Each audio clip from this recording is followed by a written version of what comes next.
I'm going to share with us that this is not the first time. What the Igbo Biafra are doing or Igbo Biafra are doing today is not the first time. That's why I say it's in their blood. They are not different from their ancestors who wants to expand into other people's territory. They are not different from their ancestors who fought Nigeria. They say they were fighting for their freedom. And the question I'm asking is, what freedom? What do you mean that you are fighting for your freedom? So we can still see that after 60 years, IPOP, Biafra, Igbo Biafra propaganda continues. After 60 years, Igbo Biafra lobbying in the United States continue. Even in the UK continue, just that the UK is not paying attention to them. So they feel like the only place they can run to is the United States. But this is not is not new. It's not strange. This is what they have been doing for years. So, but this time around, what is helping us now, what is amplifying it now, is that the social media and the internet has helped us to see beyond their nose. Is that the word? Are you getting me now? Yes. So this is what is happening. This is what is happening, and it's so shameful that after 60 years, these guys continue in the same way. These guys continues in the path of trying to destroy Nigeria. And many of you don't know that in the past, 1966, 1967, the ultimate decision, or will I say, a mindset of Igbo man, it was to destroy Nigeria because they say they were fighting for their freedom. I want to understand what they mean that they were fighting for their freedom when they were already in charge, when they were everywhere. All the civil servants were Igbos. They were nook and crannies of this country, but they still started a fight. So what do you mean that you were fighting for your freedom if it's not that you were just a destroyer? Igbo Biafra are a destroyer. These guys are wicked. If we want to explore deeper into what they did to us in the old eastern region, what they did to the Jaws, to the Queries, to the Bibios, Efik, Anna, and the Ibom people, it is something that they, even because they knew the atrocities that they committed, that is why they tried to take away the history book from us. You understand me? These guys are so primitive people, thinking mindset people. They continue every day. It's been 60 years. They continue their propaganda and misinformation. What does that tell you? What does that tell you? That after 60 years, these guys still continue in the same path, in the same path of destruction of their forefathers. You know, they say they want freedom. They say are seeking freedom. But I'm saying to you, when Igbo Biafra, when the fight started, Igbos were actually in charge of so many things. They were everywhere in the government. They were in charge. They were ministers. They were president, vice president. They were civil service. They were everywhere. But we saw them marching, say they want their freedom. Want their freedom. They want their freedom. What freedom were they talking about? I'm going to show you. Idiot, Alpha, idiot, Alpha. What is your Ibotic name? What is your Ibotic name? What is your Ibotic name? Criminal idiot, Suma. I don't tell you my name. Ibotic name now, Suma Babio. So what you want us to do? The idiot, no get sense. Huh? You think people don't fool like you? Huh? What are Igbo Biafra? What are people fighting for? Come on, shut up your mouth. What is a Bible? Can you answer my question? Can you identify a Bible for me? What are Igbo Biafra? What are you guys fighting for? What are you guys actually fighting for? For me. Bingo. What are you guys fighting for? What are you guys fighting for? Shut up your mouth there. Are you a bastard? Because I say you don't chop money for IPOP now. You know that IPOP people rest. They don't give you posts. They don't give you money again. You can't cry. Every day they cry for TikTok. You go cry. Nobody really send you, bro. What is actually the problems? What is actually the problems of Igbo Biafra? If they find me, Nigerian government give you posts. Oh God, that one you no go see shishi. You no go see anything. Was Nnamdi Kanu fighting for Nigerian government to give him post? Akpabio, why Akpabio they thief our money? Why Akpabio is chopping our money? Can you go and tell Akpabio the reason why he's chopping our Nigerian money? I'm asking you, was Nnamdi Kanu fighting for a position? Is chopping Nigerian money? God want punish Okay, so you are saying that Igbos are fighting to get a position in Nigeria? Igbo Biafra. Okay, what of why Akpabio people? People that No, I'm asking you. So you are saying that all these shenanigans. So you are saying that all this information that Igbos are doing is just to get a position in Nigerian government. You not get anything to talk. Is that what you are saying? Is that what you are saying? Akpabio listening to the chop our money. You don't hear they talk nonsense. This one say without Igbo, you know, no if you get content. The topic is Igbo Biafra. That is the conversation. We want to understand. We want to understand that how come after 60 years, Igbo Biafra continue in their propaganda and misinformation? Should Nigerians continue to keep quiet? Not be Simon. Akpabio grandfather that betrayed Biafra. Idiot. No, we save Igbos. General Philip Effiong save Igbos. Today, Igbos could have not been in existence. Betray Biafra. Now make they cry. And I don't see the Biafra don't they get hurt. They cry. Go one punish you. Okay. So when is the Biafra coming?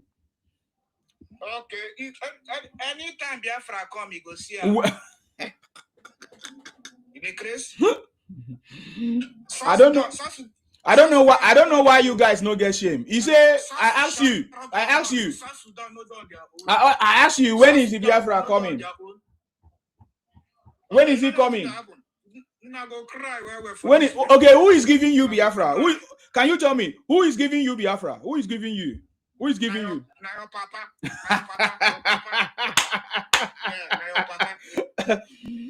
Okay, can you explain to me? Can you explain to me this video? I'm going to play it for you. Maybe you know a better answer. Okay, you want to explain your papa video for me, Abi?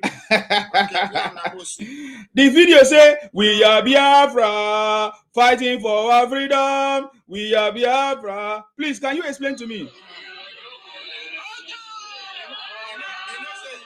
This was in September 1967. Igbo criminality continued from September 1967 till date. That tells you how Igbos are criminals, Igbo Biafra criminals. They say in September 1967, they say they are fighting for their freedom. Listen, oh.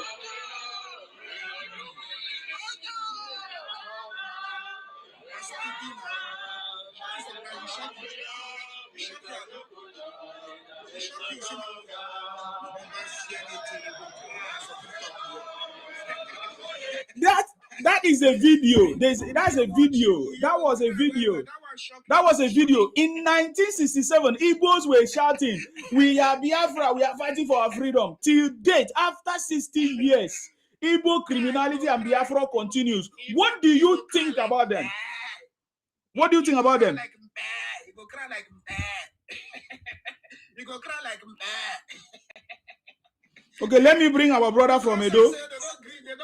Hello, Agawasimi. You're welcome.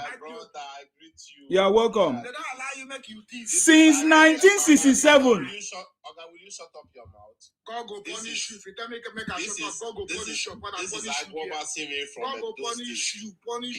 Anyway, God go punish you up there.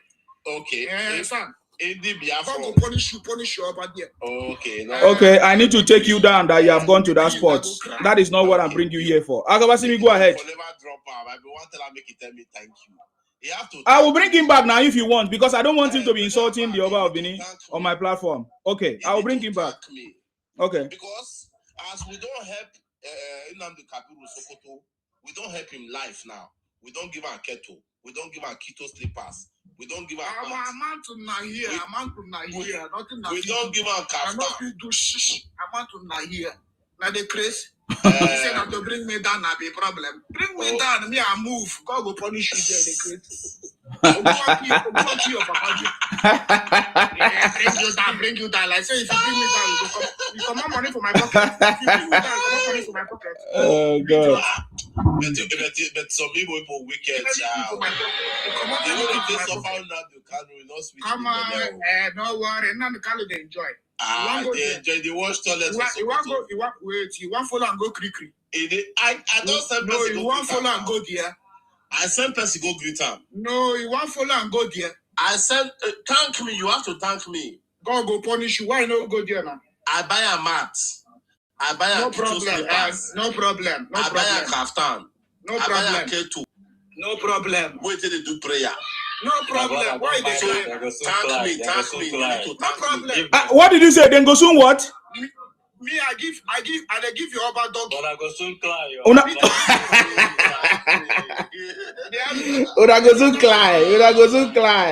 I just say one man.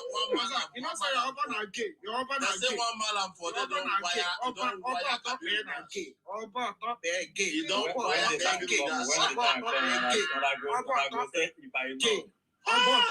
since 1967. Come on, shut up. Now, gay.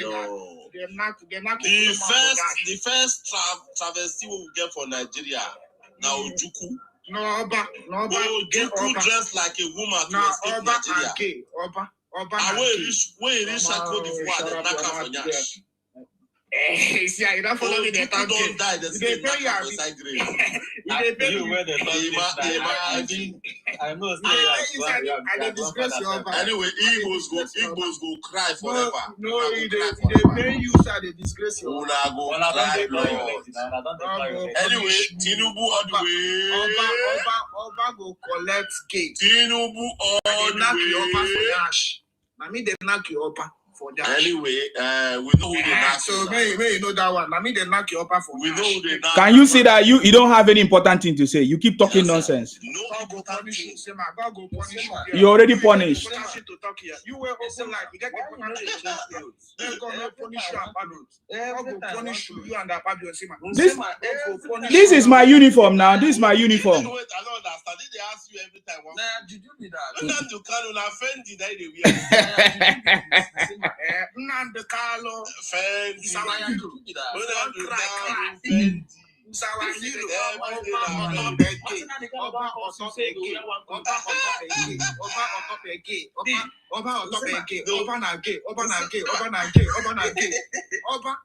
Nothing important. Nothing important. You don't have any important thing to say. The Edos are not angry with that comment. So, Anya.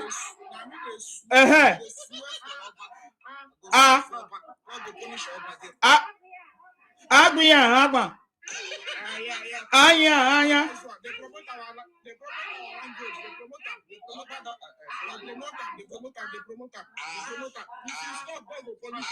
If you stop, God will punish you.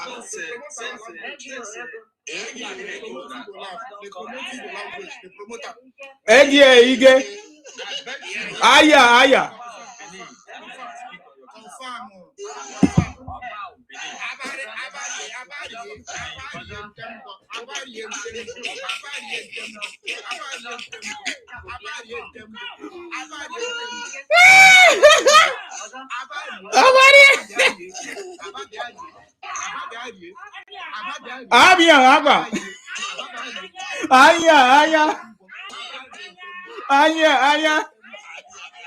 Agbi.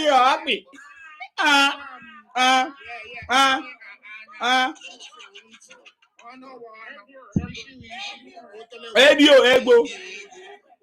Egbe.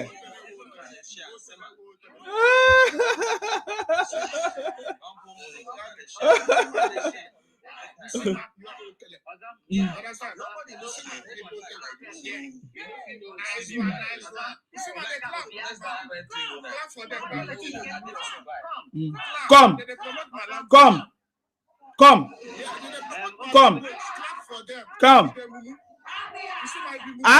Agba. Anya. Abia Agba. Nice one.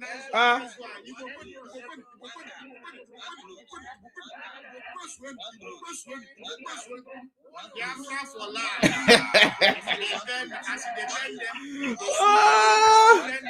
Okay. Let me do something. Obati. Ubati.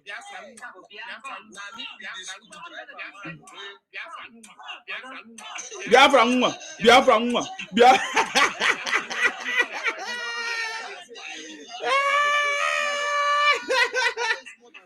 Oh God. Oh God. Okay, Akawa, see me. You are in charge now.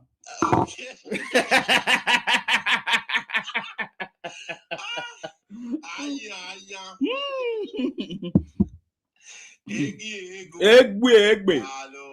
All these people, they will never learn. No. They are going to learn the hard way, you know.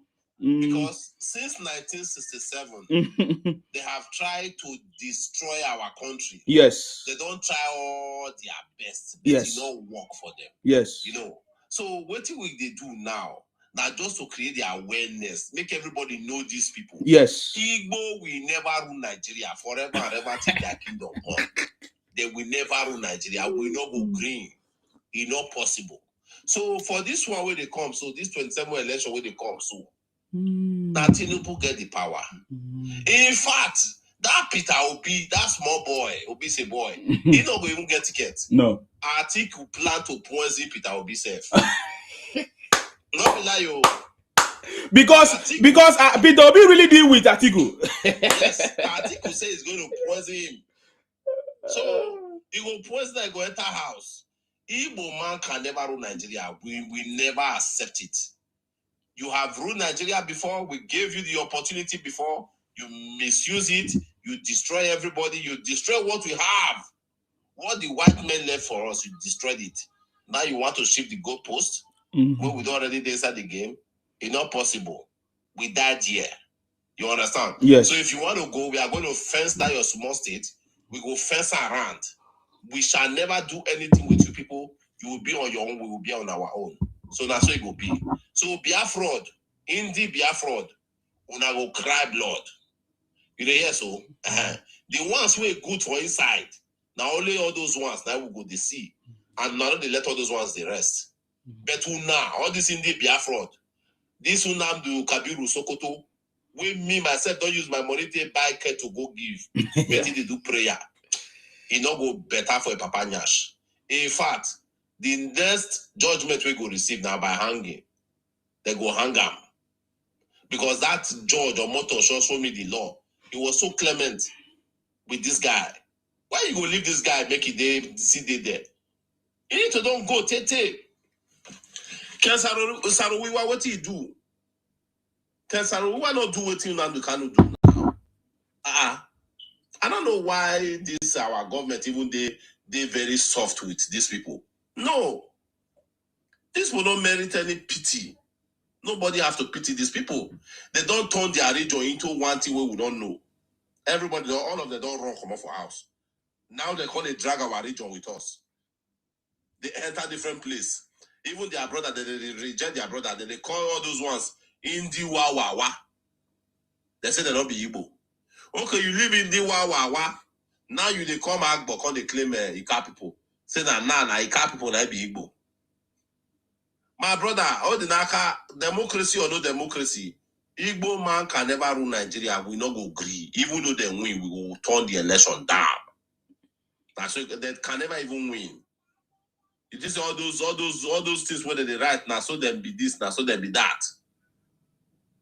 So my people, Igbo man, onye Biafra can never rule Nigeria because we don't forgive them before. We give them Nigeria to hold, they destroy Nigeria. In fact, all the evil within Nigeria now this point they commit them. Fake drug, powder, now them. Every bad thing na them kidnapping and them be number one. Not be Fulani. Number one kidnappers and the Igbo people. Organ harvesters na Igbo people. All the bad thing we did that country na Igbo people. When they say and they will constantly give you a power, mona come home. It's not possible. Una not go lie rule Nigeria. Una go cry blood. That's how it go be. Thank you, my people. I salute you, Akabasimi. Yeah. Our Edo brother, South.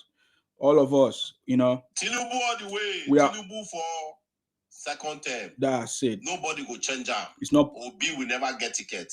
ADC is dead on arrival. They know. So I don't already tell them. I don't tell for my own place, my hood will from come. We deliver for APC. So that be that. That's it. That's the go spirit. cry blood ADC, nothing will come out for them. In fact, I go buy on ourselves before that time reach. Yes. That's why it will be my people. Thank you very much. Thank you all for listening to me.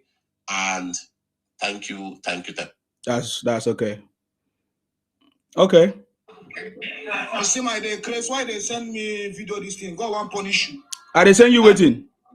Why they send me open my camera? God won't punish you. This I be no entity like you. They crazy. So we don't know you now. That is why you are running. You are a criminal. Shut up your mouth. If you are not a criminal, show your face. If you are not a criminal, show your face. I senior you, sir. God won't punish you. I know you senior me now, but with your seniority, you no get sense. Nevertheless, Oba is. Oga, this is not Oba. Talk about what we are talking about.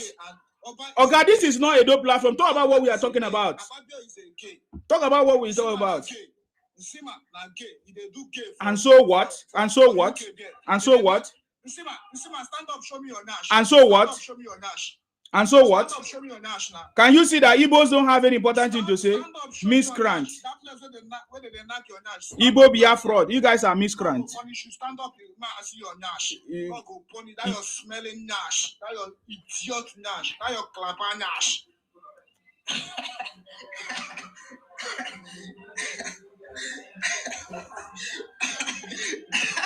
That your idiotic nash where they knock for you. You are laughing. What is making you to laugh? What is making you to laugh? Poor man, the answer Sima. God go punish that your Sima, punish about your joint, punish about your joint. These people are gay people. That's why that country is better. Oba is a gay. God come and shut up. God want punish Peter Obi now we know as Peter Obi first punish you. Peter Obi first son again, we don't see him. In fact, he get one Odogu. Peter One Odogu man we don't marry white man. Peter Obi son again. Don't marry white man. Clap for him. You don't see that video? Yes. One Odogu man. That's one of them. One of them. So that's what they do. Any Igbo man wey they put drug for inside nyash. Clap for him now. Any Igbo man like this one they talk. You don't know drug for inside nyash. You know say they don't use drug for inside nyash. Because that's a market. No, they have not. Any Igbo man wey they put market inside nyash. Oba Obini Nash the leak. Then I go check. Anyway, when I go check Oba Obini Nash the leak. Una go cry blood. So I don't use dog to scatter in Nash. Una go cry. I need a scatter of a Nash. My brother, but he pay me why they don't have good. He pay us. He pay me what they don't hang on. He pay us well. God go punish you. They must hang up. We don't already make God go punish you. They must hang on. They go hang out like you see how they keep it for Spain. Hang up. We go hang on the You see how Ojukwu die. No problem. Shut up. Ojukwu die. Ojukwu grave that they don't shoot. Ojukwu will die for UK. Oba die for UK. You know I can die. You did there. Oba die for UK. You see the way Ojukwu can die. You die for that. Igbo.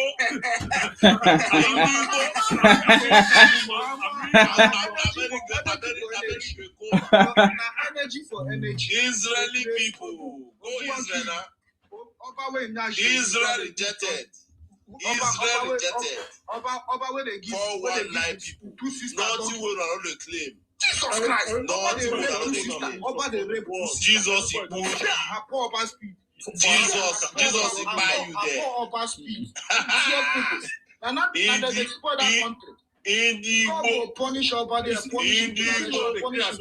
Do you see that he don't have anything important thing to say? You keep saying the same thing. He have nothing to say. He don't get what he wants.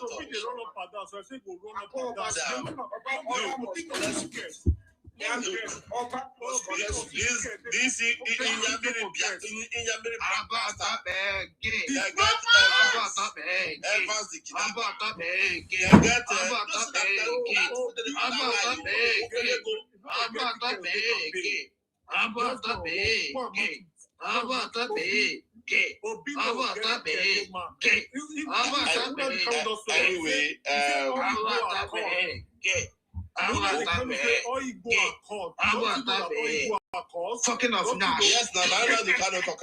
Una the kind of say Igbo cause tribe. He say Osu. He say una be Osu. We say Igbos now Osu. Oba and Nash the league. You don't see your people who go they bow down for there. All your family members, all of them go they bow down for there. Man, You don't see how all of them they bow down. Now where they talk no follow. We don't You will listen they talk to don't Papa. follow. See you. Now Oba will say, Una do kind bastard. Oba opinion will Una speak do kind Nash. Sokoto. Now the Kalo big As we pass dey Oba talk so now. now, una do kind don't wash Now the toilet. Kalo big pass Oba now. You see today that don't wash toilet. God go punish Oba. Oba that man. Una do kind don't wash toilet. You know the one who says Yes. Yes. Get this bastard make you put that. You know if you open in camera now, you don't hear waiting they talk. He doesn't have any important thing to say. Ancient days, we used to attend to slave. We sell them, go America, sell them, go everywhere. I feel like selling this boy. We sell. I feel like selling this boy again to stop maybe to. I will sell this boy again. I got that snap. I will use this boy carry snap bottle. My ancestors sell Nania.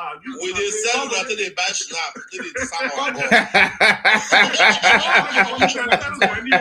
We sell una. If una reach all the Caribbean island, una dey there. If una reach Cuba, una dey there. We sell una till buy snap, till serve our cause.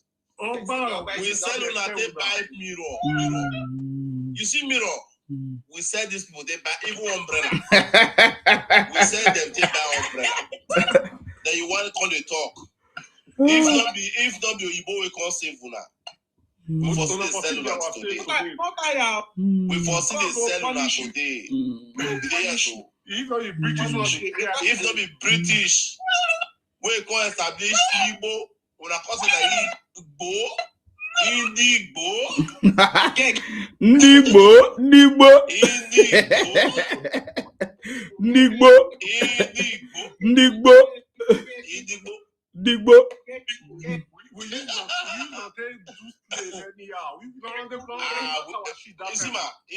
These people, I wish we don't sell them many that time.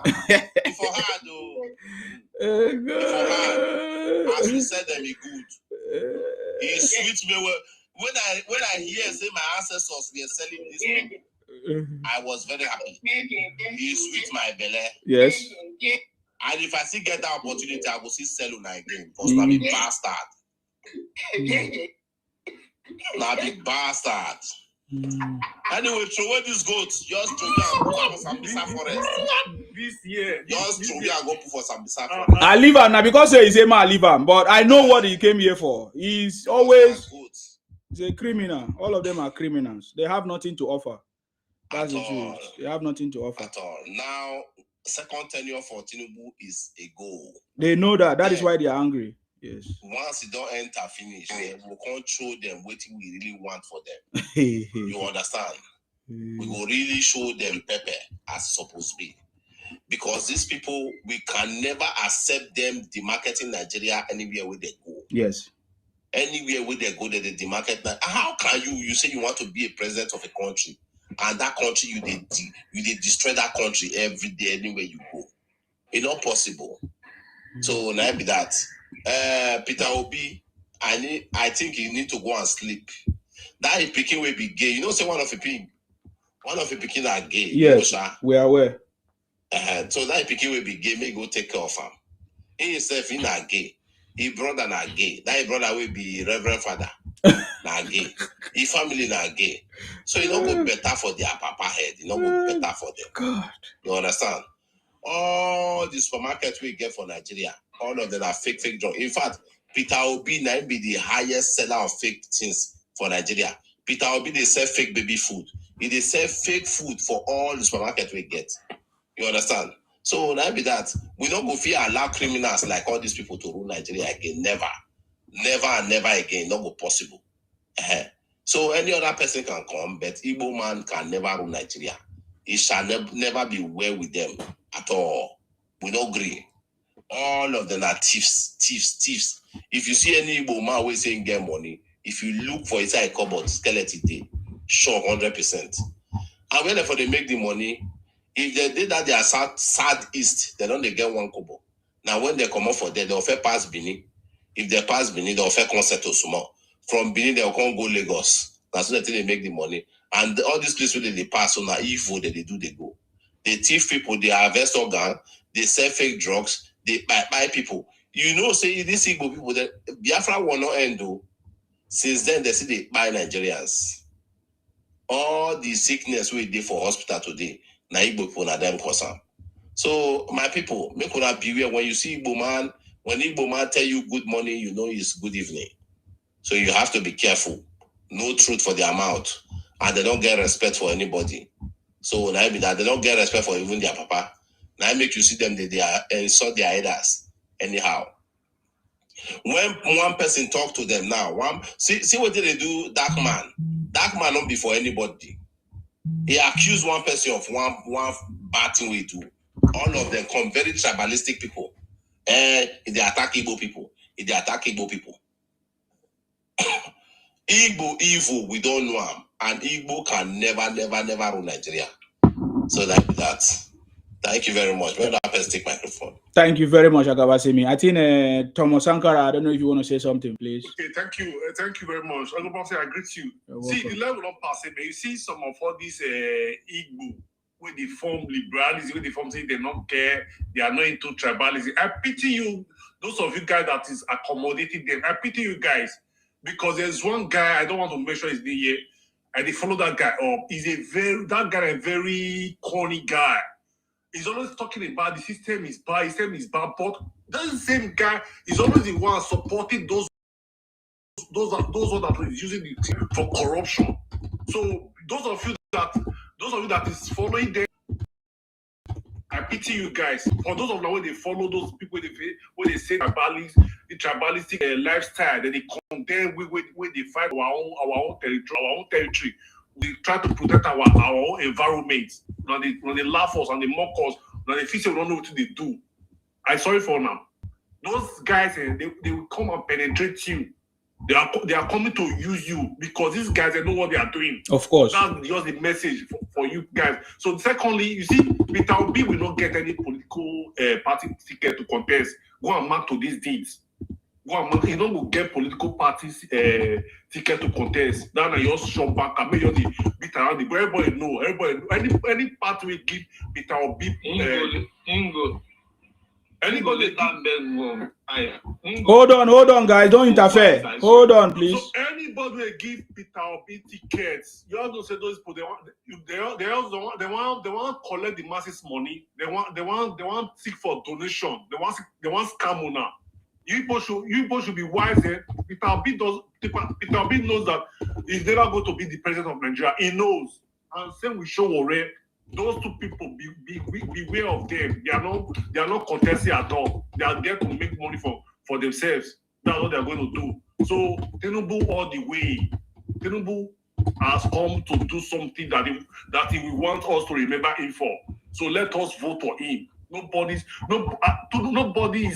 anywhere close to Tinubu when it comes to politics and when it comes to how would I put it? Does he really care for Nigeria? That's a man. How do I know that Tinubu is a man that really wants to do something? How do I know that Tinubu is a leader? A leader that wants to learn. A leader that wants to take correction. That's the man we should be vying for. So that's my contribution. Thank you very much. I salute you. Thank you very much. Thank you very much for that contribution. Thank you very much. The city boy is on the throne. Adeklo, Thank you. Welcome. Adeglo, are you there? Hello? Yes, go ahead. Good evening, sir. Good evening. I salute you. You're welcome. How you doing? I'm fine. Are you aware that the city boy is on the throne? Of course. Correct. Good evening. How do daddies and mommies on the this Mr. The last man that spoke about earlier on me, I don't know the name. Agabasimi. That's our Ido brother. You owe me. You won't pay him? I will never forgive you. What do you do? Why can't they sell all this riffraff, all the Indigo Lugi? Why can't you sell them off? You know, first, my forefathers sell a lot. We sold a lot those days. Why don't you sell them to the last one, to the last baby? The small one will remain now for the bastard one. Why don't you sell every one of them? Why you cannot sell? Why don't you push them in the ocean? Let them go and let them be consumed by the fish. You know, that was the time the white men came now to come and tell us to stop selling them because they want to use them to destabilize our region.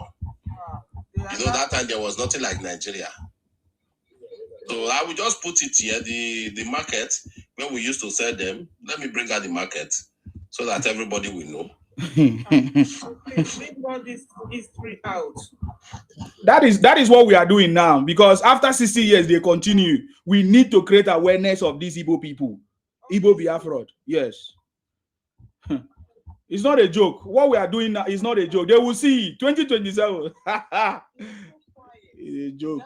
The Biafra incidents, how the South were treated. You are not saying anything. You need to sue them. Sue Ojuku family, sue the Nigerian government, sue everybody suable.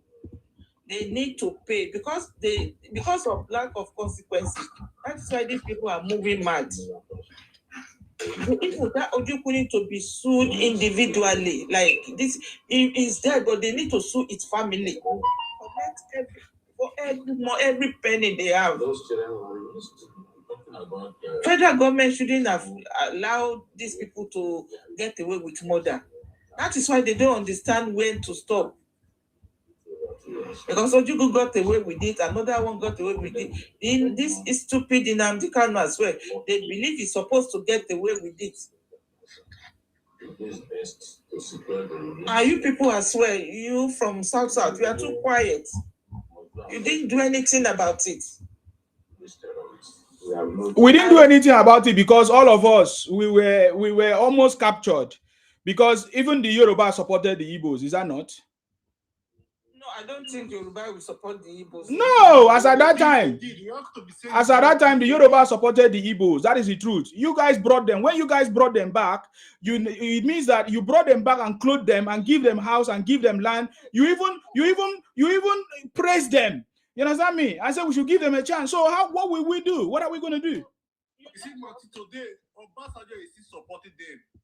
Today, Obasanjo is still supporting them. Listen, Sima, I asked one of my uncle about his 85 years old. Yes. He said they didn't know the atrocity they were committing from in other end. Reason they allowed them back. Exactly. And you know, that era, there's no much information. It's whatever they listen to on the radio. Yes. My uncle said if they have known, even there's one of the people that welcomed them, they wouldn't have welcomed them. I'm the one that was telling my uncle the atrocity these people committed. 85 years old, he didn't know. He wasn't sure. That was about a year ago. So the reason they were welcomed back to our side is that all the atrocity they are committed in that area was not really exposed to us. Okay. Yeah, that's what I'm saying. That's what we are saying. I mean, this is the time that this thing has come very clear. People are beginning to see it. You understand? It's never too late to sue them. To sue even the federal government as well for compensation. Serious one. So that's what happened. That's what happened. You understand me? So that's what happened. That's why I tell you that even the Look at every other people allow the Igbos to invade the South. You don't understand what I'm talking about. I don't want to today. I don't just want to go into the history of all those things because when we remember it, it pains us. You know, every other person left us alone. They say, oh, they don't want to be part of it. Everybody was on their own, and they allowed the Igbos to invade our territories. They were not, but the South has made it clear that they don't want to be part of the drama, so they are not supposed to. To invade. Yeah. We are not supposed. Ojukwu is not supposed to. It is not even clear to them in the first place that they are doing so. They are committing so much atrocity in that area because that is not part of the deal. You know, a month or 2 months before the war, they already demarcate the south from the southeast. So nobody will believe that people will go to that area and commit any atrocities. Yeah, but you see what happened when everybody left the Igbos to try to invade our community. The Igbos actually show their true color when they advanced to where is it called it? When they advanced to the Yoruba side, invaded even the Edo and other places. Ore. They advanced to Ore, invaded Edo, looted their banks and everything. That was when they realized that these guys are a bunch of criminals. You see, what I'm trying to say, these guys are a bunch of, understand the message I'm giving you. When everybody left us and said, oh, let them do their fight, they don't want to be part of it. The Igbo Biafra actually showed their true color, their true criminality. They left even the south that they invaded. They tried to advance into the Yoruba side, Ore. They went and looted the Edos. That was when everybody realized that it's time to stand up. Are you getting me now? And this is what, and this is, sorry? Yeah, they came to capture Yoruba land now. That's what I'm saying. They are coming to Lagos. They wanted to come and capture Lagos. Yes, now. They wanted to come and capture Lagos. Quite a lot of people, there are so many casualties already. It's not that shows that they were not looking for Biafra. Exactly. They wanted to capture Nigeria. It's not just they wanted to capture everybody. It was not just what is Biafra. They use the word Biafra in order to get the coastal Niger Delta people. That is why Igbos are not Biafra. That is the truth. That is why when I hear people say they should give them their Biafra, there is nothing like Biafra for the Igbo. Igbos are not. When you say they should give them their Biafra, I've explained this yesterday. You mean that they should take over the Niger Delta, the coastal region, because Igbos are not Biafra. They only adopted that word Biafra by a Niger Delta man. I think that was a Victor Opigo or something like that. So in order to include us in what they are in what they are doing, you get it. So you cannot say Nigerian government should give Igbo their Biafra because there's nothing like Igbos are not Biafra. There's nothing like give them Igbo their Biafra. I get it now. So they use that to capture us. They try to put us inside their criminality and their map. But that failed and will continue to fail. Look at it. After 60 years, these guys continue in their criminality, misinformation, propaganda. What will Nigeria do? Should we continue to keep quiet and allow these people? Is when Igbos went to America to lobby, you think that that's the first time?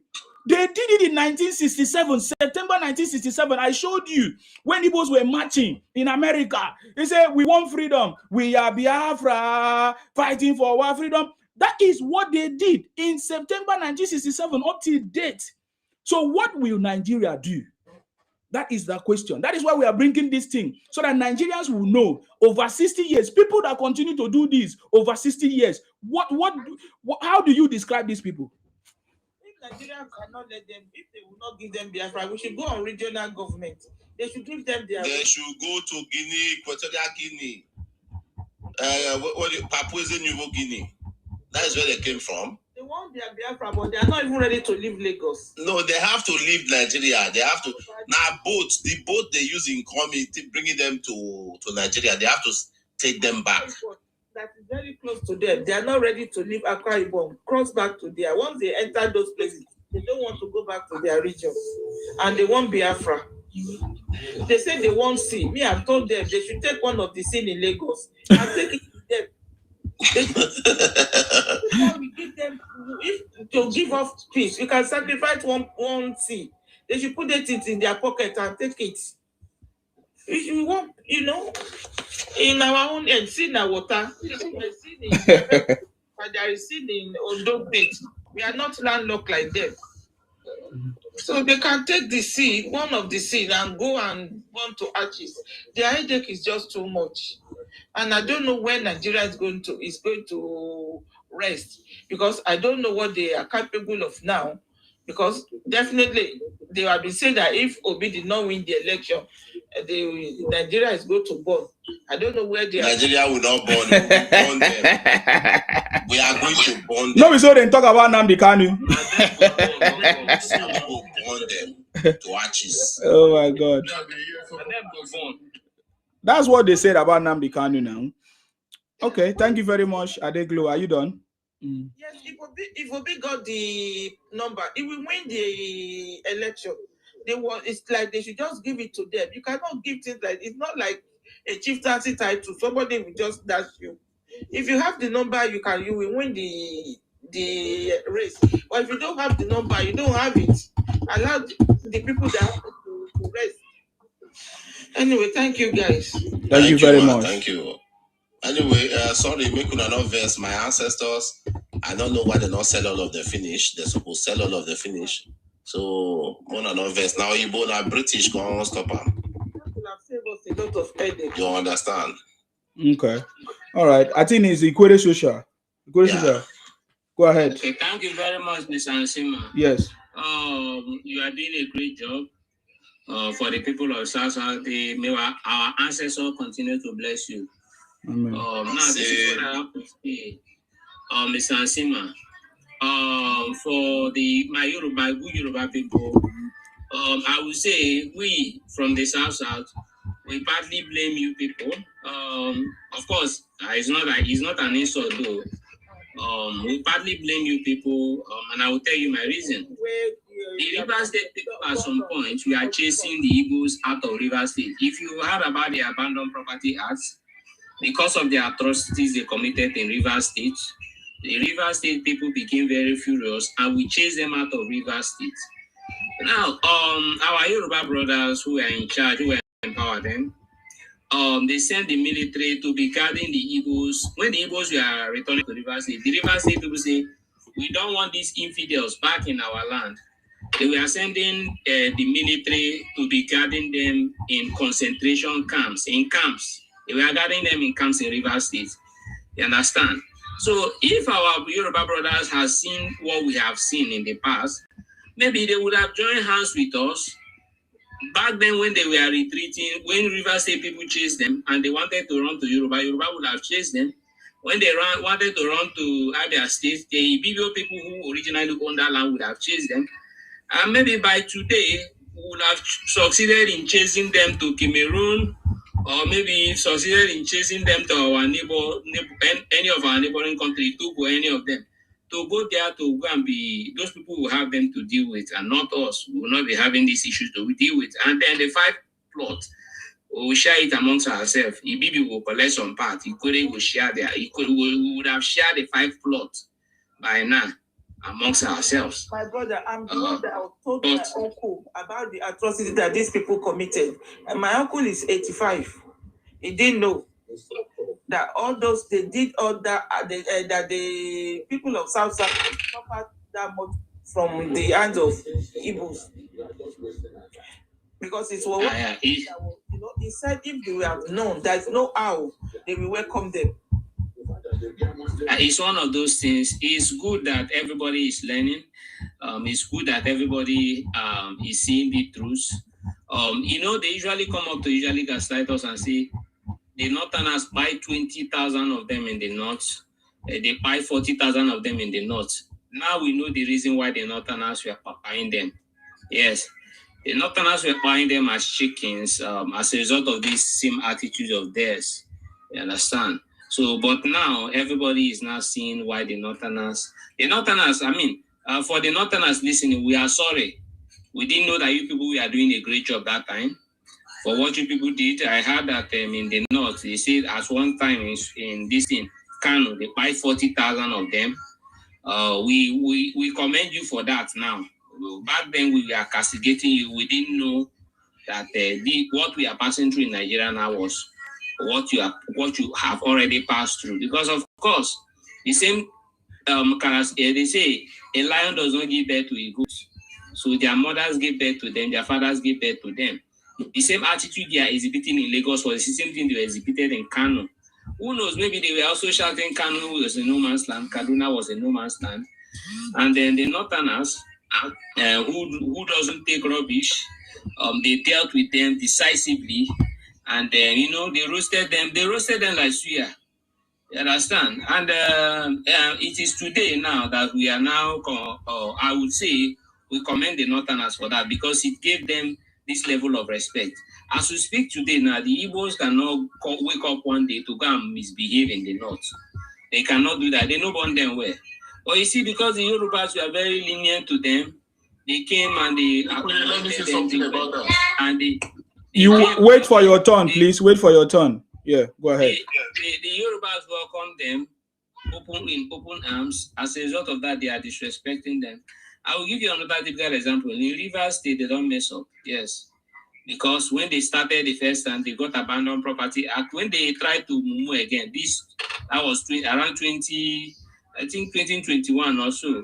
We saw what the Honorable Minister Nyeso Wike did to them, So they were dealt with mercilessly. So till today, they don't joke with Rivers people. You understand? These people are people who, if you don't deal with decisively, they will start misbehaving. And until the Yorubas wake up and then deal with them in the language they best understand, they will keep disrespecting their hosts. You understand? And then for Mr. Igbo Biafra, I want to say this, right? It is not just you people that fucked up. We also fucked up. Back then when we are going to Imo State, Iswama to go and pack them and sell them. If we had known that in the future, this was what we would have been facing, maybe by now, back then we would have packed them and sold them all to the Portuguese. You understand? And the Portuguese, let me tell you, what we are facing here in Nigeria is the same thing. You see their fathers, some of their fathers are in America, some of their fathers are in the Caribbean, and if you go and check those people committing crimes, those Black Americans committing crimes, those Black Americans that are unaliving people, if you check their ancestry, they are Igbo people. I will give you a typical example. Buju Banton. Buju Banton say he traced his ancestry to Igbo land, and Buju Banton is a very heavy criminal. He's a musician, yes, but he's a very heavy criminal. He's a convicted felon. As a matter of fact, he has been convicted over 3 times. Yes, as a result of what? A lot of things, arms dealing and all that. So if you check people that have their ancestral lineage, they are prone to commit crimes. It's everything that is happening. If you go to USA today, you hear gun violence, black on black crimes and all that. Those black on black crimes is being exhibited by the descendants of these people who are sold to those places. The same thing they are doing there is the same thing their own brothers here are also doing. So we messed up. Maybe we would have sold all of them to the Caribbeans or one of those people, sold them off. By now we wouldn't be. As a matter of fact, I will tell you for free that Southeast would have served Nigeria much more benefits to be farmland or maybe poultry. Yes, because if we were using Southeast for poultry, imagine the amount of revenue we'll be generating from eggs alone every year. Talk more or less of chicken. We'll be generating a lot of money from eggs. Talk more or less of chicken, and the other things. We'll be generating much more money than even the useless people that are living there. Because I can tell you for free that they are of no use in that region. You ask yourself the question, what is Southeast generating? And last 2025, this last year that passed, they generated little to nothing. Yes. As a matter of fact, Amala generated much more revenue than the entire Southeast. That means they are inconsequential. They are not generating anything. They are not useful. They are not useful to Nigerian economy. So it would have benefited Nigeria much more for that place to be poultry, the entire Southeast to be poultry, or maybe we'll use it for farmland and be farming garden egg alone. We can even be farming garden egg in the entire Southeast. It would have served us more benefits. You understand? So for Mr. Obi, I will say this like I usually say, right? Nigeria is not for Obi. You understand? Obi already has dementia. Obi is going crazy. Obi is Obi can be categorized to what's the name? Joe Biden. You know the reason why they brought down Joe Biden was because he had dementia. Obi now has dementia, and Obi needs to step down because he has dementia. If you ask Obi a straight question, he doesn't give you a straight answer. That is one of the early symptoms of dementia. When somebody is getting old, of course, it might be genetic, I don't know. But Obi is not even fit to rule a local government, talk more or less of Nigeria as a country. So Jagaban forever. Let me just stop here for now, Sima. Let me not take up the whole platform. Thank you very much. Equity is one. I appreciate you. Thank you very much for that contribution. Just like you have said before, we have over the years, since 1967 up to date, these guys have continued in their propaganda, misinformation, destabilizing the country with propaganda, demarketing the country with all kinds of things. And this has continued for 60 years. What should be done? What should be done? If we review the history of what they have done in the past, what can we do right now to stop this this system that they have been using since 1967 up to date? They lobby America 1967. Today, 2026, 2025, they still did the same thing. It's been over 60 years. What should Nigeria do? Should we continue to keep quiet? No. Ipokia, go ahead. He's supposed to be Akede, but he's disconnected. When he's ready, come back. Go ahead, unmute yourself. Ipokia, unmute yourself. Yeah, thank you. You're welcome. Tell us. Yeah, actually, this is the first time I'm coming up on your panel. So I just want to appreciate everything you've been doing, because it's just part of what you've been doing, trying to kind of like, expose these guys, tell the stories about things, the narrative they've been trying to push, the propaganda, the fallacious claim of, So, it's just part of it. And I can actually say, the Hebrews right now, they do not have anywhere to anymore, because the digital age today has actually just exposes everything they've been doing in the past. So things we actually don't know. So we are getting to it's being revealed, and we can see a lot of things they've done in the past. So, and in the 50s, Azekwe, the way he actually uses media, to promote a lot of tribalism, hate, concepts towards every other tribes in this country. So he actually lopsided, a lot of jobs. Almost 90% of jobs were actually just being lopsided to the Igbos, So, this era, we get to know how damages these guys have actually done in the past. So it's revealing a lot. And it's good, people who were actually together with them, in the same region. They could tell their story today, who the Igbos are, what they did to them, how they forcefully hijack their space, take their lands, their wealth, their resources, things like this. And you can, the marginalization, ransacking of people, stuff like this. And you can see today, people are actually just standing forth, exposing their way of life, things they've done, their bad deeds. And so it's really great, because me as a Yoruba person, growing up with Igbos, schooling with them, I have absolutely no idea who the Igbos are, what they've done. I was not even taught the history to know these guys, they've done so much in the past. Well, so I would just say thank God TikTok, because this is actually when I started coming up on TikTok, I knew a lot more better. So I know, because I just do think we are just hospitable people that actually just welcome these guys, maybe just live together, stuff like this. So I started, when I see a lot of, the way people just try to, taunt us, spite us, rub us mud on the face, it's so denigrating. And I kind of like think, I can't really imagine it. Like, you guys, every tribes, you just fight every tribes. Why just only you? Every tribes. So it's really insane and noise-eating to know these guys, they've done so much. Like, I really thank TikTok a lot because I was just exposed to a lot of things to know who the Igbos are.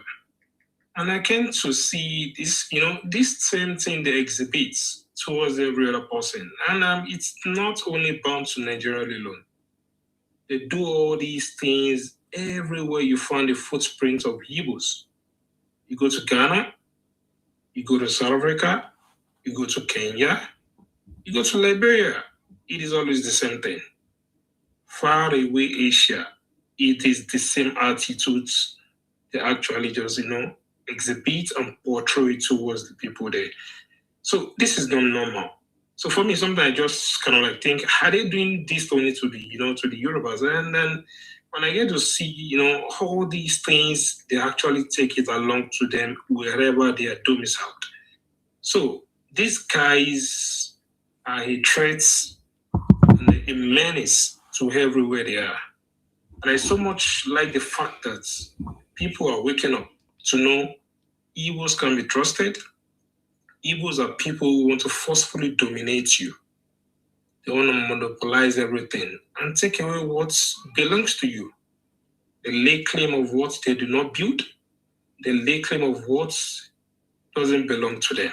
So Igbos are a huge problem. In fact, they're parasites. They are cancerous to the world. And I got a tweet from one of their brother on Twitter. So it is so obnoxious that one of their brothers could be so concerned about the numbers of Igbos that are languishing, in fact, being executed in Asia. So the guy was kind of like, he couldn't keep it to himself. Like, he mentioned to the fact that more than 35,000 Igbos are languishing in prisons in Asia. So he's so curious to know why you guys don't talking about this. And we see all these things in Lagos, Southwest, the way they try to, to make their money. We know it is just through all these their, counterfeit products, all these their, adulterated products on our streets, destroying people's life. We've seen numbers of, highway robberies. The way we lived before, it is no longer peaceful. People are living, in fear. We no longer have peace just because we have one or two people. We can also see, we have the antecedent of Kliwadoji. Kliwadoji, an Igbo guy, he was terrorizing us under a bridge, eating our people in Lagos State. And we ask questions.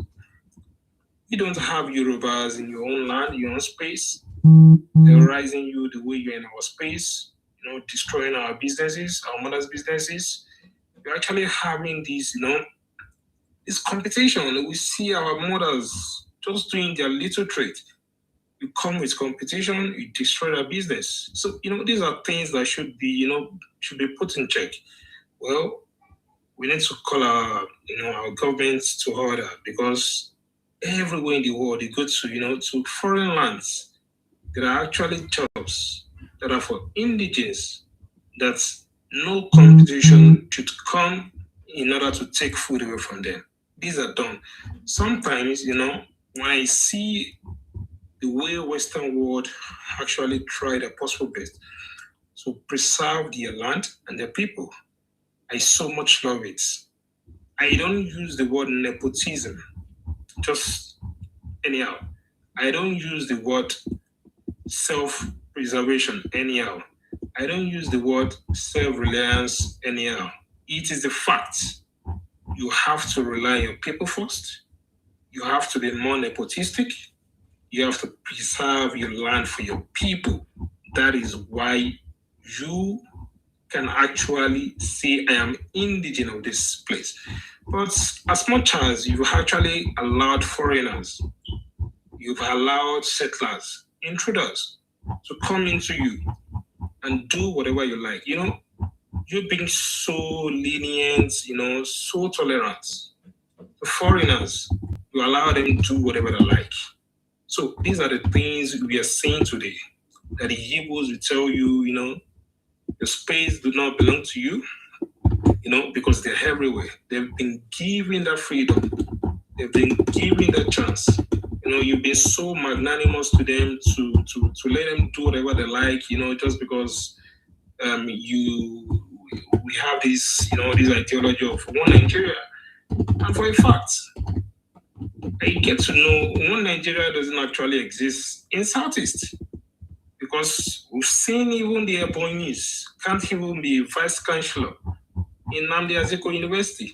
A lot of all these things unfolding. So these guys, they've exhibited, we've seen their traits of things they do. Because I tell you, the way people actually just, extend good hands to you on their space, you do not give people, the chance to actually let them actually explore, be so loving to them. You don't do all these things in your space. In fact, I've even read one place, they say their land is just, it is, I don't know how they call it, maybe, and they call it kind of like, ancestral land or something like that. They don't sell their lands to people. I've read something like this. Mm-hmm. All stuff like this. But you go to other people's lands, you want to have your own piece, buy some land from them and, build on it and believe it. But you don't extend the same gesture to foreigners. So these are the things we're talking about. So as much as you don't do all these things, you're not welcoming, you're not hospitable in your space, so definitely let others not be so good to you too. So for me, they are being exposed. I love TikTok.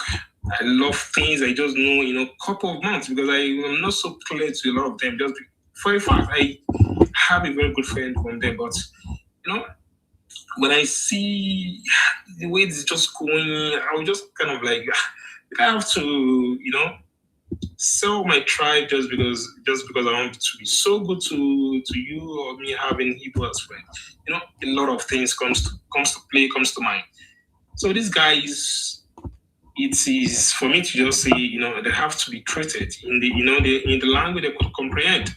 That's just the fact, because just imagine 2 days ago, even in Benin Republic, a market that was just, I think a mall that was just opened, you're targeting to be Biafra mall, trying to want to hijack people's space, the expansionism, the idea of you want to steal from people, what you do not do. So it's insane. It is really insane.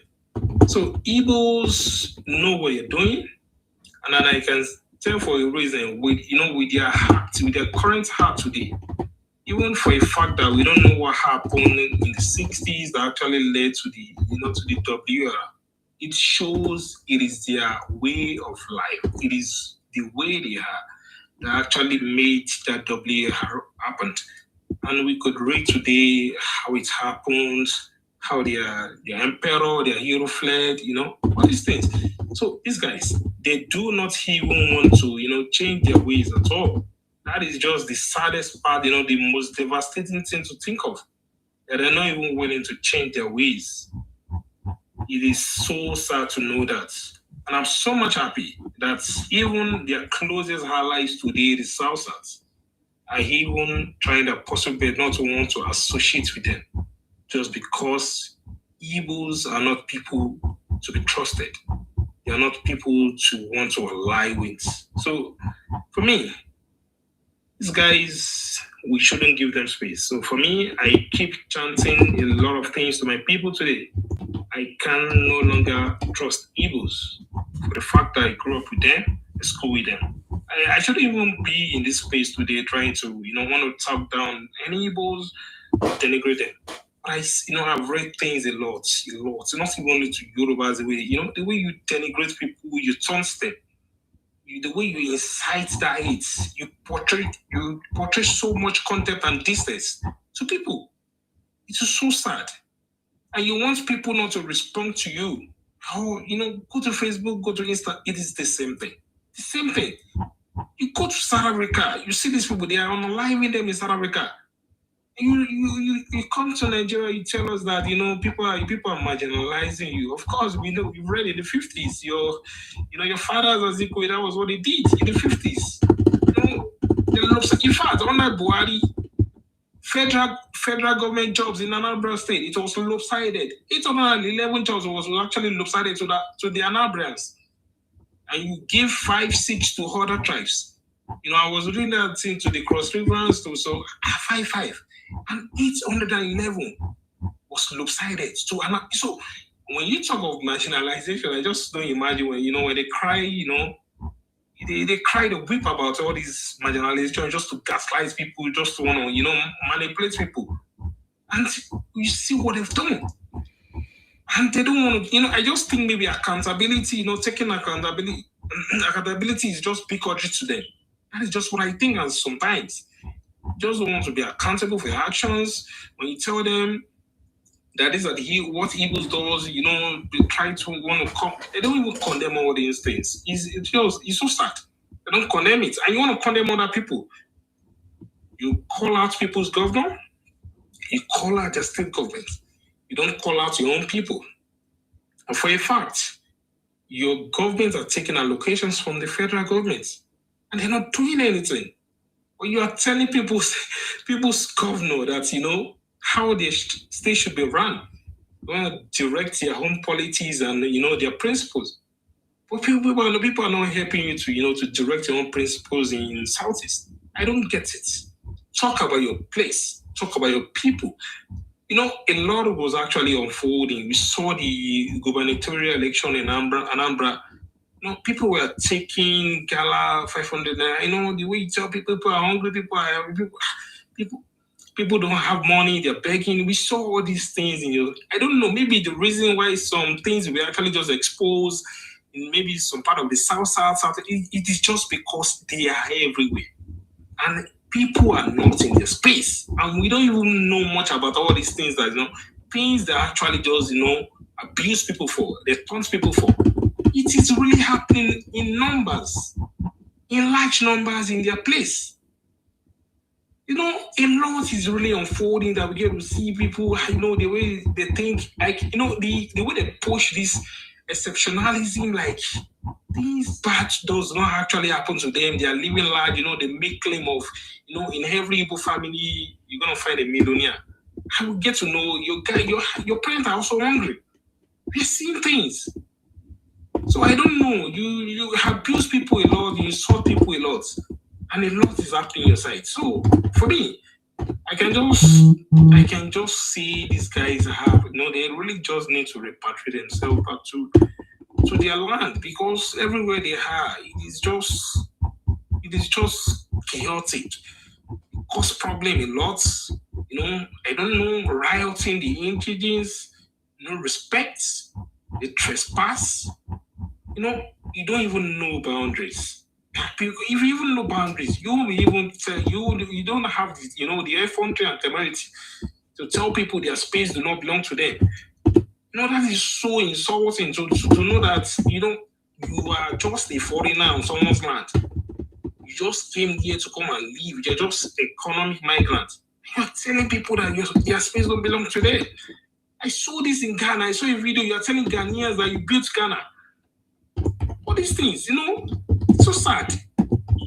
I don't know how they actually just trained to have this kind of ideology to tell people, you are telling people on their speed. Even, in fact, you these Igbos, you are in foreign land, Europe. Even though you are doing well, can you tell the Europeans that it is a no man's land? Can you tell them all these things? You can't. So why are you doing this only in Africa? I don't get it. Of course, you're working, you're doing well, but you don't do this in all these European countries. But you be it in America. The American you even love you today to want Trump to come and try to, maybe disintegrate Nigeria. You don't do this there. You don't do this in Canada. you cry about marginalization in Nigeria, and we see the footprint of the Igbos. You're not doing better than any other tribes. You're not doing better than any other tribes in the UK, be it in Canada, be it in America. You're not better than any other tribes. It's the facts. So you can just say that's just level playing field. We are not doing better than them. So these guys, for me, I will just keep saying it. They should go back to their land, because you can't keep disturbing people. You're destroying people's lives. You tell them you're doing business, annihilating us. They are annihilating us a lot. And they still claim this marginalization. What are you doing? Counterfeit products, adulterated beverages, and foods. Those are not things. You are destroying people's life. And you are doing it so much in Southwest. So much. So, for me, these people need to repatriate themselves. Go back to your space. Because if 57%, that was what I had. 57% of the Igbos, they are living out of their region. That is in fact a coastland that is deserted and uninhabitable to live. If 57% of you guys are living out of your region, it is an insane number. Go back to your region, build it, and stay there. Just spread it everywhere, causing a lot of atrocities, constituting nuisance, disturbing the inhabitants of people. I don't get it.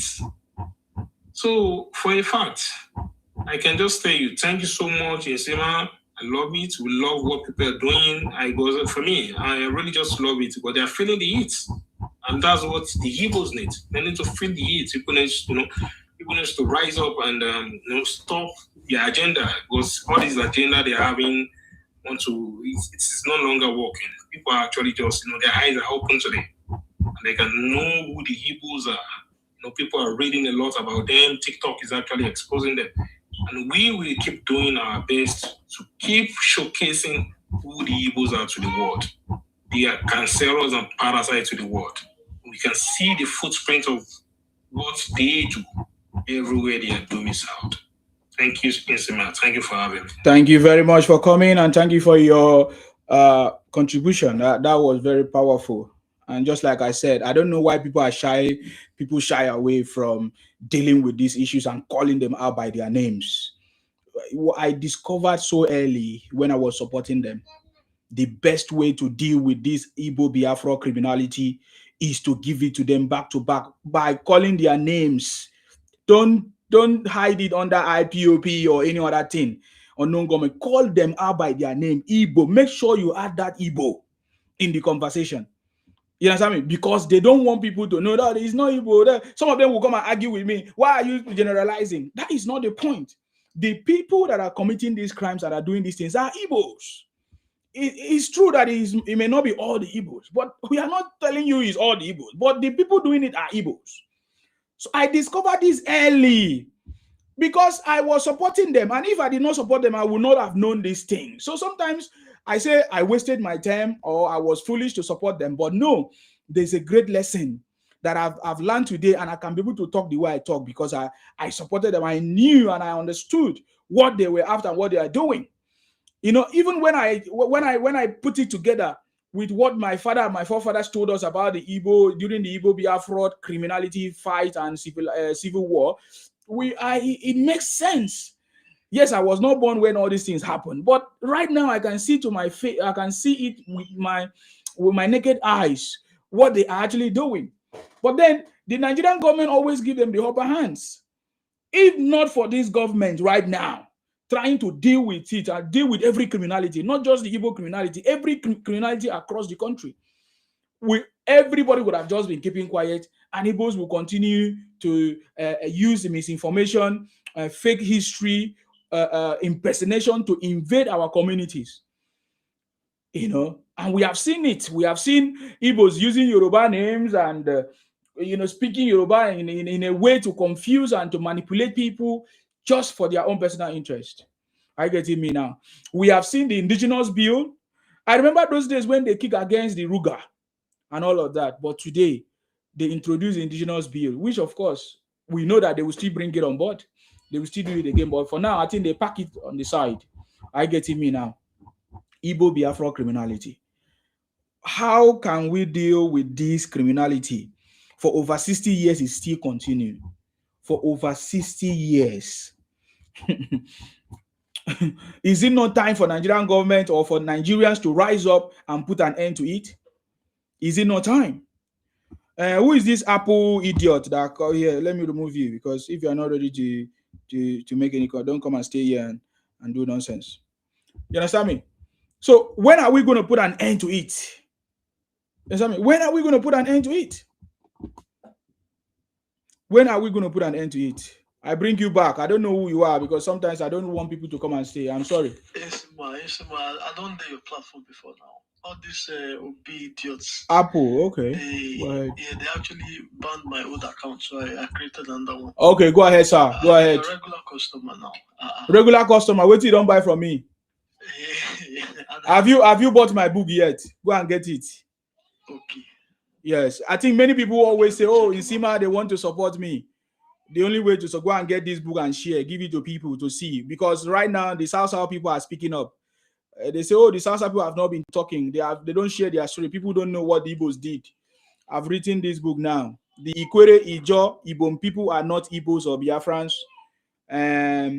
How the Biafra project failed to take over the Niger Delta and coastal region of Nigeria since 1966 till date. The Ikweres, Ijo, Ibibios rejected Ojugu Biafra in 1967 and continuous rejection in 21st century. So you can get this book on Amazon. If you have Amazon account, Kindle, you can read it free. But if you want to get it from me directly, you can go to my website, insimabooks.com. It's there. Thank you very much. Brother, please go ahead. Yes, man. Go ahead. Now your book is very descriptive. Very, very descriptive. Yes. You just hit everything on the head. Direct. Not so are they talking. The way they talk, and that's why I take write that book. You need to read it. Voila. Thank you. Yes. It's equivalent to 10,000 a year. Take them on liver. Because it's very descriptive. That's what I love about it. So people don't even have to. There's a saying that says, you can't judge a book by its cover. But in this one, I can judge that book by its cover. Because the cover itself is already judging what you put inside the book. Bam.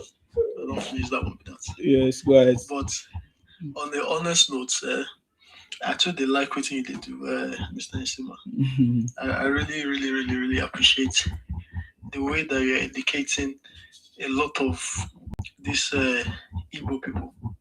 Because majority of them, and when I mean majority, I would give it a grace period of probably 2% of the minority that have sense among the entire tribe. And why would I say so? The Igbos, they are very good in gaslighting and applying propaganda in anything they do.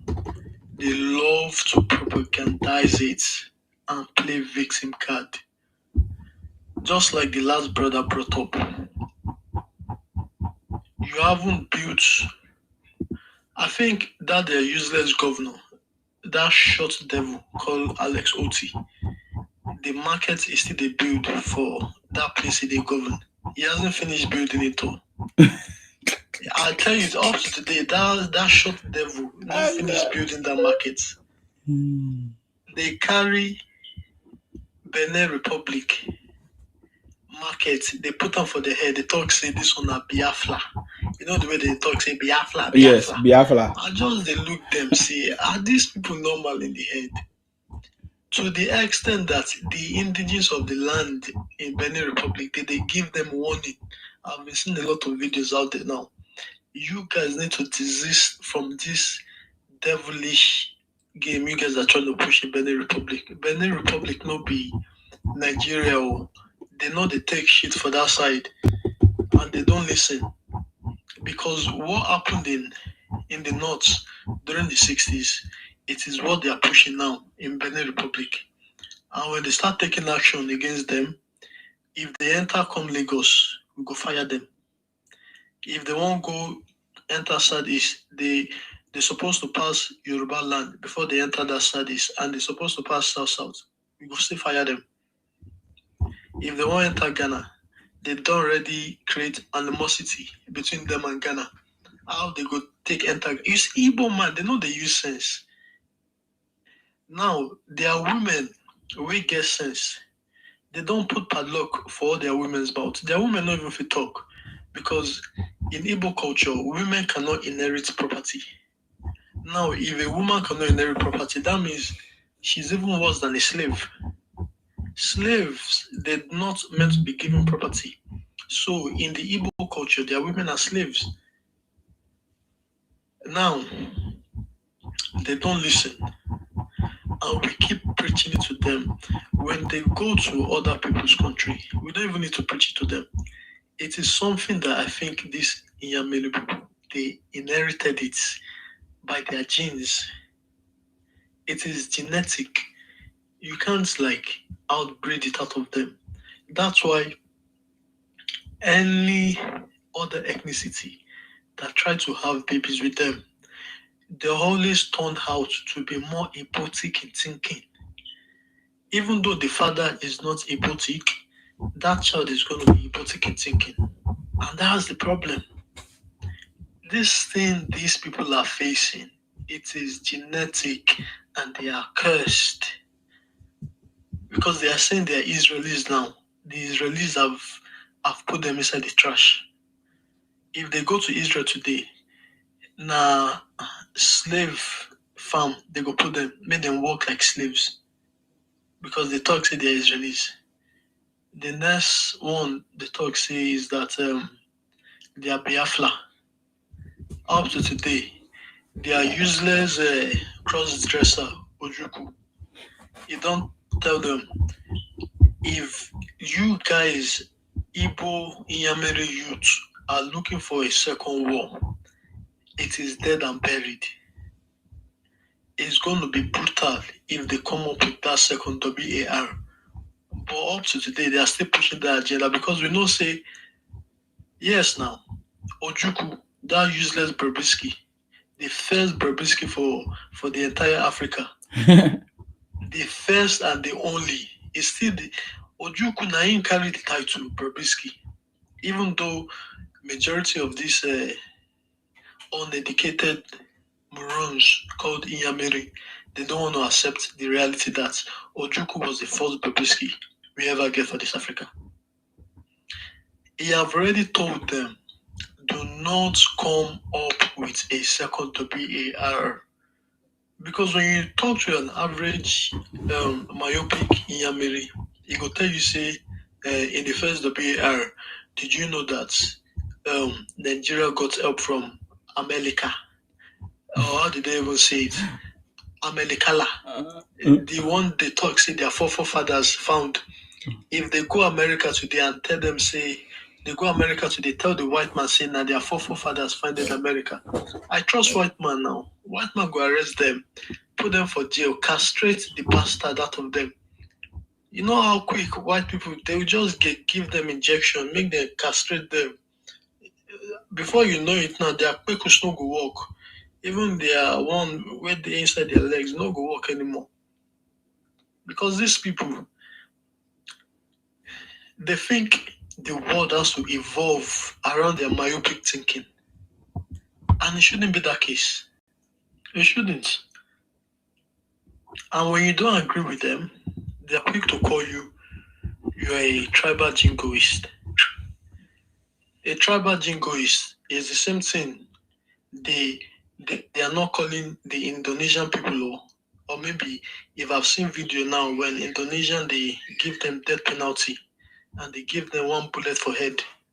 Make them go meet the Achi, or is it the God of Israel? How did they call him? Or the God of Ojuku, or Amadioha? I don't know what they call them. They not fit try that one for Israel, because Israel know they take nonsense from them. They not fit try that for America. They not even fit try that one for Arewa land, Hausa Fulani people land. Hausa Fulani people, they know they take shit from them. Now the only people where they are accommodate all these people Now, people will get, and I'm not talking say Hausa people don't get soft hearts, but we know that Hausa people, those people, they know they take rubbish from anybody. Now, these myopic Igbo Inyamelu people, when they see you are too nice to them, they look at you as a weak person. And that is the problem. The weakest people that you are looking at are actually the most strongest, because when they eventually stand up for themselves, the level of brutality a weak person can actually inflict on people who always think that because you are so nice to me, I can then try to take charge of you. When that weak person wakes up, their level of brutality is going to be stronger than the people who are currently looked at as strong people. And they don't understand it.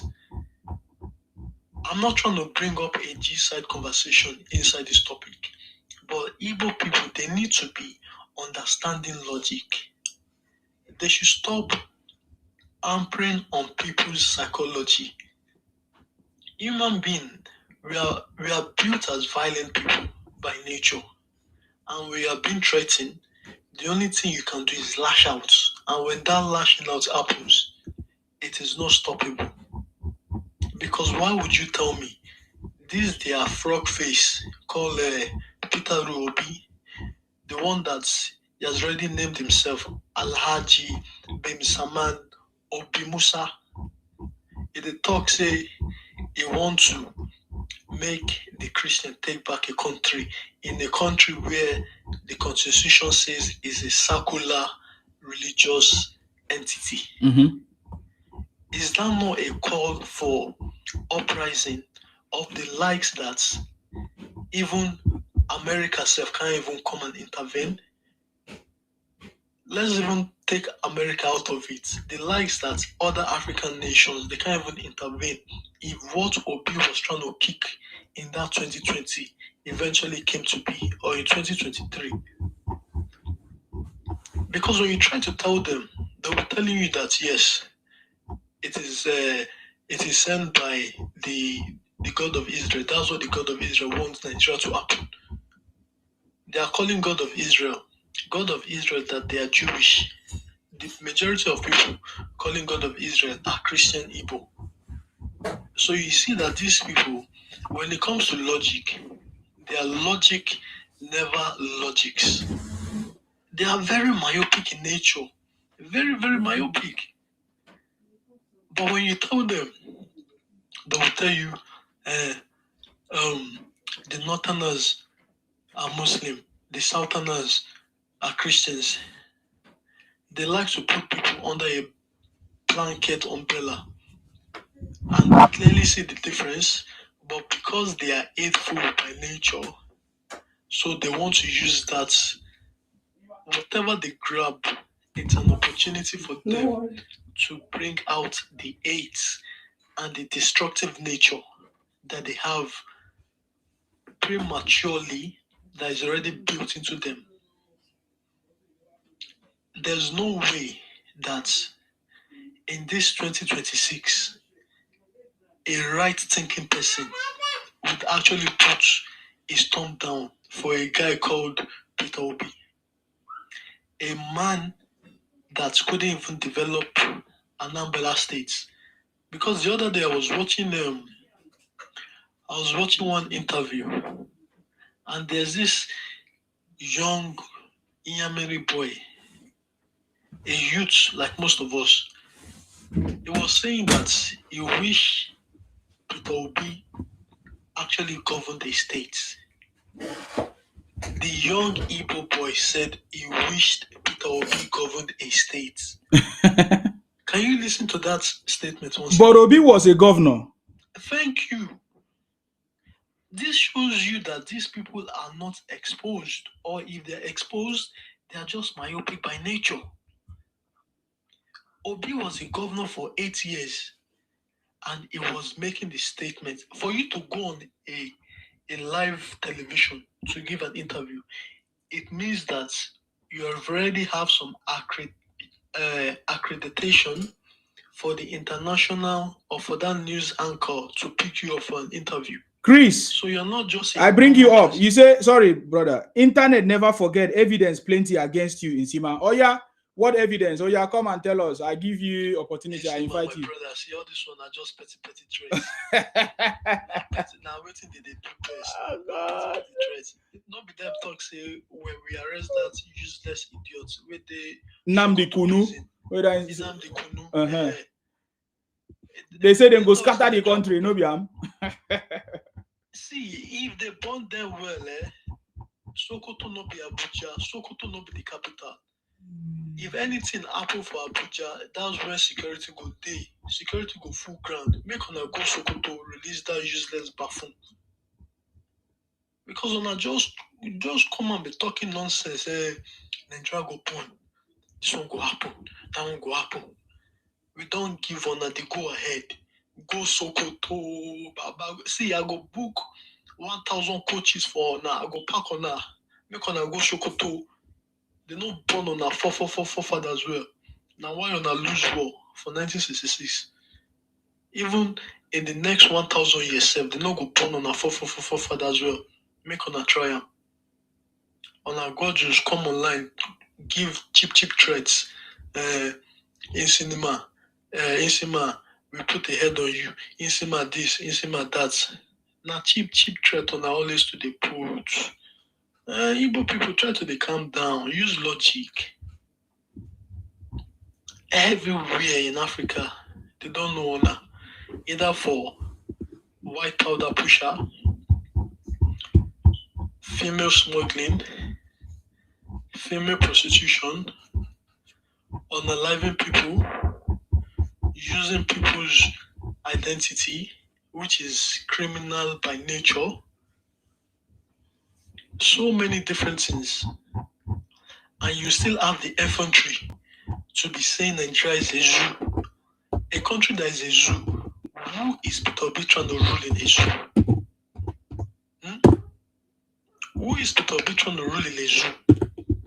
Because if you are calling us a zoo, you can't rule a zoo because zoos are not meant for people that are rulable. So if Peter Obi wants to rule a zoo, make him go create his own zoo for Anambra and rule on her. He don't rule on her for 8 years. We saw the effects. He got all of you drunk. He built beer factory everywhere. Make on they drink like mugus. Now why on no get sense even up to today? Is the legacy Peter Obi wants to live all over Nigeria. Build beer factory from north to south. I trust Northern Asia. They go swipe him from head to bottom. They go swipe him down. However they want to, and they go give him front, back, left, center. Now with the south, we see they manage on her. We see they try to package on her. And I see they behave like say is on our way to the creator of the world. We go show on her, don't worry. We don't start. Propaganda for propaganda. Bars for bars, blows for blows. Wherever on our one put leg, our leg already done the ground. It done the ground. And this is the blueprint. You guys, we've gave you guys since 2012. The first time I ever watched Nnamdi Kanu started his propaganda campaign. From 2012 to 2020, that one is 8 years. From 2020 to 2025, that's 5 years. 8 plus 5, that's 13 years. Plus 1, 14 years. We don't give honor Nnamdi Kanu good 14 years. Make him package the propaganda for the entire world. Make the entire world see. But it looks like I don't feel for an mission. The simplest thing of you guys even pushing propaganda self honor is not, you people are not good at it. So what are you people good at? It's only for drinking beer and then coming online to be spewing rubbish. We gave honor the simplest task. Come up with a good propaganda campaign entity. We on our face you say yes, this is our stronghold. We get this one, bars for bars, bows for bows. On a no fit do anything. Now we don't enter 2026, Your the Kunu, the talking mouths for na foolishness. He the shokoto. Make another one come up with the ground. And the way we go deal with this one. The canon a life sentence, this one a death penalty. So make on a listen and listen good. And I thought they said they want to appeal. Now, propaganda. See, see, my brother, I don't tell you, say we don't give them 14 years. Make them come up with a strong entity for propaganda entity. They know if you do one. Appeal for where? They know burn them well. Make them appeal. Make them appeal if they burn their forefathers well. Their forefathers will we use like insecticides in order for us to put these fertilizers on the soil for the crops in 1966. Made them go with their forefathers well. Made them go happy. Made them go happy if they burn them well. Not only social media propaganda and all this talking piece like dogs, they just fool online social media. They have no substance. They've never had substance. No be today, no be today. Your mouth. No be today. Talk shit. No be today. Come on, like, talk nonsense. See. Small boy. Talk nonsense. Small boy, listen. Small boy, listen. Every time you come online, you gonna talk shit. Small boy, listen. You know they grow. You where you there online? Go walk. Go walk. Fight for You go they online. Go walk. We don't bust on another campaign. So you go We insult don't people. bust on finish. So let me educate you some more. Look at you. Let me educate you some more. You don't even get so name. So you don't lie. No, Chris, listen. Arab. No me say because I did nice with you. No me say because Is Nnamdi Kanu not a criminal? you go just the open mouth. Is Nnamdi Kanu not a criminal? The Canada criminal. See, your baby don't they come out. Nnamdi Kanu, he be father of all father of criminals. Right now, he they spend life in jail. And wait till if you do. Chris, shut up there. They talk to you. Please pay attention because I know majority of you, your IQ day of orangutan. Majority of you. Okay, Chris B, wait for your turn. Apple, hold on. Can we hear from 40? Because 40 has been here for long. 40 men. What do you have to say? 40 men, unmute yourself. What do you have to say? 40 men. You can hear me. Your voice is too low. I know as an Igbo man, what do you think? If you are Igbo man, Abi? We can't hear you. Yes, I'm Igbo man. I know you are Igbo man. How do you guys feel? Yes. Listen to my question. How do you guys feel that after 60 years, you guys are still foolish and stupid, demarketing Nigeria and running propaganda, even going to America to lobby? The same thing that your forefathers did, even with the education that you guys have. How do you feel about the stupidity of your Igbo brothers? Go ahead. Okay, thank you for calling us stupid. But I thank God the world is not noticing what is happening. Thank God the US, the Israel, and every other concerned country. Answer question. Maybe don't be doing all this intro. I want to what's happening. Intro. And we all, and see, we're not making any anti-threat anymore. It's no more anti-threat anymore. I took my time to listen to Apple Pie, what he was saying. I took my time to check his profile and everything. It's even a non-identified account. So your foolish brothers don't delete 4 of my accounts. I'm not insulting you, please. We're not insulting anybody. I will insult you. No be better for you. I took calm down now, please. Now let me talk to you now, please, man. Now, I'm not insulting you. I can't fight you. My joy is that that's why they delete your account. Because you are nobody. my joy today. For your That's why we deleted nearly 1 million. You're not fighting.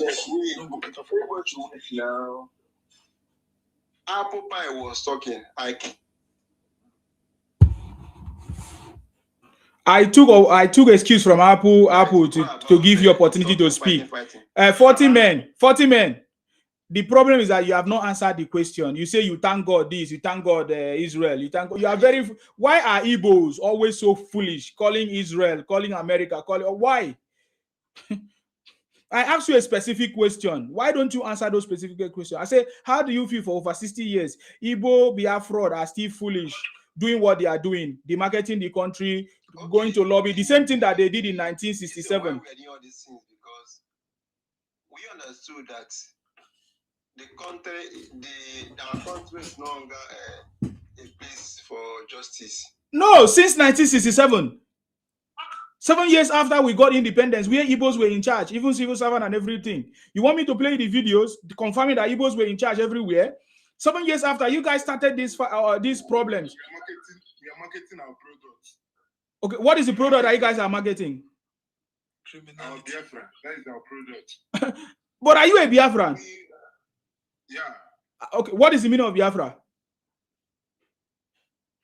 You don't mute. You want to go Google them? You want Google them? 40 men. Oh yeah, answer, please. Let's move.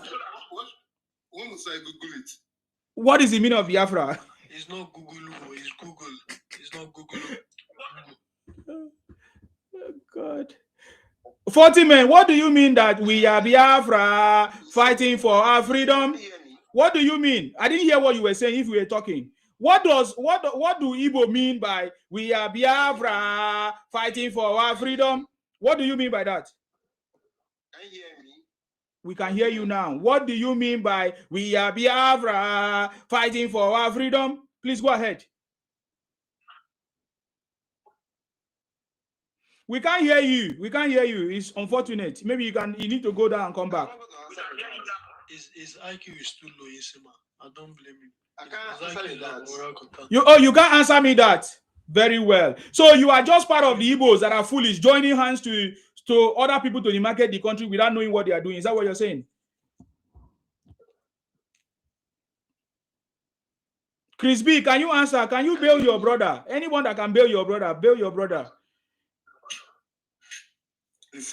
I asked you, what does Igbo, Chris, what does Igbo mean by we are Biafra fighting for our freedom? Can you answer that question? 40, see, when great Muhammad Buhari unalived nearly 200 Biafra's idiots when on the protest during Buhari's presidency, the world didn't do shit. So if on no get sense, on should continue. This application, where the documents say, shut up. You know, the world didn't do shit. So stop coming and telling us say the world is watching. Nothing will happen. Nothing will happen. If Buhari feel to that, we could do even more. Nothing will happen. Where is that your Buhari? Listen, Buhari no white man. Buhari don't reach the age. Buhari don't reach the age where he go peaceful. Where he keep short. It's more than 6 feet on the ground. Listen, let me tell you stupid people something. You think say what care about you? You are a black man. You mugu. Answer your question. Okay, you Google it now. Have you gotten the answer? Please, Apple, allow him to answer. What are you answering? Which one are you answering now? Okay, I want to start from the first one I asked. But before then, please talk to this unidentified fellow to keep. Oh God, no, don't attack any of my guests, please. I asked you a question. Can you answer straight? Which one are you answering? Are you answering? Are you telling us the meaning of Biafra, or are you answering? We are Biafra fighting for our freedom. What does Igbo mean by that? Just like I said, 1967. That is after 7 years. After 7 years after independence, Igbo started causing problems even when they were in charge. They were in charge of civil servant, they were in charge of everything. So, and Ojukwu, the coward, started it, and Igbos joined him with his stupidity. In 1967, now Igbos claim to be educated, have gone to school, have wealth, but they still continue in their stupidity and foolishness, demarketing the country and lobbying foreign bodies against Nigeria. Are Igbos ashamed of this? Or what do you actually want? What do you mean? So, you don't even know where you stand. Yeah, go ahead. Sima, you don't even know where you stand. Your people deny you. People from Cross River, they deny that they don't know you. You're from Cameroon. Can you bring it and show me who is denying me? Can you bring it? Oh God, wait, Chris, wait. Let the 40 men answer question first. Don't bring nonsense talk here first. That's not what we are talking. 40 men, you say you have the answers now. Please give us answer. Okay, we're talking about we are Biafrans and all. We are fighting for your freedom. September 1967. What does that mean? Yes. We are no longer fighting for freedom. We are inviting the awareness. Like we are trying to create awareness for the world to see what is happening. You know that even the man that spoke about genocide in North is not even an Igbo man. The world is no longer who is fighting, who is not fighting. This time around, we are no longer fighting. All we are doing is just to create awareness. Thank God, the world, the Israel, I want to answer this 40 after you finish. I'm telling you talk now. You're talking. Well, I don't know why this NT-verse is talking. I don't know. Talk. We are not make educate you small. Wait. I'll let you finish because I made the talk before you go. Let me educate you small. My friend, this is shut up. Please keep your mouth shut. You can't get me. Listen, you are just about when you I can't bow for them. I can't you're fighting for. You're fighting for your fighting. Hold on, Apple. Let him finish. You will talk. 40 men, don't insult my guest. Please answer my question. Try to answer my question. Can you allow this fool to keep quiet? Let me talk. Okay, go ahead now. Respond to my question, please. Can't you see this guy is just making noise? God. Okay, let me talk. Sima, I want to ask you a question, Sima. Why you have not answered my question? Shut up. You have not answered my question. You want to ask me a question? Why are you interfering in Nigerian problem? You from Cameroon? Your people deny that you from Cameroon. Boy, shut up. Make 40 answer question. I beg. Shut up. 40 men, can you speak? You can't speak. Did you not? I thought you were Igbo. Did you not go to school? Answer my question. What do you answer? What do you ask me? You are just asking. You're not asking anything that question. 40. Okay. Can you see Igbos have been brought to the panel and they are very foolish? They can't even help themselves. Okay, Apple, what do you want to say? Go ahead. Okay. Now let me educate this 40 that is a Mugu. Number one, in this 2026, you see the fight for recognition. Can't you see how foolish you are? You are very, very foolish. Go and check when Israeli state was founded. Because when I talk to you, you are Jew, Abi, because you are foolish Jew. You don't know who you are. Majority of you baboons. Israel that went through a genocide, their state is recognized. They have international power. They have international. That's how Biafra is recognized. Shut up. Please stop interfering. I gave you opportunity to speak. You did not speak, or except you want me to bring you down. Please. When it's your turn again, you come back. Yes. You know, majority of you are foolish. You will just be unaliving yourself for no reason. For a stupid Biafra that your Ojukwu have told you is dead and buried. He's dead and buried. Shut up. If I educate you small. Your Biafra is dead and buried. Let me finish. So you can't be fighting for recognition in this 2026 with Israel is already recognized long time ago. The Israelis are not talking to them, make them say, oh, we are fighting for recognition. That one are baby talk. Because when I no get power, when I no get level, when I just be a slave, where you just come on social media and be crying, you be lamenting up and down. You be lamenting up and down. See your 40 men, keep quiet. When I gave opportunity to speak, you couldn't speak. Why are you interfering when somebody's talking? Please, Apple, 2 minutes to round up because there are other people here that want to say something. Thank you, sir. Thank you, Mr. Sima. 40 men, let me just nudge you of this. Don't be so foolish. Because your Juku have told you. If you guys dare what you guys are thinking of daring again, there might not be any Yamedi left on this planet. Or let's say in the space they call Nigeria. It's not that we're going to go blood for blood. We are just going to deport on her to Equatorial Guinea or to Papua New Guinea. We are not the chop human being for there. Make her go chop on herself. We don't want your shenanigans. Your nuisance and mediocrity, it has come to an end. We've given you guys 14 good years. Make on our push all the propaganda on our own push. Nigerians now have been on social media for less than 1 year, and we've seen the effects. Just like the way we beat you people in 1966, it's the same way we are flogging you people in 2026. And we'll keep flogging you people. On a no one get sense, we go put sense inside on our head and go and fix your southeast. You won't see, go and drench your sea. The money where Obi save for 8 years, tell Obi to bring that money. You should go and build seaport for now. Tell Obi to bring that money. You should go and build airport for now. Tell Obi to bring that money.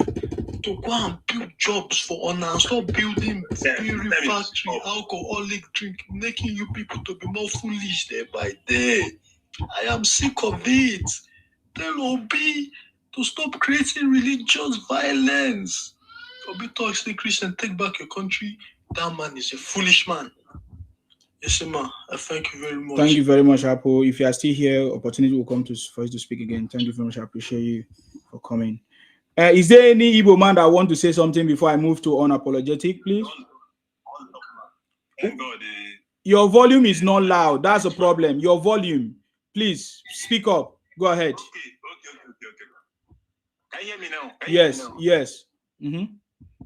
Okay. Let me just start from saying, bringing me up your life. I've been waiting to speak with you.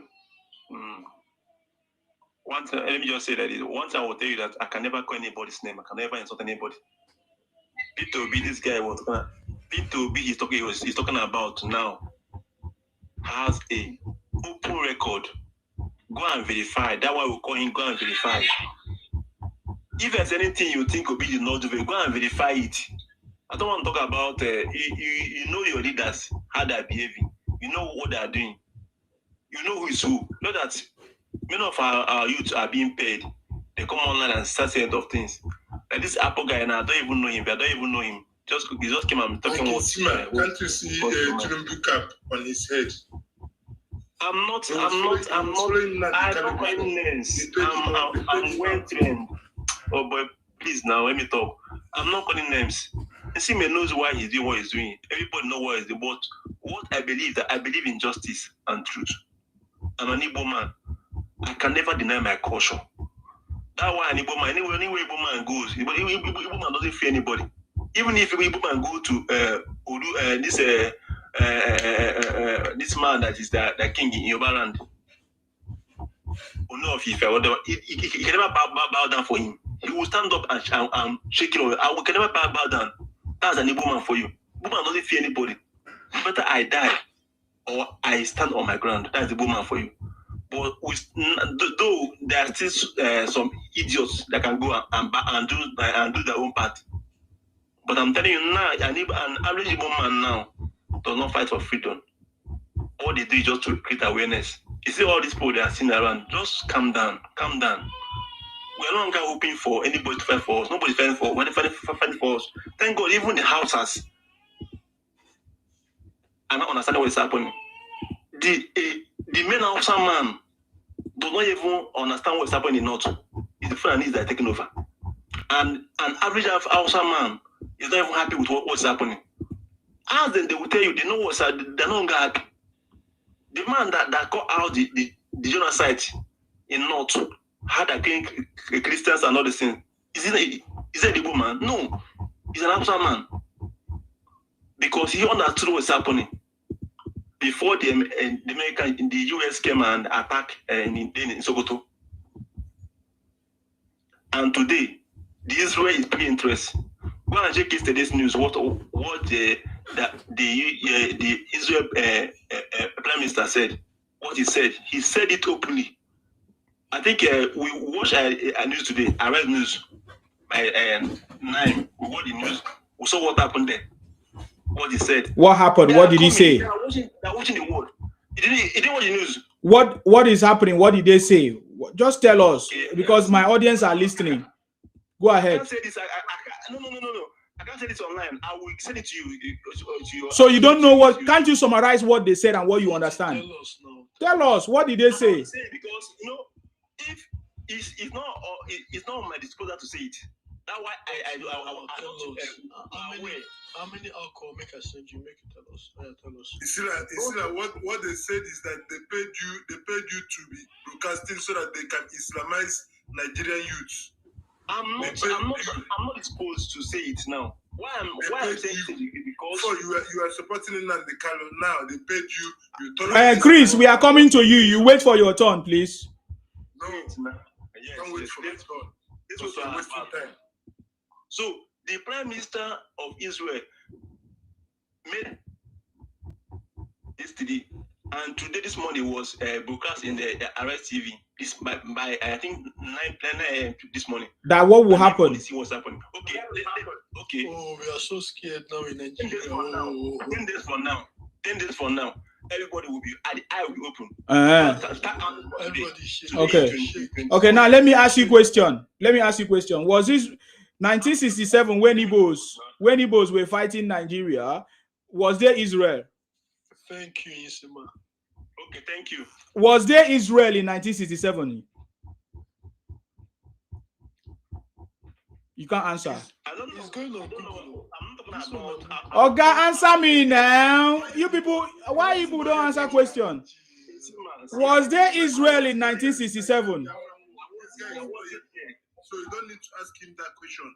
Okay, since you 40 men, we don't have time. You are so dull. Igbo people are so dull to respond to me. Please, your time is up. I'm going to Chris B. You have been itching to speak, right? Can you answer this question? In 1967, when Igbos were foolish, showed their criminality in Nigeria, and Nigerians did not understand them then as attackers. Anyways, was there Israel, America, and all of that? Why is it that they did not help you to conquer Nigeria?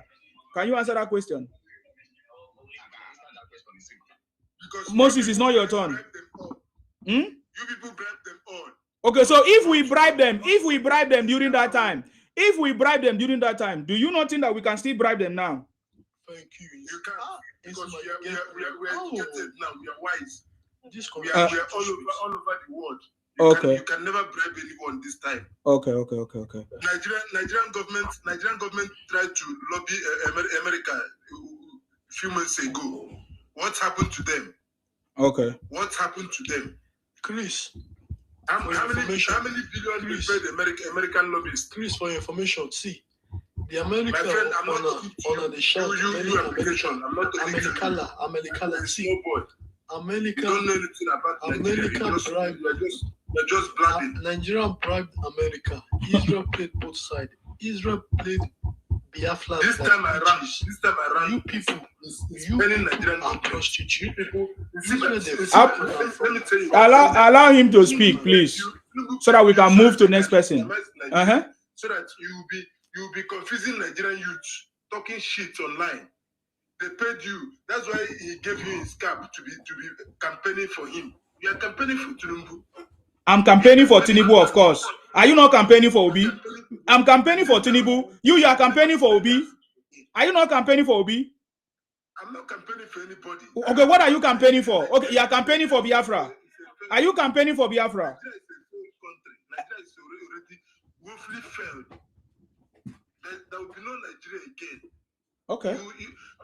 Just mark it somewhere. I'm telling you, you people can never bribe anybody. America is wise now. Israel is wise now. You're still a baby. Let me. No, you are not. Apple, allow him to finish, please. We need to move. Yeah. You said that Nigeria is failed, Abi? Because you people want to Islamize Nigeria. You people want to bring jihadists in Nigeria. That's why you are campaigning for nonsense. A young boy like you that's supposed to be talking truth. They paid you. You were supporting Nigeria before, Sima. I followed you. I followed you before. You were supporting Biafra with full blood of your body. You were following. I don't know how they get you. They paid you. I don't know how much they give you. So when I was supporting you, how much did you pay me? Can I ask you a question? No, I'm asking you. When I was supporting you, I'm asking you. Do you want me to mute you now? No. I'm asking you. When I was supporting you, how much did you pay me? Can you answer? You never support me. So you say that I was supporting Biafra. I'm asking you because if you mean that anytime you support somebody means that they pay you, right? I'm asking you. When I was supporting Biafra or Nnamdi Kanu, how much did you pay me? Can you answer the question now? Or mute yourself and answer that. If you cannot answer, I remove you. Because when you say I was supporting you, and if you can't tell me how much you pay me, then if I'm supporting Tinubu today, then how do you know how much they pay me? So I'm asking you, when I was supporting Biafra and Nnamdi Kanu, how much did you pay me? If they didn't pay you, why did you turn back against Nnamdi Kanu? Why? Because I discovered that Nnamdi Kanu is a criminal. That's why I turned back. See, you are just wasting time. When I'm talking, you keep quiet. You said I supported Nnamdi Kanu. Yes, I've never lied about that. You say I'm supporting Biafra. Yes, I did. Because Biafra has nothing to do with Igbos. Based on my... Okay, wait now. Let us talk about it. A young guy like you. Oh, A young guy like you keep saying a young guy. What are you talking about? What do you mean a young guy? Yes, I'm a young guy. I'm supporting President Tinubu, the master strategist, the transformational leader that we have in our time. I cannot miss this legacy. I cannot miss to be part of this legacy. Who is the owner of this? Who owns this cap you are wearing? President Tinubu. This President Tinubu. Yes. How much did they pay you to turn against Biafra? Because before he doesn't need to tell me to turn against Igbo Biafra.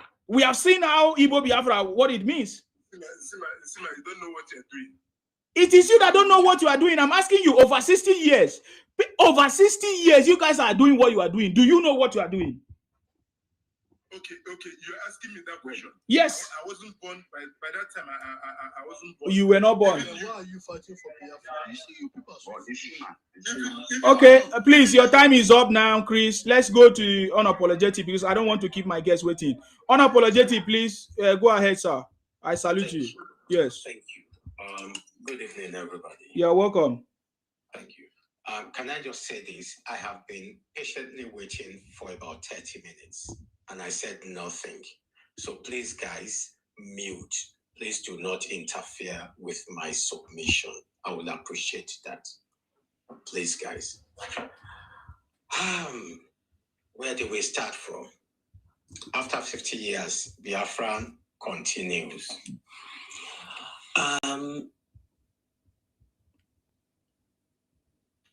It's high time we stop overflogging what needed not to be overflogged. I tell you what, if we say this from today till tomorrow, it's going to change nothing.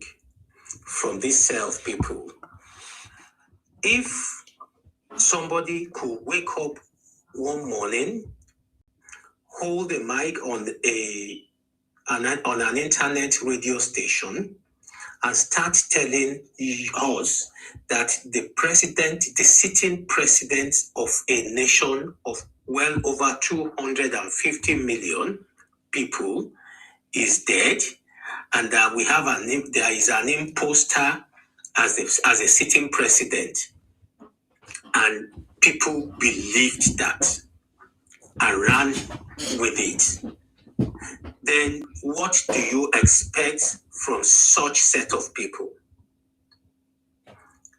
That's one.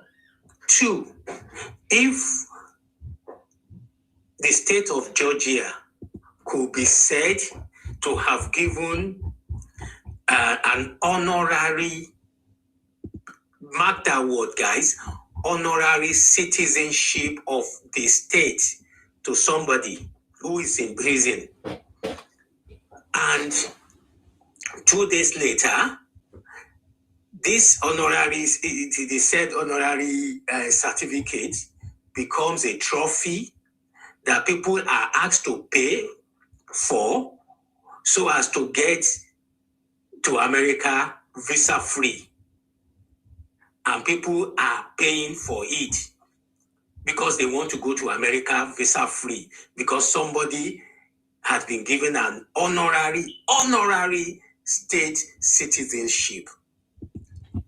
Does that not tell you something about this? The set of people? Guys, if you bank this from today till tomorrow, it's not going to change anything. Because some set of people had been so brainwashed that they cannot reason beyond their nose. They will buy it hook, line, and sinker when it comes to something, anything that is said about that thing they believed in, that utopia they are searching for. If you keep exchanging words with them, trying to make them see it differently, My brother, I'm sorry. keep quiet. You don't know what to say. I just told you to shut up. Shut up yourself, you foolish man. You don't know what to say. I have not said anybody's name. I have not said any tribe's name. I know where you're going. You see how guilty you are. Shut up. Now, please tell me. Chris, why can't you observe the protocol? When is your turn, you speak. No, I can't be here. You've been talking shit. Okay, then get out. You're a thief, Biafra thief. Get out of my platform. Thunder, fire you and your Nnamdi Kanu and Igbo criminals. Please go ahead. Thank you. So, guys,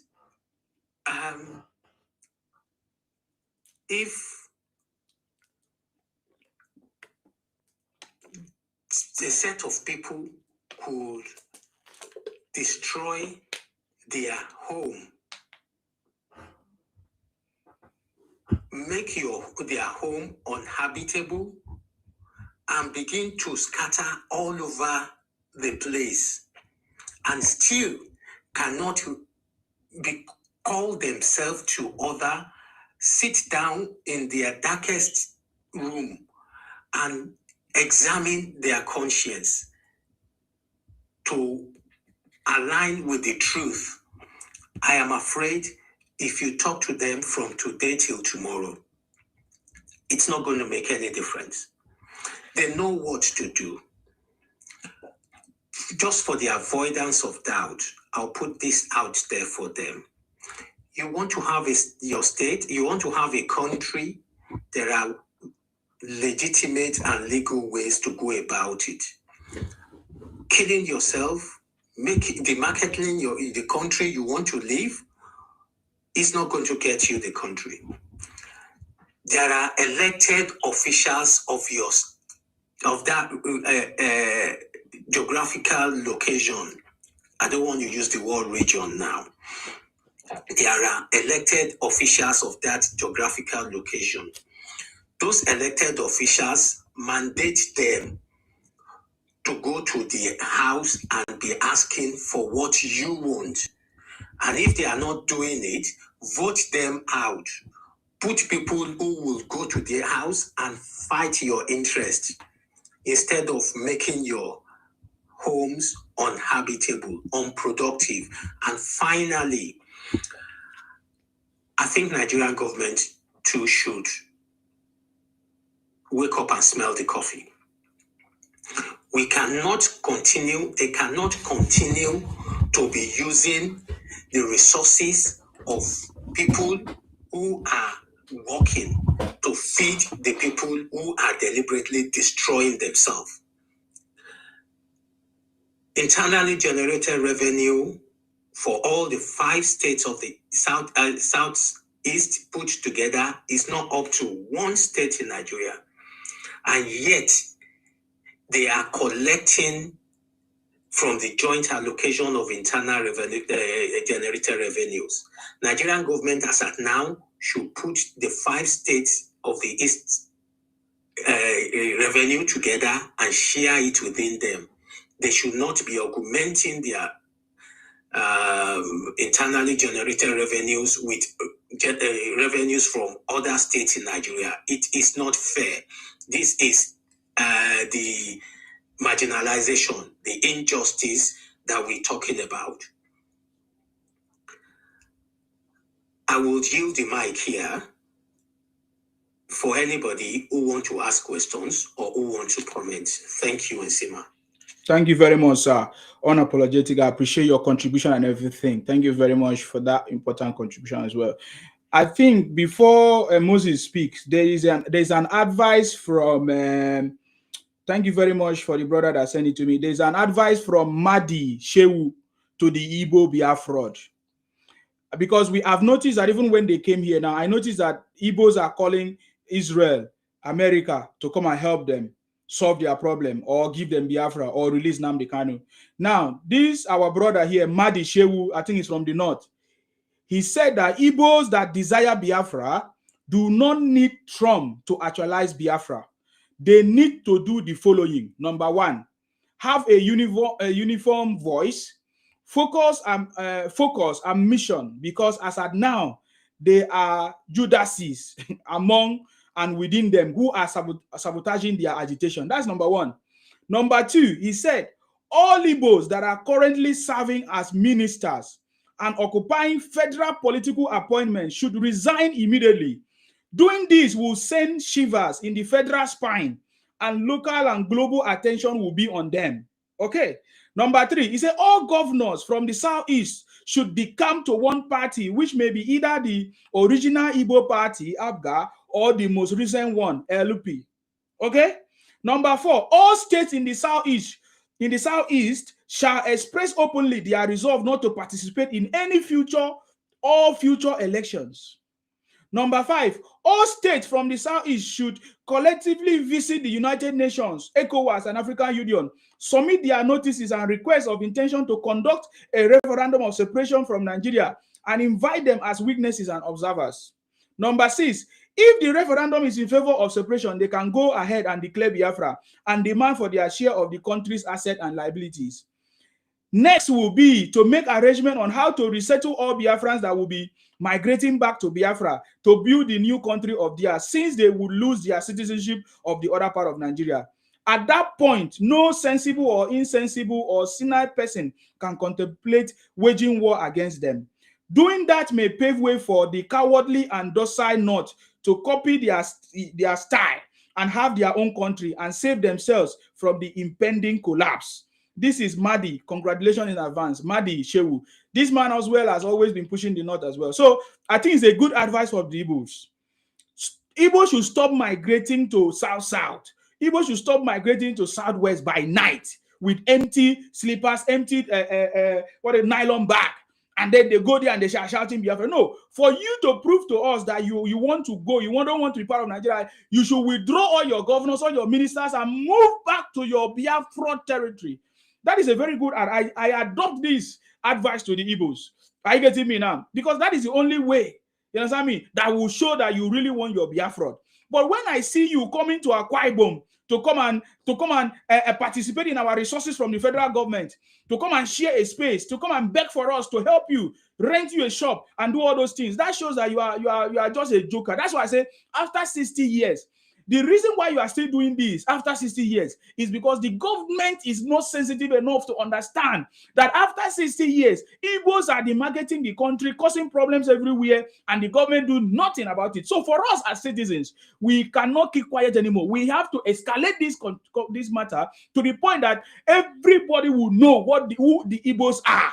After 60 years, the criminality of Igbos continue, even with their education, even with their everything. You say that Nigeria is a failed country, but every day you are migrating to Nigerian territory. You are coming to South-South. You are coming to Southwest. What are you looking for in a failed country? What are you looking for? What are Igbos looking for in a failed country? That is a problem. That's what we are asking. If you say you have your Biafra territory, why don't you go to your space?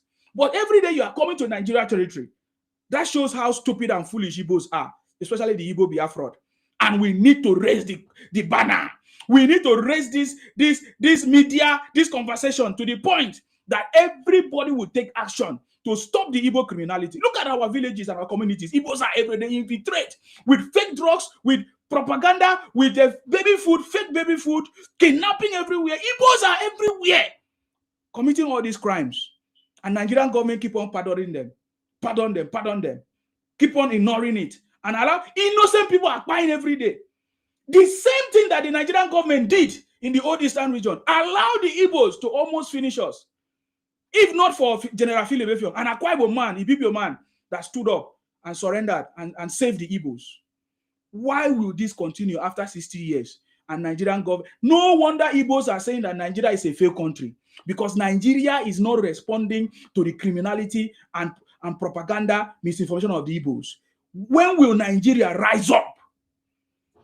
It's a challenge. I put it to Nigerians. It's a challenge. Isma, I beg, please, I want to add one thing to what you said, especially with when you said, when will Nigerian government rise up?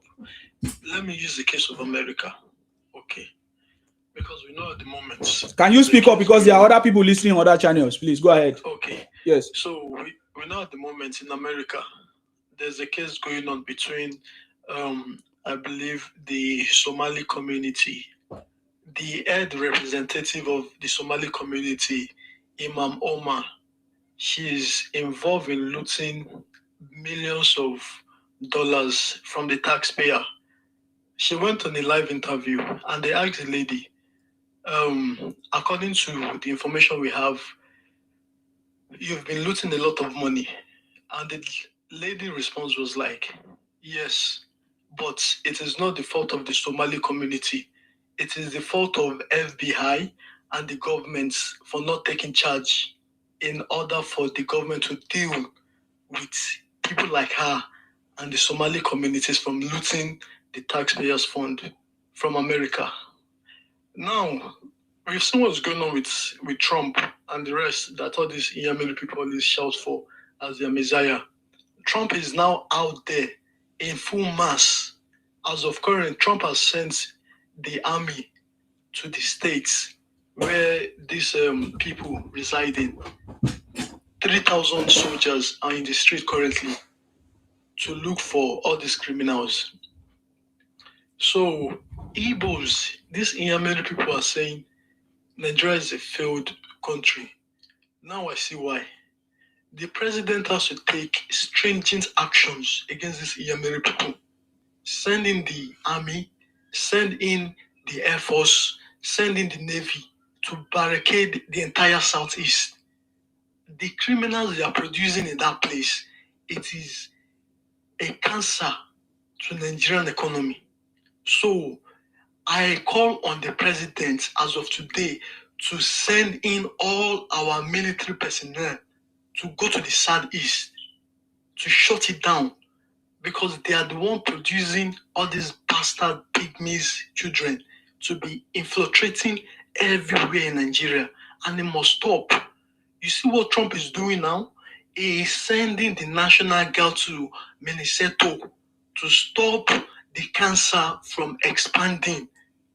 If the president from 1966 would have sent all our military personnel to that Southeast, to this place where they are breeding all sorts of demonic vampires, bloodsuckers, drug pushers, all type of demonic mental delulu people, I swear on God, we won't be suffering from this problem today.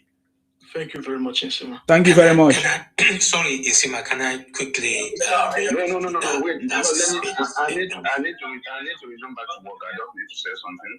Please, don't Insima, please give me a little bit. That's fine. I'll use the mic to you. Yeah, just 2 seconds. You see, Insima, let's tell ourselves the truth. Can you fix your sound a little bit, please? There are a lot of background noise, and is there a way you can fix it?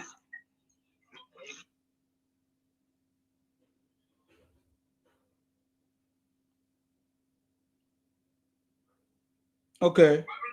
Can you hear me now? Yeah, go ahead. Okay, let's just tell ourselves the truth. When somebody says Nigeria government is a fair government, it's true.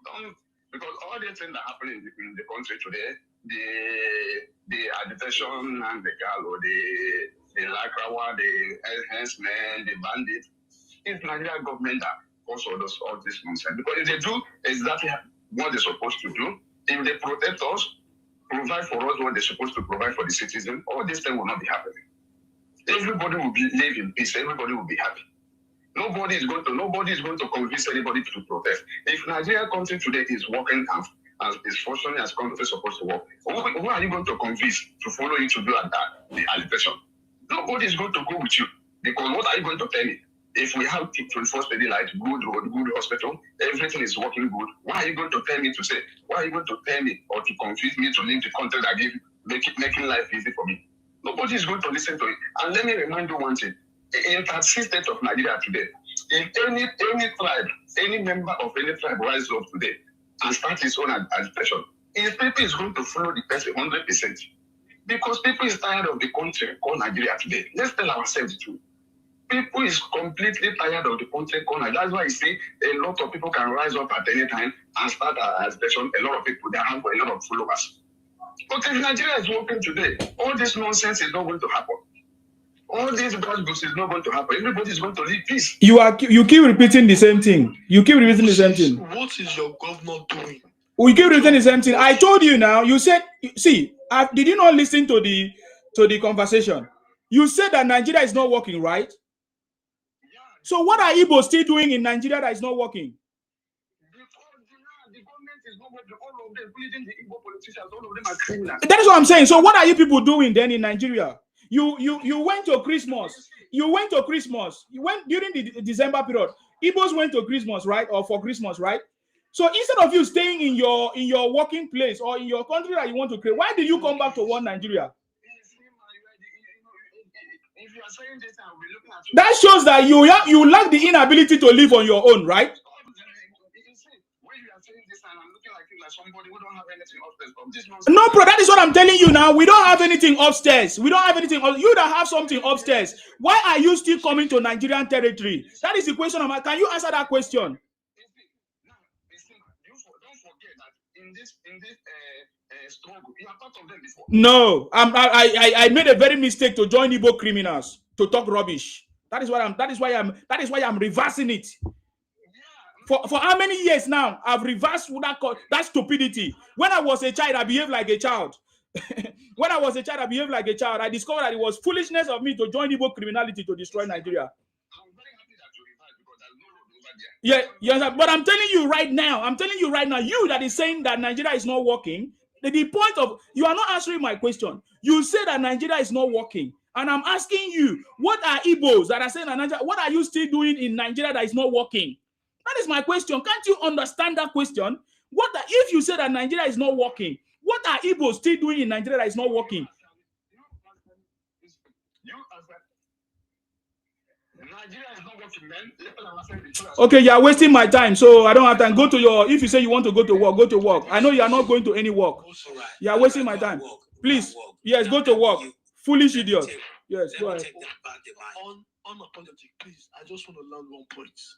Go ahead. Igbo's governors are passing indigenization bills. They want to indigenize themselves in other people's land, and you are saying Nigeria is not working.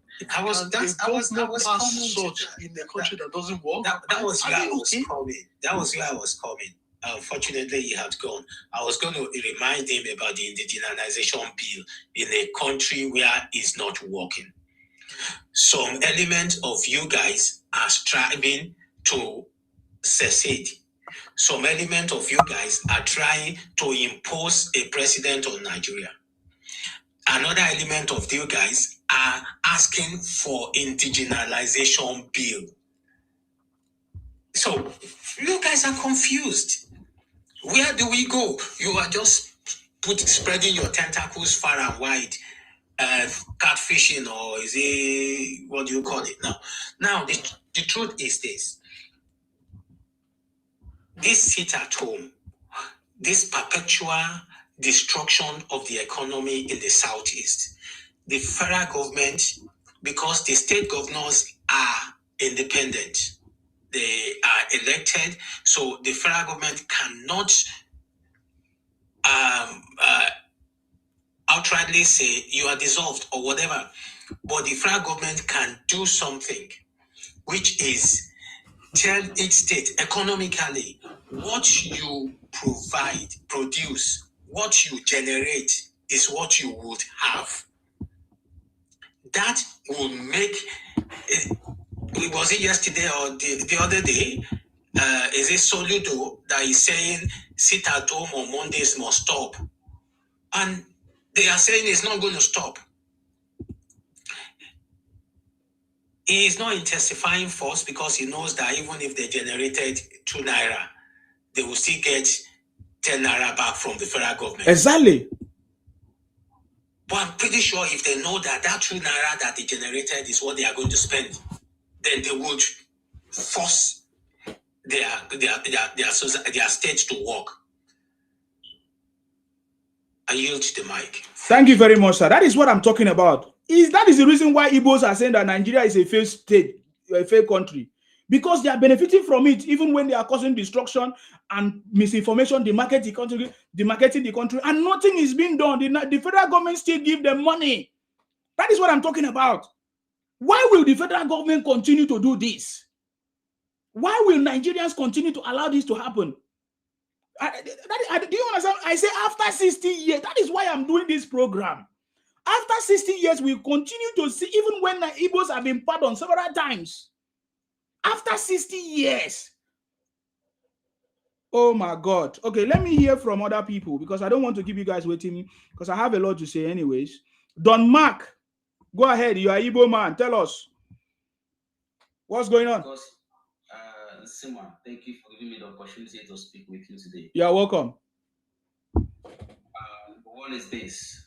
I wanted to know what was your driving force that compelled you to pursue this Biafra agitation previously, right? Because I'm very sure that you were part of this agitation, and from what I can read from, and I'm still part of the agitation. I'm still part of the agitation. I've not stopped. The Akwa Ibom people are Biafrans. The Calabar people are Biafrans in the old map because it was called the Bite of Biafra or Bite of Ebony. So we are Biafra. So excuse me now. Let me answer your question. What are you talking about? You are just repeating yourself as if you're a child. Do you ever hear me that I did not support IPOP or Nnamdi Kanu? I said I supported you guys because you use the word Biafra, and Igbos are not Biafra. We are the Bite of Biafra at that time, the coastal lines, the Niger Delta people. But I listened to Igbos using the name, and I was listening. I want to understand what is going on until I discovered that you guys are criminals. You know, confirming the stories of my father and my forefathers. That Igbos wanted to Igbonize us, Columbia us, and they used the word Biafra in order to Columbia all of us in the coastal area of Niger Delta. And when I discovered what my forefathers, I confirmed what my forefathers said and told us in the story, and I came out and said these Igbo people are criminals. You know, trying to call us a subgroup, a sub-ethnic group under Igbos, calling us Ibonta, trying to change our name from Akwa Ibom to Akaibo, all of that nonsense. I came out, I was very, very furious about it. And I exposed the criminality of Igbos. It's been more than 4 years now, or 5 years, 6 years now, ever since I started exposing the criminality of Igbos and Biafra. You understand me? Why is it that you guys cannot go if you are Biafra? It's a simple question. If Igbos are Biafra, why don't you go? That is why you are always trying to use fake information to impose it on the Niger Delta people, on the Ikwedes and the Jaws and the Bibio people. If Igbos are Biafra, why don't you go? It's a very simple question. You understand? So that is the point. So right now we have seen the same hypocritic criminality that happened for over 60 years. Since 1967 to date, you guys continue to do the same thing. I'm raising a motion that why will Nigerians keep quiet and allow the Igbo criminality to continue? Since 1967, it's been over 60 years. They have destabilized the country, they have destroyed the country, but we still give them our money. Why will the Nigerian government continue? Is that not the reason why Igbos are saying that Nigeria is not working? Because upon all the criminality and rubbish and the marketing and propaganda that Igbos are spreading across the country, Nigerian government still pardon them, still give them money. That is the conversation. So if you have anything to contribute to the topic, go straight to this program is not about me. So if you repeat that nonsense, I will remove you on my platform. Okay? So can you talk about why Igbos are foolish after 60 years trying to lobby America? What their forefathers did in 1967, Igbos are doing today. Why are you guys too foolish? That is my conversation. So go straight to the point. Number one, Sema, you cannot, if you want to remove me, you better remove me now because I'm going to say some certain things that's going to really, No, you can say anything, but don't talk about me. Talk about the topic. You don't have to treat. Listen to me. If you talk about the topic, you are free, but don't talk about me. This program is not about me. Talk about the topic. You should be man enough to really... Can you talk about the topic? Because you are wasting my time. I will remove you. I don't have time for this nonsense. So listen. Number one is this. You should be more concerned about the situation of Nigeria after 60 years. That is what I'm talking about. The situation of Nigeria. Igbos are the one causing problems. That is the situation of Nigeria. What I'm discussing is the situation of Nigeria. That Igbos are criminals, demarketing our country, running propaganda everywhere, and the federal government still allow them. That is the situation of Nigeria. Look at the situation of Nigeria. It was just recently that Nnamdi Kanu was captured and imprisoned for life imprisonment. Is that not? That is the situation of Nigeria. What I'm saying is the situation of Nigeria. Today, Igbos are sitting at home every Monday, which means they have destroyed their economy. That is the situation of Nigeria. And but because they know that they will still collect money from the federal government, and they continue. Is that the situation of Nigeria? You are talking nonsense, man. You don't waste my time here. Get out of my platform, man. You're wasting my time. Please, DJ, go ahead. I don't have time for criminals, Igbo criminals. Stupid bunch of criminals. We will deal with you people. You think that I'm joking? Whenever I do something, don't think that is a joke. There's a reason for it. Go ahead, DJ, if you are there to speak, please. Okay, DJ is not available. Let's go to Abogi Talk Too Much, please, sir. Go ahead. Long time, Abogi Talk Too Much. I salute you. I still see you're still in the struggle. Yes. You play the music to their ears, even when they are sleeping. When they are dreaming, they are sleeping, they'll be hearing our voices. When they are walking, they'll be hearing our voices. In diasporas, they'll be hearing our voices. You see, I don't have much to say, but the only thing that is really, that is pondering, that I'm disturbed about, is how can a generation of people that say they are very intellectual, minded, capability of, they are the smartest, they are the leaders, they are the developers.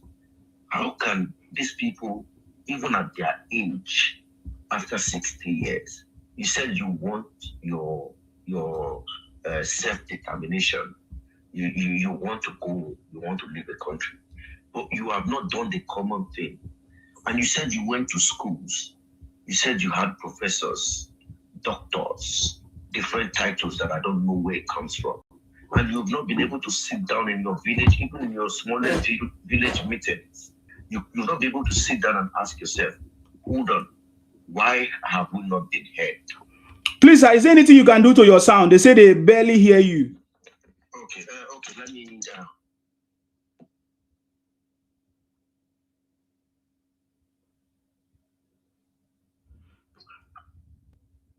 Can you hear me now?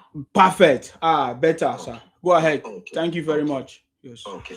So now, these people have not been able to sit down and look into themselves and say, hold on. If I want a divorce, if I get married today and I'm not happy in this marriage, if I want a divorce, there are legal ways on how to get myself divorced. And I'll be granted because I have the right to say I'm not happy in a marriage. I want to end the marriage. It is my right. So why am I not going through the right channel? Is it that the book that every other person's read different from the book that I read? Hold on. You are saying you want to leave. Nigeria is not working. But your candidates, your senators and everyone is still going to sit in the summit, in the round table where Nigerians are, to collect our resources and bring it back to you and share it within your place. Then after you finish eating it, you will come back to social media and everywhere in the hook and crowns of the world, and you start derogating the name of this beautiful country that we have. We only have one country, which is Nigeria. You said the Nigeria is not beautiful for you. Now, in your village, your 5 southeast, why can't you just come together? You see those, your senators are not more than, you can singularly count them out. Your ministers and all that. Tell them that we don't want to see you in that meeting anymore. Do not go there and take anything that's got to do with Nigeria, from Nigeria. All you Southeasterners and the Southeast North, in all every other regions, go back to your Southeast. Maybe your voice will be, it will resound the message. And then maybe the international community can start listening to your jargons. Because you are going to the international community to say Nigeria is not working, you are Biafra, but you are holding a green passport. You are holding a Nigerian passport. Why can't you just single-handedly take your passport and send it back to the High Commission that I would not need your passport? I don't want to be Nigerian. It is my decision that I don't want to be a citizen of your country. It will be fully understood. And trust me, if you send your passport in, you would not step leg back into Nigeria. And that is what the Constitution will do, because you ask them. It is what you tell them they will do. You said that I don't want to be a citizen. Okay, we'll take our passport from you. Then you go find a passport that you can use to be traveling the world. Or maybe you'll be traveling through seas and water. Or you want to swim from here, go your Ghana and all those African countries where they go push powder. Just common sense. Even if you want to leave a country, must you go this way you are going? Even if I want self-determination, does that mean I should be enemies with the people I was once called or identified together with? Common sense. Your region has been unproductive. You said your people should sit at home every Monday. Like as if your people sitting at home every Monday would make my mother that is in Edo State hungry. My mother has her business. She will go to work. You cannot come to South and say sit at home. If you get 7 words, come then. You can't tell us sit at home on Monday. Whether they don't go hang your head for sticky. You get me? So you do that in your place. But do the right thing. Do your consensus. Stand in one voice, just like the way that the Oga that sent you the message just now, Isema. You read it. That message was so explicit. It was clear. I understood what that guy said. Simple. Do the right thing. Not come social media, come they shout. People that how intelligent these people be. Where is your 800 armor tank?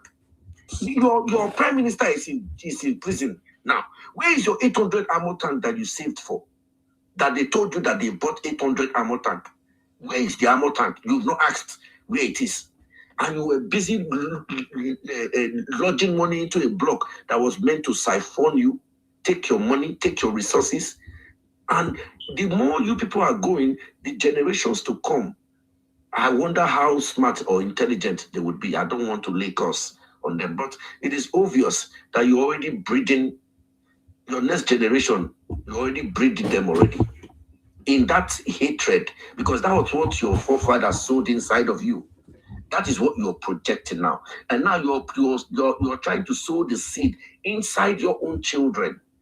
Okay, now if you really ask me, Oga Igbo man, any Igbo man that is under the sound of my voice, how many of your people they really patronize your business?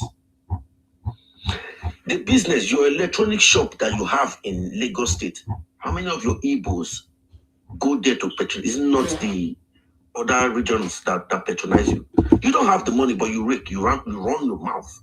You see, when they say pride comes before a big fall, and that's what's happening to you now. Because of small money where you don't make from your business, ego don't come on you. Now, the pride now will come on you now. Now it won't destroy you. Because at the end of the day, your Southeast, how many of you have a business there? Before you stay in your Southeast, before you open your small shop for your Southeast corner there, you don't run come out, go Port Harcourt. You don't run go Edo State. You don't run go put spare parts for Abuja. You don't run go put spare parts for Lagos. Why can't you sit in your region? Nigeria is not working. And to be honest, most of these erotic idiots that are going about this agenda, most of them, they are in their Southeast there. Most of them they don't have exposure. They don't really know what it takes to run a business. Some of them are Oga boy with this inside store. He don't fit buy internet. It's that inside store there, they follow him, see my they talk here on social media. You get me?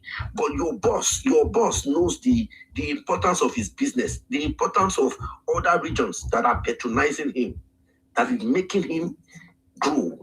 But you said your Southeast. Look at your Southeast. Your South, look at it now. Can you compare your Southeast to 5 states in your Southeast to 1 state in every other region? What is your IGP? What are you contributing to the federal government that you are shouting that you don't want to let people hear what America, Israel. What does it? You think Israel wants to give a hoot about you? Israel don't know you. Israel knows Nigeria. Israel is in good relationship with Nigeria as a sovereign state. Israel does not know Biafra. Why are you guys acting like when I not go for wars on school? When I just come social media, Israel said Nigeria should. Who gives? Even America does not have the right to even interfere into a sovereign state. And you come here on the social media space and you think everyone listening to you is dumb or has the same mentality or the faculty that you are using to you are talking like you work out with your brain on you mash your brain for ground under your slippers. You want to live, you want self-determination. Just go through the right way. If you write down for Google will give you how to ask for self-determination rather than fooling yourself in the social media space. You cannot tell your senators to sit at home. Are you not the one that elected them?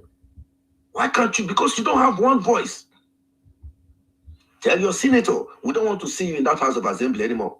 We don't want anything that has to do with us to do with Nigeria. Let us make a resound voice like we are one. That we want to live. We want our own self-determination. And then you see if Nigeria no go answer you. You can't sit here, come social media when your minister there for Abuja, they with the pot belly, they collect money from federal government posts. Then you come to social media space and start running your mouth. Hey, Nigeria is not working. Nigeria is not working. Nigeria is not working. Then you stay in your southeast and make your southeast work. I bet to yield the mic here. That's all I've got to say. And if I have so much more to say, I will come back. Thank you. Thank you very much. I'm going to talk too much. I appreciate you. Thank you very much for coming. God bless. Okay, can we hear from Fab, please? Fab, are you there? Let's hear from you, sir. Thank you very much. Yes. Yeah, I see a lot of these people from the east shouting that they want airport, they want seaport. And I keep asking myself, when did they start thinking about this? The same people who is hailing Obi that should have used the money he kept in his family account to build that, to build hospital for them. He didn't use the money and celebrated him for him to be a financial keeper. And now shouting that they need hospital. What should they have done to Obi that they are marketing? They're supposed to have thrown him in a dustbin. That he has not done what is meant to do.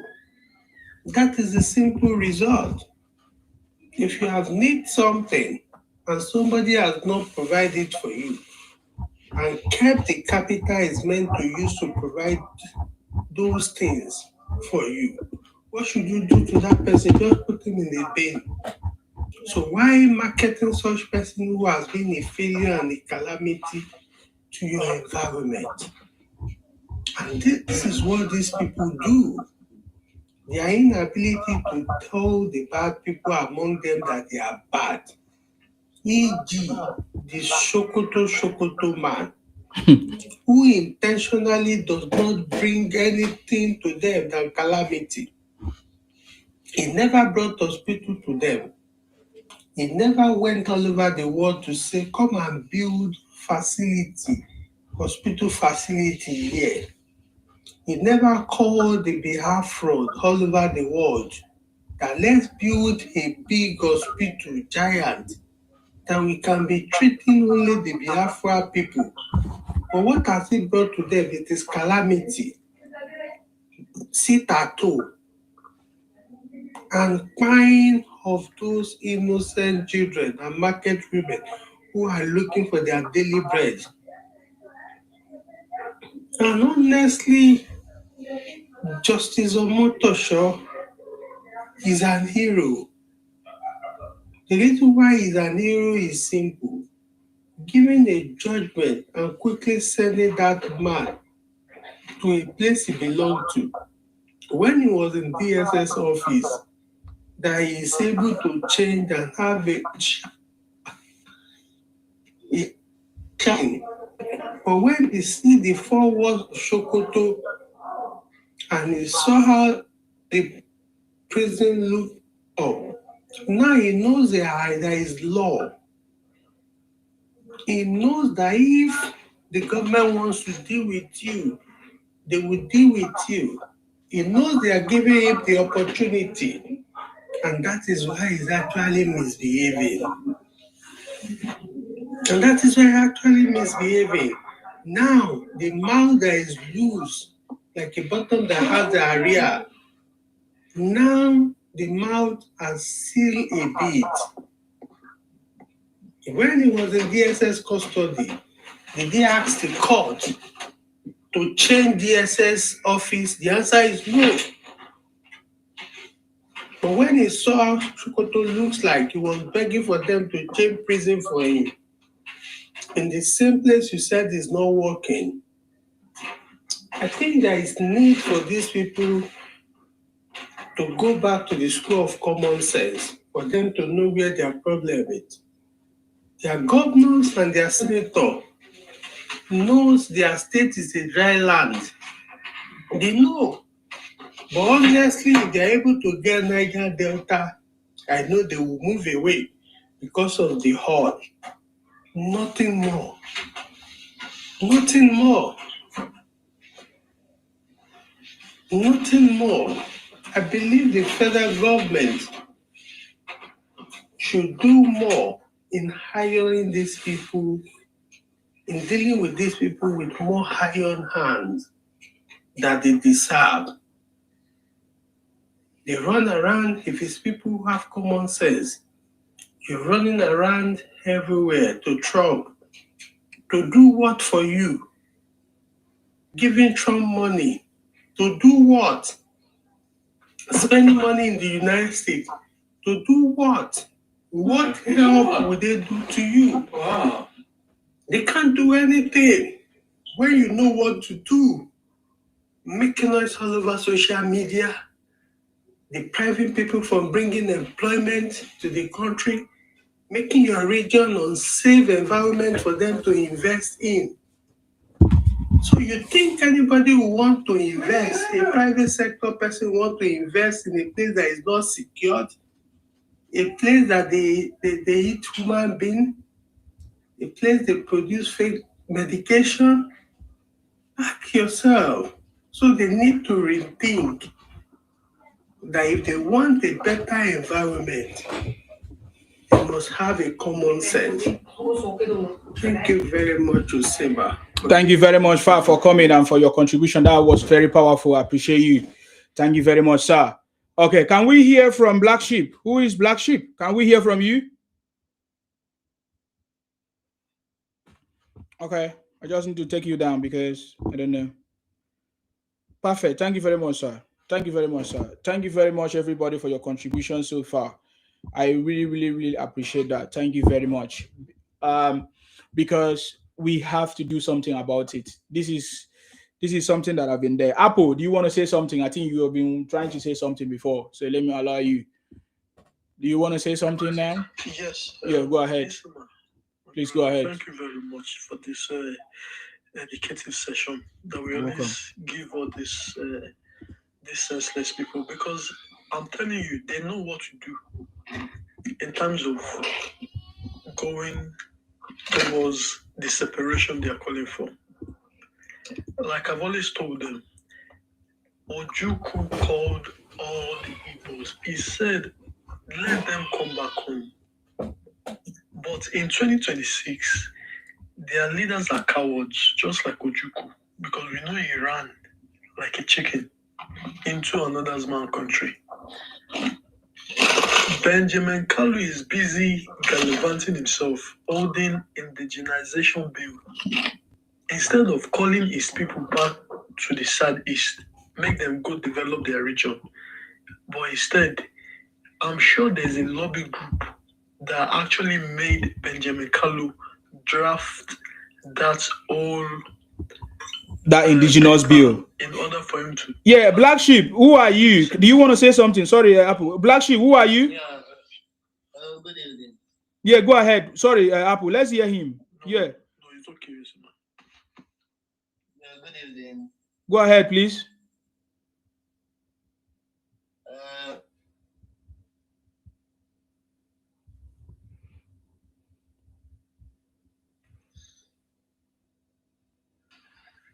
We can't hear you. We can't hear you. I'm sorry, I've given you opportunity many times. We can't hear you. So I have to take you down. I don't know your mission here. Instead, Niger Watch, let's go. I can see you are supporting Obi. Niger Watch, tell us. Go ahead. You know, unlike some motherfuckers, we are consistent. We've been with Obi for a long time, and we are not having any intention to change our minds. You know. Yeah, that is good. You can support your candidate. That is a good thing. That we are not having any problem with that. We're confident. So, what are you confident about?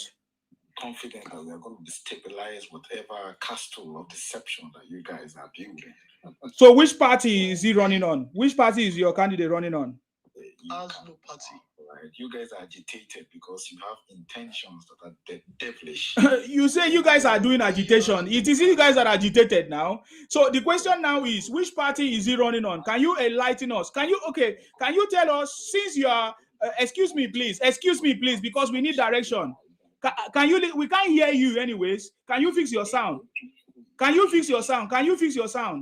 And then respond to this question. I'm happy that you say you have been following Obi, you have been consistent. So can you give us update of his progress? One, his political party, and how is he going to help resolve the issues that is going on in the Igbo land, since he has not commented ever since. For a very long time, since he left office, he has not commented on the Igbo criminality that has been going on for years. So tell us how his intentions, or what is he going to plan to solve these problems? President focus on fixing Nigeria while we go ahead and do our business. All right. Are you ready to answer my question or not? Because I will take you down. You are not answering my question. I don't know what you are saying is we can't even hear you. Come on, get out. If you are ready to speak, you come back. Brother, this is what they come up to do. They just come with their nuisance behavior. Yeah. Go ahead, sir. Apple. Go ahead. Like, we know them for this useless rhetorics. They come up, they have no substance, just like Obi is jumping like a prostitute from one party to another party. The current party now is currently trying to hijack. There's no way for him to hijack it. Now we can't go back to any other parties. They have no directions. Just like their forefathers had no directions. An example, a South Adakaboro, he had a direction. Let me get my Niger Delta Republic. The useless Inyamele people with their no directions, they arrested Adakaboro and they put him in jail. Now they want to do a 360 because you can't be eating the hand that feeds you and also trying to go against the hand. They want the home Biafra Republic. And Nigeria said, no, we have to cut off that baby's glove from their fingers. Because we know if a baby tastes something that is too sweet, the problem is that it's always difficult for them to dislocate that sweet, sugary substance, and they always want more. It's like you're feeding the beast. You're feeding the beast. Igbo, they have no leaders. That's why, have you guys ever noticed people in the comment section, Igbo music or their movies in particular, they always emphasize on kings. Why? We need to be questioning this. Why is it all Igbo movies, they like to fantasize on having a king? Because they are leaderless. So the reason why they make a lot of movies portraying that they are kings in their red soil village is because they are leaderless and they have no kings. And this is the result of what we are facing. Why they are all over the world becoming nuisance. Even in the country called Nigeria, they can't live with the inhabitants. They are causing nuisance in Nigeria. Now, can you imagine what they are doing outside Nigeria? They are causing havoc. They are causing danger. putting people's life at serious risk. In Indonesia, they make the largest amount of black people being given death row, and they are being unalived by the governments. And what they do is that these Igbos, they go to Indonesia, they poison the kids of those nations with white powder, and when they get that death sentence, the Indonesian government, they use their organs to treat the people that these barbaric demons, these Igbo barbaric demons, have poisoned through white powder. They use the organs of that Iyameri to make their own citizen alive. And that is what these people need. They need iron hand. We need to give them. If the president is listening on this platform, or if the agent of Nigerians are listening, we need to cordon off the Southeast. It is an imminent emergency. It is very imminent. We need to cordon off the Southeast. Sending the army, sending the navy. I heard of recently, the president has ordered for over 20-something fighter jets. When that fighter jet comes to Nigeria, it needs to be sent to the Southeast airspace, and we need to cordon them off. Cut the snake head from the head, and don't let the head be among with the body. That's how we cut these people from their demonic ways. They are poisoning Nigeria because we didn't act on time. Now they have the infantry to call our country a zoo, and they are exporting all sorts of demons. They're exporting cannibalism demons. They're exporting foolish people demons. They're exporting white powder demons. They're exporting religious intolerance demons. They're exporting all type of demons you can ever think of. And where does that demons come from? It comes from the womb of these Iyameri women. They are the one producing all these demons. Because why would you tell me? After they produce the demons, they will even send them to Ghana to do ashawo. 12 years old, 13 years old demons, poisoning the minds of grown men over there in Ghana. And the men of these Iyameri people, they sit and relax watching their 12 to 13 years old children become prostitutes. Meanwhile, while their kids are doing prostitute in Ghana, the money they make from opening their body, because we know they are demons, the men actually collect that money and use it to buy alcohol Peter Obi built in the Southeast to get drunk. And this is the kind of economy that these buffoons want for Nigeria. An economy of prostitute of 12 years old women, because in the eyes of Igbo men, 12 years old are full-grown women. And it is disgusting. It is disgusting. This is what they practice in their region. And we must put an end to it. I call on the president and the federal government of Nigeria to send in all the military personnel, just like the way Trump is doing. The Iyameri said there's no law in Nigeria. Now we must teach them the law. We've given them the law of that useless one called Kanu. He said he doesn't know the law. Now he's learning the law in Arabic. By the time Nnamdi Kanu spend 1 year, he will be fluent in Hausa. Yan Kadede Lafiako Sanu. He will be fluent in Arabic, and he will be fluent in Islam. Masha Allah, Isha Allah. Wallahi Billah, these people need to No, I am being serious here. He thinks that is a joke. He doesn't know anything. This is what they don't understand. What are you saying? You've been saying that when Kanu is arrested, Nigeria will burn. How many times have Nigeria burned? Huh? You think we are joking here? No, boy, you think you're joking? We are not joking with you people. We have you people on lockdown. We are watching you from the skies. We are watching you through the network tracking system. Everywhere you guys put your leg, we are going to be watching you people.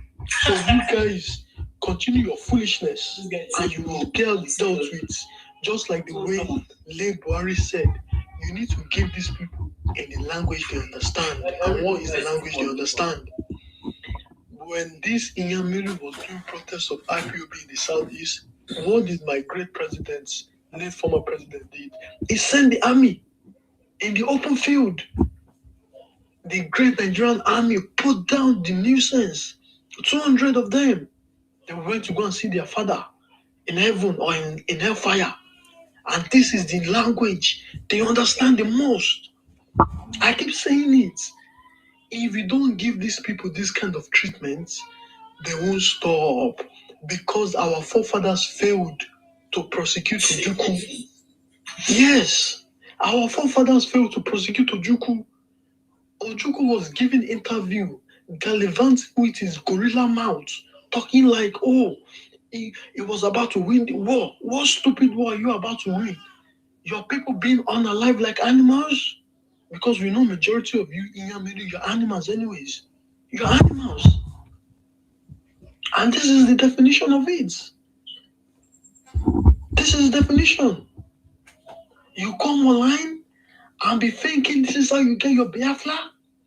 We're giving Nnamdi Kalu, Nnamdi Kanu 14 years free to do propaganda, and it failed woefully. And it's you online miscreants that you think you can challenge your stupid God, the one that you call Nnamdi Kanu in jail? Or you guys must be out of your senses. 100%. All of you are out of your senses. Okay, are you ready to speak now, Black Sheep? Black Sheep, you're out of your senses. It's good that you say you give yourself Black Sheep. Are you ready to speak? I think this guy has been wasting my time. I need to block you on my platform because I don't know you're reporting my page. Stupid idiot. How many times have I brought you here? Please, go ahead. Sorry the interruption. Yes.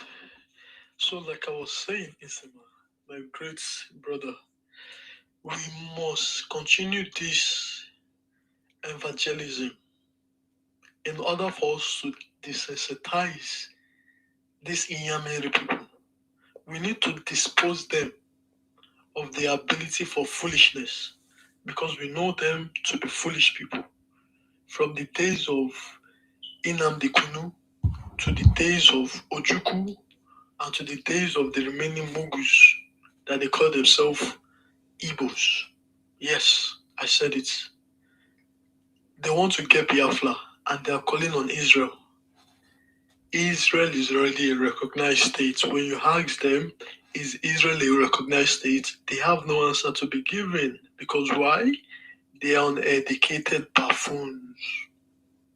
They jump on very dark man's dick for the longest time. Oh, very dark man. Oh, very dark man. Now, very dark man, no, they chop their food now. Now they call very dark man all sort of name. You see how foolish. Did you see the comment from one of them? He said Tinubu is from Ghana. You see, the same thing. You this son of Mugu, because I know you're not a son of God. You're a son of Satan. The same way you said Buhari was from Sudan. You call him Jibril. Jibril still captured that your Nnamdi Kanu. Because now during Jibril time, Nnamdi Kanu was captured. We captured him like a bag of rice. And we bring him to Nigeria. The same dirty clothes where they wear. Now the same white clothes in the wear every single day. Is that not a shame? Is that not a shame? Igbo people wanna not get shame. Did you not see the report in a hotel where they say they are still eating human being? Have you seen it in 2025? It's terrible. Their brothers was the one that was even reporting it. Oh. Their brother was the one that was reporting it. Wait, let me see if I'll have it. Oh, he was using Igbo language. Don't worry, he was using Igbo language. They found out that in a hotel in Igbo land, they found out that in that hotel they use human being to cook food. Terrible. In 2025.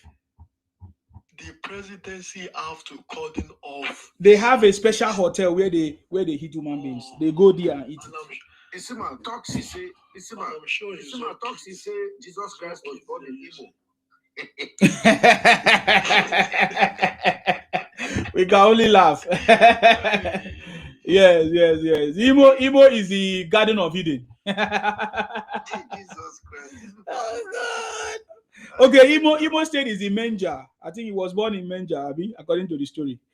Oh, God. Jesus Christ. I don't know what kind of mentality. It still baffles me, you know. My brother, Apoki, I'll go let you finish. I'll let you talk. Well done, brother. It still baffles me, you know. And was it that we got it wrong? The education they were giving them back then in the Southeast was, I don't know what they were teaching them, or were they frying their brains somewhere? I don't just really get it, you know. How do you want to be taught, or how do you want to understand? There's something they call due process. What don't you understand about due process? Just go through the due process. There is no shortcut. There is no imaginary Jesus that is coming to. Listen, the due process, you know what to do. Look at that one, the black sheep now. He just came. All he did was laugh, and laugh. And at the end of the day, trust me, that guy is in his August inside store. They lock him inside one of those stores for spare parts market. Yeah, he's inside the stores. That's why he didn't have internet. They lock him inside one of those stores. So he's there so that in case the shop catch fire, he should try to quench the fire. If he cannot quench the fire should burn him with the goods inside the store. Meanwhile, the way he's locked from outside. He's locked inside. The keys to that shop is locked outside. He is inside. So should in case anything happen to Oga's goods, he said that you save Oga's goods or you follow Oga's goods go to thy kingdom come. That is their mentality. Like they worship money. They think money is God to them, and they don't have that money. They don't have the money, but they will value. Igbo man will value his 5,000 naira to his mother's life or his brother's life. You see that 5,000 naira, that 5 million naira. He rather protect that 5 million naira rather than to save. If they say he should choose from his mother or his brother and his 5 million, he will choose his 5 million. I'm going to interrupt you quickly, Aboki. If you watch all these Nollywood movies, you can see what they are portraying in those movies is what I have experienced when I was in the market in Lagos. All of a sudden, you hear, oh, Chinedu don't buy you, Chinedu don't buy you. Oh, Amarachi don't leave us. So why do you think so? Amarachi na the mother to Chuku. Now so Chuku pay mama just because of business. In Lagos, so now what did they do? Right on, my brother. Anyway, it's not like, to me, I don't really thrive in propaganda or propagandish behaviors or trying to put people down, because that's not ideally what a right thinking human should be. But when something is just getting out of hands and every measures have been tried, every measures have been utilized just to try and put some senses into these people. It's just not working, because the brains are not functioning.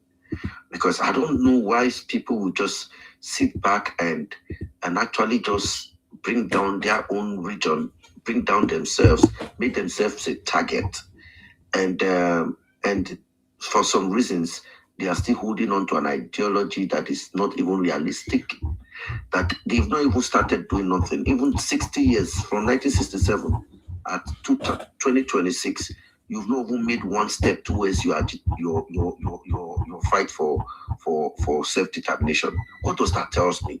You've not even made one significant step, and you said you want self-determination. And for how many years now, since 1967, you've not been able to actually put yourself together and just make at least one step towards that thing that you are agitating for. But rather, you come to social media and you just show your shenanigans of foolishness, of stupidity. You just talk out of your mouth, you without thinking. It's just like someone told them that 800 armor tanks was purchased. Is armor tanks invincible now? Where did you put 800 armor tanks? No one could actually ask that question of them. Come, where did you put the 800 armor tank? But yet they were still paying into the blog until when Oga Simon Ekpa, that one deny say in a content creator. You can imagine. And these people still pride themselves in their foolishness. Like, hold on. Your main agitators, your leaders, the leaders of your so-called Biafra, they are telling you that he's telling you that I'm a content creator. and you are coming here. Aboki, let me add to it. He's a grown man. Simon Ekpa is a grown man, behaving like a foolish individual, like majority of them are. You see how myopic these people spread. Sometimes I wonder, is it dust is in an average Igbo man's head? Because the way they behave.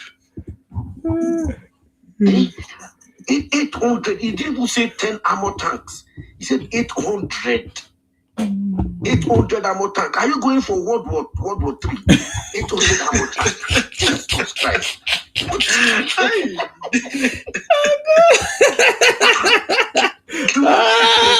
looking okay there. I'm looking top. He's looking there. I'll be like that. 800 armor tank. You have the might to fight America. Don't worry. 800 armor tank. You will fight America. 800 tank. Aboki, I swear. If you take Russia and America combined. 800 armor tank. Where did you put them? In your pocket.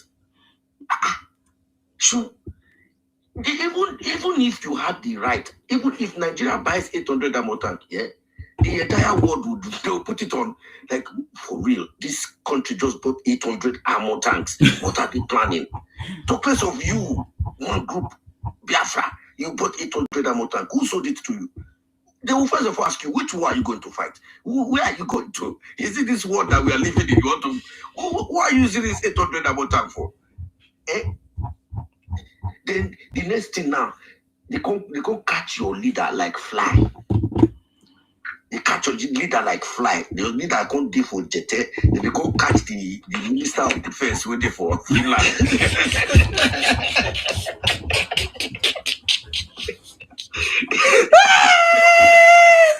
Oh my God!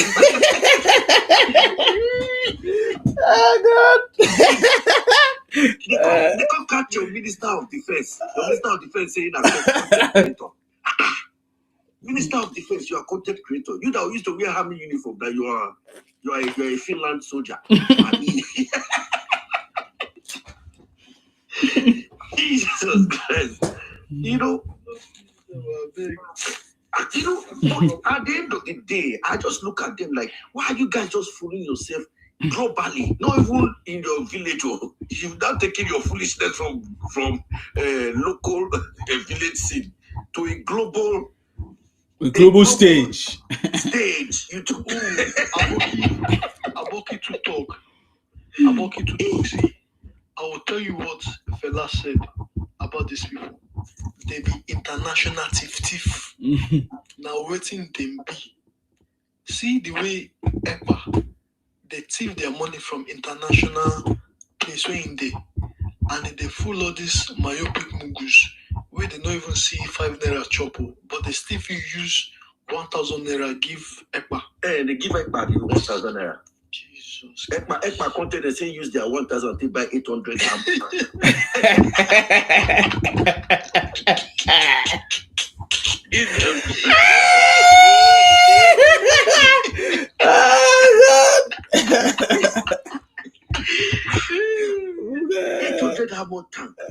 So when I heard that thing, and I come to life, and I saw them, they were on TikTok saying, yes, we are the Igbos. I put 800 ammo tank. As I see people, they are praying. These people get brain. Sure, people get brain from the one. And the same thing now, these guys, now Ojuku do them now. Yes. Ojuku push the enter the they can't give them wood. They carry gun where they use wood make. They say, Aboki to talk. Aboki talk too. Waiting Ojuku do them, man. A white man, they interview them, especially that foolish Ojuku. The guy now ordinary news anchor, he dey smoke. The news anchor white man. Ojuku wait them mugu. He dey tell the white man say, do you know what my idiot in Sima? I don't say go bring me up. I'm idiot in Sima. Do you know what my hand don't call your papa when you bring me up. Who will kill your papa? We won't hear your foolishness again. We won't hear your foolishness again. Oh yeah. We bring you come. You stretch me. We bring you come. 800 and more tanks. Where are they? Where are they? Every time we Biafra they pay, making go die. Okay, when you're 800 and more tank, when you're 800 and more tank. We don't send the papa. We don't send your papa. Aboki too much. You really finish them. That's why they come up.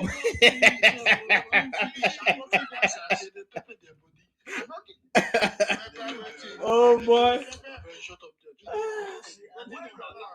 When you're 800 and more tank, they probably tell me where you keep up.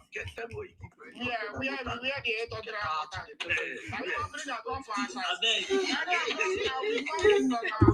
Oh God.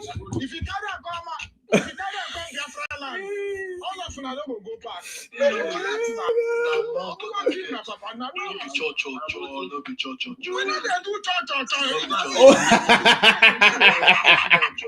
Where is Nnamdi Kanu? Where is Nnamdi Kanu?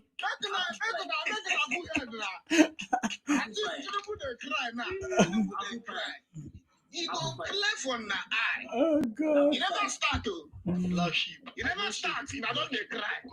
When the main thing starts, now this is very do church. Our own now, the show.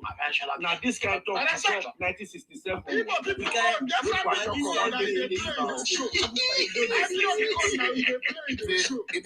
we know they do now this guy talk, you talk 1967. The only thing I feel to say, I will go sleep. Now this guy talk, now go talk finish. Now go sleep. Nothing again. If you not, all of you are there, my friend, I'm here now. When you know saying now your own time to make money, you won't make money to your all the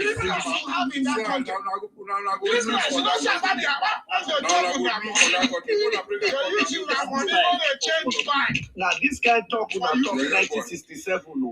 No man,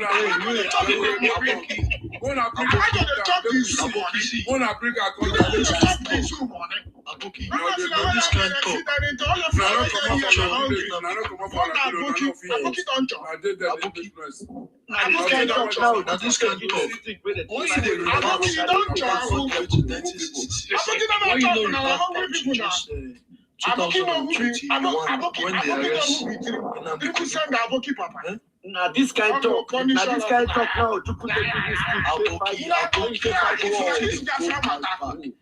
the recent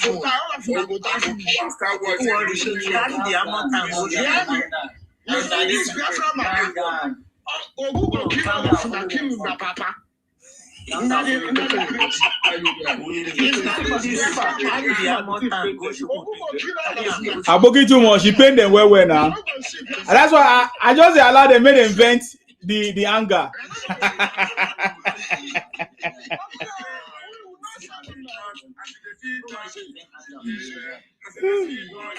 Okay, where is the Amotan? Where is the Amotan? Where is they? They don't go pack them in front of the Sokoto prison. I too love Vicky. I too love Vicky. See. They only stick. Mr. Fresh. Mr. Fresh, wait. I want to see. Mr. Fresh. I want to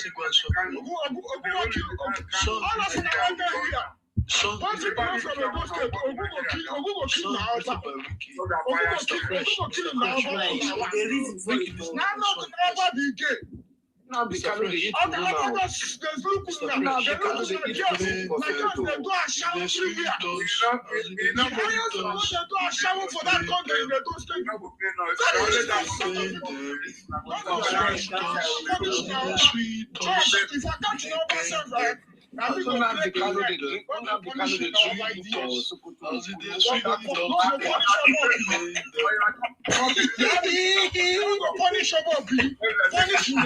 okay, as you have started that one, let me put it on. Don't worry. Let me bring Abogi talk to. I be like say that. What Abogi talk too much now? Talk. He be like say he pain una well. Abogi talk too much. You really deal with them. Abogi talk too much. I want you to continue. Abogi talk too much. I want you to continue. Yes. What is it that you said that makes them to be so gingered like this? Please. This is what I said. Yeah. You see, I don't want to sound too insulting. Yes. I'm just speaking realistically. Okay. You see, the way they bring me up, my parents teach me small sense. Yes. Even I not say I took get sense, but I get small. Yes. You see, I can't really watch them. They talk. They say they can't call one Messiah. They say the one I be the Messiah. Okay. My small government will not reach anything. They can't package Messiah, which is the Jesus Christ of Biafra. Okay. They can't capture it. They can't pack it down. Then they can't say another one. Say whenever the Messiah they catch Messiah, say another one go come up. They not stop them. Now another one can come and say Simon Ekpa. Might be name. The guy did for Finland, they go wear military uniform, go wear helmet. I couldn't understand which kind of general this again. They say I be the defense minister. I say, okay, make I listen to defense minister. Now you go here with the defense minister going to give the audit. Say that they prepare for the war. Say right now they've acquired 800 ammo tank. I was shocked. 800 ammo tank.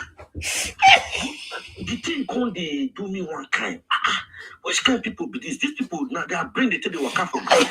I be okay. Nobody can come and even ask the guy, oh God, where you pack 800 ammo tank? The guy, nobody ask him. Maybe before we know, Finland come say my small country will not see reach anything. Come message their counterpart, their fellow relationship, sovereign nations to sovereign nations, one-on-one rapport. And they come package the first minister. The first minister saying a content creator. A content show? You are a content creator and you said you be the first minister.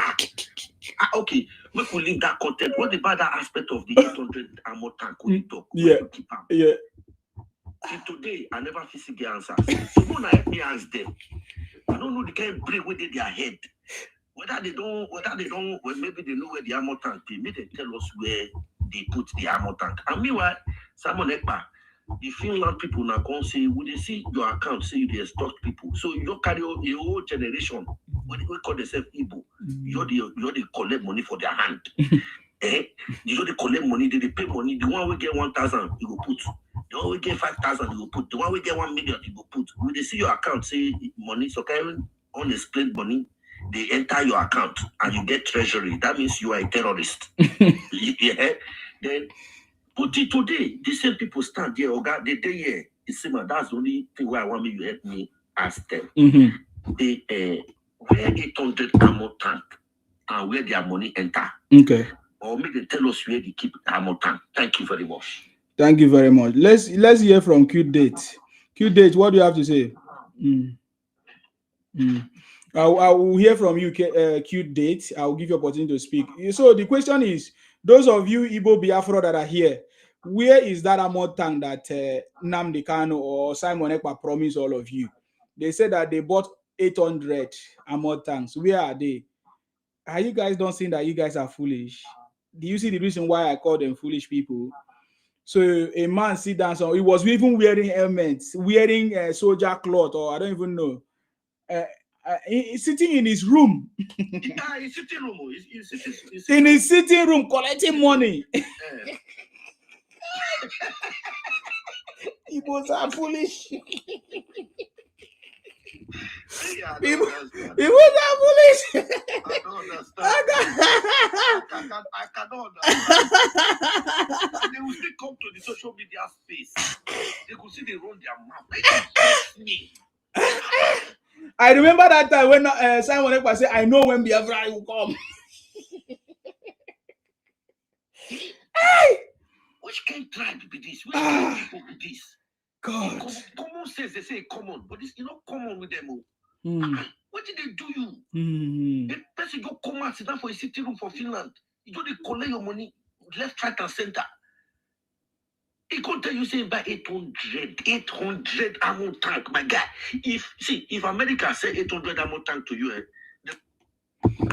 sorry, Abokito, the time is up. Okay, Q Date, go ahead. Good evening, everyone. Salute you, please speak up. Go ahead. Yeah, good evening, everyone. Yes. What is there is from my own perspective, I think we should develop a psychological profile for the Igbo population. I'm a psychologist, by the way. So I think there is more to this than what we are seeing. It's more of mental health. Because at times when I look at the population of people who follow their shenanigans, I am always surprised. And you could remember, Buhari also said that his government was going to build 15 psychiatric hospitals in the East. All right? So when you consider all that, you will discover that the major issue may probably not be political, but psychological. All right? So I intend to do a psychological profiling of an average Igbo man and woman. All right? In order to see the etiology of their problems. Because people said it could have been what they, I don't know whether, I don't think post-traumatic stress disorder is actually inherited. No. All right? We call it functional psychological disorder because it is. Wow, I've been removed. Or what? Nobody remove you, sir. Go ahead. Okay, so it could be a psychological kind of problem. All right. Some people suggested that it could have been inherited from their parents due to the Civil War. All right. But so far, we've not been able to establish that post-traumatic disorder can be inherited. It cannot be inherited. All right. So the psychological issue, we should look at it very well. It can be a mental issue. Because how could a large number of people go towards the same direction, even though it is wrong? It is not correct. You know, you will be able to have a kind of at least normal distribution where 50% move to the right direction and probably another 50% move to the wrong direction. But a situation where you have about 89 to 90% move to the wrong direction, while only 10% moved to the right direction, it tells a lot about their psychological state. All right. So what that means is that until that side, there is a psychological intervention to be able to ascertain the exact psychological issues that are affecting the average Igbo man and woman. We might not be able to actually solve the problems. They will continue to constitute a real issue, a real problem to the Nigerian state. So are you saying that it's a mental case? It's a mental case. That is what I'm saying. It's a mental case. Can you compare them to any group in the world with respect to the way they behave? Please, if you have a particular ethnic group that behaves just like, no, some people said people in Papua Guinea, but they only compared them with people in Papua Guinea with respect to cannibalism. All right? But apart from cannibalism, what about other problems that they constitute in the Nigerian state? So I believe it's an issue of mental state. If we want to solve this problem and make them to give us less problems, we need to solve their psychological issues. Wow. We need to solve this. This is very serious. So it's a very serious matter. Mental case. Wow. Very serious. All right. But if I am able to conduct that research, I will share it. I know they will start saying all manners of things, but I will share it. I will let the world know that this is not ordinary. It is not political. It is psychological. And if it is psychological and you are using political solutions, it cannot work. Okay. Oh, your time is up. Yes, Apple pie, go ahead. Yes, so like I will continue from where this great man left off. Is very much psychological because I've been reading some agents in the American war veteran, because you see the Americans themselves, they are known for war, and during the Second World War, scientists as of then didn't actually know. We can't hear you very well, sir. Do you have any? Yes.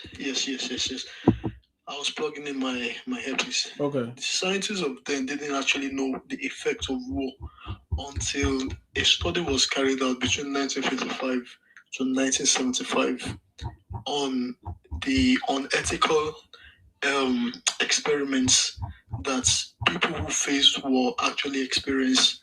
And a major contributor to that is part of a thing they called psychedelics.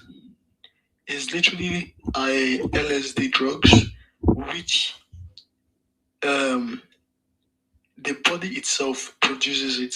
So it gives like a hallucination of a person being bigger than what they actually think they are.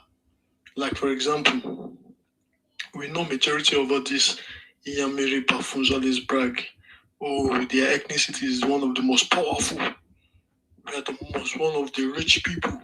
They don't even say one of the rich people. They say they are overall. They are the best. They are the Okenga number one. They are Ndibo. Yes. Just as braggadocious bullshit. And this is a typical example. Their body is producing a lot of it's literally LSD, psychedelics. That's what it's called. And that's what the body produces.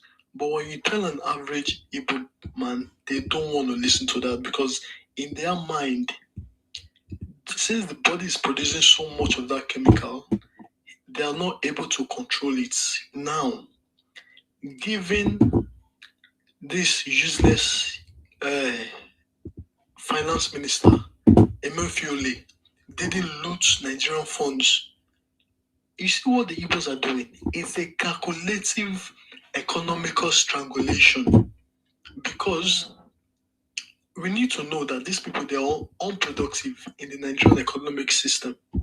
Now, Emefiele was able to run down our economical strengths by overprinting money, messing with the Nigerian currency, just behaving like a wild hooligans. Of a person of that high status controlling one of the biggest economy in Africa as of that time, he was able to bring it down, because as of then, Buhari has already created a team. Okay, we need to create a psychiatric hospital in that region so they can be productive, since they are very useless as a people. And if that hospital was being able to build massively, it's going to take up like many complexes. We are able to get this unproductive nuisance that they will just come online to be making so much noise to be productive. As of now, Emefiele is sitting in jail because he knows that his people are so unproductive. They are like freeloaders. They are parasites. Freeloaders, that's what I call them. They are using this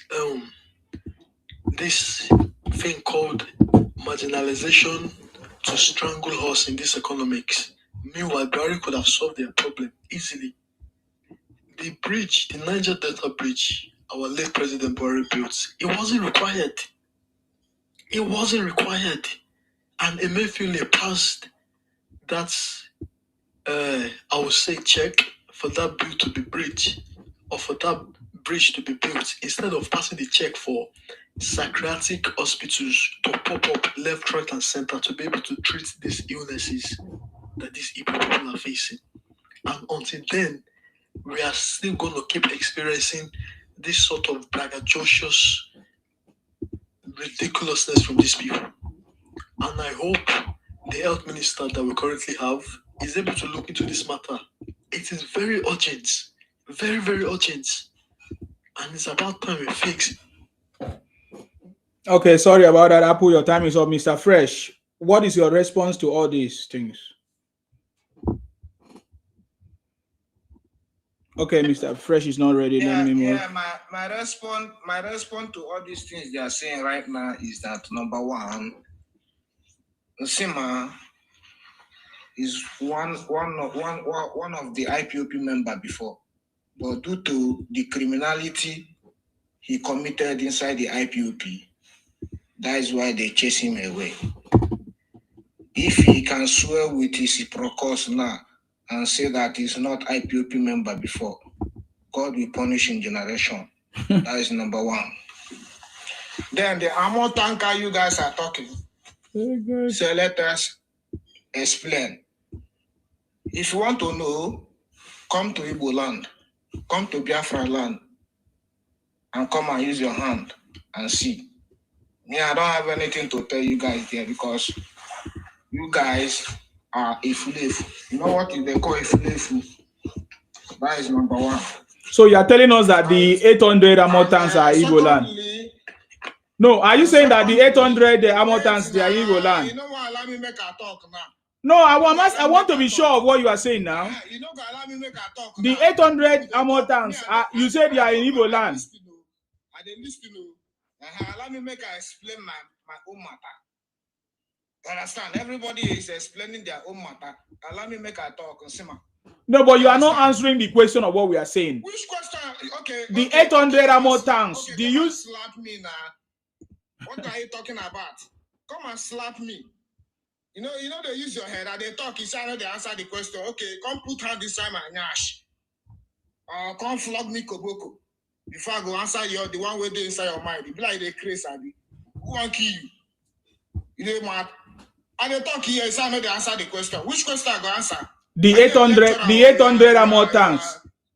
Come on. Okay, ammo tank. Go Akwa Ibom State. You dey Akwa Ibom State. You dey your community. Now there with the ammo tank park. Okay. If I don't know now, all the old people where they watch here, 170 something people where they watch here. The ammo tank, therefore, in Sima community in Akwa Ibom State.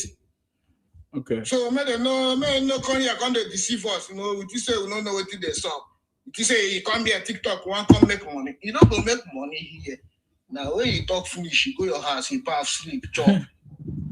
And God come they wait the day where you go die. I be the 19. You understand? So you know this your cockaboo story. Now today we don't guy, people eye don't open for that country. If you like talk tomorrow, reach tomorrow. If you like draw Tinubu for your body as tattoo. No send you say man. Nobody really know you, sha. So the amount tank you guys are talking about is in Sima community in Akwa Ibom State. Go and verify. You know they do here, come they do cho. And the other one where this one where they talk say Igbos they are bragging shit. My brother, you don't get money. Understand? If you get money, you know go come here, come they talk shit. You guys are poor. These people don't make noise. Is it our fault that we are rich in that country, that we are controlling that country economy? Is it our fault? My brother, it's not our fault. Now God created them in us. So nothing you can do. And we they chop the money, we they chop and they confirm, they see and they see and say yes. But here we they chop money. Igbo people they chop money. So how many Calabar person go if you come out come they put money like that? Nothing. They don't do anything. I just believe on the government. Waiting when they go pay amnesty. That one know they work now. When I wake up. But if na Biafra matter, Biafra must go. And nothing I go do. If like when I talk the matter 100 years, it doesn't move. You know mean anything. If like when I talk Mazin Nandekalo, Oga, everybody can go to jail. Obasanjo was a convict before in that country. Tinubu where the route today, no be drug dealer, we run. Do that bacha chesan, in run, inside. So what are you guys coming here to come and tell? This say we don't know what they saw for that country. Now they crazy. If not talk finish, not be like international people. The case, everything is international. General, you're welcome.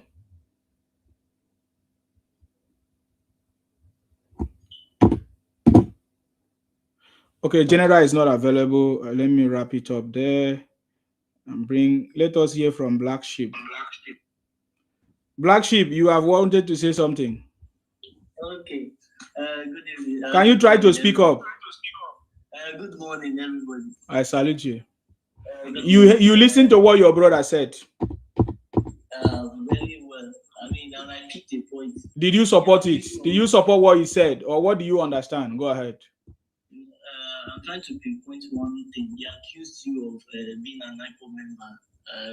Is it true? The burden of that is the burden of proof is on him who accused. So if he has a proof of me being an IPOP member, I should bring it on board. So that is you can deny it or no. I supported IPOP. I supported Nnamdi Kanu, and then when I discovered that he's a criminal, I come out and say it. And I even educated Igbos to know what is going on. That Nnamdi Kanu is scamming all of you, including Simon Ekpa and all of that. That all those things are scam.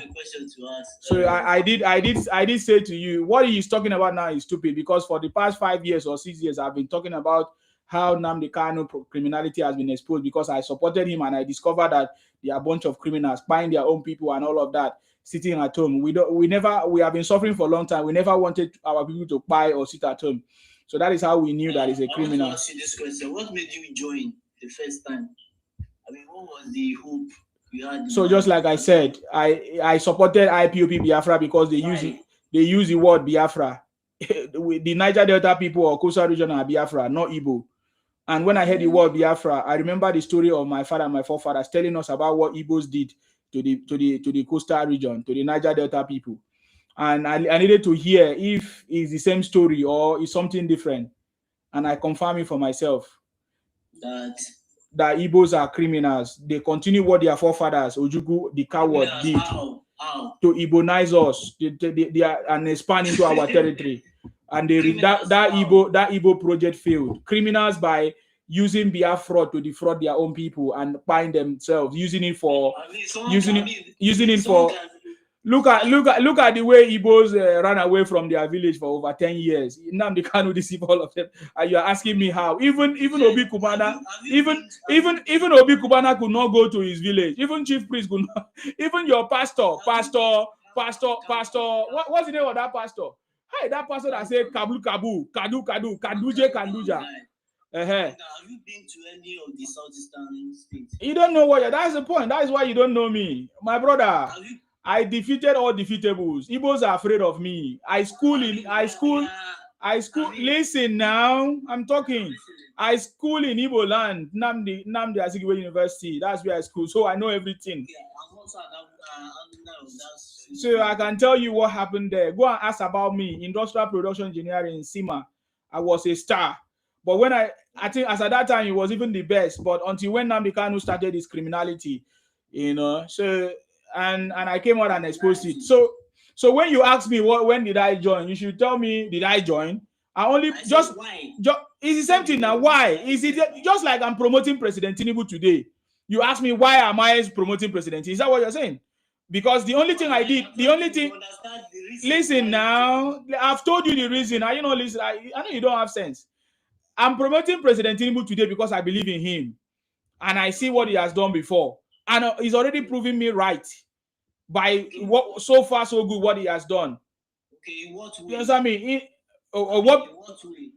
Today we have a reform economy, you know, so many reforms, tax reforms. Today we have student loans. Today we have a single exchange rate, not multiple exchange rate. Our GDP is growing. Today, how many of your people have benefited from the student loans? So many of my people. Did you not see the publication? The publication is there. You can Google it. Don't ask me. You're asking for the proof is already there now. They provided the proof. President Tinubu have turned Nigeria into a construction site. Over 500 roads is been in construction. It has never happened before because just like everybody say, Nigeria has not been working this and that. That is why we brought President Tinubu. I mean, citing road building of road is not even something that should be mentioned. Can you imagine what are you talking about? It's something that should be mentioned. What is your state governor? What is your state governor doing?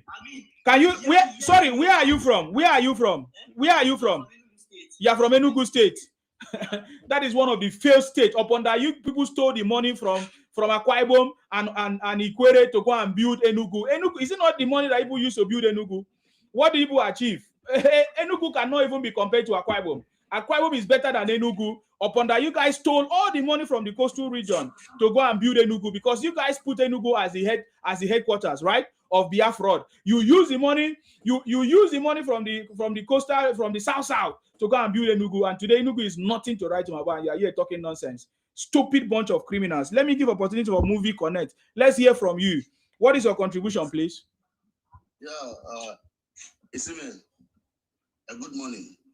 Yeah, if you don't know how to pronounce my name, just go ahead, please. My name is not Simen.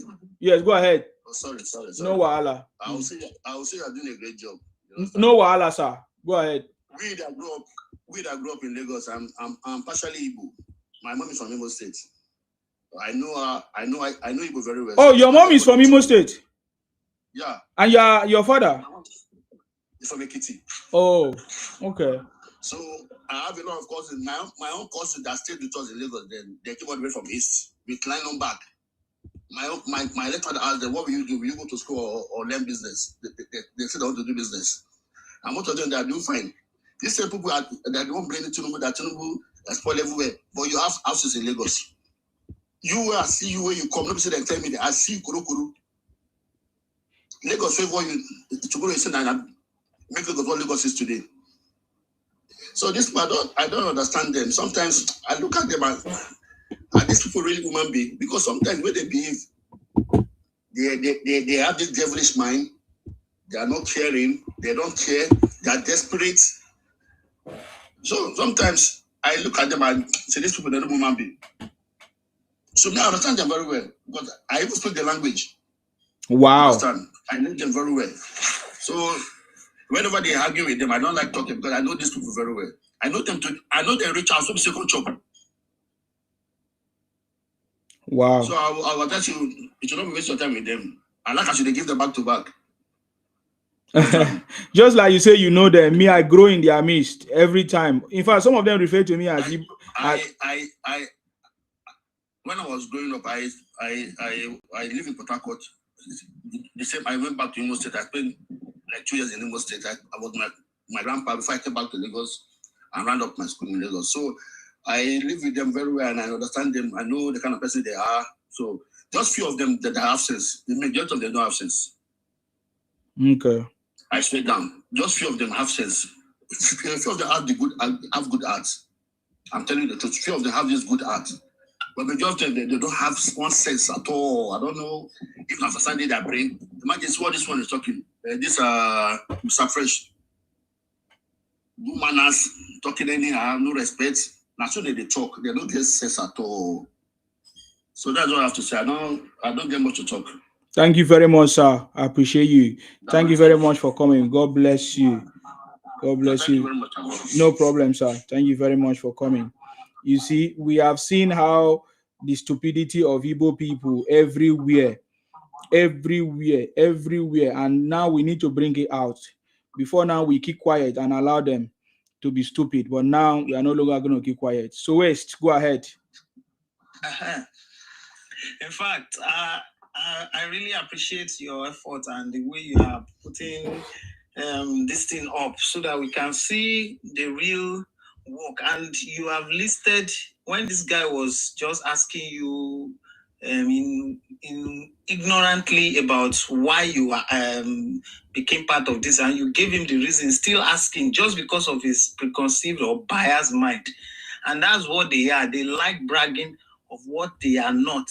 And if you look at it, normally I used to ask them, okay, fine, Igbos used to call themselves entrepreneur or business tycoon. They are into business, they develop this, they do that. Why is it difficult for them to replicate this same entrepreneurship mindset in a developed world? You hardly find them doing that. If you go to major developed countries now, like UK, US, Canada, you hardly find them in a sane way developing or building a legal business, except in lawless country or areas where they will do counterfeiting or go and steal, go into drugs, and they will be bragging up and down, and they are so desperate to become whatever. No matter what, they just want to do this thing and make it. And when you try to bring sanity or orderliness to every area, you become their enemies. They started, and one thing they have is they can connive together to make sure they don't make that place work. And this is how they do to make money in everything they do. You find them creating a meeting, or even if they are in a marketplace, just like all this Alaba, what do you call it? Alaba and where they used to sell parts. I don't even know the names where they are. Yeah. Right. You see them, they will have meetings, organization, they will set up meetings, contribution, and what they will be doing. If you try to do something a way that is so contrary to what they do, they will desperately pounce on you and make sure they destroy you, that you not bring that thing out. They are so evil and wicked in their ways. And they will be bragging and be doing it. You can't see them you can't bring any sanity to them. And they will be bragging. This same, their leader that all of them are promoting today, Peter Obi, that they are calling up and down. At the end of the day, saying, oh, he doesn't have house, he doesn't have these things. Normal, ordinary politicians, most of them, what they do is you hardly find politicians that will use their name to buy property or anything. They will use, in fact, you will be shocked to see that they will use your own name to buy property secretly somewhere. I know someone who was very close to a deputy governor in Ondo State then. In fact, this person was close to my family. The person used my mom's name, my brother's name that is in the US. That guy discovered that his name was used to buy a property, and he tried to sue them, that he will call them out, that they should go and remove his name from that thing. And they are calling this guy. This is the same thing he's doing. You will never find Obi's name. He knows what he's doing. You will use the name, brother's name or any of their family. Is it not the same thing Pesha Jonathan did that time? That they say housemaid and all these people, that they use their names to go and keep money in banks. So why are people so stupid? And they will be bragging of something that does not mean. Look at these idiots calling Biafra up and down. They buy something. All of them are just using it to make money. And they don't have sense. They are just like believing in smoke. Just as if you are looking at smoke, that, oh, this smoke will go and make big cloud in the sky and bring rain to us. And they know that this thing will vanish. I don't know how they do. It's just a mental problem, like this guy have said. I think they have something in them, a psychological issue that is causing them from, if you look at the most educated, all till the very low person that is traveling in the street, they think alike. In fact, fed up, they are just a ruin to a same city. If we have continued with this set of people, we cannot progress in that country. Thank you. Thank you very much, sir, for coming. I appreciate you. May God bless you for your contribution. You too, bro. Thank you very much. Let's hear from Jack. Jack and Jones. Yes, go ahead. The foolish man, Look at it. After 60 years, you guys continue the same thing. Who are those that are foolish? See, I want to know when you come Calabar. I want to know when you come Calabar, because you just did that abroad where you did, just they talk rubbish. Understand? I want to know when you come Calabar. Make we buy you. We want buy you. They hear me. So make I know. Anytime when you go enter Calabar, at least try show yourself, you know. You know, they abroad, they talk nonsense with all these mumu people where you just pack for your platform, where just they are the sort Biafra. You know, say without Biafra on your name now, no be from Sima. Your name fee be Yadulu, Yakanshiwa. You know, no. They just they abroad, they mumu yourself. To mumu yourself, they insult people where they protect you now. You know, say na Biafra now they protect you now. See Calabama, you talk nonsense. Anyway, make I no use because of nonsense where you talk go they insult Calabar, because Calabar still be Igbo people. Man no go they use nonsense. They say sins of the forefathers shall not come to their children. The nonsense now where you just did this platform now, just they talk nonsense for here. All your Calabar people, they no go call you. Just take one bottle, break your head, make your head calm down. Mugu. You just call them. I don't know. Even the waiting they verse me say, they see how stupid you look, talking like this. Just go mirror, go look yourself. I swear to God, if you dey talk this thing, keep mirror for your face. Just a talker. You go dey look yourself for the mirror. You go know say you na mugu. You know they look how stupid you are talking like this. You could just. When are you going to visit Namdi Kunu in Sokoto prison? Man like you. When are you going to visit Namdi? When are you going to visit Namdi Kunu in Sokoto prison? When are you going to visit him? Full grown man like you. When are you going to visit Namdi Kanu now? Can you tell us? When are you going to visit him? When you come Nigeria? When are you going to visit him? At least he's in the same Nigeria with you. At least Namdi Kanu is in the same Nigeria with you. Is he not there? He's in Sokoto prison. When are you going to visit him? When are you going to visit him? When are you going to visit him? When are you going to visit Namdi Kunu in Sokoto prison? I can bet you he will never come out. I can bet you he will never come out. It's life imprisonment.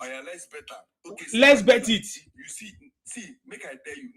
Now waiting play for Mandela case. Now waiting one. Oga, I can bet you he will never come out. It depends. You say that man won't be legend. It depends. You say that man won't be legend. Okay. It depends. You say that man won't be legend. Now so when I make noise, say the day where they go cash Namdi Kanu. how your mind now they pen you say this man won't be legend. Now so when I shall say when they cash down the car, una go burn down the zoo. Una never burn them. Relax, now people like you now. If we discuss finish, now people like you saboteur. Now people like you they carry all the things where we talk go they tell them now. Now you be saboteur. See you know see as you tell the client, you go follow and cry soon. Oh, you go soon cry. Relax. What is he crying for? Matter of time. What is he crying for? I swear to God, if you no cry, make I know it's happen. Oh my God, you guys are already crying. That's your big lip. You guys are already. You guys are. Oh, you want chop him? You see my big lip? You want chop him? Oh my God. You guys are already crying now. Are you guys not crying? You guys are already crying. You know the shame. If I cry, I'm not the first person that will cry because you guys already cried. People when they do well, jealousy too they plenty. We are blessed. See people will fight war. See people will fight war for Biafra. Go check East. East no be like place where they fight war. Oh yeah, go Yoruba, go Hausa. You are talking nonsense. Did you fight? Was the fight in the southeast? I'm waiting they pay me say, "Oh, now when they get us no get level. As soon as no get level, I don't know. See, when I know they come here, they attack in Sima na Mugu. Now because of say they no get level. In the verse I'm saying Igbo people, we get level no matter what, whether by crime or whether by good thing. Exactly, you get level. Crime. You are correct. Crime. That is your level. Abogi talk too much. They say they get level. Are you there? Abogi talk too much. Okay, you are not there. Yes, they say Igbo get level. You see, I'm here. Okay, go ahead. I want to educate this baboon that just finished speaking. You see, that is how they said, out of the abundance of the heart, the mouth speaketh. Yes. You can see of all of them that just came to the platform, we have 186 people listening. And everyone would agree that the three of them that just spoke, you cannot make one thing positive out of everything they said. You see, this last speaker, he just came, and the first word that he used was abusive, and he ended abusive. And all he could say was, where you want to come Calabar? That is why we say they are cannibals. You see, this is a platform where even if some people does not subscribe to what your agenda, some might still subscribe. You could actually win some people to you just by the way you come through, or you speak, you tell people how or the reasons why you are taking your stand. But the way you just spoke now, the three of you that just spoke, everyone that's listening to you can actually tell what kind of negative mindset is this. You just come and talk gibberish. You just talk like, say, people know they listen to you, that you don't have audience. And you say, and the funniest thing, you guys still come and say you are intelligent, you are doing well. I don't know where this mentality is coming from. I think you guys, I'm beginning to subscribe to the fact that it is indeed a mental case issue. Yeah, it is a mental issue. Because they said 3 people no go just decrease at the same time now.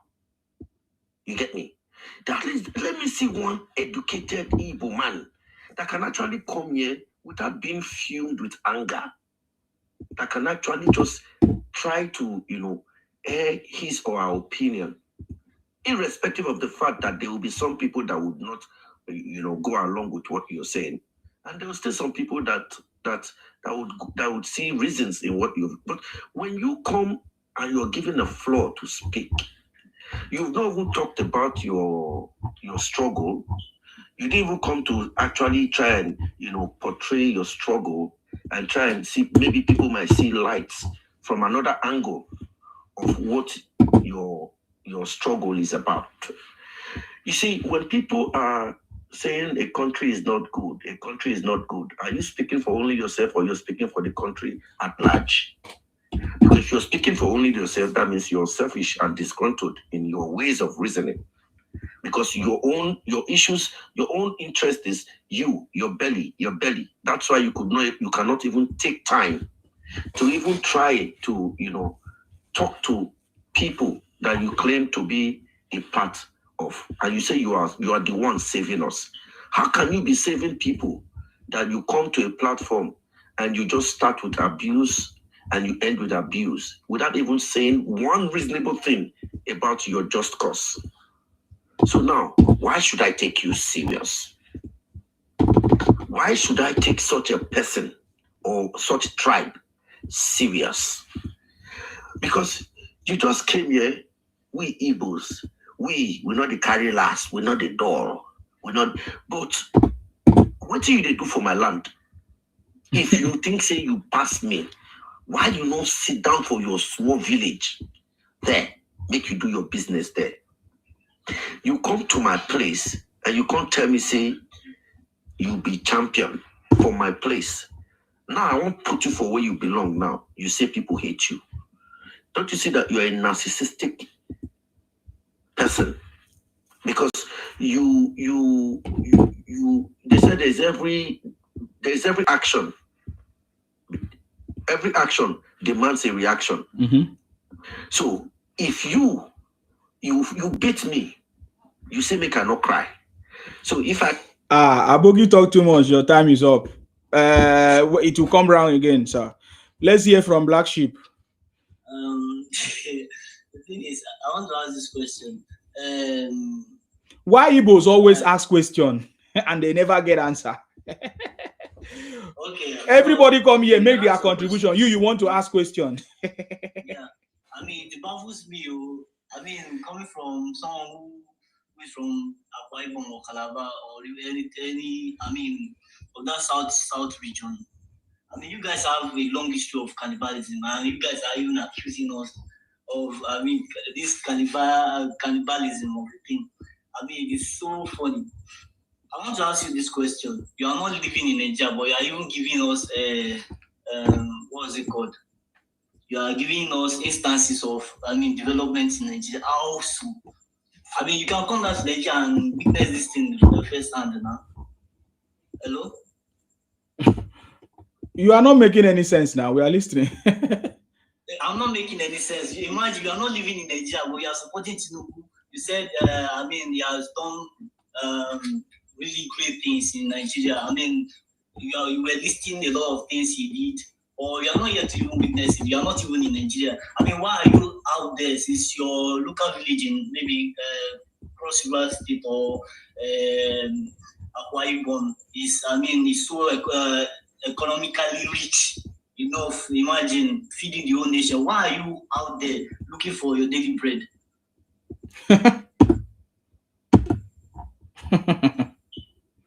Is that all you have to say? And this apple pie of the thing, I don't know if the guy is still out there, but I have a lot of questions. He said Igbos are not productive. I mean, I want to ask him where is he from in Nigeria particularly? Where is he from? I mean, which tribe is he? I want to ask you because I want to compare the Igbo race and his own race, who are more productive in terms of, I mean, looking down the line. I mean, you guys were saying 60 years of criminality, blah, blah, blah. So I want to compare his tribe to the Igbos. He said we are not productive. We are only engaging in criminal activities like production of fake drugs and cool. But I want to compare his tribe to our own Igbo tribe. I mean, we are not productive. I want to compare the two tribes to phantom some things, real facts. Do you know the number of Igbos in Igbo land and the numbers of Igbos outside of Igbo land? Do you know the percentage? Guy, calm down. I'm telling you now. I'm asking you. I'm telling you the number of Igbos in Igbo land and the number of Igbos outside of Igbo land. Do you know the percentage? Where are you from exactly? Where are you from? Is he Akwa Ibom or? God of God. Like, I mean, you need to answer this question though. You are laughing because you are so dumb to answer. I think because we have not dealt with you guys. No worry. This is the beginning. You are so dumb to answer this question. I mean, where are you from exactly? You can say it. I mean, I'm proud to be an Igbo person. You can, I mean, say your tribe, call it out loud. There's nothing to shame about it. Because when you speak out of I don't know if you listen or you even digest what you before speaking out, or you even think out before you speak. Because comparing your tribe to Igbo land is like I don't know how to quantify your foolishness. Igbos have done a lot of great things in this country. They have added value, a lot of value to this country economically. Mention one. This platform ought to be a platform for. Can you mention one thing that Igbos have done to Nigeria? Can you mention one? What is the value that Igbos have added to Nigeria? Economically, your people are not even. Economically, mention one now. I mean, your boy. I still have some of your boys here who are doing a year work in this army with me. Yeah, but what work are you guys doing? What work does you guys do? Selling pure water. Selling pure water, is it work? Tell me the value. Calm down. Oh God, tell us the value. Anambra State has the biggest market in the whole of West Africa. What about your state? Tell me about your state. I mean, we are criminals. We are not productive. Tell me about your state. Can you even compare Ariala international market to any of the markets in the whole South region? When you talk with a sense, speak with sense. At least you are matured with this. Your behavior is supposed to get sense. You said you were supporting IP.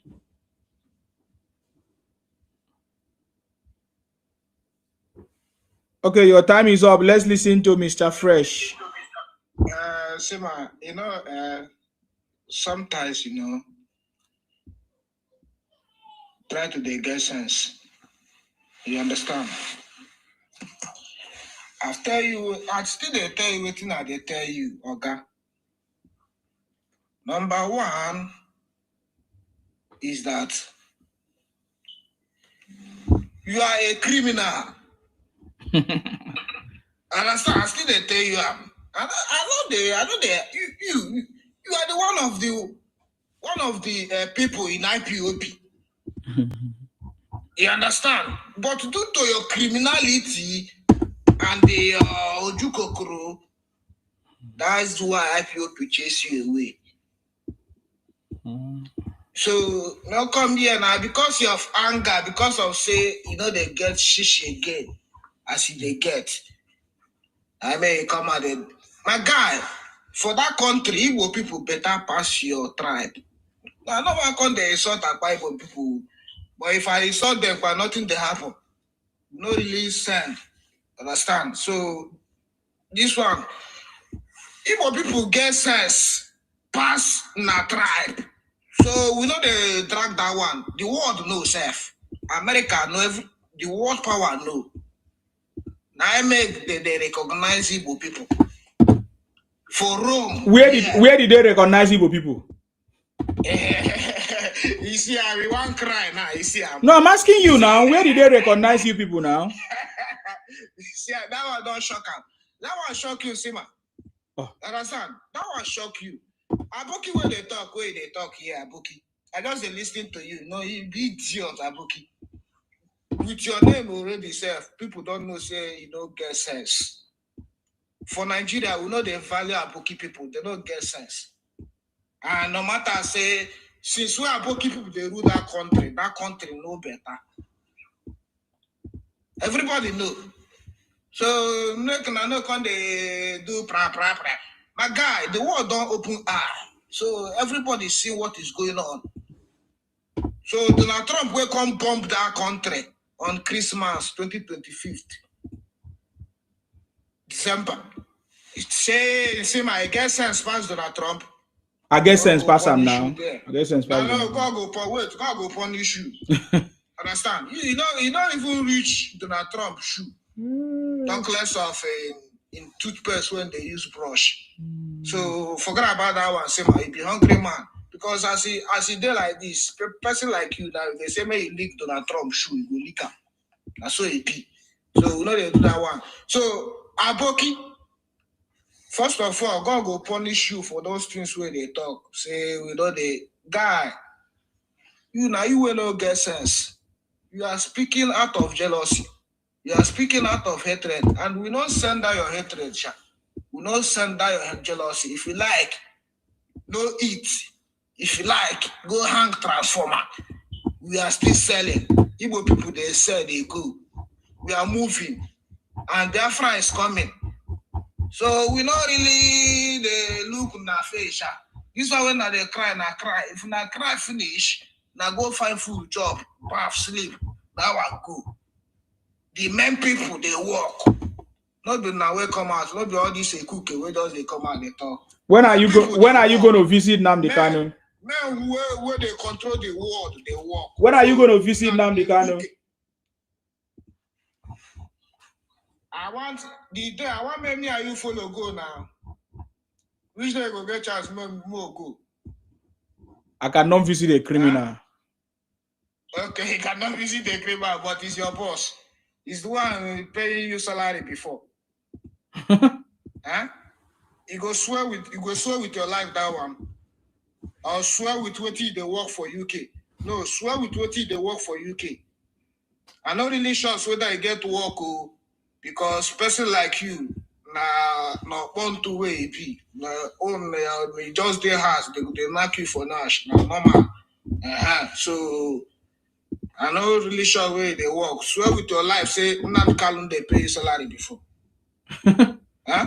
So we know your secret. So Nnamdi Kanu was paying people salary. We just they look you. See, we they look you. You never so Nnamdi Kanu was paying people salary. See, where? Okay, I think your time is up. Cute date, are you there?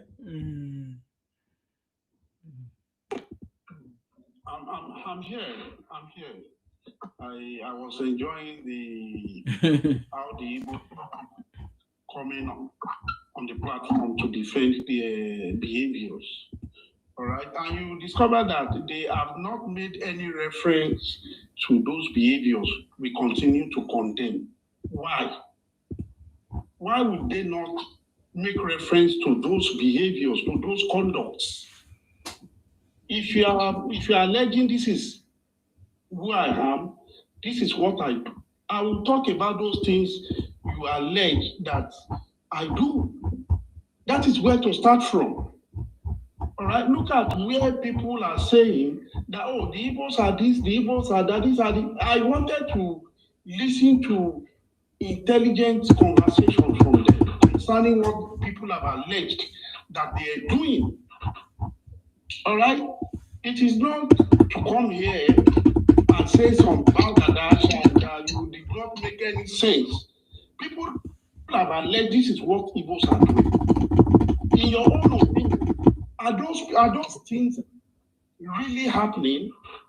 Is it true that you behave like that? And if it is not, let us get something tangible from you to rely on as evidence that such things do not happen. All right. So far, I haven't heard that from them. They've only come to either, cast aspersions on people and say all manners of trash. Let's hear that.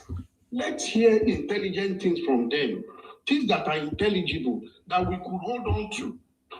If people could come and say, this is what you have done, this is what you have done, and this and this and this, then you should also make reference to those things that people have, talked about, whether it is true or not.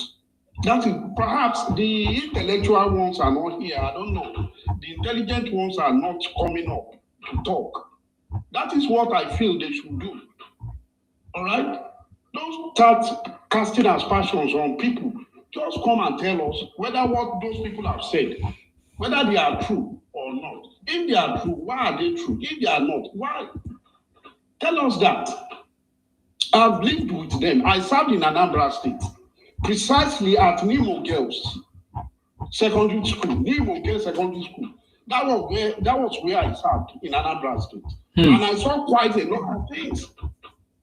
All right? Initially, I never welcomed the idea of, castigating the Igbos until I served there and I saw things myself. Although I lived with them in Lagos. But, the rate in which people talk about what they've been doing, even before the social media thing that we have now, quite a lot of things were said about them. All right, but the Yorubas have been very, very patient with the Igbos. Very patient, extremely patient. You know, and these are things that other people in other regions never tolerated for once. And yet, they still say quite a lot of bad things, telling them their land does not belong to them, telling them they are poor, telling them people your host. What you sell in Lagos, who buys them? Are they Igbos? What you sell in Lagos, what you sell in the Southwest, who buys them? I mean, they should come with substance. I hope to listen to intelligent Igbos. I've not been seeing them. It has become a scarcity to get an Igbo to talk to about what is going on. It has become a scarcity. I haven't been seeing them on different platforms I've visited. I've not been seeing them coming except, oh, Nigeria will happen to you. You are a bigot. You are a tribalist. You know all those. In fact, the word tribalism has become a cliche because of them. They have overused that word. It's lost its relevance. So let them come forward and tell us what we have alleged that they are doing is not true. Yes. Thank you. They don't have anything to say, sir. They don't have anything to say. I've never heard any Igbo Biafra make sense. Saudi, is your turn. Are you there? Okay, Saudi is not available. Let me wrap it up.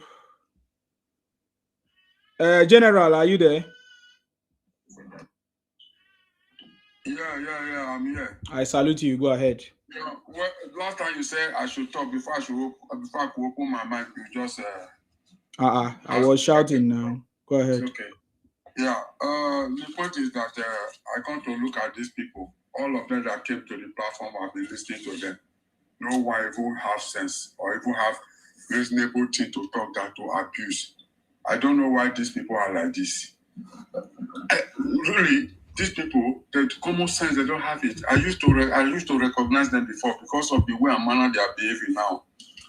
I don't think they have sense. That is number one. And again, you see, before they can say something, they will start abusing people, which is not the best.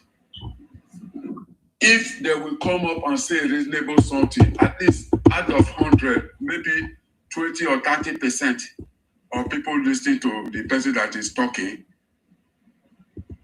maybe we change his mind by saying that, oh, let's try and help these people or whatever. But all of them, they just come up and say the same thing. This thing they are doing now, they don't know the implication. They think maybe they are, they think maybe they are stubborn or they are Democrat or whatever. Say they don't bow for anybody or whatever. They don't know this thing they are doing now. They are using it to cause enmity the more. Instead, I have to tell you this thing, Sima, you yourself are supposed to know. The intelligent one among them, which is, let me say 10%, they are scared of coming out to talk so that they will not fight them. That's why they're looking for the agros. All this one talking, they are not human beings. All these are out from what they call it, Onitsha market. If you are passing on the market, if you are using phone to talk, before you know, they'll come and snatch it from you. Those are the kind of people that is coming out to this social media talking. At least, if 5 Igbo men come onto this platform, there's a way we talk. People will reason with it. Not all of them will come out, all of them will be saying the same thing. And that thing you are doing, if you think you are stubborn, you cannot be stubborn for people that are stubborn more than you. They are there. And again, you see that they will be bragging. There's another date in my place that empty drum make the loudest noise. People that have money, they don't talk. Somebody can be a multi-billionaire sitting down by your side, they won't make noise. Not you that have maybe you have 20,000 pounds or you have I'm sorry, I'm using pounds. If you have 20,000 pounds, that means that Nigeria, you will tell you go to buy Nigeria. People that have 20,000 naira, I wanted to say, will be making noise. Money that is not to buy come on one land. And the next thing they will be telling you, they'll say, we will buy your land, we will buy this, we will do this. If you have money, why can't you go and invest it in your place? One thing I want to assure them, because it's every time they used to say this word, we are preparing. I pray that they quickly prepare. The reason why I say they should quickly prepare so that they will carry out their shenanigans they want to do. And I bet them, if they try it, they are going back to square one. That is the truth. They are going back to square one because who fight and run away, then you wait and fight another day. So that is that. You see, my far back 1982, most of my friends, I can say 60% of them, they are my friends in Igbo. But when I continue to look at them, the way I manage their behave, I said, these people, I can no longer coexist with them. So I started leaving them one by one. And again, these are the people before the war. They are the people coming to our domain, carrying this thing on their head. What do they call it? Basket. Doing poko. They will use one small bottle. Use the small bottle to be hitting the bigger bottle. You have bottle. You have. And after that, they will still put this thing for head. Small machine. That machine they roll with hand. We call them Obioma those days. If your pants tear, you give them, they will sit down for ground. They want small pillow, they put one small pillow, put down for shoulder, they put that one for ground, sit down and do this thing. They are now the people coming out to start telling the world that they are the richest and this and that. Which richest? You see, man, you have a second phone with your hand there. Go eat. Say the most 10 people, the most richest 10 people in Nigeria. Oh, your time is up, General. Sorry about that. Mr. Alpha, what do you have to say? Yeah, I greet everybody. You're welcome. And Isima, yesterday was the first time I joined your platform. Oh. And to be honest, I think I enjoyed the platform. But I joined again today, and yesterday we have more of Yorubas and South talking, but today 3 Igbo people spoke today rather. To be honest, the views of those 3 Igbo peoples is not the general view of Igbos. And I'm Yoruba really, and I married Igbo. And I can tell you, I've seen some very good. I served in Igbo land as well. And I can assure you guys, I've met some fantastic Igbo people. And you see, I'm not someone who really enjoy participating in a conversation that has to do with tribe and all that. Then you don't know what we are talking about now. You say you have met some fantastic Igbo. Yes. Do you bring this topic we are talking about and discuss with them and hear how they will respond to you? That's what I'm telling you. What I'm saying is, you are not making. You didn't tell me that. I asked you. Did you bring these topics that we are talking about? How over 60 years, how they have been doing criminality, Biafra criminality, and all of that? Did you discuss it with them? Why they continue to do what they are doing, taking Nigeria to America, lobbying against Nigeria, demarketing the country? Did you have this conversation, real conversation, and hear their responses? Unfortunately, if you also look at this issue of what actually also bring about this CPC, country of particular concerns, is as a result of those agitations as well. But who are those agitating now? You are not making sense. Who are those? Is it not Igbos? The Igbos. Exactly, that's what I'm talking about. And I say over 60 years, they have continued doing the same thing.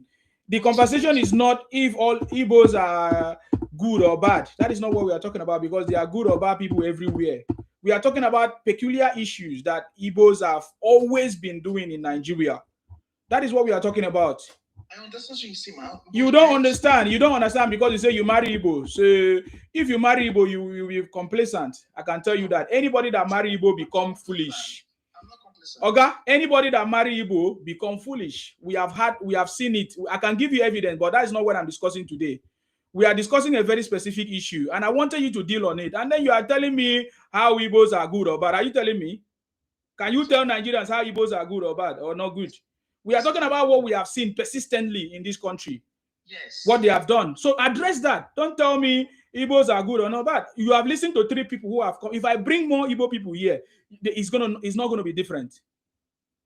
I don't agree with you. Because you are nothing. You are Igbo. You marry Igbo woman. How will you not agree with me? I've been in the media space and I can tell you what they stand for. So you don't so you don't need to agree with me. I'm not here for you to agree with me. I want you to discuss the issue. Answer something. Okay, you are not saying anything. That's why I talk about the issue. Yes, I want to talk about it. If you are real to yourself, who are the people that caused fight in Nigeria, the war in Nigeria? I don't know Igbos. You are right. September 1967. Did you not see Igbos, all of them, protesting? They want freedom. After just 7 years after we got our independence, and they were in charge of the government. Upon that, they still say they want freedom. And today we are witnessing it in our own generation. Even if I was not born then, I don't know the full story. Now I've seen it now in our own generation, and you're telling me you are denying it. You don't know. You are blindfolded because you married a stupid Igbo woman. No, don't say that. You married a stupid Igbo woman. I can assure you that she's even punishing you and poisoning you gradually. You don't know. Can I say something? I'm telling you to your face. Can I talk? What are you talking? I gave you opportunity to speak, and you were telling us how Igbos are good. Are you telling Nigerians? Are you foolish? Only you telling us a single story. Isima, let me talk now. Man, I'm disappointed at you. Who are you to come and tell us a single story in Nigeria that we know? All of us, we are here. We see what Igbos are doing. We even see what Igbos politicians are doing, saying. And you are telling us that Igbos are better than you. It's terrible, man. You go to my platform, you want to come and do that nonsense. You don't do that nonsense because you marry a stupid Igbo woman. Don't try that again in your lifetime. May God punish you for coming to my platform to talk rubbish because you marry a stupid woman. Am I the one that married for you? Now me the fuck am. Are you okay? We are talking about reality because you have mixed blood in you, and your children will be foolish like all the other Igbos because you don't even know what the Igbo woman is doing to your children, and you are coming here to talk nonsense with me. I believe today will reset your brain. In your lifetime, you will never come and talk nonsense. Apple, please go ahead. Yes, no, thank you. I think with that one that just dropped is definitely Iyameri blood. That's how they always come up. They will be pretending.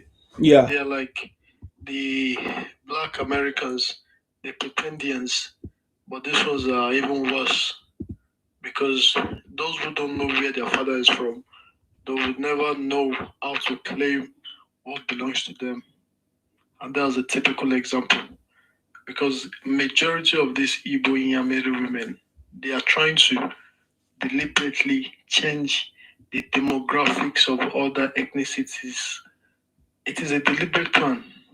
After the battling and the flogging the great Nigerian army gave these Inyamere people in 1966, they've been out there to destroy other people's race. And now we are fully awake to the whole sagacity of these people. Just the other day, I was watching this interview. You know the way these Inyamere buffoons, low-life criminal, myopic people, they'll be going to the South region. Can you believe they are also in South Africa?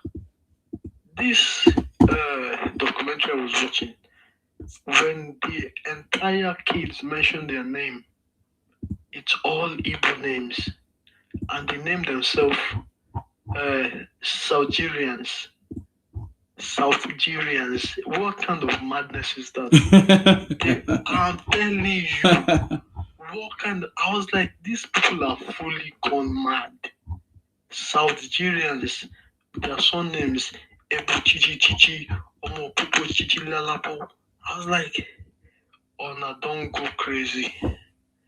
They are parasites. Igbos are parasitic by nature. People don't want you, but you're still attaching yourself to people that don't want you. Just in Nigeria, Nigerians, people don't even want them. They are taking their problem to a land that is already being developed. The Igbos are like some other ethnicities in Africa. Let me give you an example. You have some useless people from the African tribes. They go to America. Now there's a true difference. The Igbos are migrants, while you have the settlers. A settler have already settled on that land. They've built institutions, economical power, structures, laws, and everything in place for you to come in to be able to at least try for yourself, because as a settler, you've developed a space for all these poor migrants to come and just build themselves. When these settlers comes in, just like in America, we see that's why Trump is taking actions, because these useless Inyamiri people like to refer to America and Trump as their God and their savior. Now, Trump doesn't want useless migrants, but the useless migrants, they see themselves as without them, that country can never function. It's just like the Igbo people. They see themselves like without them in Kanu, in Jigawa, in Abuja, in Lagos, all that economic is going to be dead and collapsed. Meanwhile, they've forgotten they are just migrants. Without the settlers putting in one or two things in check, there would never be anything like a migrant coming in to become successful of themselves, to at least try to make one or two things for themselves. And let me just address this buffoon that dropped. I don't know what this guy's name is. That was actually what tribe I'm high. I'm a Yoruba man. And for your information, we are the first person to have TV in West Africa. Upon having TV, we are also the first rich urbanized civilization. Our judicial system is the most influential. We control the media space. We pioneer Nigerian nationalism, and we have the first university in Nigeria. We're also very, very culturally adoptable, global influence, and many more. Okay, thank you very much, Apple. Your time is gone. Let's hear from Governor Frank. Go ahead. Sime, good day. Good day, everyone on this platform. I'm a Nigerian. I don't want to specify myself or be tribalistic here. I don't want to say I am a Nigerian from this part of Nigeria. Then you are deceiving yourself. Then listen to me. You are deceiving yourself. Sime, you better respect. I say you are deceiving yourself. You are deceiving yourself. This is your platform, but listen. You are deceiving yourself. You are deceiving yourself. You live in the UK. You are deceiving yourself. I've lived there. I am a British to start. You are deceiving. Oh, so you see how stupid you are. You are a very foolish idiot. So you are not telling us that you are a British. Listen. You are a very foolish person to come to my platform and talk nonsense. You are very, very foolish person to come to my platform and talk nonsense. You're insulting me. Yes, you are a very stupid person. Who the hell do you think You find out who I am. You find out who I am. You are a very foolish Igbo criminal. You are very foolish Igbo criminal. You are very foolish Igbo criminal. You are a very foolish criminal. You are a very foolish criminal. We will deal with all of you. We will deal with all of you. You are a very foolish criminal. You are a very foolish criminal. You are a very foolish criminal. You understand? You are a very foolish criminal. You are a very foolish criminal. I say you are a very foolish criminal. You are a very foolish criminal. Igbo criminals coming here. You are denying who you are. Igbo criminals. You are not proud to tell us you are Igbo. Bunch of criminals. Thunder fire you and your wife. Stupid idiot. They come to talk rubbish. We are here. Saudi, it's your turn, please. Go ahead. You think that I have time for you people? You don't know. This is just the beginning. We will deal with all of you because we have been leaving you people. Saudi, are you there? Are you available? Yeah, I'm here. We leave you people that you have been going about lobbying against Nigeria, and we just keep quiet. Allow you people to exist. Thunder fire all of you. Never see anything. I will send you one video now. Some people, lawyer, they went to Sokoto. They are taking order from Nnamdi Kanu. They are still giving it to their people.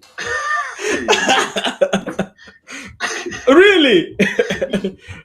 Honestly, I will send you the video. Then they take order for Nandikano say we should take to for Ogun. I say, my God, which day these people will get brain? I tell you. Say we went to Sokoto now.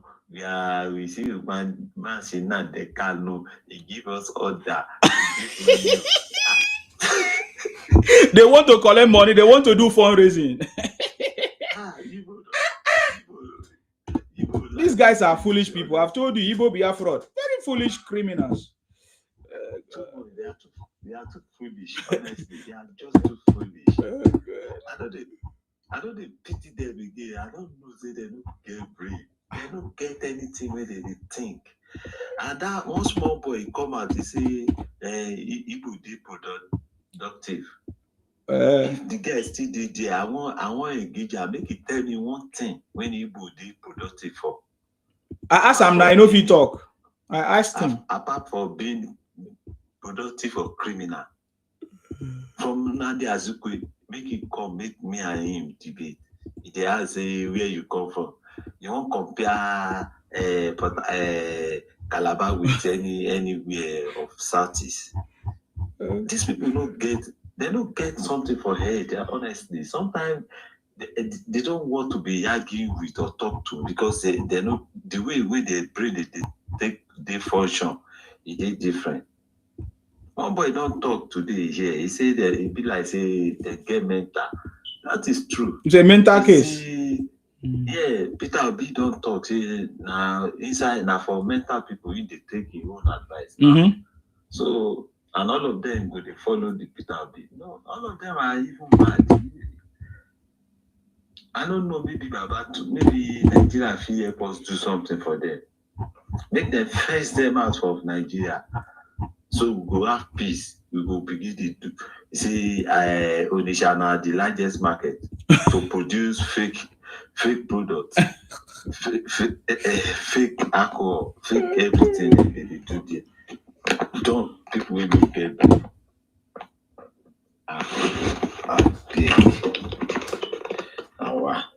Okay. Anyway, thank you, my brother. Thank you very much for coming. I appreciate you. You see, when you see people who come to start by, showing off, he live in the UK with me, he's a British, this, that. You say, who are you? Who are you? These are Igbo criminals. These are Igbo criminals. He said he doesn't want to tell us which part of Nigeria is from. These are Igbo criminals who are not proud of where they are, who are not proud of their identity, using fake names on social media. You say, who are you? Who are you? You are watching me and you're asking, who are you? I don't even know you. You are using fake name. We can't see your photo. People that know me say, who are you? Who are you? Who are you? Yeah, I should be asking you, who are you? Because we don't know you. You are using fake names.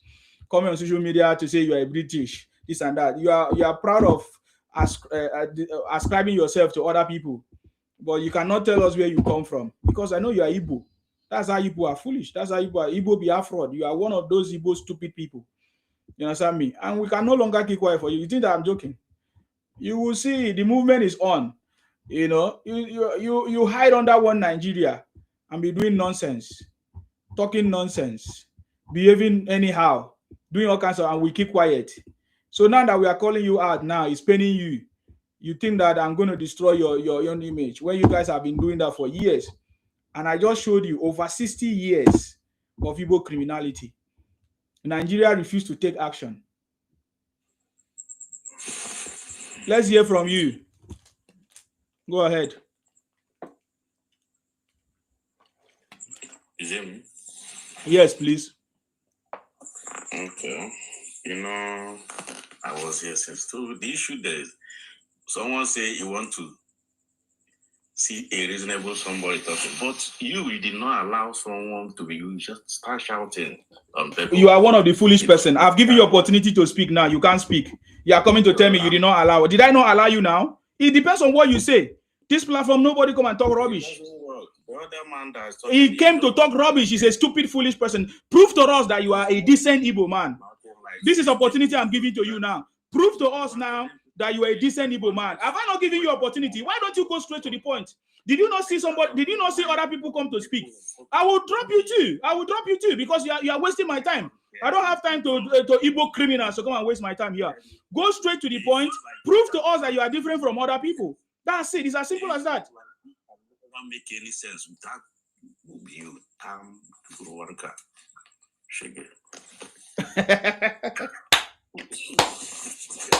You are very stupid human being. Shouting people. Who are you? Do you think you are better than others? Prove yourself. Nobody can endure. There's someone that said that why people are not coming here with to be defending Igbo. You cannot come and defend people when you already be talking to, you already provoke somebody. How can the person come and the person who is better than you cannot be defending himself? By you seeing on your own, you know this person is better than you. You must not explain. He must not explain himself for you to know that he's better than you. So for you to come and say Igbo should come and some people will come and say and be clearing order that this and that. We know whom we are, and we cannot be explaining ourselves to people that we know we are better than them. So if we are talking against us, we keep quiet, and you just be talk because all those people coming out, they are coming out with anger because you people are not making right sense. Don't insult somebody and allow expecting him to come with calm. If yes, whatever you give, that is what you will receive. So if you want somebody to come with calm, okay, you are not making sense. So say something about the topic. Okay, I'm still coming around. Because you don't have time. You have just merely 2 minutes, and you keep repeating. I don't know if you are advising us or I don't know. Just talk on the topic. We say after 60 years, Igbo continue to behave criminally everywhere. 1967, you lobby America to come and invade Nigeria to come and help you, and that failed. Okay. And over 60 years, that is still continuing. You went to America to go and lobby Trump. You demarket the country. That is what we want you to talk about. These are facts. These are not lies. I'm not leveling lies against you. These are facts. Talk about it. That is what I'm saying. If you're an Igbo man who does not support it, talk about it. That is my conversation. But when people come here to talk nonsense, you know how I will not support Igbo because Igbo always stand the truth. Whatever you're seeing that Igbo are saying, they always go for truth. Okay. So I don't see anything that because Igbo, we all know in all this tribe that is in Nigeria. It's difficult for you to see another tribe that will come out and say the truth when they are fighting apart from Igbo. Igbo is one that will talk, even if you are the elder or so he will come out and tell you the reality. He doesn't hide himself. Some people will be fearing, this is my elder. He will be coming that. But Igbo, so why did Igbo invade South Niger Delta in the name of Biafra and continues doing it with fake history and propaganda and impersonation? Why? Why do you guys are interested in Niger Delta and coastal region? Why? Why do people want to Igbonize us in the coastal region? Already Biafra now. How can Niger? Is it different from Biafra? Biafra is Biafra. We didn't say that Niger Delta is Igbo land. Niger Delta is their own, but Biafra remains Biafra. It's a nation, not a tribe. Biafra is a nation. Okay, what is Biafra? Does Biafra include the Igbos? Why did you guys include yourself in Biafra? It's inside Biafra. That is not a lie. You guys are in the interland. How can you become Biafra? You guys are in the interland. You people don't have sea. You don't have anything in coastal line. So how will you become Biafra? Do you understand the meaning of Biafra? Are you the one that created Biafra? The Biafra. Okay, are you the one that created it then? Yeah, are you the one that created it? No. Exactly. In Igbo land, the Biafra did not even stop only in Nigeria. The bite of Biafra, the bite of Biafra is across Africa. It's the pathway which the Portuguese use for their training, for their trading. So why did Igbo begin to say they are Biafra? Yes, because we are Biafra. You are not Biafra, man. You see, why they cry? Since you just they hear they cry, since I just they watch you, they laugh. Huh? Why just they cry, Sima? Huh? Biafra will not get sick. What can be your own problem with them? Because you are stealing other people's thing. You are carving people into your stupidity. That's what they are reminding you. Who is carving people? Have you ever seen South? Is Southeast a coastal line? It's a question. Is Southeast a coastal line? Is Southeast a coastal line? Let me tell you one story. I used to go Have to you ever seen Pala outside the protest for Biafra? Not the only Igbo people. Imo State. One of my friend was a East father-in-law. line. When he came to Lagos that time, at Badagry, this man was just crying, saying, "Oh, see what? Have you ever come across now a join us coastal so road? now not join us so we man. Do you know what ocean is? Reasonable people Have you seen an ocean before? Have you seen Wow, who is this person that is giving us this thing? Thank you very much. Thank you. Do you know what an ocean is? An ocean. Have you seen an ocean? Say you want to engage with education, intelligent people. Whereas what we are saying is not making sense, bro. No, it's Southeast. But can I get something to speak, please? Southeast. Please, hold on, Mr. Fresh. Hold on, Mr. Fresh. Hold on, you will talk. Let's allow Black Sage. He says he's an Igbo man. Let's hear him. Please go ahead, Black Sage. Hello, everyone. Good morning. I salute you. So, you know, okay, so, you know, obviously this platform is quite biased against Igbo people, but even at that, I would have to come out to defend my tribe and, you know, fight for the, you know, liberation of Nigeria as a whole. Look, guys, let's be very honest. You guys always talk about Biafra and obedient, whatever. The civil war that was fought in Nigeria, was it just for the Igbo people or was it for the liberation of the entire South? And did we not have officers from every single tribe in Nigeria? Let's tell ourselves the truth. This is the rubbish that you people keep feeling. Can I finish? No, we don't allow you to talk rubbish here. We don't allow you to talk rubbish here. This is foolishness. We don't allow you to talk. You started. If you say it's foolishness, how can you say foolishness and they don't like what you're saying? You completely cut them off. It is civil war. No, you said that you fought for the. Okay, let me put. I need to engage you. Don't worry. Let me put on the. Can I have an intellectual conversation, or you want to? Can you? You are not making sense. You say you are having intellectual conversation. Guys.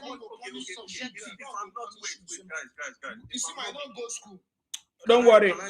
You cannot talk rubbish. I put it now on this live show so that I talk to you. You said that Igbo. How can Igbo be the one to fight for the liberation of South or the South? What are you talking about? Igbos that we have seen. Igbo did not fight. Igbo did not fight for any other person. They were fighting for domination. Listen. They were fighting for domination. They were fighting for. Are you not listening? How can you ask me a question when you are not listening to me? Are you mad? Are you mad? You wait. I will give you time. You listen. You don't want to listen. I can remove you. I don't waste time.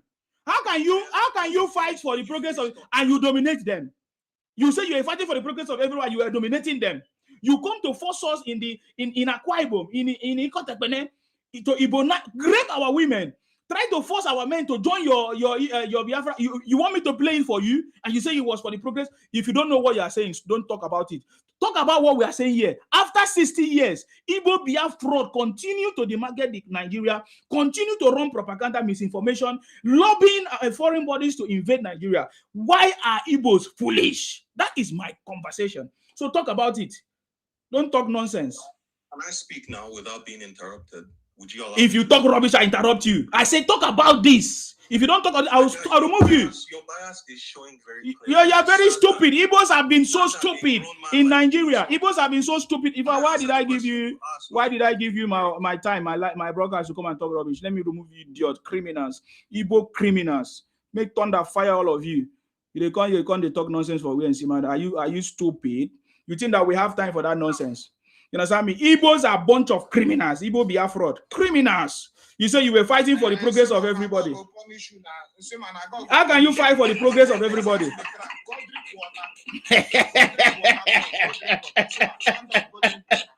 My water is here. My water is here.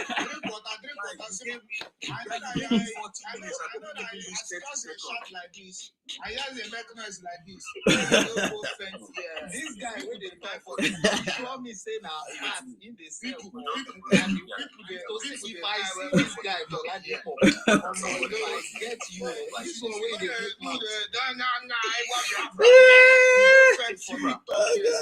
these people catch you. My brother, life go they move on, they go. If you know that you go die for 10 years, life go they move on.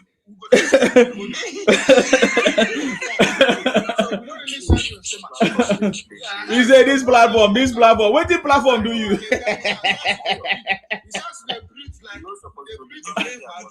get 4 minutes. You even allow me to speak for 30 seconds. Because you were saying rubbish. I gotta allow you to continue your rubbish.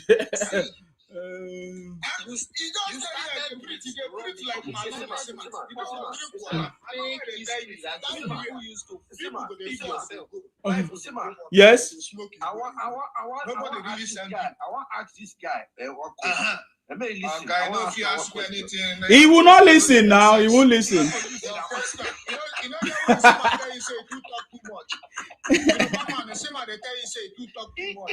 They cannot listen. Wait, okay. See, my open mouth tell you say you don't get sense. You dey talk too much. I want to tell you. But that's his name. His name is Aboki Talk Too Much.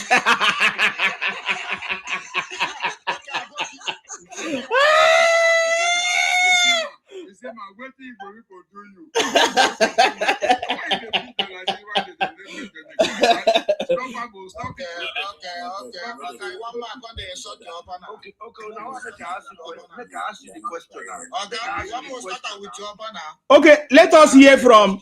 Okay, wait. Okay, wait.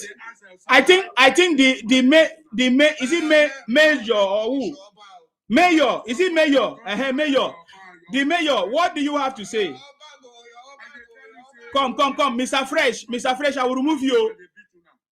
I don't know why you are talking about. Oba is not here. Please don't do that again. The mayor, please go ahead. What do you have to say? Okay, let us give you chance. I'm going to give you chance. Keep quiet. Let me hear what you want to say. Contribute to this matter. If you attack me, that is where I will interrupt you. But just focus on this conversation. Talk about it. Relax. Just give another person.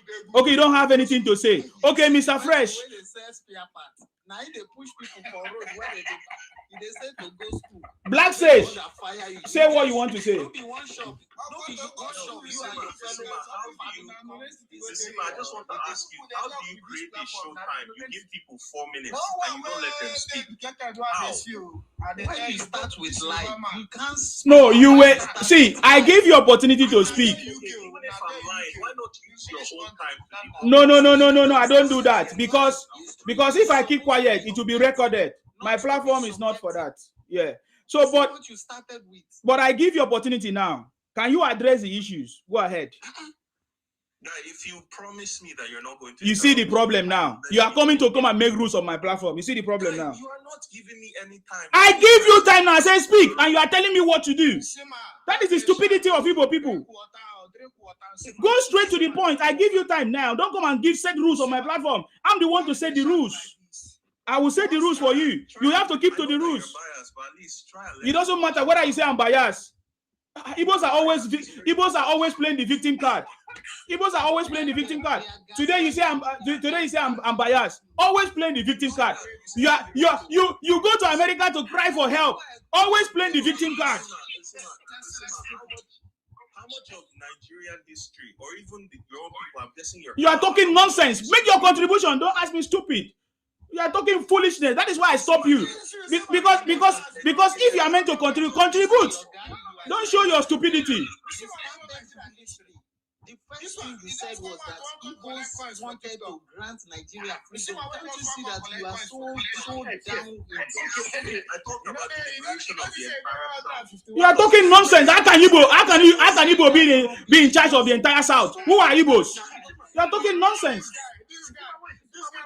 Wait, I want not come out now. The mayor, I want not come out now. The mayor, whoever said that, I'm not a family member. I know that. The mayor, this guy for UK. When the they collect coins here, the that mayor, man give a gift. He said thank you. the mayor. Yeah, when somebody gives you something, you say thank you. This one they hustle for TikTok here. You don't know Nigeria history. You don't know Calabar history. Let me remove this idiot that is making noise here. Igbo criminals. They are nuisance. They are agboros. want to. Whenever I can speak, just let me know, please. The mayor, can I engage you now? I want to go and reset. It's not the mayor, it's Black Sage. It's Black Sage that is talking the rubbish. The liberation of South Nigeria. Blackface, can I engage you now? Please, can I speak? Hold on, please wait. Wait. They will not keep quiet. They will not. I will remove them now. Don't worry. They will not keep quiet. Engage me, please. Tell me the mayor. Because you see, when you came in, to be honest, you sounded like someone I could actually listen to. Yeah, but your punchline, there was a punchline that you said. You said the Igbos, the fight of the Biafran struggle was not for only the East. And you said they were fighting for the entire region. Yeah? Okay, now I want to ask you a direct question. Do you know any history of the Benin Empire prior to your Biafra? Was there an empire in that south that I don't know if you just tell me if you know about that empire, that Benin Empire, and the might and the breadth at which they expanded to. Because when you're talking about the Biafra, the southeast, yeah, you need to know this history of the south. You don't just jump up and say, yeah. Are you talking to me or you're talking to someone else? You. I'm saying, do you know? Okay. Can I concerning this thing you just brought up now? Let me just answer the question. Yeah. Do you realize that even in the Benin Empire, where it's geographically located, there was an empire that predated the Benin Empire? And do you realize that Igbo people are in different regions apart from the southeast? Do you agree with that or not? So what empire predated? What is your source? They ask you a question, you turn it to ask another question. That is how you are very foolish Igbo idiot. It's okay. Please tell me the empire that predated the Benin Empire. The guy that I'm speaking with has not responded. You are very foolish Igbo idiot. You don't need to play as this thing support. They ask you a question, you didn't answer. You in turn ask another question. Is that not foolishness? Yes, I said, do you know about the Benin Empire? Yes, Aboki, I know about the Benin Empire. I do. Okay, everyone knows about the Benin Empire. How many years? How far do you know? Because the Benin Empire started from the 900s, you know. So when you're saying there's an empire that was before the Benin Empire, yeah, can you please tell us what was that? Do you which empire was that? Yes. And I want you to be specifically tell me the boundaries at which the might and the spread of the Benin Empire that Aboki, you know about. Aboki, you asked me a first question. You asked me about the Benin Empire. I answered your question. Can you also acknowledge or tell me if you're ignorant about the empire that predated the Benin Empire? We are ignorant, we don't know. So tell us. Okay, if you do just a very quick Google search, it would come up. Oh God, tell us. If you don't tell us, I drop you. If you don't tell us, I will drop you. If you don't tell us, I drop you. Don't tell me now. Igbo criminals. You think that we are here to joke? Let it not be like I'm just talking. Anybody with an internet connection can. Oh God, tell us. We don't need internet connection. You say it. You say it. Okay. If you want me to tell you, there was. Okay. Can I speak? Talk about Igbo Empire. I am going to talk about it. Wait, let him say it. Talk about your history. You are listening. Let him say it. General, allow him to tell us the one that was. Yeah. Okay. Look, there was an empire in that same region that predated the Benin Empire, and they practiced the same customs as the Igbo people. They were very closely linked to the Igbo people. And for you to say that Igbo people are just... You are a very stupid person. What was the empire? You are a very foolish... Can you see how Igbos are foolish? Very foolish group of people I've ever seen. You don't come to my platform and do nonsense. If I mute you, you remain mute. You don't come to my platform and do nonsense. I will remove you. You are very stupid Igbo idiots. Thunder fire you people. It will never be well with Igbo criminals. Thunder, you want to come and use my platform and do nonsense. Thunder fire you people. You can't tell us the empire. Idiot. Igbo criminal. Thunder fire you. You're nyash. and your papayans. What problem is this? All of said you. It's an empire that predated it. Tell us the empire. You are telling me that I should go to do research. You know what? I think he needs to define. Maybe you should go and look for dictionary and define what an empire is to this guy. Hey. Yo, since you guys are too lazy to do some Google research, and it was called Igodo. I just quickly did it. Hey God! Igbo is completely foolish. This is a proof that Igbos are completely foolish. So you don't even know what is Igodo.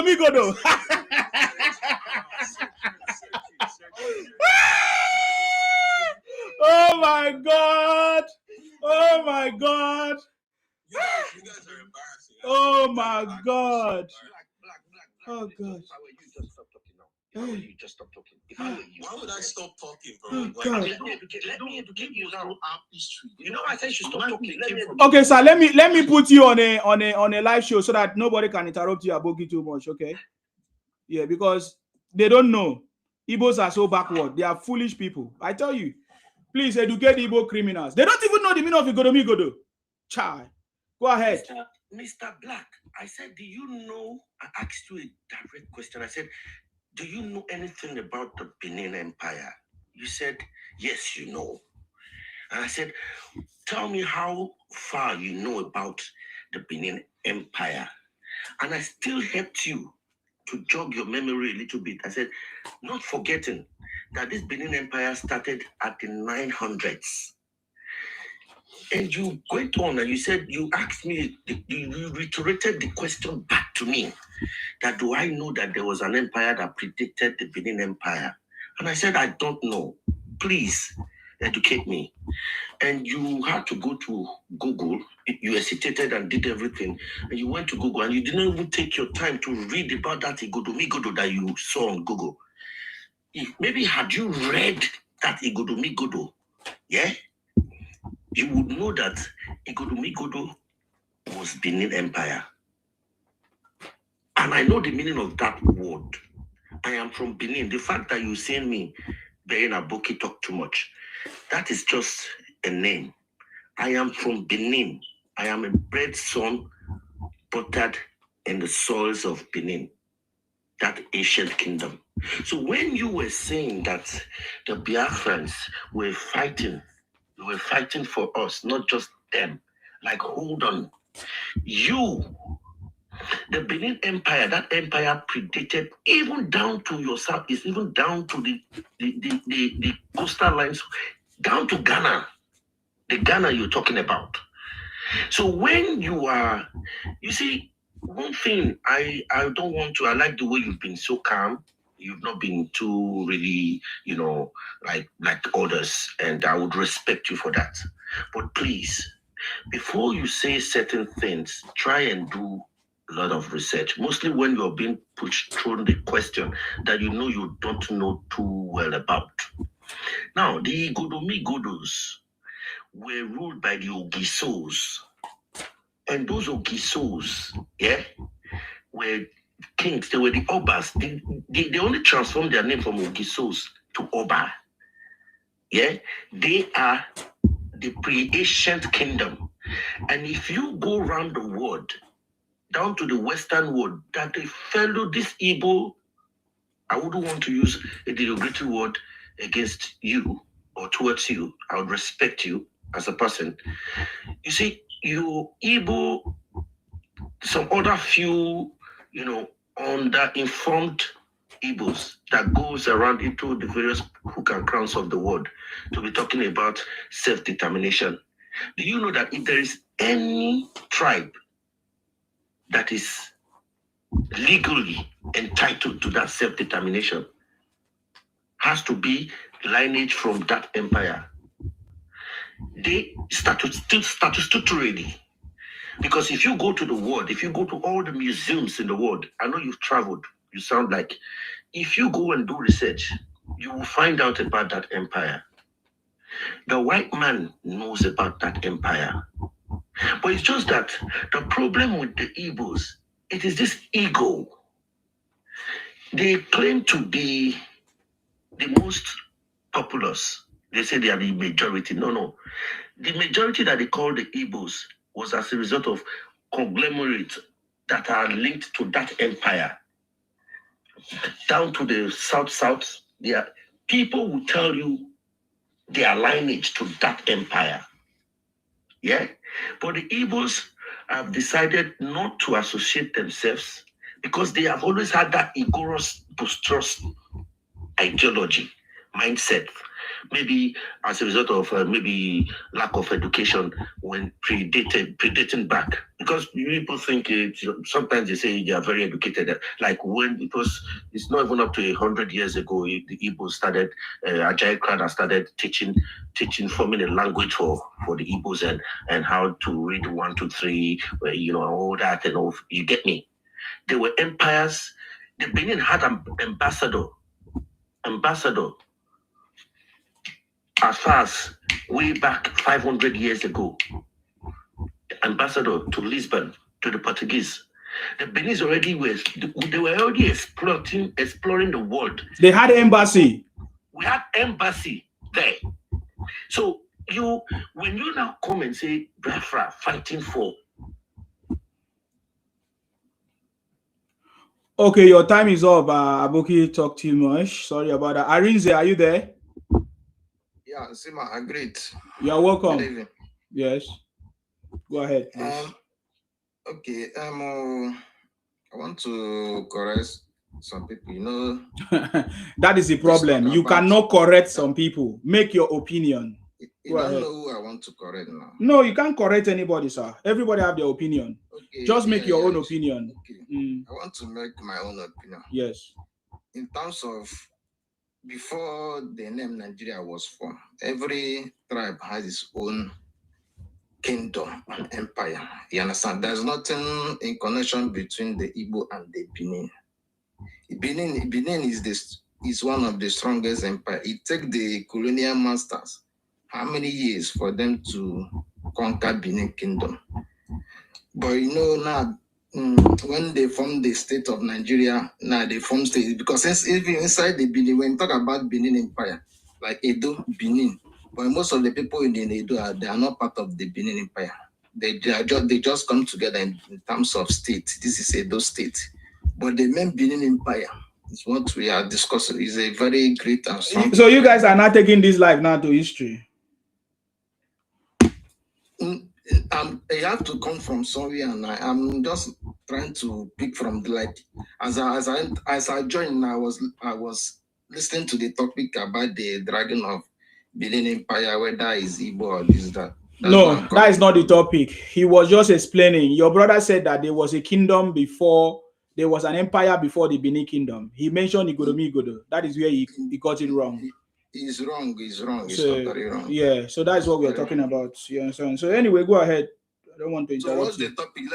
The topic is after 60 years, Igbos are still foolish. Talking about Biafra and all of that. Since 1967, when Igbos went and lobbied America and other countries to come and invade Nigeria in that civil war, Biafra war, which they failed. And now, even after Ojukwu, the coward, already educated Igbos that the war itself was needless, was not necessary, that Igbos should come together and there should not be a second one. But we still see Igbos continue in their stupidity after 60 years. Even in 2025, we witnessed how Igbos went to America to lobby, to pay money, to come and invade, for America to come and invade Nigeria. Even we saw them continue to demarket the country, saying that Nigeria is a failed country, this and that, because of some minor issues which every other country is experiencing. But Igbos continue to project and demarket the country and all of that. So the conversation is, why are Igbos foolish up to this age? And do you think that Nigerian government or Nigerians should keep quiet and continue to watch Igbos demarket their country? That is the conversation. Can you comment on that, please? Okay.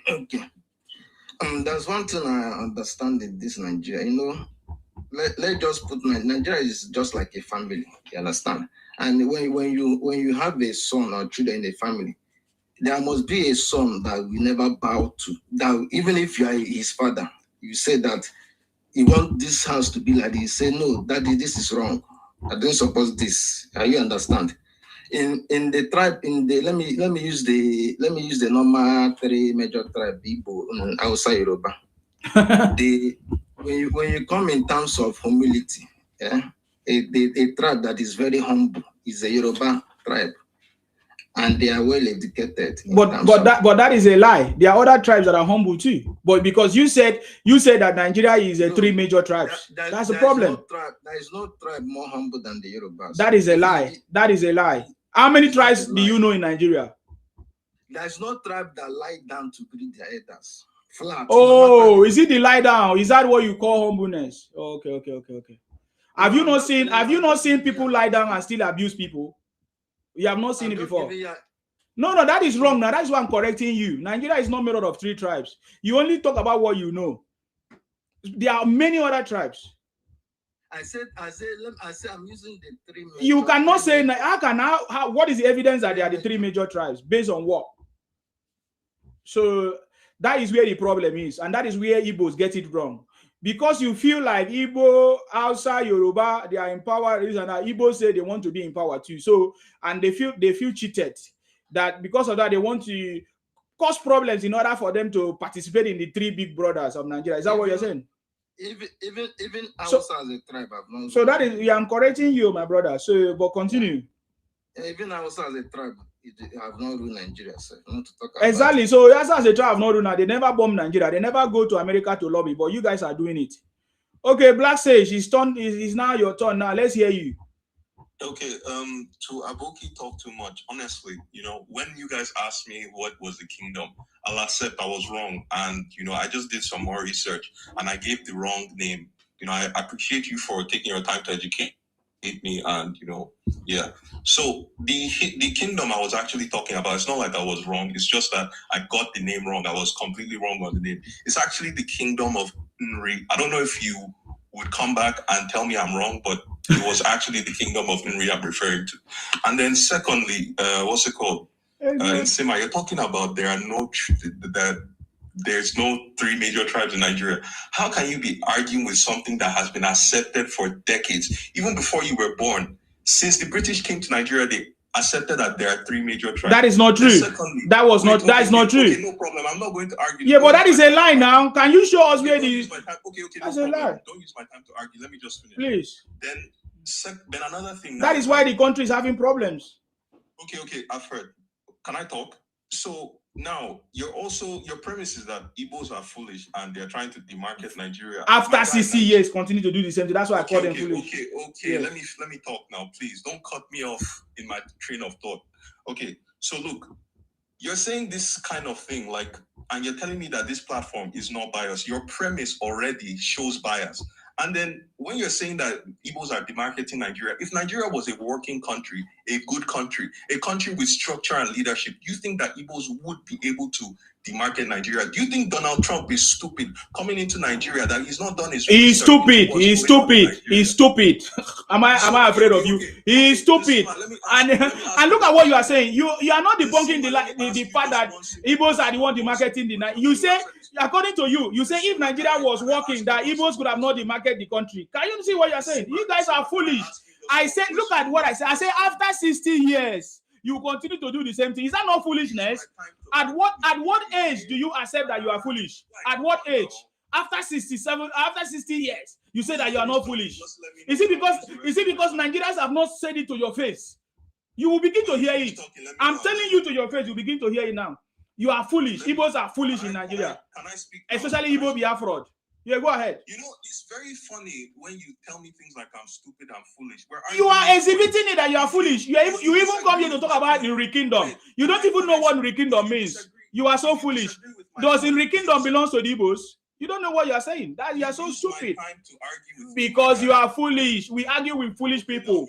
Since I started this conversation, I haven't. Oh, guy, you don't need to do anything. You are a foolish person. You are a foolish person. You are a foolish person. Very, very foolish. You personally attack. The way you know that you're losing an argument is when you are a very foolish person. You are one of the Igbos that are foolish, thinking that you know what you are saying. Foolish. You boldly declare Ikodomi Ikodo until when you were taught. Now you came back with Nri. When they will educate you now, you will also say you are sorry. When we will educate you about Nri Kingdom now, you will still say that you are sorry. That's why I say you are foolish. But we will still educate you about Nri Kingdom because you don't know about Nri Kingdom.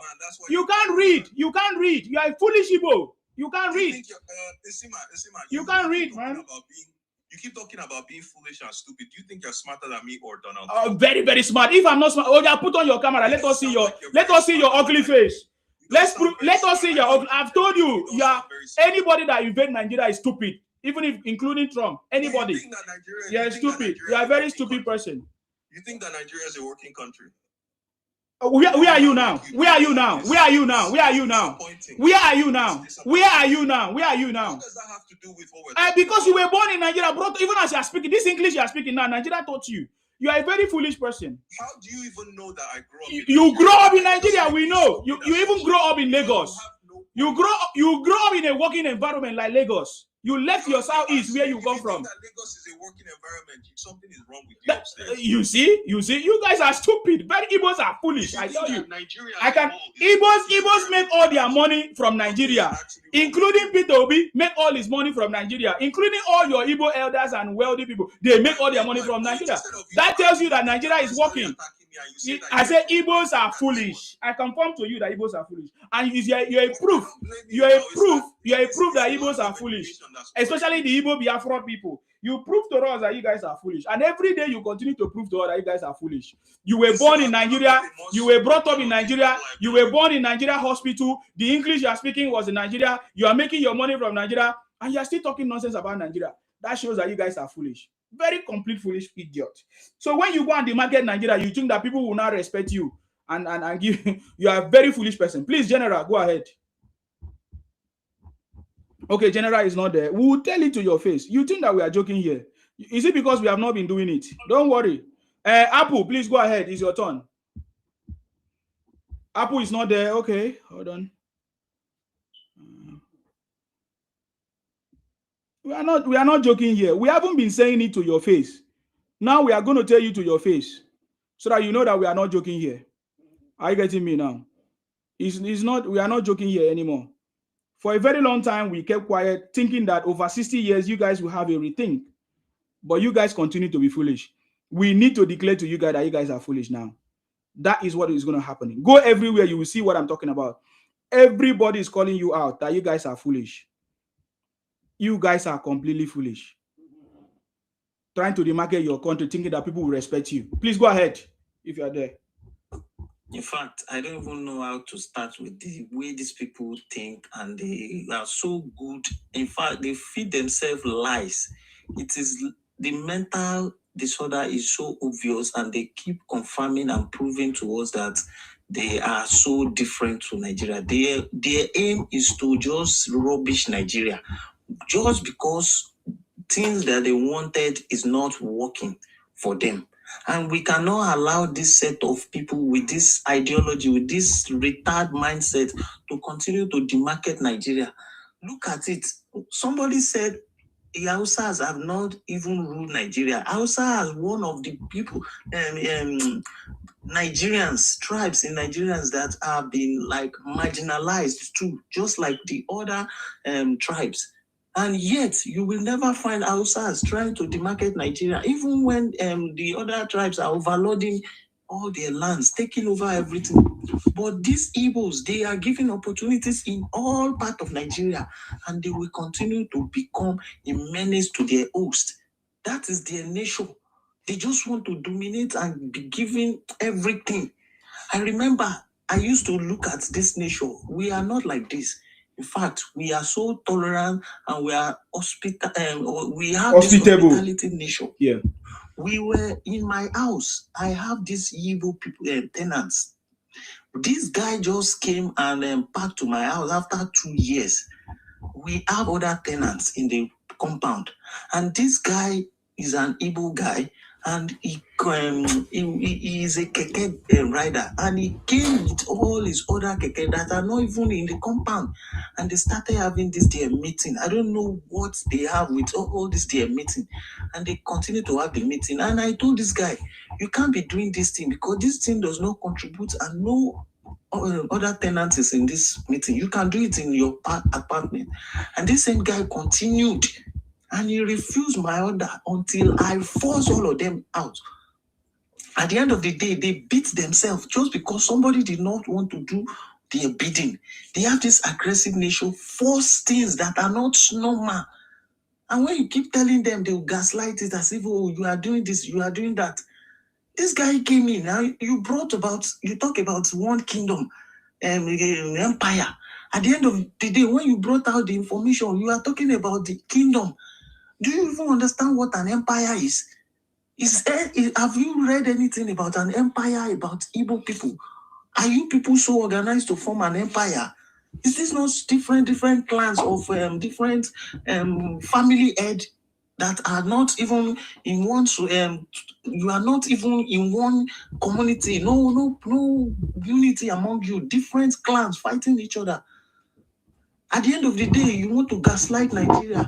You went to US to meet with to lobby with some of the senators in the US Congress just to destroy Nigeria, and you brought out this Christian killing, this lie. At the end of the day, you are using it to promote Biafra, to bring out this criminal Nnamdi Kanu that is in his final resting cage, and you are bringing this up. And people still have this mindset of opening this thing instead of them to work together. And they are trying to build, and these same Igbo people have not contributed anything. If you look at, they always claim to be the most richest and powerful in Nigeria, their tribe. At the end of the day, they contributed nothing. They generated the least to Nigeria economy. Look at them. All they know is to cut corners. They will never be lawful. With this tax reform, you hardly see evils. They will never contribute. They don't like contributing to development. Every of their funds and revenues, they will force it. And they know how to force revenue. Look at their market. They will force you to pay through your nose. But when it is about giving back to the government, contributing their own quotas to the system, to make sure there's development, you hardly see them to do that. But they can force people to pay much money that their groups in their meetings, all of them will embezzle. What type of human being are these people? If we continue with these people, they will make sure Nigeria will not grow. We need to really deal with these guys, these people. I need to sleep. Go sleep. Go sleep, sir. I appreciate you. Thank you very much for your contribution. God bless you. Let's listen to Olu. Olu, please, if you're available, go ahead.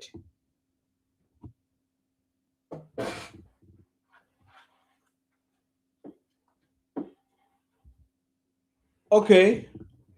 Olu, are you there? Okay, you are not there. Let us wrap it up. Blueface, why are you laughing? I tried to bring you up because I know you are one of the Igbo Biafra. Let's hear from you, because we are looking for any Igbo people that will talk something that makes sense. We have not been able to see. Movie Connect. I salute you. Tell us. Yeah, good morning. I salute everybody. You're welcome. I don't really have much to say. Okay. I like the way they knock them. That's all I have I to say. knock them at Bako. I like how well it is sweet for body. Okay. God bless you. God bless you. These guys are criminals. We need to. We have been keeping quiet for so many years. We can't allow that to happen anymore. Telling you, man. God bless you. Movie Connect for that. Okay, I'm going to wrap it up then, since you don't have much to say. Abogi talk too much. You are back on the stuff. Do you want to educate him about Inri? Yeah. He's a stupid idiot. I just want to give him a little bit of hints. Yeah. You see, the Inri kingdom, yeah, took orders passed from the ancient Benin Empire. The reason why most of you just think you go to the Gogo and what you see in Gogo is exactly what it is. Listen, if you look back, it was the British, the Inri kingdom fell to the British. And if you have heard some other speaker spoke here, the Benin Empire was there even after the Inri kingdom fell to the British invasion as a result of the Atlantic trade, slave trade business. The Inri kingdom failed already. So the colonial masters, that's how you see them saying, because the Igbos were already traitors, they traded us out, the kingdom.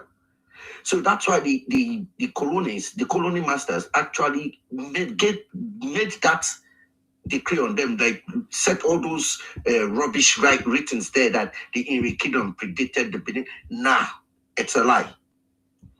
If you look deeply, when you say they say Wazobia was a scam.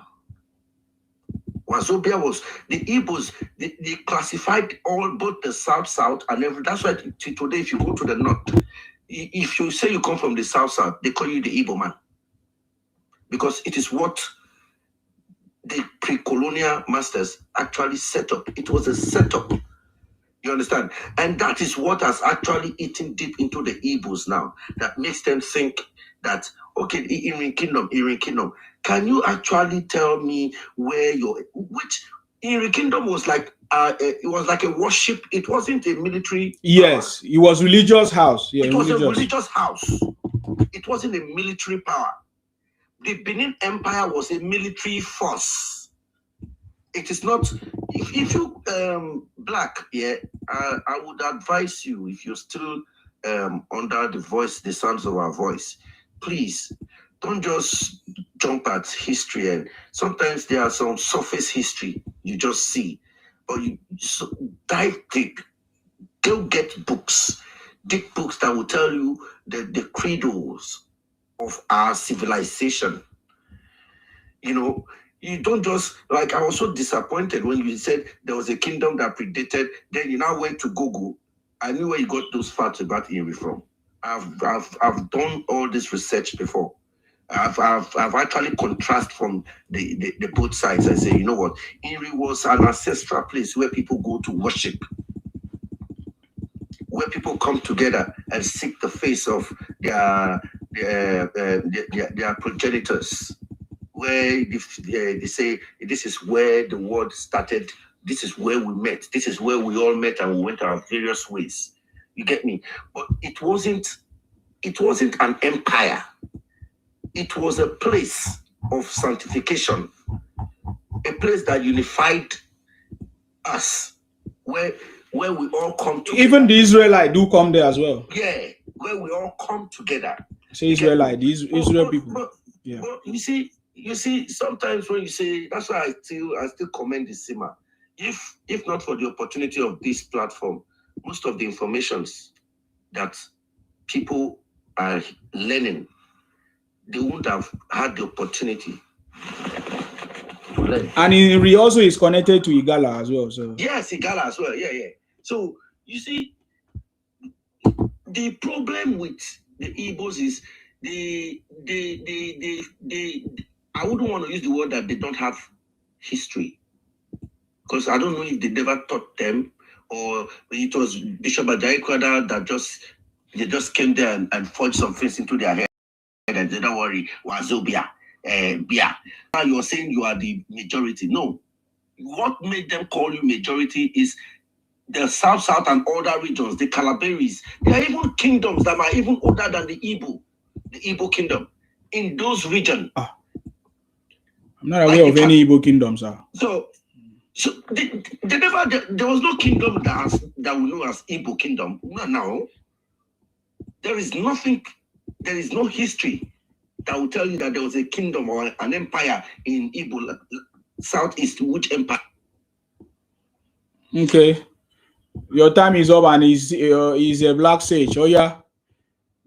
Okay, Aboki, I don't know if to thank you or to, but anyways, I'll just argue with what you said.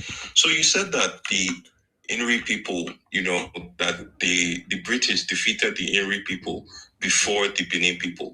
Now, the Inri kingdom was in 900 AD, right? And then the Benin kingdom was, I think, was somewhere after that. And then the British invaded Nigeria in the 1800s. So can you tell me, how is it that if the British invaded Nigeria in the 1800s, and my argument is that the Inri people predate the Benin people, and their kingdom started in around 900 AD, how the fuck is it possible for them to, how does that argue with what I'm saying? How is it possible for people that invaded in the 1800s to have sold out people that predated the Benin Empire. Please, let's not, create logical fallacies here. And let's not be disingenuous. Because you want to make a point, don't make it seem like others are not, telling the truth. Anything that I'm saying here is out of good faith. I'm not here because, I'm Igbo or because I want to push an agenda. The person that's clearly trying to push an agenda, we can all see him here.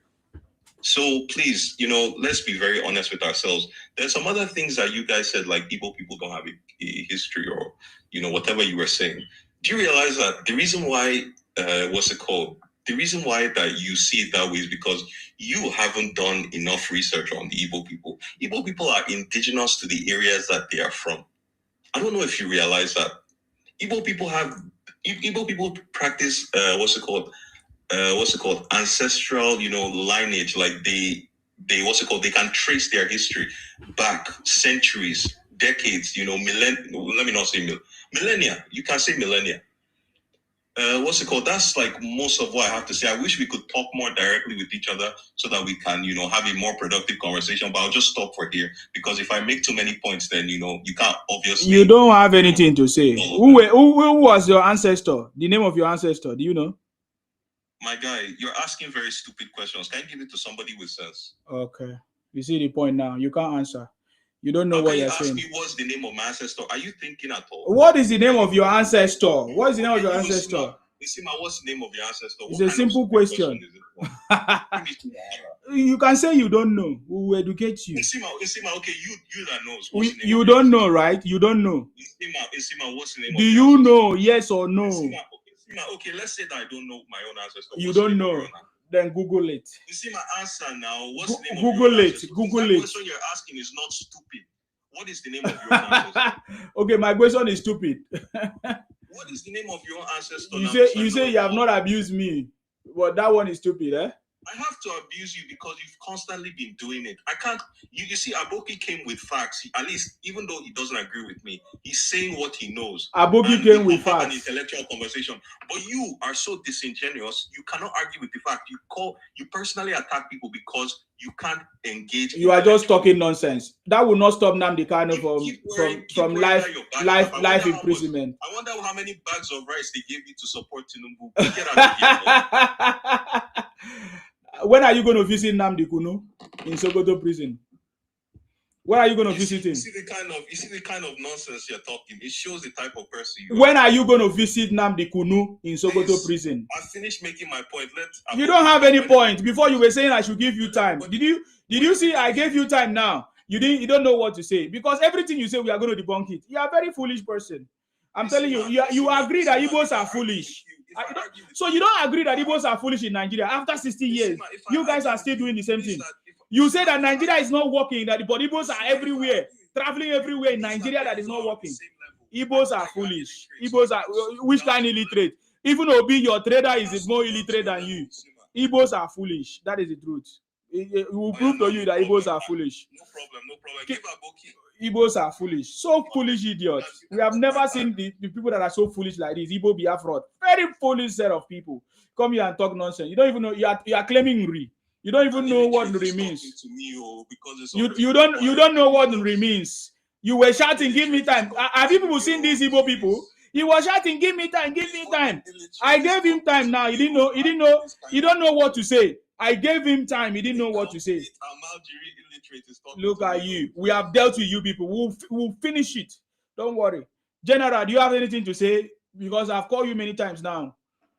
Yeah, before I could open my mic, you just take me off. Okay, sorry about that. Yeah, I'm very close to my phone. I wasn't even close to my phone that I was running to take Okay, sorry. Yeah. Yeah. You know what? There's no point of start arguing with this kind of blindfolded people. You know, the only thing we need to do, let's put our strategy on how to deal with them so that they will know that what they are doing now is not good. Why am I saying that?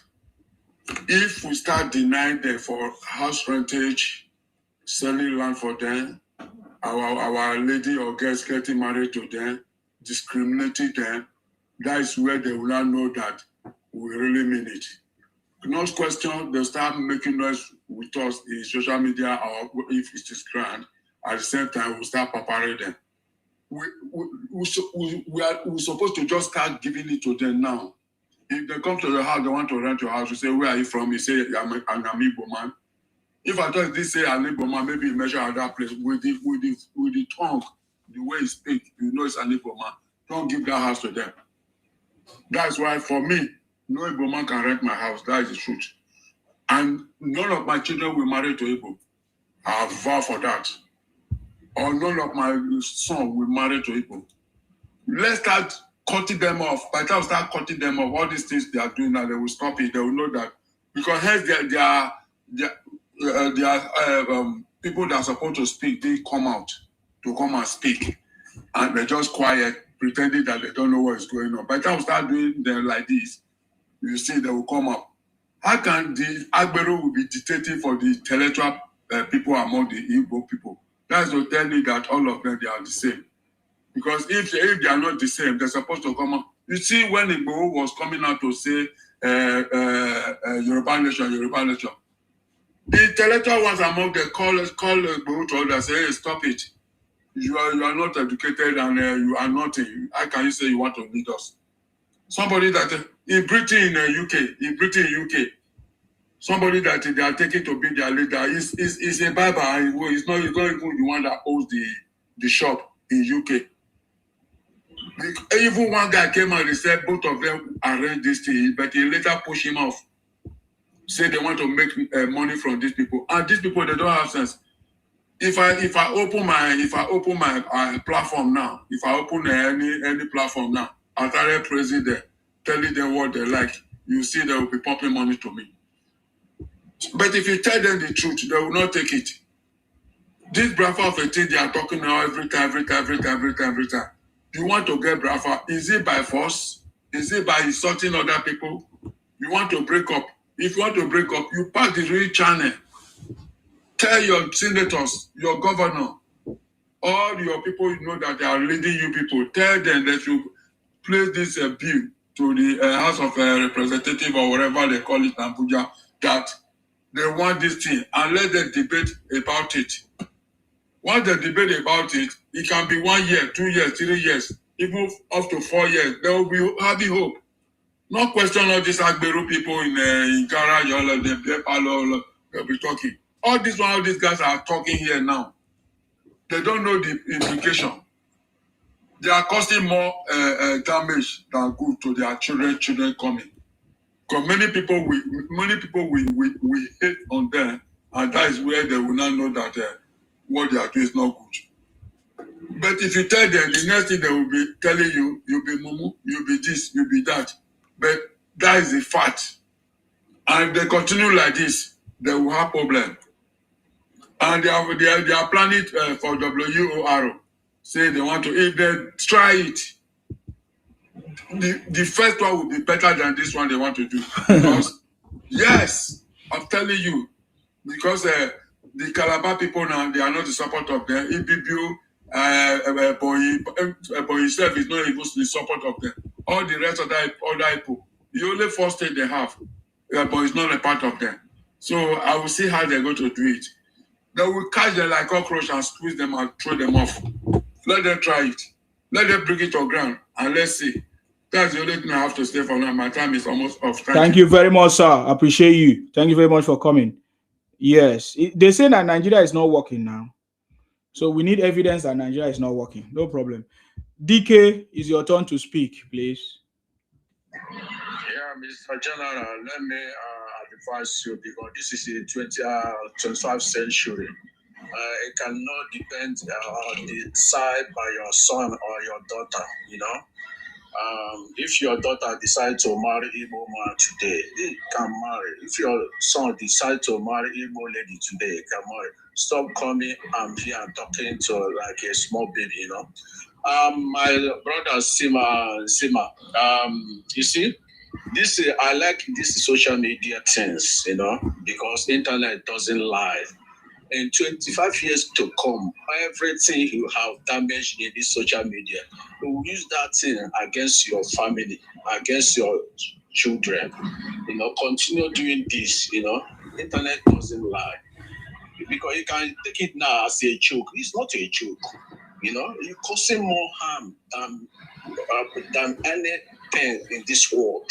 Just continue doing these terrorizing things. Continue doing that, okay? Let people, they support you. Your follower, let them, most of them, let them support you. And most of them, Zizabo cannot support you. Can come here and cash it cruise, So, Zima, I didn't see your topic today. Why? Because you are blind now. Because you are Igbo. You are Igbo. I just came now. Just tell me your topic. Because you are Igbo. Focus the topic. You are Igbo. You are Igbo and foolish. Yeah, I'm Igbo man. And foolish. And foolish. Yeah, I'm a foolish now. I agree. I'm a foolish. You are very foolish, idiot. Yeah. Can you tell me your topic? Igbos are foolish. I've never seen this kind of a thing. Your topic. Yes, I'm a foolish. I'm stupid. I'm everything. So you can call me any name you want to call me. I agree, I beg. So if you don't, I think I need to wrap you up for somebody else. If you don't know what to say anymore. Is it Igbo things? Because let me flow now. I see my brother General. Let me advise you too, sir. You are advising General. Do you know who is General? You don't know. Well, stop coming here and say, stop coming in social media because you are very foolish. Who will allow his daughter or who will allow his daughter or son to marry Igbo? Who will? Who will allow his daughter or son to marry Igbo? Who will do that? Nobody will do that. So your father and your mother cannot decide who will marry we will decide. In the case of Igbo, we will decide.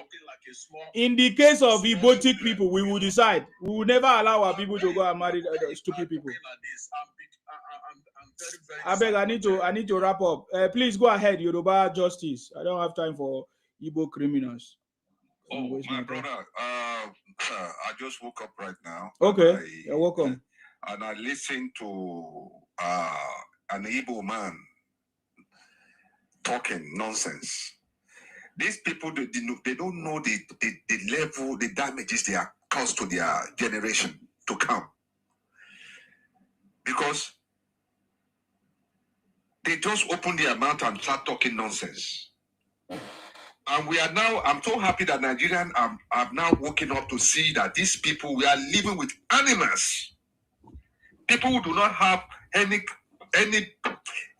common human feelings. They love to open their mouth and start talking nonsense. They don't have any repentance, any repentant spirit. The damage the Igbos have caused to themselves, they will never be able to repair it. By the time we start giving it to them, people fully wake up in this country. They want to remove themselves from Nigerian space. Igbo do not know, number one, that they are not even Nigerians. Many of them did not know their history. Igbo are not Nigeria. They are not Nigeria. They don't belong to where we call Nigeria today. They were brought in by the British. The British codified their language. Igbo will not have culture. They are cultural bandits. They want to steal everything. They want to copy. And when they even copy, they try to tell the owners, the original owners of those culture, that they are not the owner. They start fighting. Huh? Igbos are natural animal people. Nigerians, we have to deal with these people. There's many ways we can deal with them. But the easier way is that we have to force our government to produce a prison. Prison is the best way for Igbo cannot live in a society comfortably. We cannot live with these animals comfortably. So we have to petition our government to build more prison so that we can keep them there. The other way is that we have to underline them, but that one is a waste of time, waste of money, waste of energy. Let us create more prison like America. In America, there is over 3 million people in prison. If you don't want to listen to their system, they go to prison. So let's create prison for Igbo, industrialized prison where they will be farming. Nnamdi Kanu must be going to farm. He can't be living in prison in Nigeria and not doing anything. He must be doing something for feeding. Igbo's supposed to go to prison and let them make them farm, construction work. Let them make them do something in an industrial prison. This is their future. Igbo live among us because they are constituting nuisance. They are causing problem. They are causing division. They are causing hatred. They are causing so much harm to the country. If you allow them to live among us, they will all this their nuisance is too much. They are criminal-minded people. So let's put them in a prison. Let us all wake up, reject them, give them another option. They should move back to their where they came from, which is Equatorial Guinea. If they refuse to go back to Equatorial Guinea, we send them to jail. By the time they spend 10 years, 20 years, 30 years in jail, then they become non-threatening. They will become not significant anymore in our society. We have to chase them out. We chase them to prison. Let them know right now. If you are Igbo man, listen to this thing. Your days are numbers in Nigeria. You're nonsensically your gira. If you come out other without showing respect, if you talk anyhow, we give it to you anyhow. We are going to deal with you. This is my submission. Thank you. Thank you very much, sir. That is what we need to do. You see, that is what we need to do. We have been keeping quiet for so many years. I say after 60 years, they continue. They feel like Nigerians are foolish. They said it. Do you not hear them say it? They say that Nigeria is not working, yet we still give them our federal allocation. We still allow them to live in our villages. We still allow them to marry our women, our brothers and sisters, our men. Are we stupid? Are Nigerians stupid to this extent? That is the point. That is what I'm raising for. I'm raising the consciousness of Nigerians to see what the Igbos have been saying against us, against Nigeria, even while they are the ones committing these crimes. But they say that Nigeria is not working because of the crimes that they are committing by themselves. Kidnapping our people, giving us fake drugs and fake drinks. Yoruba greatness, you're welcome. Please go ahead. Yes, good morning. You're welcome. Been listening. I've been in and out of sleep and listening. Okay. Look, I think now we need to start dealing with these people. Don't do business with them at all. We now need to shut them down. Do not sell your house. Don't buy from them. Do not rent your properties to them. Do not sell anything to them. Don't do anything with them at all. Literally, you need to shut them down. Shut them down. And also, I think we need to, apart from campaigning for 2027, Mr. Sinema, we need a new campaign. Isolate the Igbos. Do not speak. You see all of them that are coming up here? If they come to your door, you don't open your door to them. If you stop the marriages, because that is another one that they're using, you don't marry the Igbos. You do not do anything with them at all. You literally shut them down. Business-wise, whether they are rich, they are poor, you do not deal with these people. You literally shut them down.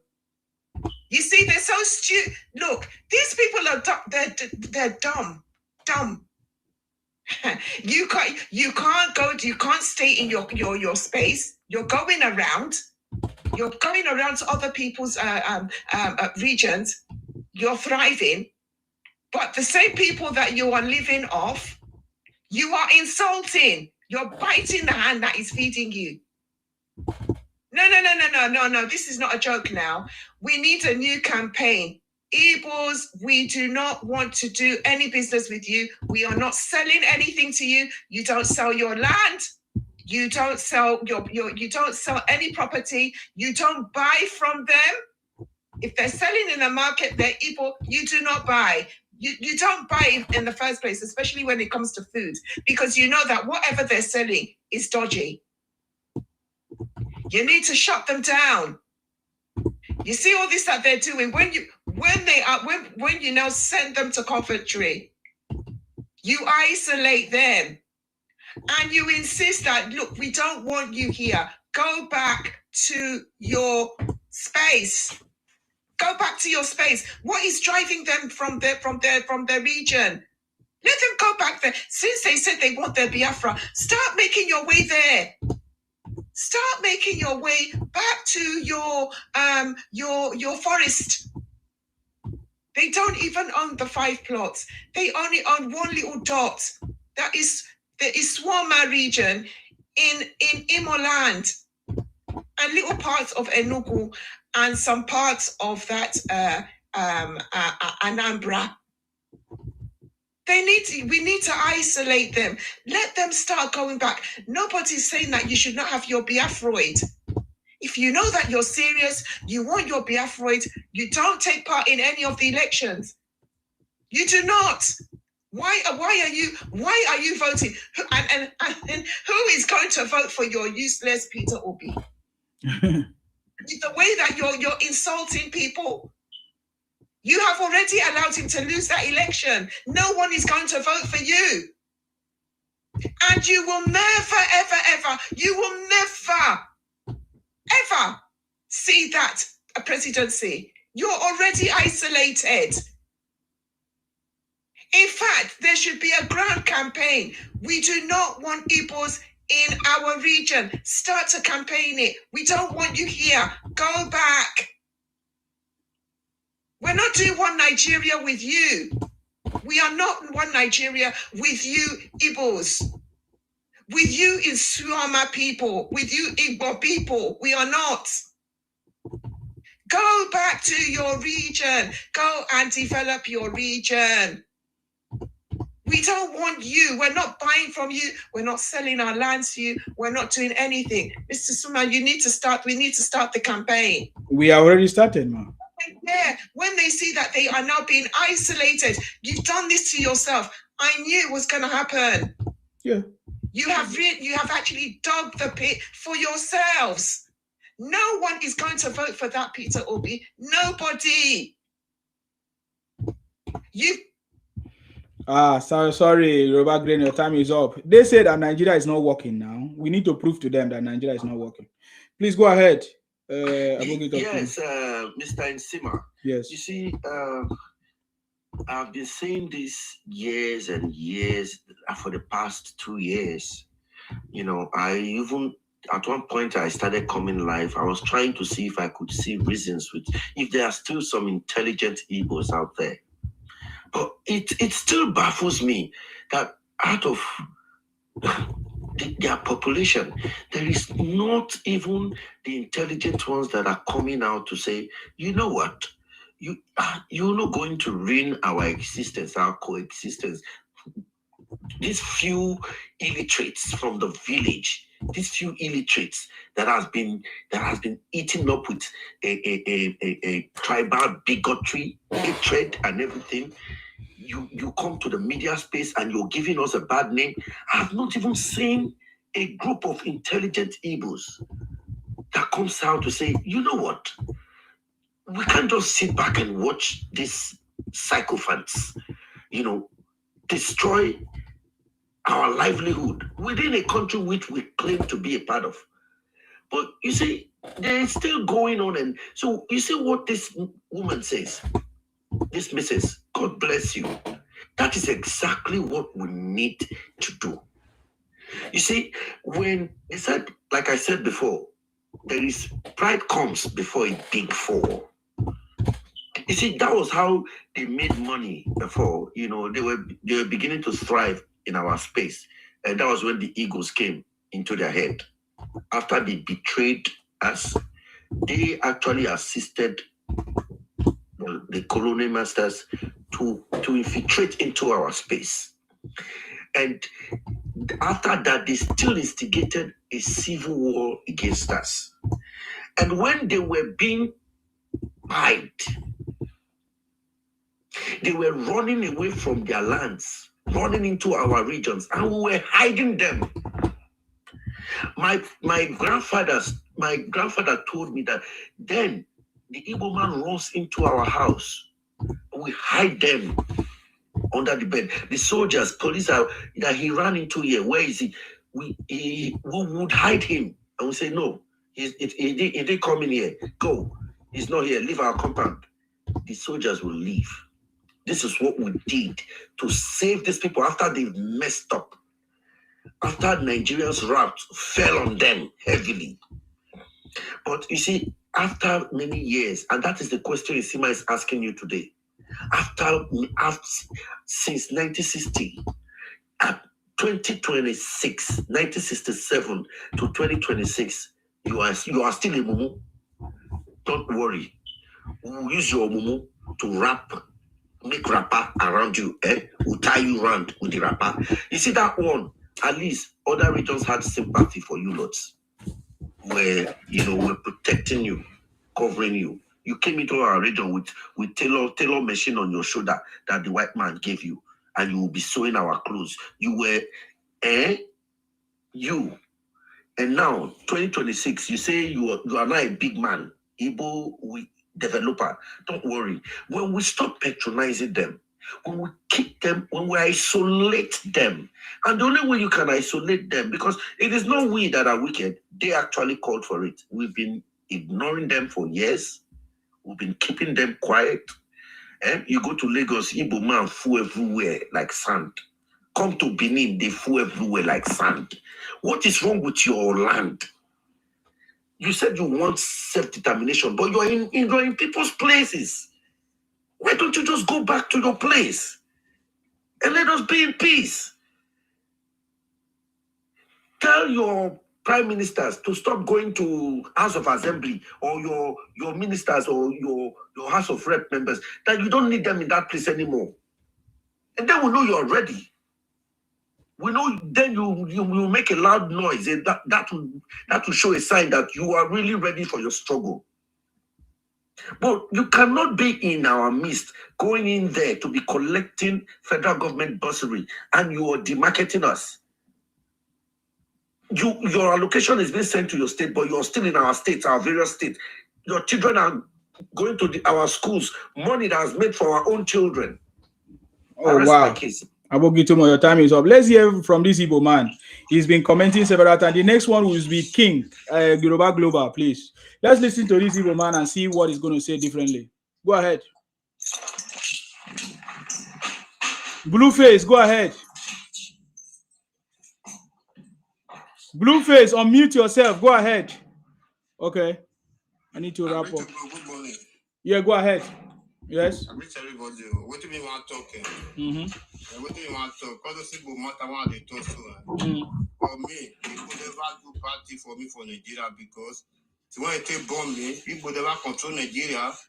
People never do presidents when they take bomb you. Because now the jealous for Igbo matter, all those jealousy, and no champion as stopper. Because those kind of matter, my forefather, we experienced them before. We have my forefather, all those ones they do so, my forefather experienced them. This guy went on where my way to now, not back to key, don't be so. Now those ones make no good life or die, because they believe it to part development. When I want to be Yoruba, now go carry SB, go proof our land. We hear me? Now they let us they talk. Now say that Igbo do not problem. Igbo not do not problem. Opa will not put on that land. That's our problem. So where are you from? Where are you from? Where are you from? Where are you from? So you don't respect the Oba of Benin? You don't respect the Oba of Benin? You don't respect the Oba of Benin? Are you saying that you don't respect the Oba of Benin? Or Essence don't respect the Oba of Benin? Igbo na our brother. We know Igbo people about Benin. You hear me? We know our past, Igbo people. Have you attempted to remove him?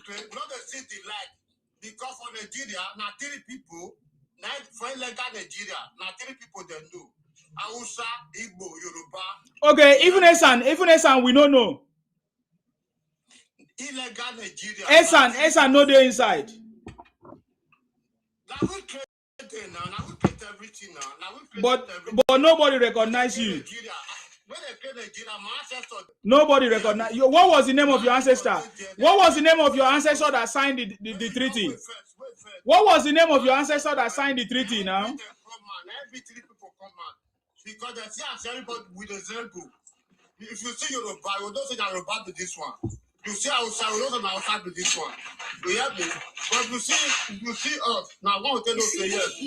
This one are we. You take a go, to go and go. Now more better than they call you. They don't they call you almost assat. They don't they call you almost this, almost better. Now they call you for you. I bell don't know why they do so, My forefather first experience have before. Don't attract, don't talk no say. Because they fight for freedom, they'll say the person is not good. And so they say if you chase some man, when they chase someone, they don't know what they first do that time. That's how they do so. I beg, don't stop one. Igbo don't do anything for Nigeria. Igbo people never rule you before. They never rule me. When I come to Igbo, I come my problem for Nigeria. I beg, when I leave Igbo alone, I ain't got beg you now. I don't know what to tell everybody. It's a pity. It's a pity for you. Yoruba Global. Yes, so I salute you. Are you eating? Greeting, brother. Okay. Yes, that guy we speak now. He should say him be Igbo because he say there was Obi in Nigeria. So he actually carry his own ancestors and try for dustbin and carry Igbo for head. Because if he's really an Esther man, sorry guys, if he's really an Esther man, he will not see Wazobia. He will also think that he himself also is important. So that's an Igbo criminal that needs to be dealt with. Your greatness don't talk a lot of things that are very, very important. And I've said this also many times. Igbos are leeching on us. It's like a host and pest. That is the type of relationship we have with Igbos in Nigeria. So this situation is very, very crazy. And then we have to boycott them. And then you start with the man Kechwede next door to your house. And that is how you have to force them back to go home. Because if you tell people to leave your land, it's like telling an immigrant, we don't enter desert. From desert, enter boats, enter Europe. Imagine if the European tell that kind of person, say, go back home. Which home you want to go? So the situation of Igbos is like this, is exactly as the situation of immigrant where they try to survive from Europe. We say they don't get paper. Those are the situation, because those who are in that situation will understand exactly what I'm saying. Telling Igbos, maybe they go back home is like telling them, maybe they go die. They are ready to buy where they are. And this is not a joke. We have to be serious with it. This is not a joke. Because you can also see the way they are trying to pass indigenous bill so that an Igbo can become any other tribe as long as one of them married to that tribe. Or they can become an indigenous after living in somebody's land for 10 years. They are not satisfied with the Nigerian law that has given them opportunity to move and walk around freely. They still want to take everything that belongs to other people. Things that the Igbos are very dangerous. They're the most dangerous people in Africa. These guys are the mafia of Africa. And we have to be very, very vigilant. One of them was saying to Isima here that 20 years to come, that something the internet will not forget. No. We have waited for the Igbo 60 years 60 now. years. The ancestors will change. The ancestors did not change. It's now 65 years now. And all the Igbo children are still momoing themselves. And we hope, we know that children in 60 years to come will still be crying marginalization. And they are not going to rule Nigeria in 60 years. You have to suffocate the Igbos anywhere they are in your environment. When I say suffocate them, don't rent them your house, don't sell land to them. They're leeching on you. Igbos are nothing without you guys in Nigeria. They are nothing. Igbo is helping nobody. Igbo is not employing nobody.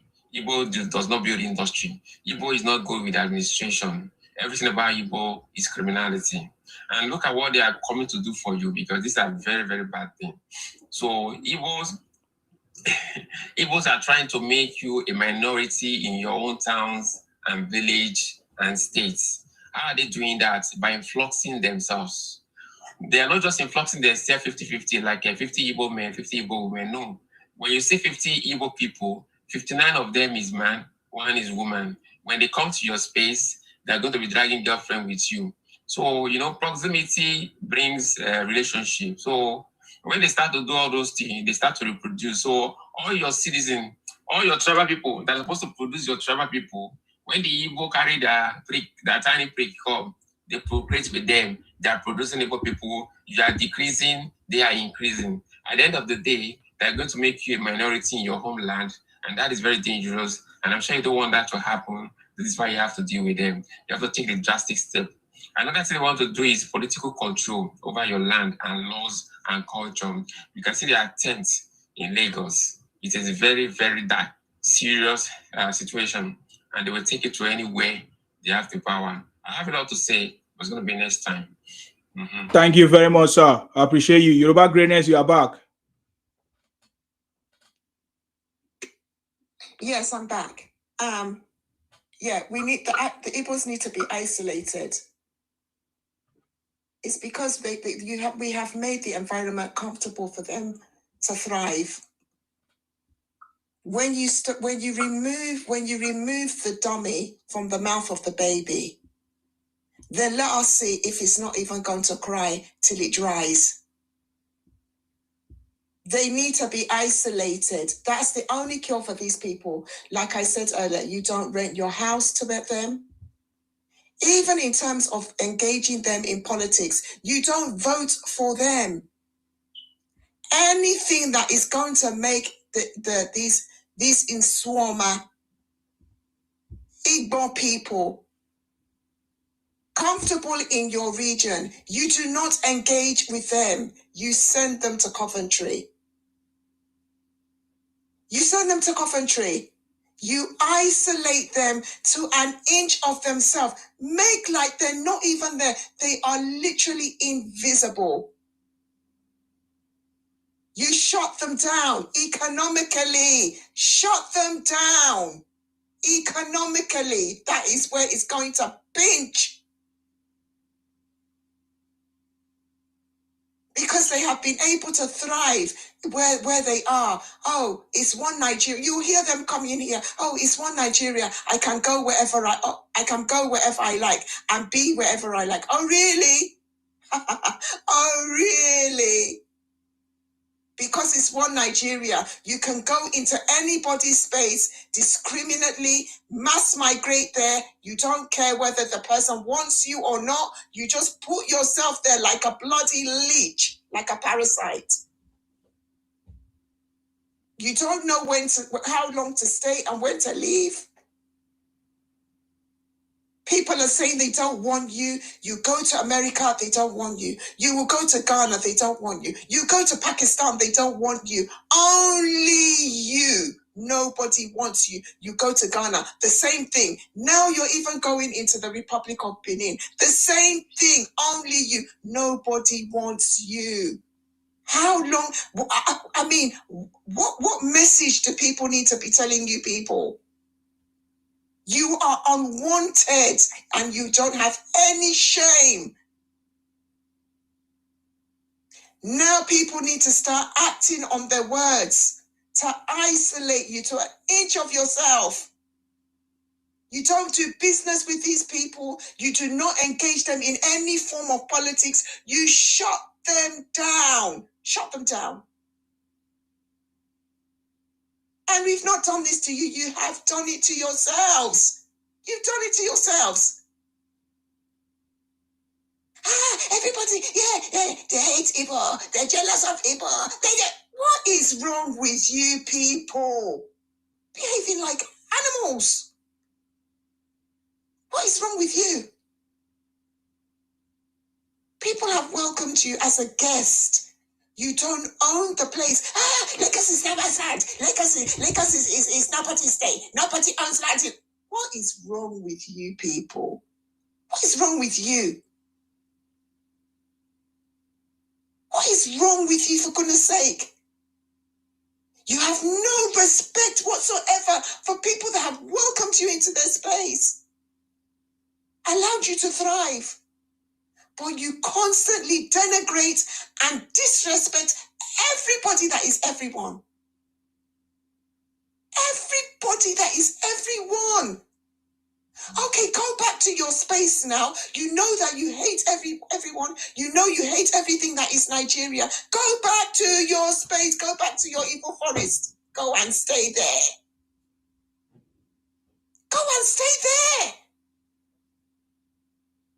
No one is holding you. You said you hate Nigeria. You don't like Nigeria. Go back to your evil forest and stay there. Go back. Leave my Lakers. Leave my Yoruba land. Leave the bankers. Leave the queries. Leave everyone and go back to where you came from. Go back if you're serious. Don't take part in any politics. Don't encourage your leaders to engage in anything to do with the National Assembly. Stick to that, your forest. Stick there. Wow. Thank you very much, Yoruba greatness. DK, oh yeah, defend yourself. If you say the question is, listen please. The question is, if you say that Nigeria is not working, why are Igbo still in the Nigerian region? Go ahead. Yeah, Sima, since when I was born, I meet Nigeria like this, never change. Now the same thing 1960, 67 to today.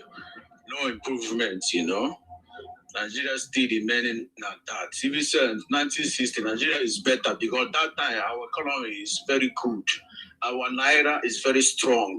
Everything in that country that time very, very okay. But today, see Nigeria going backward. 1 naira today cannot use 1 naira to buy anything in that country. It cannot use 5 naira in that country to buy anything. But before, it can use 5 naira buy food and eat and get change, you know. But today it's not like that anymore due to the type of leader that country have since 1960 to today. No improvement. When you were born, how old were you? No, when you were born, how old were you now? Are you still 5 years or 1 year or 2 years? The time I tell you, because the time I born since almost 40-something years ago. Exactly. So there's nothing. You cannot be using 5 naira to buy something again, because just like your age is increasing. Yeah, but today, since when I was born, you can use $1 and buy something. Today, the same thing, you can use the same $1 and buy something. What are you doing? What are you? You can use 5 naira to buy something in Nigeria. You don't know that? Tell me, what are you use 5 naira buy? Is it pure water? You can buy something with 5 naira in Nigeria. And if you are talking about the price of food, who are those increasing the price of food? Are they not Igbos? Can you tell me what that 5 naira can buy for you? There are so many things 5 naira can buy. You just need to go to buy from the right person. Yeah. Can you tell me one thing now? You see, madam, you can buy granules with 5 naira. You can buy anything with 5 naira. You give me time. Let me finish now. Madam, I'm very disappointed in you because I'm sorry for saying this. Your children can never learn any good thing from you. That too, hatred, jealous, greediness, all those side-by talk. I wonder, how can you teach your children? You know, so I'm very, very disappointed in this platform. This platform, like a person who have a president or governor, but leave all those president or governor, go and tag individual doing his own business. Tell him, why are you not being road for me? Why are you not giving me electricity? You know that person is not a governor, he's not a president. You still go and attacking that person and leave all those governor and president. You're supposed to be building road for you, give you a light, give you a water.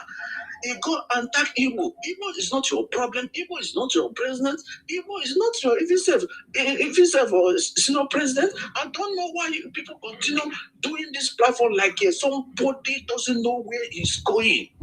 I don't know. I told you, since when I was born, I meet that country, eating sese, toro, afo. Where is your toro? Where is your sese today? All those monies vanish. You have 1,000 notes. You have 500. Do you have 1,000 in dollar? Do you have 500 in dollar? You're supposed to, something is supposed to tell your governor, your president, make this country better for us. You leave and go and attack individual who mind his business. As I'm talking to you now, I'm a business area now, making my money. You will continue attacking Igbo. Igbo will still making the money, doing his own business. Igbo people are not lazy. Igbo people have hard work, very serious minded people. You cannot see them by this time doing cyber talk in social media. You know, I'm now talking, I'm doing my business, I'm counting my money. You will still continue attacking Igbo till tomorrow. Igbo is not your problem, according to one guy from Isako now saying people, stop doing this. We cannot help you people. This thing you guys are doing, it cannot help you people. And thank God, most of you now, your record there for police station, for DSS, you know, very soon now they will begin to pick you people one after the other. Is it DSS of Nigeria? I thought you said Nigeria is not working. God of gods, these Igbos are foolish, very deluded people. I thought you said Nigeria is not working. You are not talking about DSS of Nigeria. Olu, are you there? I don't know why I still leave this. Olu, where are you? Let me remove you from my listen. Because every time I bring you up, you are not coming to speak. You are not there. So you see what I'm talking about? You say that Nigeria is not working. You say some of you, your names are in your names is with DSS. Can you imagine these criminals? Isima. Yes. I know he's listening to me. Yeah. Yes. Okay. DK, the wise Mumu. DK, let me ask you a question. In the West now, even in America, you think a child that was born 10 years ago, now the same amount when they buy bottled water, now they buy the bottled water 10 years after? No. And when you say when people lack education, when they lack education, see, information is power. Now, these Igbo people, then they make me understand, say, information is power. Ignorance. Yes.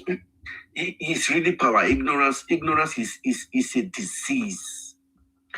Okay, now you are saying, why will not tell our government, say, whether would they see $500 note, whether would they see $1,000 note? Hold on, 1,000 naira, can you convert it to a dollar? Because you do not know how monetary strength works. You are looking at the denomination of currency, but you're not looking at it in a general. You're comparing it to another currency, a more higher currency from another country. If I hold $100, now bundle, I go for my pocket if I change down to your naira. But that bundle, when I change that $100 to naira to, that $100, if I did for US, you know, it be like change, because I am in another system entirely. So when you guys are measuring, you know, that this, whether that this school will not go, now be the problem with the, who tell you say Nigeria not give me water drink, say Nigeria no water to drink, no this. Why are you saying that? Is it not in Nigeria where we say no water to drink? Are you serious? Are you telling yourself the truth? This is what we are saying, the demarket, the downgrading, they downgrade that country. You are saying no food. Oga, you when you did 10 years old, you they buy rice 5 naira. So you want this 70 years old, me you see go buy that rice 5 naira. Because you know economy not the grow, it's not the change. You want just continue to the chop that rice for 5 naira. What till you don't give the country? You say you did work money for only your pocket. Wait till you they give the country back. You will talk about the country. And they speak the broken with you now. Wait till you don't do for Nigeria to make Nigeria grow. You go just come online and go do the talk anyhow. Are they hustling grand now? Who ask you that one? Me when they talk here, you know that I they work. Who ask? That will be the ego. Igbo man is not lazy. Who call lazy? Oga hard worker. This is what we are saying. Una don't pride on ourselves. If Nigeria not the work, does that mean you should be downgrading your country or downgrading your people where you coexist for the same country with? Not be talk, we go talk, put head together, make the country grow. When we now come say Nigeria not the work, you want scatter the country. And we say we like the Nigeria, we not the work. We want put head together, make Nigeria work. May you carry your thing, come out, leave us for inside the thing, we not the work. It's as simple as that. I don't know what's so difficult for you to understand. Now you are saying all this hatred, madam, what will you teach your children? She will teach our children love. Now you they teach your children. You they teach your children bad things. Because that's why we need to take una come for the country. Because our children now, with our mindset, una don't feed our children that negativity. But yet you come here and I call it play victimization, see hatred, see this one. Who bring the hatred on you? How many Yorubas there for your east? How many of you Igbos there for other regions? I beg, make I rest my case here. My time is almost up. Thank you very much, sir. I appreciate you for that contribution. Thank you very much. Okay, King is back. Yes. So that book I read it on that time. Food is very, very much cheaper in Nigeria compared to the US. And that $1, you cannot buy a meal and then breakfast or dinner. You can't buy it in the US with that $1. But in Nigeria, you can still buy a meal with that $1 in Nigeria. So the level of stupidity of Igbo people is very, very high. I was on a platform one day where the one Igbo guy was saying that in 1960, that Ojuku father was a billionaire. So when we talk about stupidity, the Igbo people have some special type of stupidity. And like Ohanizi has said, 2 million Igbos have mental problems. And 2 million have trauma, post-Biafran trauma, post-Biafran war trauma. And they will never change. The same one that is coming here to rant. The Nigerian data shows that Igbos are the laziest in Nigeria. They're the most laziest people in Nigeria. You cannot force yourself to be the smartest. I mean, your record have to speak for itself. Look at the internally generated revenue in Nigeria. The Igbo land, if it is being run as a business, it will have bankrupt now. It will have packed up. Every single year since Nigeria have started for 65 years now, the Nigerian government is paying more to the Igbos than they are receiving from them. Every single year. So if you are not lazy, you should be building industry in that Igbo land.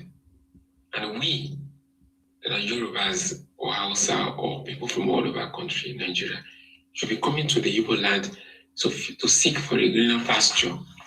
So you have to prove to us that you are really smart people. Build the industry, be the leader of the industries, be the CEOs of the industries, and let us come and be working as a worker and they employ us. That is how to choose, that's how to prove that you are smart and you are hardworking. But you guys are the laziest. You're migrating into all part of the country like pest and locusts. The Igbos in Igbo land, hungry are killing them. Hungry is killing them there. If you do not migrate out of that space, they will not eat. Your mother, your father, your uncles in the village, they will not eat. Because you guys are just good for nothing. When we talk about human resources, what you have is zero. We are not going to eat your saliva. We are this, we are that, we are this, we are that, we are this, we are that. Bring evidence and show it here. Because we know in Igbo land, the loudest person is the smartest person. This your cry, you are crying, trying to gaslight us. It's not going to work. The Igbos need to be isolated because they are very, very dangerous. You have to boycott them. When you boycott them, that is the only way you can let them leave your land. Otherwise, they'll still be coming up there because where they are coming from a place of lack. Success is very expensive in Igbo land. And that is why anyone who is able to get success, he will try to oppress his brothers in the village. As backward as you are, 2025, you guys are still not able to give women inheritance. A lady's father died in Anambra one time. She was the only one that have taken care of the man, while his useless brother were roaming about the place. When the man died, they kicked her out and they took all the property and they told her that here women don't inherit nothing. This is a total backwardness, total stupidity. Is this the example? If we are not in Nigeria as Yoruba and other Nigerians like BBO and so on, if they're not in Nigeria, you guys will write a constitution that will exclude women from inheritance and rights. That is how backward Igbo people are. And we're going to deal with you because enough is enough. We are giving full lecture. You cannot gaslight us. It's too late. In fact, when I'm done with you, when I finish dealing with you, my children, just like you can stop put that evil in you. Our children will continue where we stop. They will deal with you too. The future is coming, it's bright.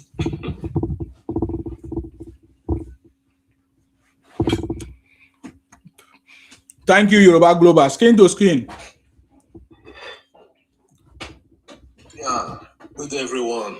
You're welcome. I was just scrolling on my TikTok, Mhm. came across this platform. Okay. All I can hear is Igbo this, Igbo that, Igbo took my wife, Igbo make me not to have, Igbo make my dick not to stand, Igbo are the cause of the problem, blah, blah, blah, blah, blah.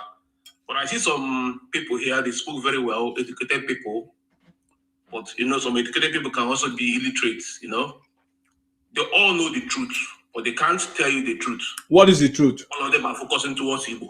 Even this General Joe, like the man with the Joes, they suppose they ask you, if you're both, you follow Jew, they do tribalism online. What is the truth? What is the truth? Joe, you don't get sense. Anyway, Tima, you personally, as you sit down for your chair now, all these people will mount your platform, all of them now fake accounts. Tomorrow for street, now you them know. All these men, they don't go day when something will happen to you for street. You're supposed to get and clear. All of them are using fake account. Only your face they show. You will be Mongo boy. You use your face, they collect bullet. All of them use fake account. They mount for your platform. So if I walk on the street, what will happen to me? Now, the next 5 to 10 years now, this man no go there with you. I don't know. It is say you go there UK forever, brother. Some people, they will not the things, they will not the reason sometimes. What are you even saying? What are you saying? Are you confirming that you are a criminal? So if you see me on the road, you will try to attack me. Is that what you're saying? Who you be, where person will attack you? So what are you talking about then? Your face don't there every platforms now. Your face is everywhere. See, all of you, that you only they use your real face. All of them they use fake accounts. Now you they collect bullets for them. You don't get sense. You will be Mongo boy. Including you using fake account. Including you when use fake account. Can you show me your face? Including you when use fake account. Can you show your face? Are you not using fake account? Are you not using fake account? Even some Yoruba people where they are, they use you, they laugh you. You now don't talk next of all. I've been next Yoruba president. I don't understand you. Every day you go man platform, you go there for 10 hours. Igbo this, Igbo that. You know if you talk about the things what Tinubu they do because of election, because of Tinubu. Now why you just come out here they say Igbo did it? It is all these things what they did. They give Igbo people popularity. At the end of the day, that Tinubu where they use the front, now you go shame Tinubu last. Because people cannot ask you to come here and be doing all this. Yoruba people that want Igbo vote. So now like these people go take vote for Tinubu. Yoruba people want Igbo vote. Did people vote for Tinubu last time? Like this, Igbo people want to vote. I'm asking you, did you vote for Tinubu? You are very stupid. Can't you see how stupid you are? Election don't they come. We're supposed to preach unity. You man platform, then they are like frog. Carry Yoruba miscreants. Igbo this, Igbo that. I don't know, even these are Aboki. Aboki said, so you now personally now, this is the Igbo people be your problem. You never clear and steam as they go. You never tell them about how the country they go. You follow them, they do it because they're online. These Aboki talk too much. All of that they joke, so I swear. Tinubu need Igbo vote, and you people went to America to go and condemn Tinubu. You are one of the foolish idiots. So the thing we say now, are you not using fake accounts? All this when they bring Tinubu down. See, man, at the end of the day, how much I be governor, how much he go pay you? Small money. How much I be governor go pay you? Small money. At the end of the day, when I go still shame. Election they come, when I suppose gather men, go do peace, as people go take win. Me will be APC, but all you people are doing here are just blah blah blah. You will this. How people? You don't think other tribes they observe, other tribes they listen. Every day, same people they repeat on yourself. Every day, you guys are keep repeating yourselves. Oh boy, come chop rice. You will be manga boy. You will be. Oh boy, now talking at the chop. Oh, you see, I'm big talking, big talking, big talking, big talking. Do you see big talking? You want chop? You want chop? Oh, I be done transfer for you. Chop, they okay. I be done bank for you. Chop, they okay. So, I quite bon boy. So, if you think this the way they do, say you follow, continue on. At the end of the day, thank God say you know say Igbo boy. You say I quite bon boy. In the next 2 to 3 years, all these miscreants where they your panel, we don't go see them again. Now only you go there, you go face your faults. And they tell you, but you don't go know. It is a now money now where you the chop now go be the something where you go sell for your food. Your time is up. You're about justice. Yeah, my brother. These monkeys, these monkeys that the British imported into our countries, their days are numbers. There is no more mercy for cripple. Anything Biafra, Igbo in Nigeria must be erased. We cannot move forward with these animals. We have to let all Nigerians know that our progress is being undermined by these animalistic people. Now they are feeling the heat. They are feeling the heat. If I was an Igbo man, I would say, I'll be begging. Oh, Nigeria, forgive us for our sin. Forgive us our sin. No, but they are not ready to. They are not ready to repent. They are irredeemable. There is nothing Nigerian government can do. Awolowo gave them 20 pounds. Awolowo gave Igbo who took up arms to fight against Nigeria and unalive a lot of millions of people. Awolowo gave them 20 pounds. He didn't give people who suffered from the atrocity of the Igbo in the Biafra war. In Biafra WAR. They collected that money. 20 pounds in those states was like a gold. 20 pounds was about 2 billion, 2 million, 3 million. They collected that money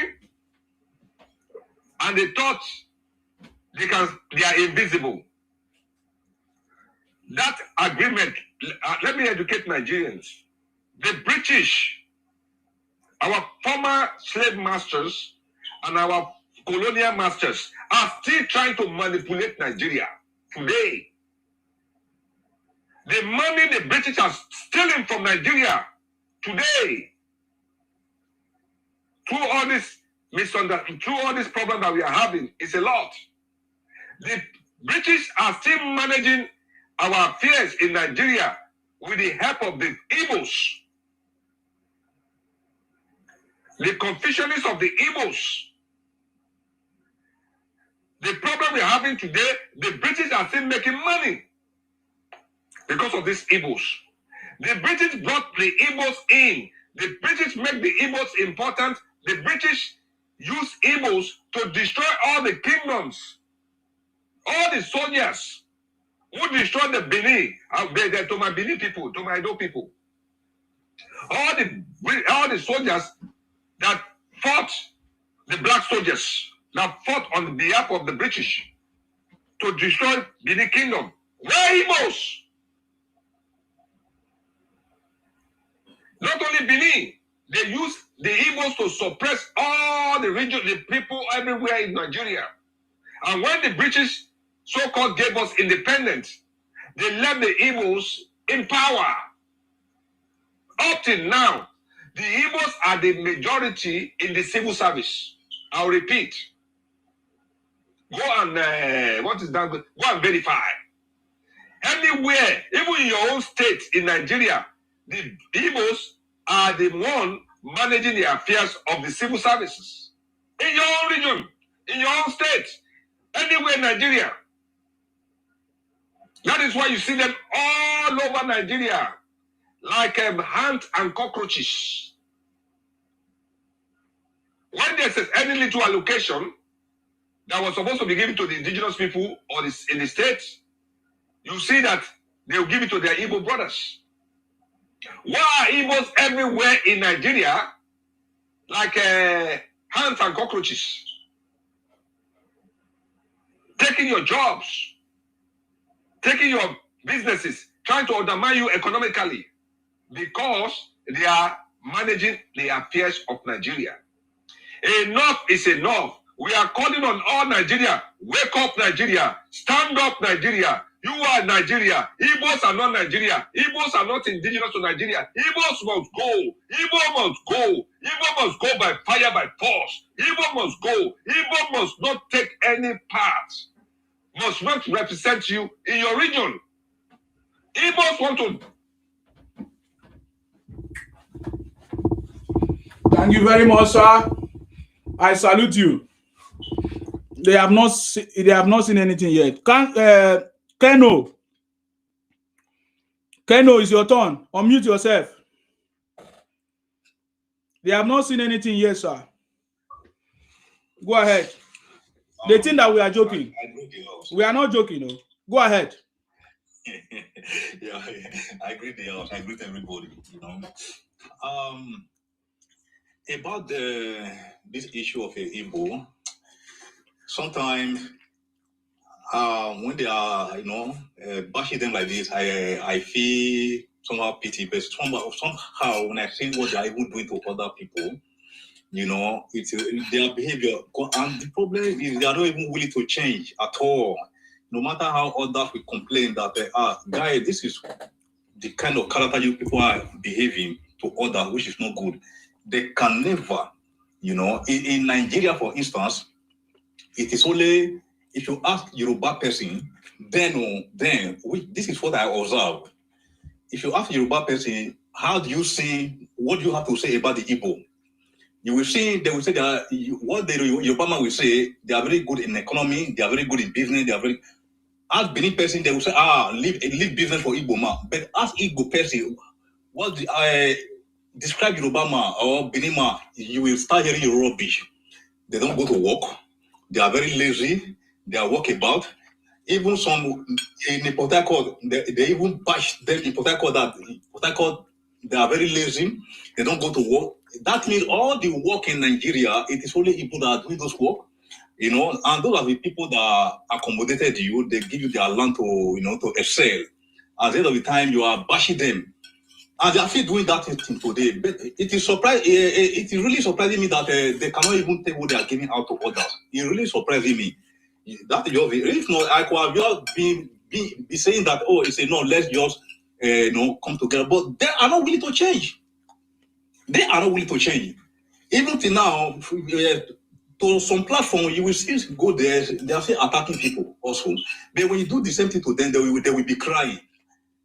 You know, when the big person, you expect the person make you not cry, you go cry. That is it. They are not willing to change. And again, no matter what you will do to them, they can never satisfy. You cannot make a friend with them. And one thing I also observe again, I don't know why they always have that mindset. May God forbid bad thing happened to our country, Nigeria, or for instance, the WAR happened in Nigeria. Igbo will be the people that will be rejoicing that such thing will happen in Nigeria. Already they are doing it publicly. When you say that Donald Trump is coming, they are happy. What are you happy for? Okay, when it happens, it will not affect you. whatever that happen in Nigeria will not affect you. Why are you rejoicing for evil or bad thing to happen in your own country, the country which you hold a passport? Their passport as your nationality. All you have in mind against that country, negativity all the time. They never say anything positive. I don't know what they want. You scatter everywhere. You are enjoying what other you don't even enjoy. You live in people's land freely based on we are one Nigeria. But aside that, you will be bashing them, insulting people, and you are expecting them to just relax and not to retaliate. That is, for me, that is where they are really having fault. They should try to apply some good manner towards other Nigerians. You know, when you talk of a bad politics, for me, I don't, because they don't even have that idea, that good idea about politics. How much more? Because Nigerian politics is not the church play. I don't even talk to that aspect. But the aspect, they should try also to do better, to control their manners. Their manners. You cannot insult somebody and you are expecting the person to shut up. The person will retaliate. But when they do to them, they will be crying. They will be crying. And again, what they are doing recently by encroaching to other people's land.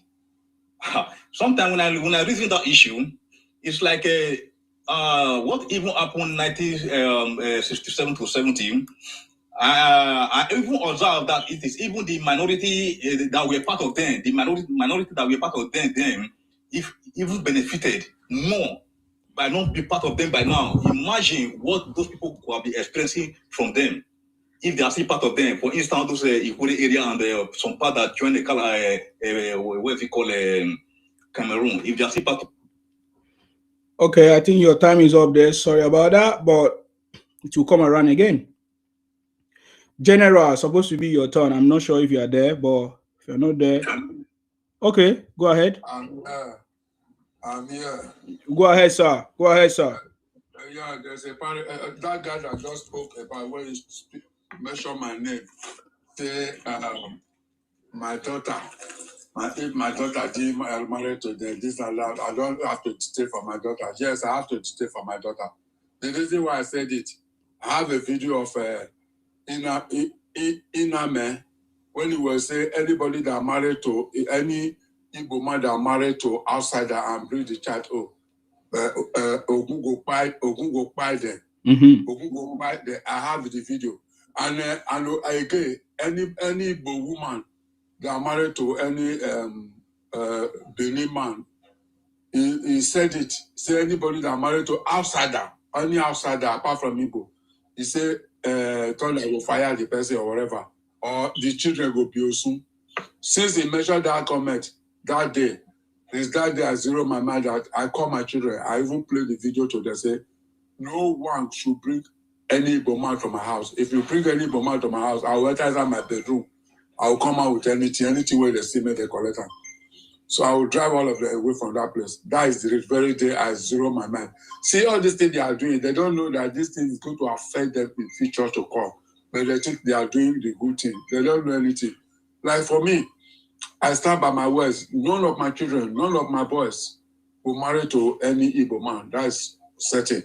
And again, there's one guy I wanted to, if not because we are on, what they call it, on their life, I wanted to ask that guy a question, the guy that was measuring my name, that, why am I here, my old man, this and that. Why are you still here? The guy that was even talking about he's doing his business. This. As I'm talking to you now, I don't want to open my camera. I will open my camera to see where I am working now. Do you think everybody is a lazy people like you people? The one thing I want you to, Sima, and everybody listening to me, one thing I want you to let you know is that these Igbo people, he was talking about business just now. He's not doing any business for nothing. Anywhere there's a crisis, that's where they dwell. Where the place is finally organized, they can't do it. You see, I want to put it to you. You are in UK here. Have you ever seen any Igbo man shop or any Igbo man spare parts or any Igbo man any business they say they are doing? Say they open business, they are selling either motor or parts or anything like as they are doing in Nigeria. Never. I've never seen a place like that. The only thing I see they're doing here is very soon now. What is the time now? The time is about 7 minutes to 5 here in UK. I don't. You can fact check me. These people, I've been working since yesterday. Now I do 12-hour shift. I've been working now. Very soon now, by 6 o'clock, I will close. That's why I've been with you ever very time you started. These people will be making noise, and whereas they don't do anything. When I was in Nigeria, I know one guy in Alaba International. He will go and bring one small boy from village, put it in the shop.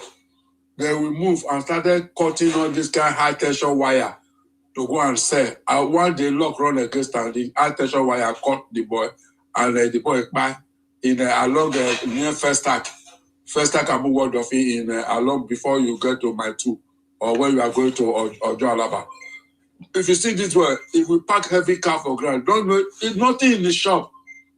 They will think that they are there. If you remember one comment that guy made the last time before he left, he said everybody are jealous of Igbo. They can do anything to make money. My time is almost off. Okay, yeah. I still have about 20 minutes. So he said we do anything. If you remember, he said we do before the time off. He said we do anything, we can do anything, we can do this and that. We can do anything that he's trying to tell you that they can rob, they can do anything, they can kidnap, they can do anything. What they are doing now in their place, they will come to Benin, they will pretend they want to carry sand. They are robbing tipper drivers now. They will pretend they want to carry sand. They will carry those tipper drivers, take them to the bush. They will tip the stand off and carry the vehicle to their place. That's what they are doing now. And we are setting eyes on them. Thank you very much. My time is almost up. Thank you very much, sir. Yeah. Mm-hmm. Yes. Hello, everyone. I'm back. You're back. Now, yes, I want to tell you, Igbo, Osu, Iswama people, yeah? Your complaint. The country is not good. Blah, blah, blah. Are you not the one that made it that way? Are you forgetting? Or you think we have forgotten? Is it not your man, the one that created this one unitary system? Is it not you? These people, they are like a cancer. They have been behaving in this way since the creation of Nigeria.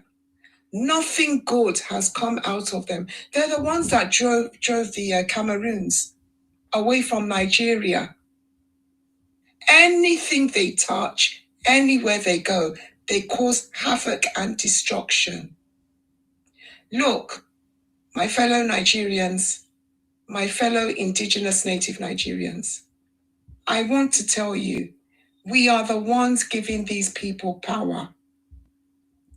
Why are you giving your money to them? Why are you buying and empowering these people? It's because we have empowered them. We're renting our houses, we're allowing them to take the jobs, allowing them to occupy our markets. We are doing this to ourselves. When you now stop buying from them, stop selling the lands to them, especially Yorubas, stop housing them. Don't vote for them. Don't allow them in your government. Do you know the word when you say you isolate? You squeeze them into a corner. You squeeze them. You literally send them to Coventry. And when I say send them to Coventry, you don't do anything with these people. You shut them down. The one that was on here shouting, "Yeah, children." Idiot. Fool. Oh, so you can come on here, bite the hand that feeds you, and you still expect us to be feeding you? Life is not like that, my dears. It doesn't run that way. You are not nice. You're nasty. You are nasty creatures. You're like bloody parasites, leeches all over the place. Now, when you realize that nobody wants to have anything to do with you, nobody wants to buy from you, nobody wants to do anything anything with you. Look, we need to stop. We cannot just use mouth here. We must put our mouth into actions. You need to stop doing things with these people. Don't buy from them. If they say the one Nigeria, fine. You can be gallivanting from one. But when you see that where you're going, nobody wants to have anything to do with you. Nothing. You will know to pack yourselves from that place and go back to your forest where you belong. Well, Nigeria, we can go anywhere. Oh, really? One Nigeria. We will show you the one Nigeria that you're looking for. We will show you that the one Nigeria is not one Nigeria when it comes to you bloody leeches, you bloody parasites. We will show you. Stop empowering your enemy. Stop it, Nigerians. Stop empowering them. This is my message to you. You need to shut these people down. Shut them down. Do not do business with them. Do not associate any members of your family with them. You need to shut them down. Send them to Coventry. Send them to Coventry immediately. And then let us see whether they are going to come on here and be crying to us again. With that, I yield my mic. Thank you very much, Yoruba Greatness, for that. Thank you very much. I really appreciate you. If Nigeria is not working, why is Nigeria still buying from people that say that Nigeria is not working? Please go ahead. Aboki, talk too much. Yes, I think we have actually spoken a lot today, but Yeah. I just want to remind people how low-minded, microscopic thinker they are. People that says they are the majority. How come one man said he's their defense minister? He goes by the name Simon Ekpa. Ekpa in Yoruba, I think it's called corn. The man has a corn head. The man literally told them that he's their defense minister of IPOB. That he resides in Finland. That he wants to take them to WARO with my beloved country, Nigeria. So he needed money to buy ammunitions, ammo tanks, and other things. Then later on, at one point, the man has said he has bought 800 ammo tanks. What baffles me more is this. Please, can somebody bring one Yamiri up to tell me what happened to 800 ammo tanks that he put his hard-earned money into to purchase?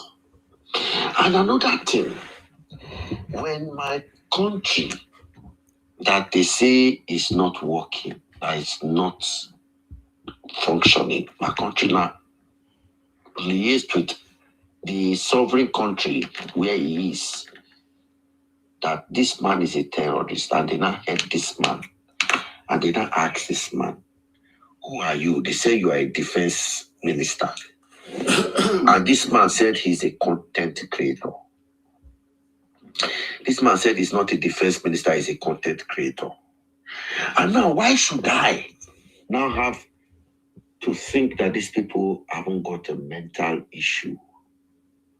They got a serious mental issue. One man sat in a sitting room in Finland, where he got the helmet from, I only God knows. And he dressed like a military man. And he said he's a defense minister. He bought 800 tanks.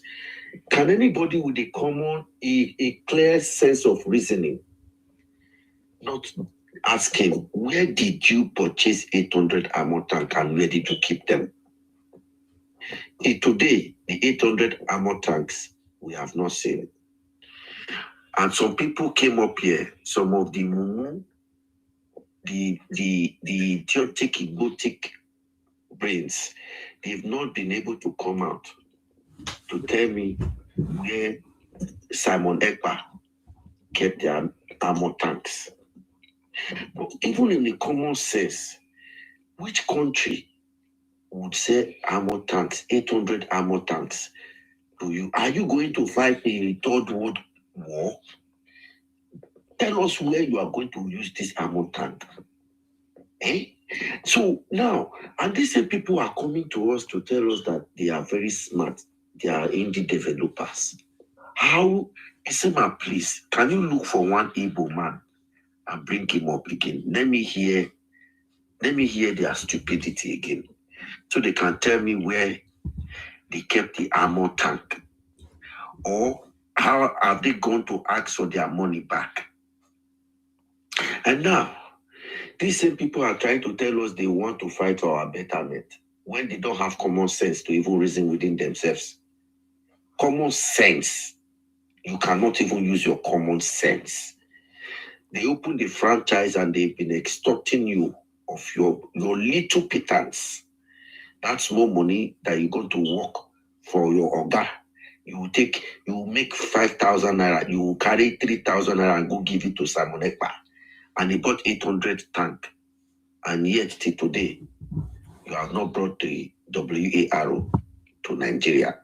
Or neither do we know where your armor tank is. Not be juju be this. Thomas, I salute you.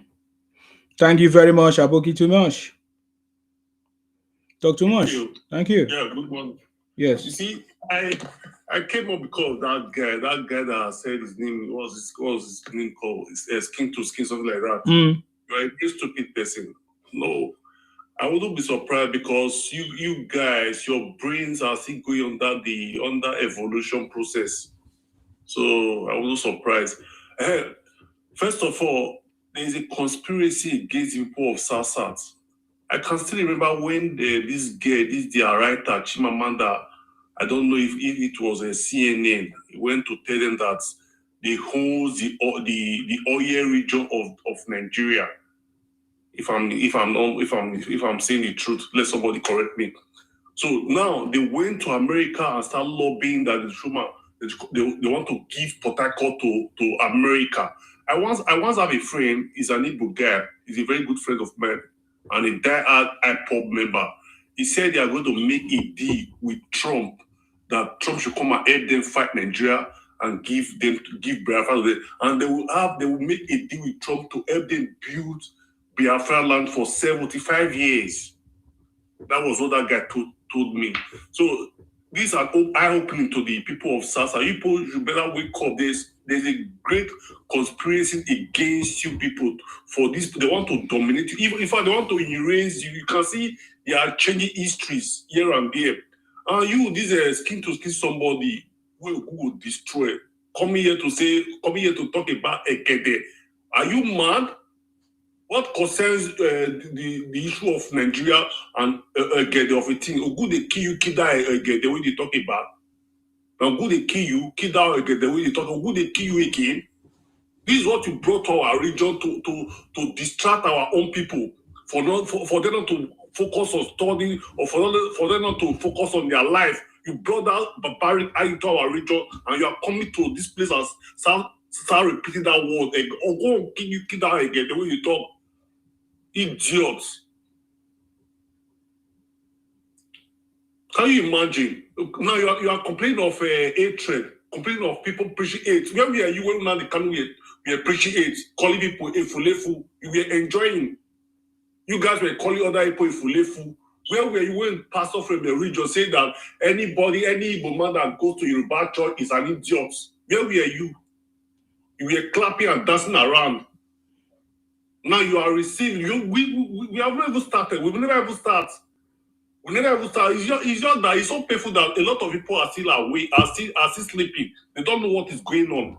By the time they know what is going on, you will see you will be demoted to the level of a wheelbarrow pusher. You will be our conductor. That's what is going to. That's going to be the end game of this, because your leaders have failed. Have turned you guys to a sacrificial lamb in order for them to gain political relevance. You still don't understand. People are trying to wake you up. You are calling hatred, saying they are hating on you. Instead of to take your opportunity to learn what is really going on, what is happening to us with the Igbos. Come here to say we are preaching hate. Okay, are you sleeping? Are you not aware what Nnamdi Kanu have been doing? Thank God that the Nigerian government they are now taking their responsibility. If not, if Nnamdi have left free, or if they not put Nnamdi Kanu to jail, I would have given up on Nigeria. I would have given up on Nigeria totally. I would have said that this is a conspiracy against the normal people of Nigeria, normal citizens. But thank God that they are waking up right now, and they should do better, because we are running out of patience. Nonsense. Correct. Thank you very much. I don't really have much to say. I'm not hungry. What the way that guy came and started accusing Joe of maybe calling you Ogede, kill you there. Idiot. They talk for you. Are you mad? Let's see you guys in Edo State again. Go and practice that nonsense, that barbaric in Edo State again. We are going to be burning you guys alive. Bringing nonsense things to distract our people. We are here discussing on how Nigeria is going to move forward. You come here to say, get them. Look at people who went to America lobbying against the country. We are trying to correct you. You are coming here to say nonsense. Instead of you to be remorseful and talk about what people are doing. Idiots. Thank you very much, sir. I appreciate you, Thomas. Hello, good morning. Hi, Yeah. Walker. Yeah. Go ahead. Since you guys are here to preach hate about tribalism, let me still preach my own. You know, one thing you should know about Yoruba people are betrayers. These people are betrayers, and they are very lazy. Can't you see how Tinubu is running helter-skelter? Because he has betrayed the Fulanis and the Hausa. So he wants to bring his filthy acts to the east. That is why he made Obi Kubana city boy. Can't you see? You think if Yoruba did not betray the Fulanis and the Hausa, you think that they will come to the east. So what did they do? Wait, what did they do? Oh God, are you stupid? Tell us. Don't just talk nonsense. Tell us, what did he do? How did he betray them? That is how to talk. How did he betray them? Okay, can't you see what? Okay, why did they create ADC for him? What did they what? Did not create ADC. He betrayed them.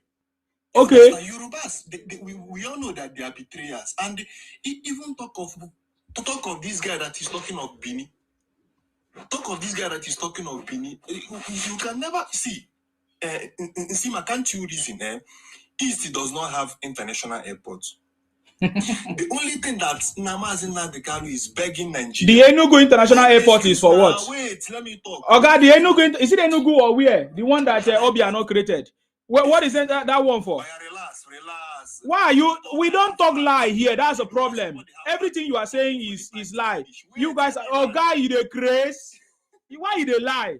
You say you don't have international airport, but you have it. You have international airports. God, why are you lying? That's the problem with you people.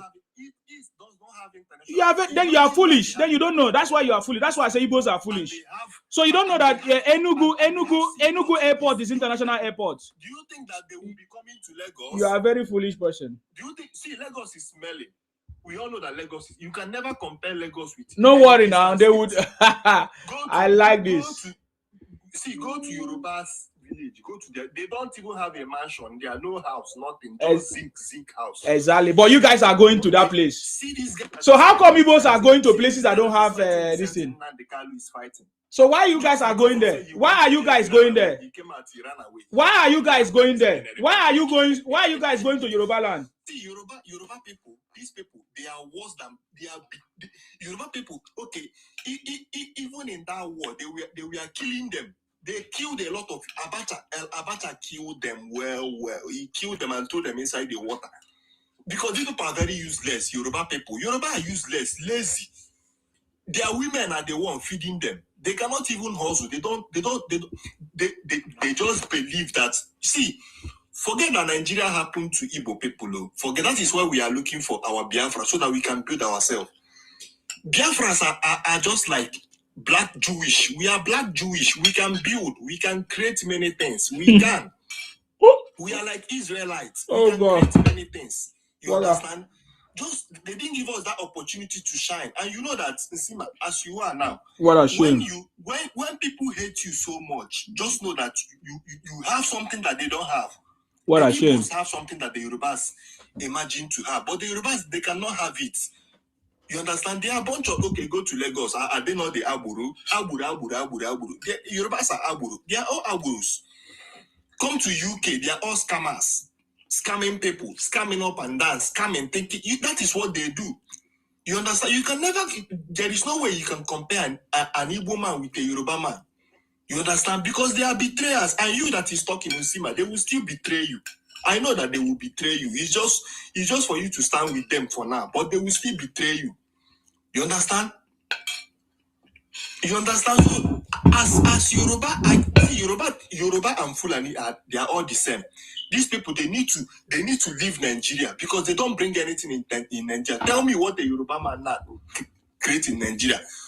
They collected the license. The license they're supposed to give.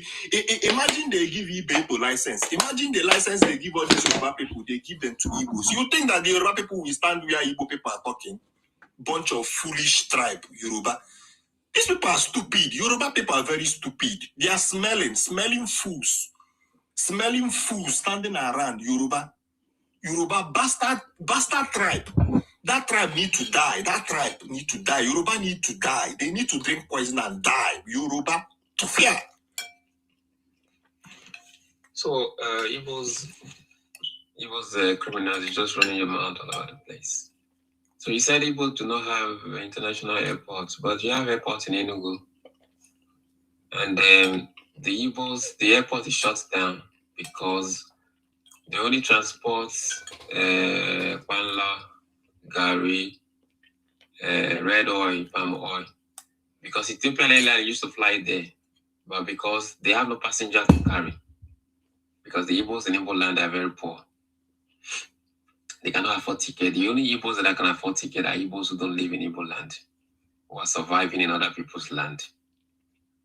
So when you say you don't have an airport, it shows that your ancestor, your fathers is very stupid and he has bestowed that stupidity on you.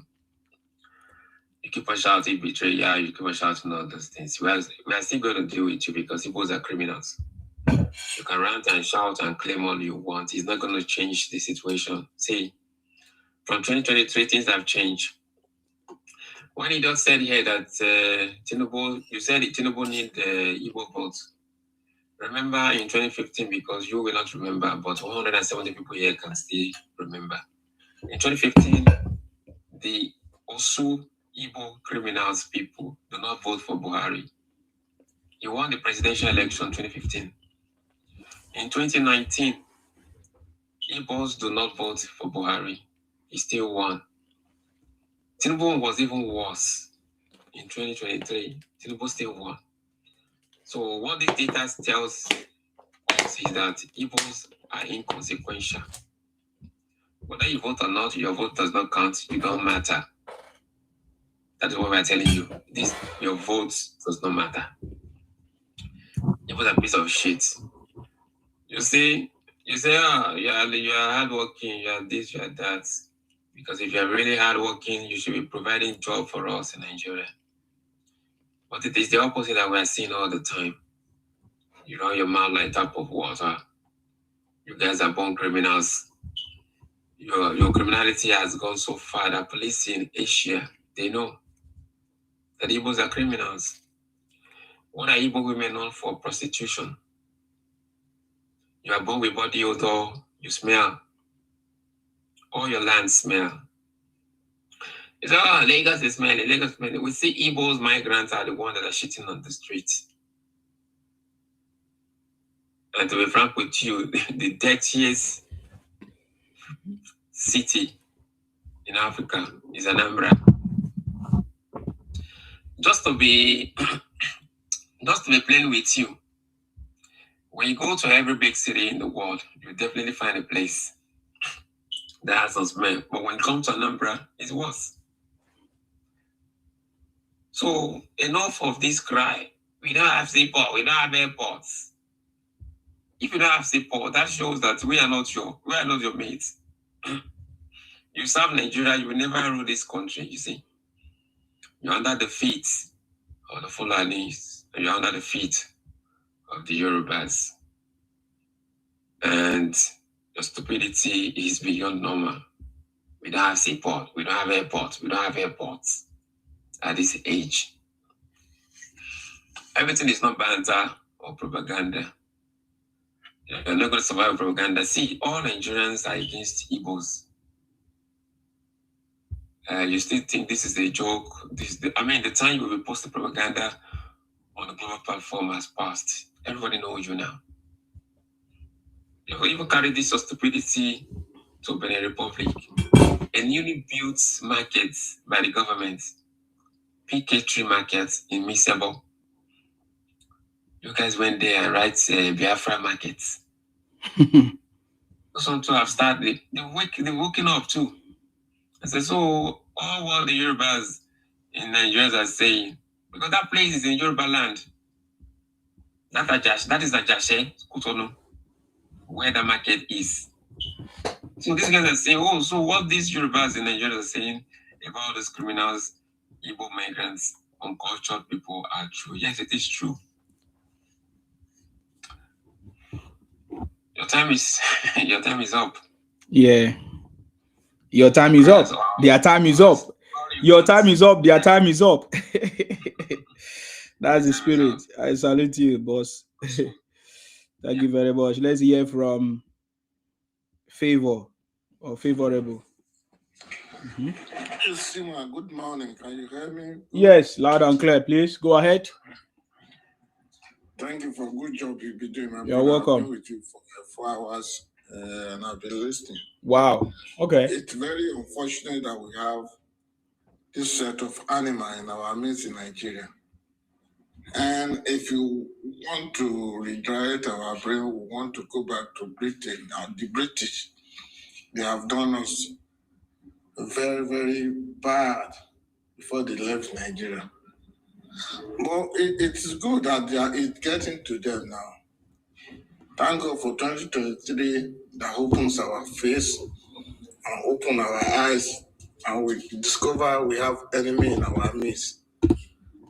Now, everything we are seeing is getting to them. You see, when they come up here now, they begin to rant and begin to cry and begin to shout because we are hitting them, because we are giving them bad booze, because it's getting to them. Very soon in Nigerian nation, they're gonna know their stand. It's been clear all over Africa now. If you ask anybody from South Africa now, who is the most criminal part of Nigeria, they will tell you Igbo. If you go to Ghana, Ghana will tell you, oh, I don't want to see Igbo. Even up to Europe that they used to go to, Italy, France, they know Igbo are criminal element. And unfortunately, these people are kind of ungrateful. It is what they see in your hand, what they are eating in your hand. They'll be hailing you. The moment you don't give to them, they change. They turn against you. This is a set of people that comes to America to demarket Nigeria. They are even happy that Trump is coming to bomb part of Nigeria. I don't know what they are thinking. I don't really know if they are thinking Trump will come and remove President Tinubu and ask Obi to come and sit on the president's seat.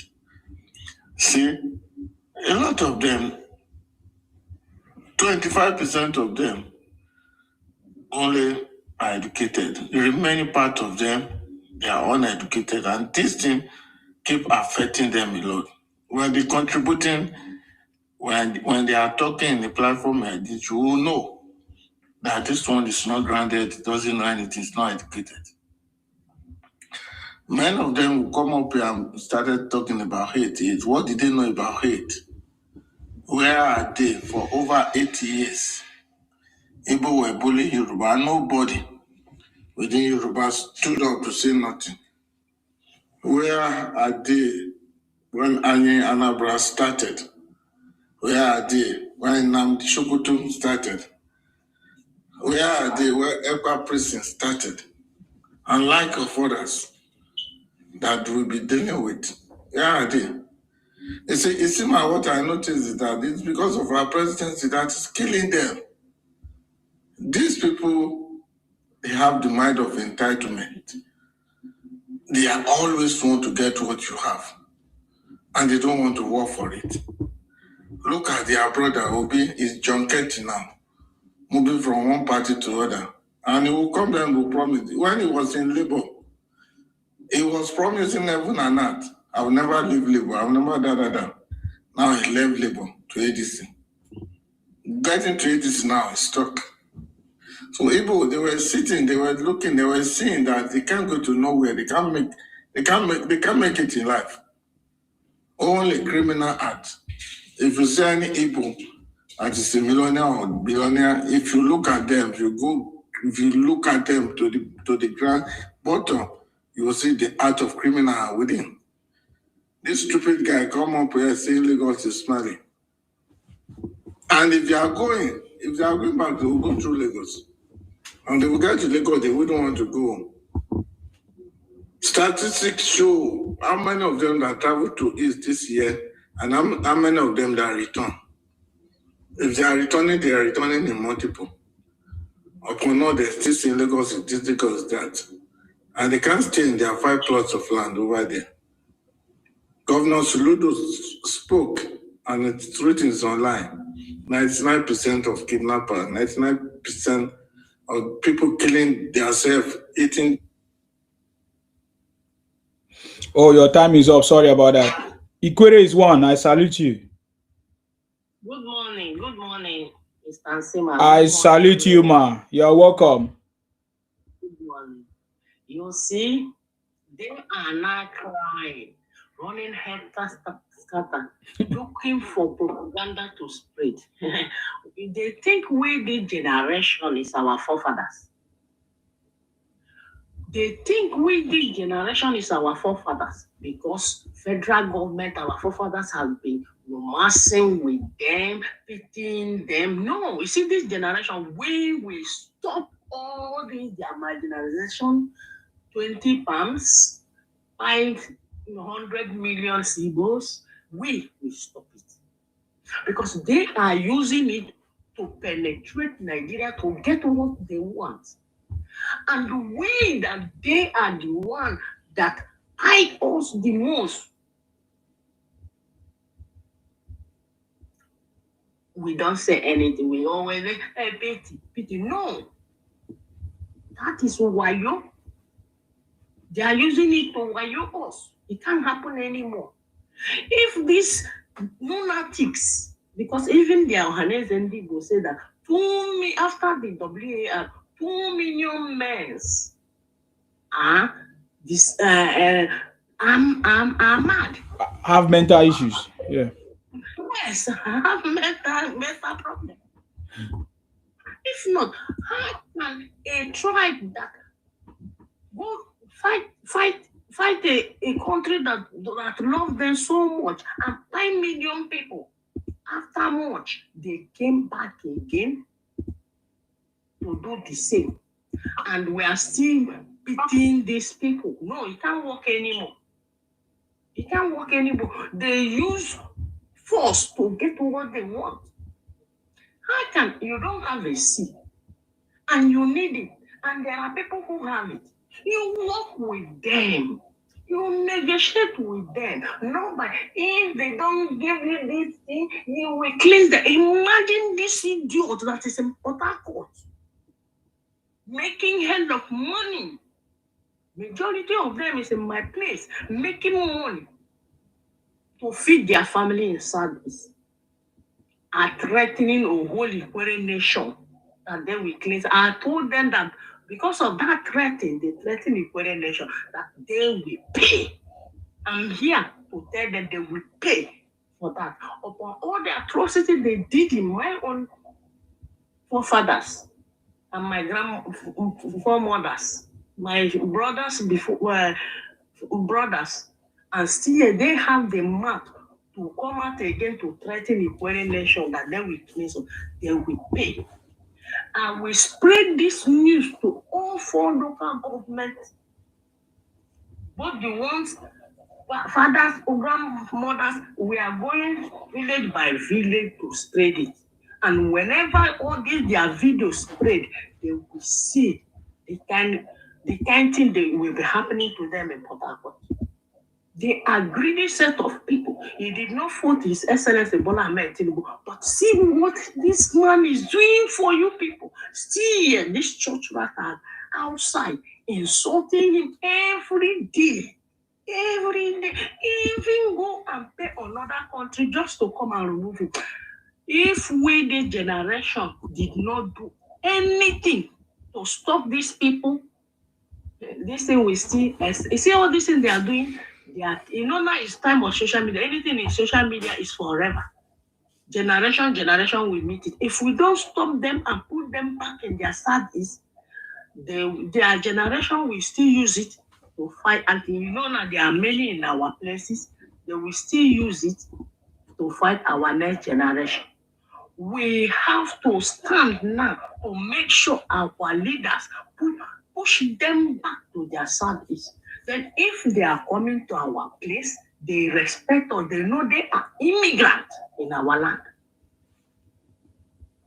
We have to make sure we put these people back to their service. If not, they will not respect us. They will still insult us, still claiming us. Imagine somebody in Finland stay there and create 40 states for themselves. That is greed and expansion. Thank you very much. Okay, I don't think Yoruba greatness is there. No, I'm here. Okay, go ahead. Yeah, I have a lot to say. Go ahead, man. You see these bloody nincompoops, useless Uswama Igbo people. They are so infatuated with Yorubas. In fact, they're now beginning to sound like a broken record. Yeah. Lagos is smelling. Lagos is smelling. The Yorubas are betrayers. I mean, give it a rest now. It's becoming very boring. Is that all you can think of? Yoruba. But it is the same Yoruba land that is feeding you, idiot. Nincompoop. You can't stay on that your cursed land. You are all over Yoruba land. You're all over my lake. Lagos is smelling. But it is the same Lagos that you cannot stay away from. You are moving into my region in mass. Beggars that you are. The same Yoruba people that you hate is the same Yoruba people that you're working in their jobs, working in the markets. You can't stay in your barren, useless land. You can't face your leaders. Cowards. Bloody cowards. Yoruba is smelling. Yoruba is a betrayer. Give it a rest, man. We're tired of hearing the same record. The funniest thing is that all the things that you're saying about Yorubas, you're deflecting. You are actually describing yourselves. You're describing yourselves. Who are the betrayers? Mr. Summer, please, give me a bit of time. Let me play this for you. Yeah, you have time. You ungrateful stinkers. Ungrateful wrenches that you are. When they knocked your head, they knocked off your head during that Biafra war. Who gave you back your houses? Who was the one that accommodated you? Who was the one that allowed you, that gave you land so that you can thrive? It was we Yorubas. And when you come to our region, who is the one that is giving you free education? Who? Even up till now, you're still using our free education. You're still using our free education. You're still using our free healthcare. You ungrateful parasites. But you cannot do without coming into Yoruba land. You come with your useless plastic bags, your 2 left feet, and your stinking smelling bodies, and plonk yourselves on our land. You cursed ingrates, cursed demonic ingrates that you are.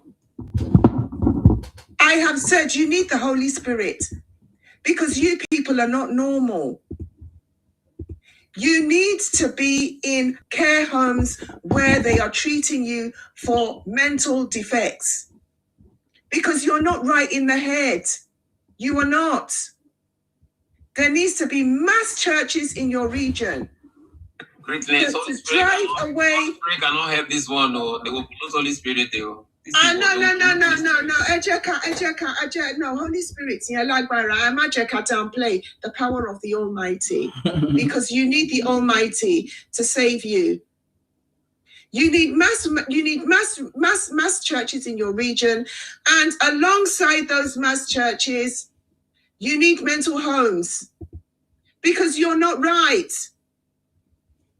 We keep hearing Yoruba. What is wrong with you? We know that you mentally sick, obsessed with the Yoruba people. What Yoruba is today is what you want to be. That's why you're plunking yourselves in all the Yoruba regions. You're going to Togo, you're going to Ghana, you're going to Kuton, all the places where you see that Yorubas are. You're plunking yourselves there. You've literally gone mad because of Yorubas. I'm calling on the Nigerian government that these people, because of the atrocities that they have committed, the cannibalism that they are practicing, and all the atrocities that they are doing, please, Nigerian government, we are asking you to place those mental homes in their region and at every boundary site that is in Nigeria, that when they want to come in, they use those mental homes and those churches as their first point of entrance. And I will continue my evangelism. Father Almighty God, all the demonic spirits that is inside these people, Father, help us in the name of Jesus Christ, by the blood of Jesus. Cast it out in the name of Jesus, Father. Destroy it. Any demonic forces that they want to come and use to come and disturb us in Nigeria. Father, Lord Jesus, I come against it by the blood of Jesus. Father God Jesus, Father, any demonic plans that they have to come and bring the Americans into Nigeria, Father, I come against it by the blood of Jesus. Father, I say that they are your children. Father, quench the evil spirit that is inside them by the blood of Jesus. I pour the blood of Jesus. I pour the blood of the Holy Spirit. The spirit that is in Pharaoh, Father, will be destroyed within them in Jesus' name, because that is what they have, the blood of Pharaoh. Any demonic forces that you have for expansionism, blood of Jesus, I come against it. I come against it by the blood of Jesus. I say that it is destroyed in the name of the Lord, because you will not succeed. You cursed elements, you cursed children of Pharaoh, you children of perdition. That is what you are. Children of perdition. And a child of perdition will be treated accordingly. You demonic forces, your demons. That is what you are. And you will not succeed. You will not take anybody's land by the mighty power of God. You will not succeed in your expansionist evil agendas. You will not. Asima, please give me a bit more time. I just need go to ahead, ma. continue You have on time, my- ma. on my Go ahead. space. Yes. You have Let time. me play this for you. Deal with These the devil. ungrateful wrenches. But I will continue to pour the fire of the Holy Spirit. Pour on them. Holy Spirit, fire of the Holy Spirit. Pour on these demonic forces. Destroy them in the name of God. Amen. I will pour the Holy Spirit on you. Amen. Look at what they're doing. Hear how crazy these people are. Listen to this. Because let's talk about the Igbos who are very quick to insult people when they hear something different. Again, it's the PTSD. Because it's something that happened right after that genocide. Igbos before then were very articulate, intelligent people. Check. They've never been intelligent. I correct that one. Dumbasses. All of them, some back they speak. Can you turn up the volume a bit? Like they spoke with a lot of intelligence. But the man's voice is very low. Who have come after that civil war, genocide, and what's been happening in Nigeria for a long time, you see that there's a difference. There's this anger. It's there. It's just easily triggered. Anybody that just says something, it's PTSD. It's a trauma that we need to deal with. I see it from people of other cultures too. I mean, I live in the United States. People who have been exposed to a lot of trauma, who have a lot of trauma they've not dealt with. That is how they respond. Everything is a trigger. Everybody is an enemy. Anybody that says anything that they don't think they understand is an enemy. So yes, I don't know if I want to apologize to those people because I'm also, and I don't feel like that. So, but it's a mental health condition. Let's call it what it is. It's a mental health issue. There's a lot of transferred PTSD. It's a pattern that was transferred, the way the parents raised, the parents who survived the genocide, the way they raised their kids, and the kids are raising their kids. So just about the same generation, like my dad was 17 during that genocide. And that's what I was raised by. Him is still alive. So that gives you a picture of the generation of Igbos that we have now. Those are the ones who we quickly respond without insult when you say something they don't agree with. Or that don't go with that. I think I'm going to call it post-traumatic genocide syndrome for the Igbos. Post-traumatic genocide syndrome. Okay. So you can see that these people are not well. They have committed so many atrocities. There's another one that I want to play for you. Please hold on just a second. Hold on just a sec, please. But that was an Igbo man confirming it, right? Yes, an Igbo man confirming it. Listen to this one. Listen to this. You want them, that's why we are fighting for unity. Really, they will like you so much, though, after all this. I mean, I do say that we know that we like them. Do you feel it will be easy to integrate them in Nigeria now? They are already Nigerians. What? They are already Nigerians. I never disputed them. Well, they disputed it, though, didn't they? No, they didn't dispute. Well, they set up a country of their own, called it Biafra. They were misled, not that they... Oh, they were misled. They were misled, and they've now lost in their lives. Do you feel that the Igbo, can you accept the Igbos will be your brothers after this? Of course, we like them.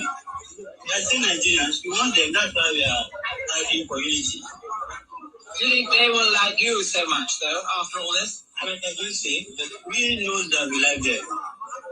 Do you feel it will be easy to integrate them in Nigeria now? They are already Nigerians. They are already Nigerians. I never disputed them. Well, they disputed it, though, didn't they? No, they didn't dispute. Well, they set up a country of their own, called it... I think that was Yoruba fighting for the Igbos. Yeah. After the war. And they've now lost in their lives. Do you feel that the Igbo... Welcome. Today we will be discussing a very important... Can you imagine? After the war, we were the ones that welcomed these people into our space. We even gave them land. We gave them land to start that. That's how they started all this, the Igbo trading. We were the ones that gave them land in my own Lagos. These ungrateful ranches, and that idiot, that nincompoop is coming on here and saying, yeah, right. You are referring to yourself. You are the one that is a stinker. You are the one that is so odorous that people don't even want you in their country. You're odorous. You smell. You stink. Odorous. You stink to the high heavens. That's why nobody wants you. Where do you see them driving Yorubas away? Only you. They will drive you away in Pakistan. They will drive you away in Cambodia. Even the Seychelles, they are driving you away. One of the most remote places in the world. They drive you from there. They drive you away from Ghana. They drive you away even in Nigeria. The bankers don't want you. The Edos don't want you. The Kwere people do not want you. Nobody wants you. You are odorous to everybody around the world. South Africa does not want you. Odorous. And you're coming in here disparaging Yorubas. It's because you want to be like a Yoruba person.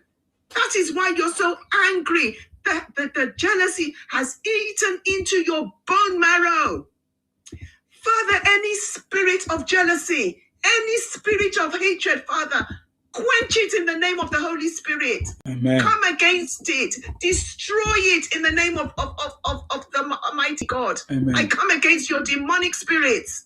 I come against it in the name of Jesus Christ. You stinkers. Look, we haven't started with you. You see this that you finished. We will help you to wind it up. In fact, continue. You're making the job easier for us. By the time you people are isolating yourself to an inch of yourself, that even call yourself any name will be like a, what's the word I'm looking for? I'm just looking for the right word. It will be like a taboo to even call yourself an Igbo man. A taboo. Continue. Wind it up some more. Wind it up. Because when it gets to the crunch of it, nobody's gonna buy anything from you. Nobody is going to empower you economically. Nobody is going to put you in their houses. Nobody is going to do anything with you. So continue with what you're doing. Wind it up. You are literally cursing yourselves into extinction. Cursing yourselves into extinction. That is what that evil demonic force is doing that is inside you. That is what it is creating. The hate that is eating you up. The lack of love that you don't have for yourselves is going to be your destruction in the name of Jesus. That is what is going to destroy you. You fools, stinkers.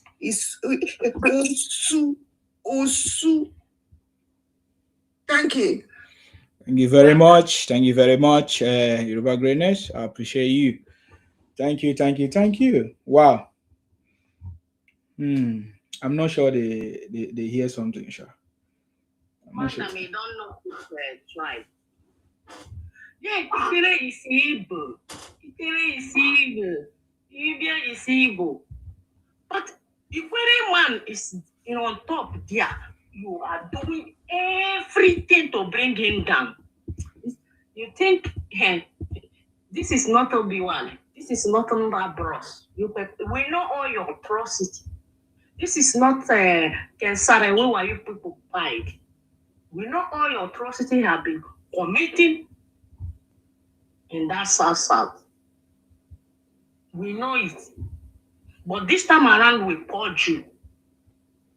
You are doing everything to make sure they bring His Excellency Bola Ahmed Tinubu down. Because you want to set Nigeria straight from your criminality, from your marginalization. You are marginalizing the indigenous of Nigeria. But you will fail. You see, we, patriotic Nigerians, we are behind His Excellency Bola Ahmed Tinubu because we have seen the light.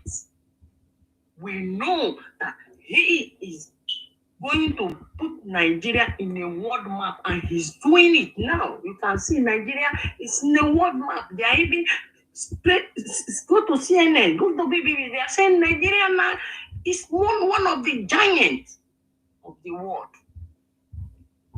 You are not happy. Everything must be you Igbo. Must be you Soma people. If you're not you Soma people, nobody. Who are you? What do you think you are in Nigeria? Are you better than any? You are not better than anybody. We are all one equal. But you are feeling that Nigeria belongs to you. What audacity do you have? My Yoruba people, your people should come out and vote His Excellency Bola Ahmed Tinubu massively, but for we the South people. My sister, that is without a shadow of a doubt. We should all, we are all going to come out and vote for him. We will never vote these people. We will never ever vote for them. Never. Are we crazy? Vote for who? And it's warm out also. God forbid. God forbid. And then we, the patriotic Nigeria, have taken charge of our land, of our lovely country.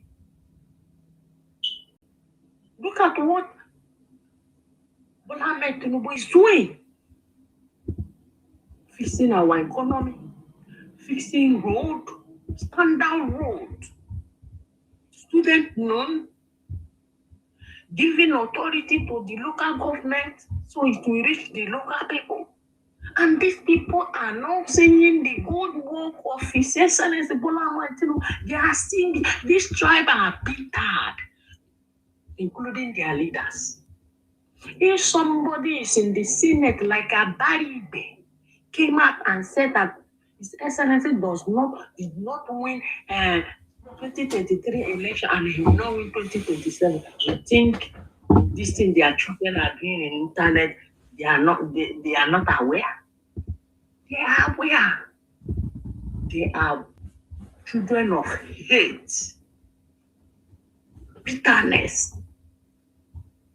And we, this generation, will stop them. They will never, ever, ever in their life to raise their ugly head to insult anybody from the south and southwest, even the north. Look at this ungrateful tribe. They said they should build this thing in the Fulani in the southeast. They go there and bomb it. But look at these fools. They are in Fulani land making money. And Fulani did not chase them away. Don't you see that these people are mad? They are mental people. They are not ashamed of themselves. You pursue Fulani in your land and you are in Fulani land. If not, Nigeria is too near with these people. And they pursue Fulani in their land. Fulani is supposed to be pursuing them in their land. They don't know. You drive Fulani in your land and you are in Fulani land making money. Are you not ashamed of yourself? You are in Fulani land. You drive Fulani in your own land. Southeast. But you are in all those north who they are in Fulani land. Are you not ashamed of yourself? Jagaban, city boy. In 3031, nobody can stop it. If you like wrong kind of propaganda, you run it in 2023. No kind of propaganda you did not run. Russia will come, military will come, this will come, His Excellency will buy, Baba nowhere, this, that, he still be a match. Come become now where we don't see his good work that he's doing. He's putting Nigeria to the map. Nigeria now is among the world. And now we don't run propaganda where we won't listen to you. Your propaganda is not going anywhere. But now we will make sure all those your mouth threatening, insulting every leaders, every land, we will stop it. And we will see. My journey here is to make sure we push you back to your southeast. You must go back to your southeast And when you are coming to our place, you must respect us. And any person from the south side that will go to your place will respect you. That is what I'm here for. I will make sure they push you back to your southeast. Thank you. Thank you very much. Can I just say, Mr. Query, can I just say, Mr. Man? Go ahead, man. Can you imagine? Yeah, can you imagine? They're insulting. I mean, these people are not well. They are not okay. Who is going to vote for that Usubi? Who is going to vote for him? You are insulting everybody and everyone. Do you think people are going to forget? You can't stay on your cursed land. You can't stay there. You are gallivanting like a parasite, gallivanting like a bloody leech. Can't stay on your cursed land. And you're opening your dirty, smelling mouths, insulting everyone and everything. What kind of mentality is that? Ha! I've never seen these kinds of creatures before. You are demonic spirits. Nobody wants. Honestly, we really need the Holy Spirit to intervene in this matter. Seriously, I'm no joke at all. We need the Holy Spirit because these are demons from hell. Demons. Madam, do you know the kind of blood these people have hit? Yeah, look at all the fake drugs, fake drinks, all that illicit, illegal money that they're the ones introducing all the powder in Nigeria to for our children to be taken. These are demons from hell. But they say you can be greater than man, but you cannot be greater than God. You cannot. The power and the mighty of God, power of God will fall upon you because you cannot destroy his creation. You cannot. And in the law of this world and in the law of above, you do not take that and destroy that God has created. You do not. Look, when Noah wanted to build his ark, who were the people laughing? But when the hand of God fell upon them and destroyed them, it was within a twinkle of an eye. And that is how the power of God is going to deal with you. Because nobody is coming into your region to take what is not theirs. You cannot fight nature. It will destroy you. It will. And I'm not even joking here. You are tampering with God's creation. You are tampering with what God has created. God has divided every land to each man, and according to his language and his culture. And you, demonic creatures, children of perdition, you now want to come and destroy what is not yours.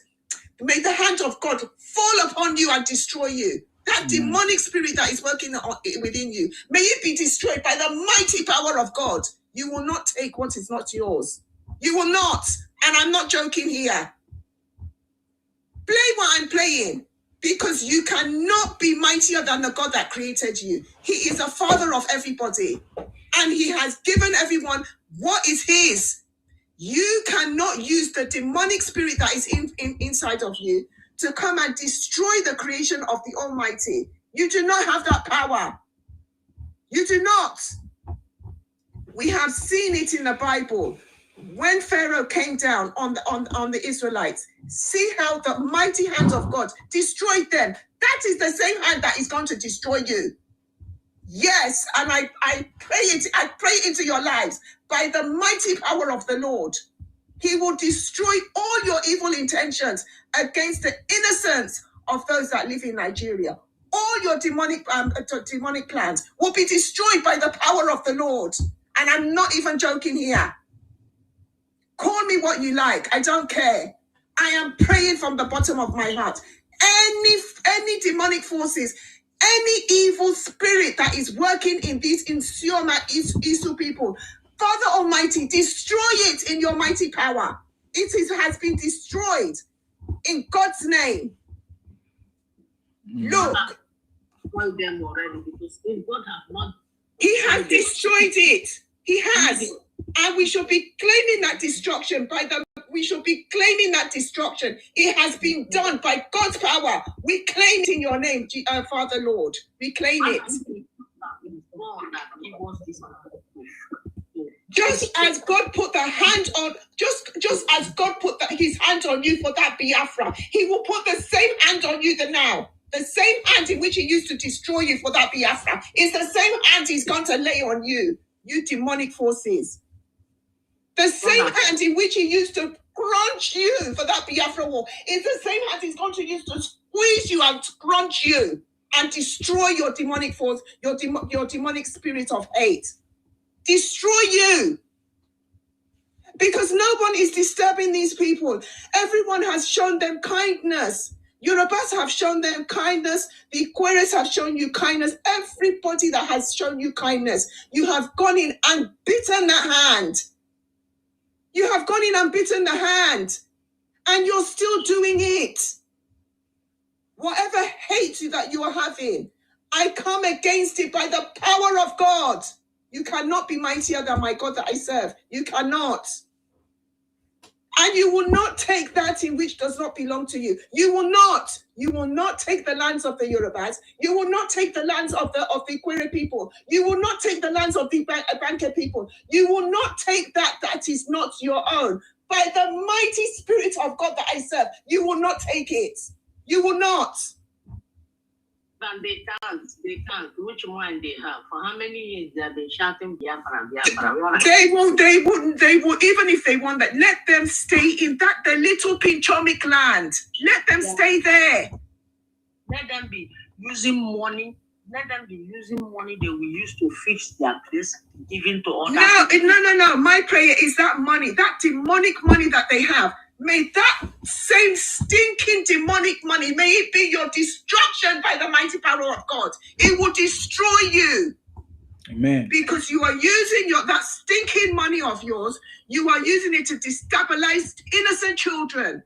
You are using it to destroy innocent lives. May it be your destruction in the name of God. May it be your demise by the mighty power of God. That stinking money that you have, that evil money that you have, would be your demise, just as it was your demise for the Biafra war. It will be your demise in the name of God. It will be your demise. Because nobody is hating on these people. They are hating on themselves. And it is that hate, that demonic spirit of hate, that is going to destroy you by the power of the Almighty God. It will be your destruction. Because Yorubas have been kind to you. We have not shown you any form of hate. We have opened our doors to you. And this is what you need to, you want to use to pay us. One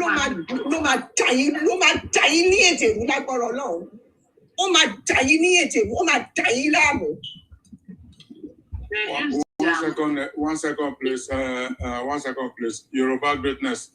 These people, they don't have money. When you test it, the money they have, they'll be happy. They don't have money. No. I said whatever they have on their physical and on their outside, it will be their demise by the mighty power of God.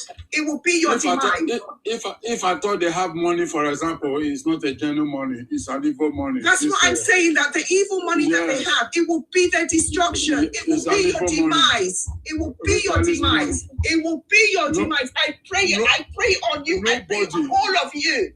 Nobody will ever suffer for money and will betray that money anyhow. Because if money you don't suffer for, you throw it. Money in water. You can see a small boy in their place, about 15, 16 years old. First of all, if you want to ask, what is the source of your income, you boy, small boy that is throwing this money? Who is your father? Those are the kind of things I would like our government to start doing now. When they see persons throwing money anyhow, because money you work, money you suffer for, maybe they pay you per hour, or the business you say you are doing. Tell us the business you are doing. Let's give account of that business. You see that the money they are using is an evil money. So if you checkmate these people, you say that these people, they don't have anything. That is that. And again, you see, ever since after the WHO, their forefathers have put things into their brain by telling them a fake story. That's why all of them just depend on that one. And to come to cram it all, the problem everybody is facing in that country now is the Igbo people that cause it. With the help of they're the ones. They're the ones that put us in this. They're the ones. This problem started from Agu Ironsi. I'll just break it down a little bit. Agu Ironsi, they make a coup. They buy all the leaders in the north, buy in the west, buy in the Midwest. They did not buy anyone in their place, telling their Azikiwe to move away from the country, coming to London, while they buy the rest of the airport. It was then when the government said, okay, if that be the case, they do their quota coup, they stick by them. And see, these people, they don't have sense. You are making trouble with everybody in the country. And you are in everywhere in the country. By the time when the trouble really sets, you'll be seeing they'll be crying. They are buying Igbo, they are buying Igbo, they are buying Igbo. And by the time why you people are doing all these things, the people, Igbo people will not come out and say, this thing people are doing is not good. Don't come and implicate us. They will not do that. They will quiet. But by the time, if federal government want to really do something about these people, by the time this is what I like a military regime. If it is military regime, all this nonsense will not take place. Like I like Obasanjo, what Obasanjo will do. Obasanjo can deploy military people, okay, go to that place, pursue them starting from Onitsha, you see all of them will run away, all this nonsense will stop. When this Buhari was there, Buhari not good, Buhari here, Buhari knows, Buhari this, for good more than 7 years, they were happy. When Buhari go now, nobody, Buhari is no more there. They're not descendant on what do you call it? Our man, president now. Jagaban. You know good. You know Jagaban. You know good. You know good. You know good. If Jagaban happen to come out today and they are not still there, you will see they will leave Jagaban again. Sorry if you hear noise, I'm driving home. Because I'm inside the traffic now. You will see, they will see Jagaban. Let assume Jagaban is no more there to the another person come there. You will see they will not call Jagaban again. They will start calling the other person's name. It's not these people, I don't know the kind of human being they are. You people are the people that spoil the country. When federal British people left the government, they left it for you people. You people were in everywhere. Aviation minister, defense ministry, ministry of wars, everything. And okay, come and see.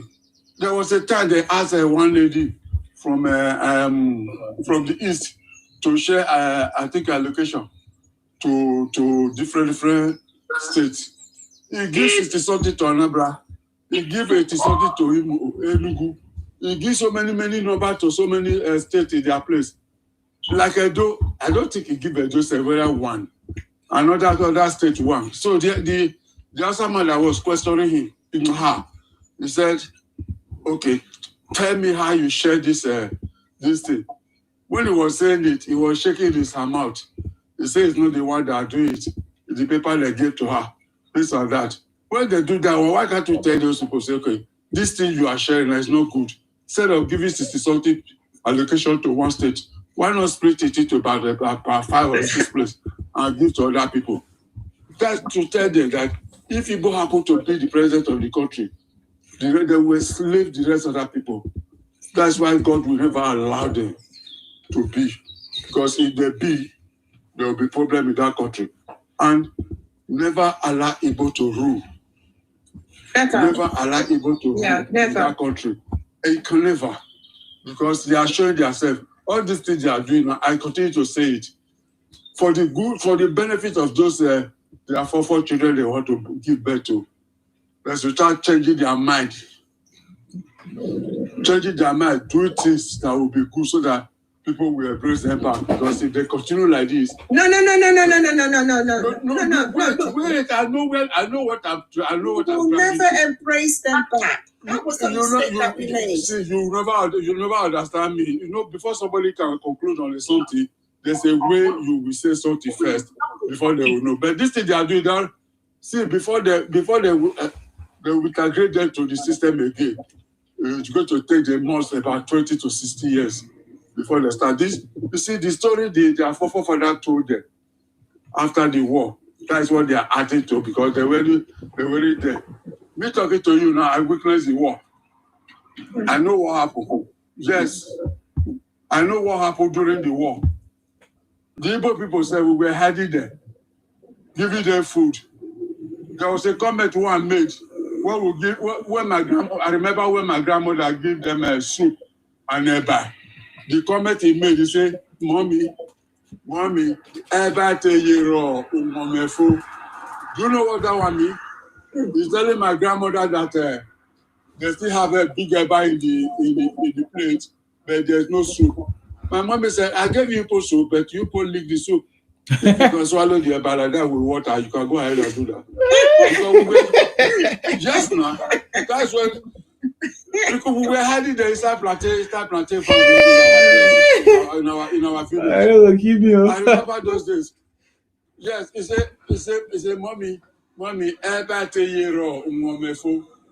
it's Benin language because before Igbo man becomes speaking Benin, you know that the thing don't hook and well.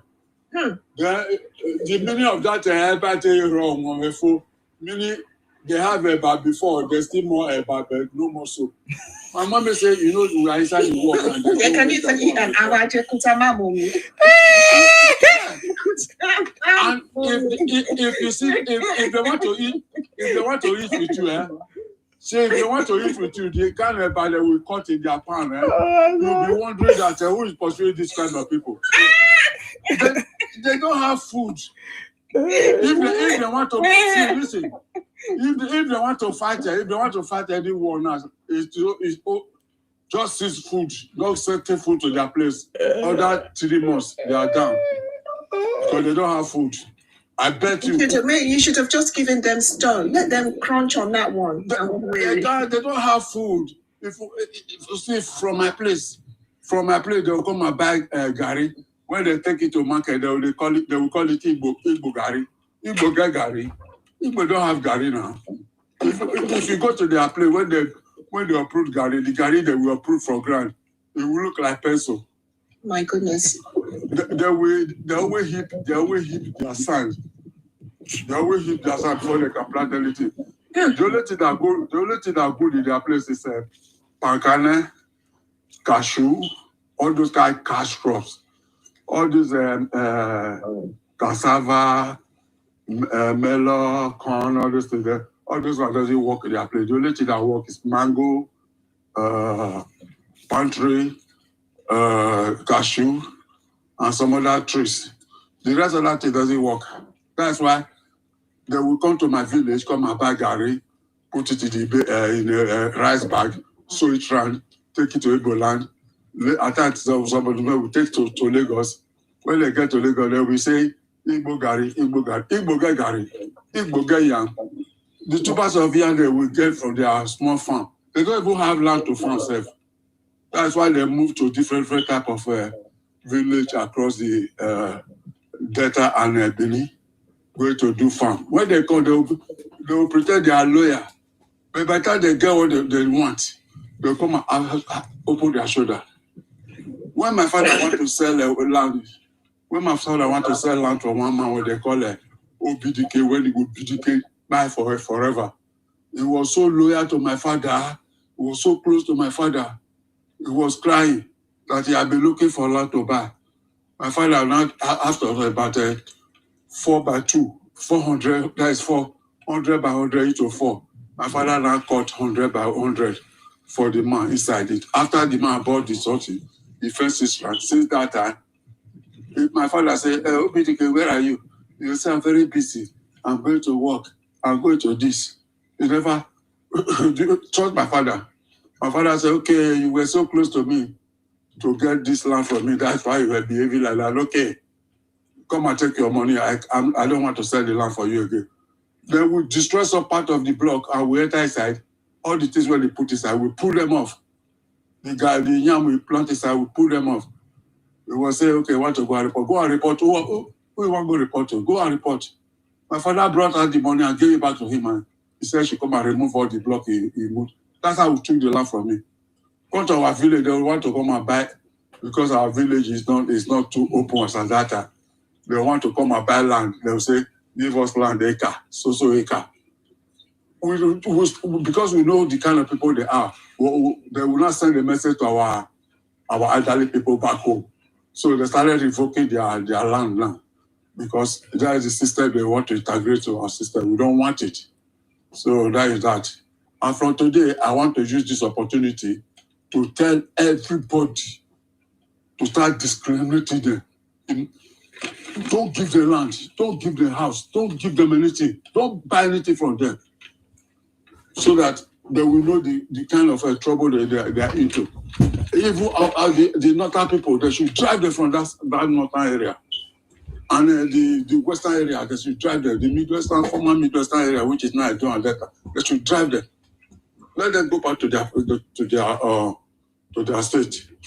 Because you cannot, somebody cannot be feeding you at the same time. You are fighting somebody that is feeding you. Go back to your state and let's see who is who. Thank you for that. Let me stop here.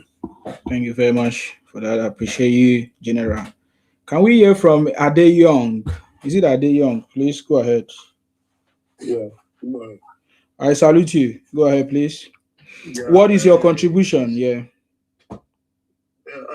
I was here when this one guy they talk about Yoruba, this and that. Mm-hmm. So what I wanted to say about that is that these people cause trouble. They will cause the trouble, and when the trouble comes, they will be saying they marginalize them, they treat them anyhow, this and that. When Nigeria was in peace, after the independence, and we have regional government where everybody is doing fine. These people are the ones that come and destroy it. The problem we are into today, this big problem.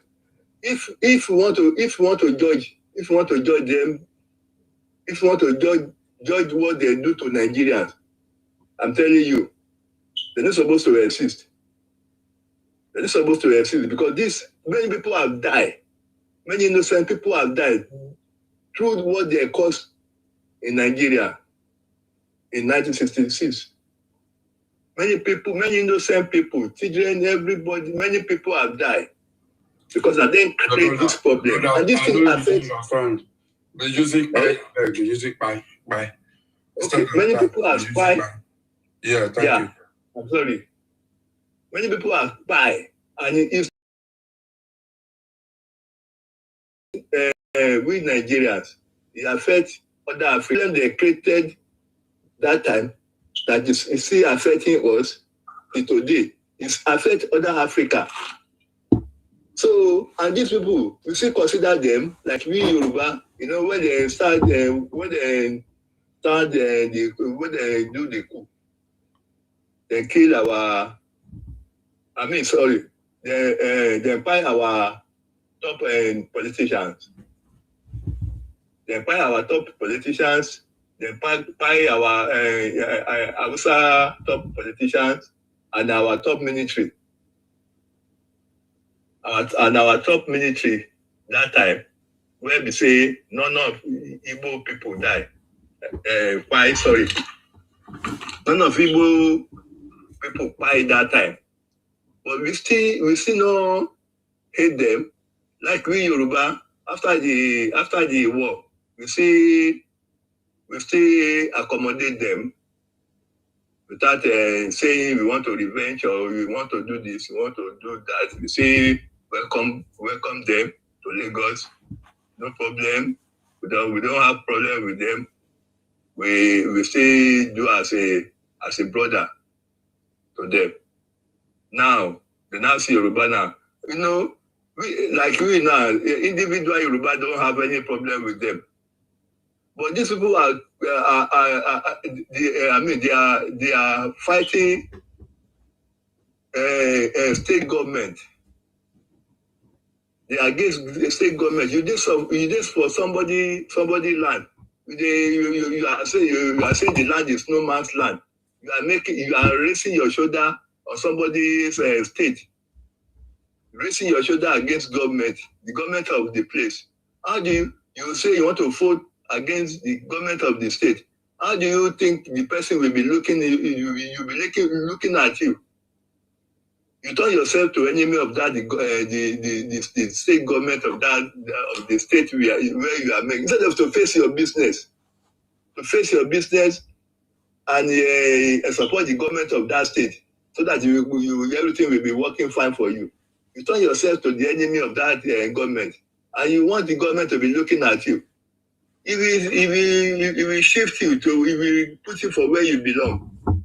That is why in Lagos, you will see as they are removing the where the street where they name the street where the name of the street that are bearing Igbo name, they are removing them to show that you people they are not the only tribe in Lagos now.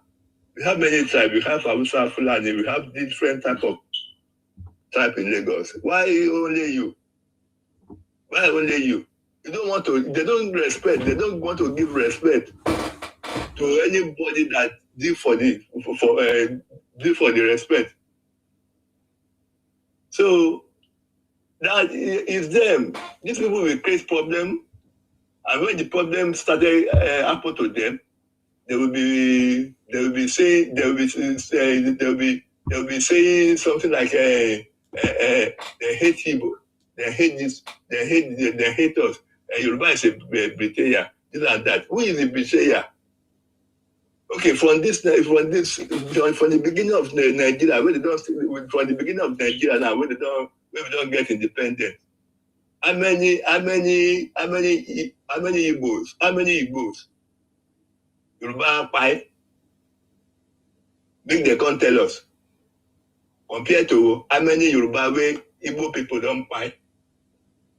We don't even say we want to revenge, we want to do that. We say live with them, we say eat with them, we say sell land with them. We give them a chance. They are making business everywhere in Yoruba land without any problem, without any war within us. What do you want again for us? You buy our people. We don't see anything. Our top officer, you buy them. We don't see anything. We don't say we want to revenge. See, yes, you are still going after us. What do you want again? So I don't know. So let me give another person chance to talk, so that I will not take much time. Okay, thank you very much. I appreciate you, sir Adeyong. Thank you. Sheikh, are you free to speak now? Please, Sheikh, if you are free, go ahead. Sheikh. Good morning, everyone. Welcome. I greet you in Sema. God bless you more and keep protecting you from the bad people that doesn't want this country to move forward. I greet everyone in the building. I say to the Muslims, Assalamu alaikum, peace be upon the Christians and the good citizens of Nigeria. So this country will be great again. Amen. By God's grace. I want to make a little submission about what everybody is saying and what everybody have been saying since this platform has commenced. I noticed something. There are people in this country that we need to sit them down and format their thinking. Their thinking faculty need to format. Need some formatting function. I think we need to sit them down and try to erase their previous thinking, the way they think in the early 60s, that everyone need to fight for their freedom. We Nigerians, when we was with the Europeans, the colonizers, when they colonized us country, I think the problem came from the colonizers. They group us together. Some are not Nigerians. Some people that were counted among us are not among us. I think that is where the differences started generating. I think since that time, I think we Nigerians, we have been showing Igbo's love. Sorry, it's just a call, please. Sorry, it's a call. Are people hearing me? We can hear you, sir. Go ahead. I think people are. All right, Yeah, okay. yeah, you go ahead. So this hatred Igbos are preaching against Yorubas, I don't think they have anything tangible as their proof to present to people. Whenever you ask them what is the offense of the Yorubas, they will keep they will start abusing you. All they know how to do is curse you, abuse you, call you names. They don't have respect for anybody. Even their monarchs, they have no respect for them. Their kings, their kings not even, if you reach Igbo land, their kings they not be anything to them. Or they point of talk correction. to them anyhow. Point of correction, they don't have king. They don't have king in Igbo. They don't even have king. Thank you. They don't have king. They don't get elders. They don't get person who they respect. Even their parents, they don't respect them.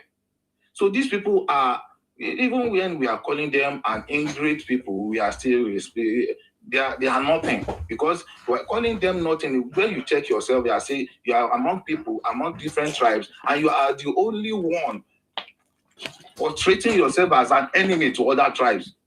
You are not normal. Nobody loves you. Nobody likes you. Nobody liked the behaviors you have. Nobody liked the way you think. Nobody like the way you behave. Nobody liked the way you talk. You are an ingrate. And those things you are doing, nobody can do it in your land. In Igbo land, you can't walk freely. If you are a stranger, you can't walk in Igbo. You can't be walking freely in their land. You can't get land anyhow. Say you want to buy land. I'm a Yoruba man or I'm an Hausa man. I want to buy land in Igbo land. How many land they even get self? The land they have does not even contain them. That is why you see them spreading all over the world. They come to Yoruba land. Yoruba will accommodate them. Go to any other tribes like they will accommodate them, feed them, buy things from them. When you are doing business in somebody's land and that person is patronizing you, you should be grateful to that person. Do you think we don't have any other way to fight you? Do you think Yorubas cannot do business as well? So do you think you have access to any business that Yoruba doesn't have the same access? So why are you people choose to be an enemy of the other tribes? I don't know. I don't know why you will be saying, okay, you want this land. Land does not belong to you. You say it's a frame, it's a no man's land. Anybody can be, but nothing like that can happen in your own land. Nobody can even be so bold to say that to say that in Igbo land. So I think it is high time for you people to save your children from being sidelined, because nobody wants you people. Your forefathers as build the foundation of hatred for you people. You guys need to wake up now and think, how can you erase this abomination from Igbo land? Why can't Igbo rule? It is because of your behaviors. Nobody hates you. Nobody hates you. You don't have belief. You don't have a great let me call it, we don't have anything that people will be okay. Let's consider these people. Maybe they are maybe some of them. You people are just the same thing. If you bring any Igbo to this platform now to come and talk, you will see that it will be going differently. You know what people have been saying since one now. It will change. You will change that narrative because they think the same way, they talk the same way, they have the same habit. They have the same character. They don't want anybody to succeed except them. So I don't have much to say. What I want to say, you people should stop being a warmongers. Erase the hatred, the mind or the art of hatred from you, from your heart. Embrace love. Let people come through. Let people come to you. Free. Let people be free. Let people have more trust in you. Nobody trusts you in terms of this fraud. You are the leaders there. You people are the leaders. In terms of fake products, you are leading. In terms of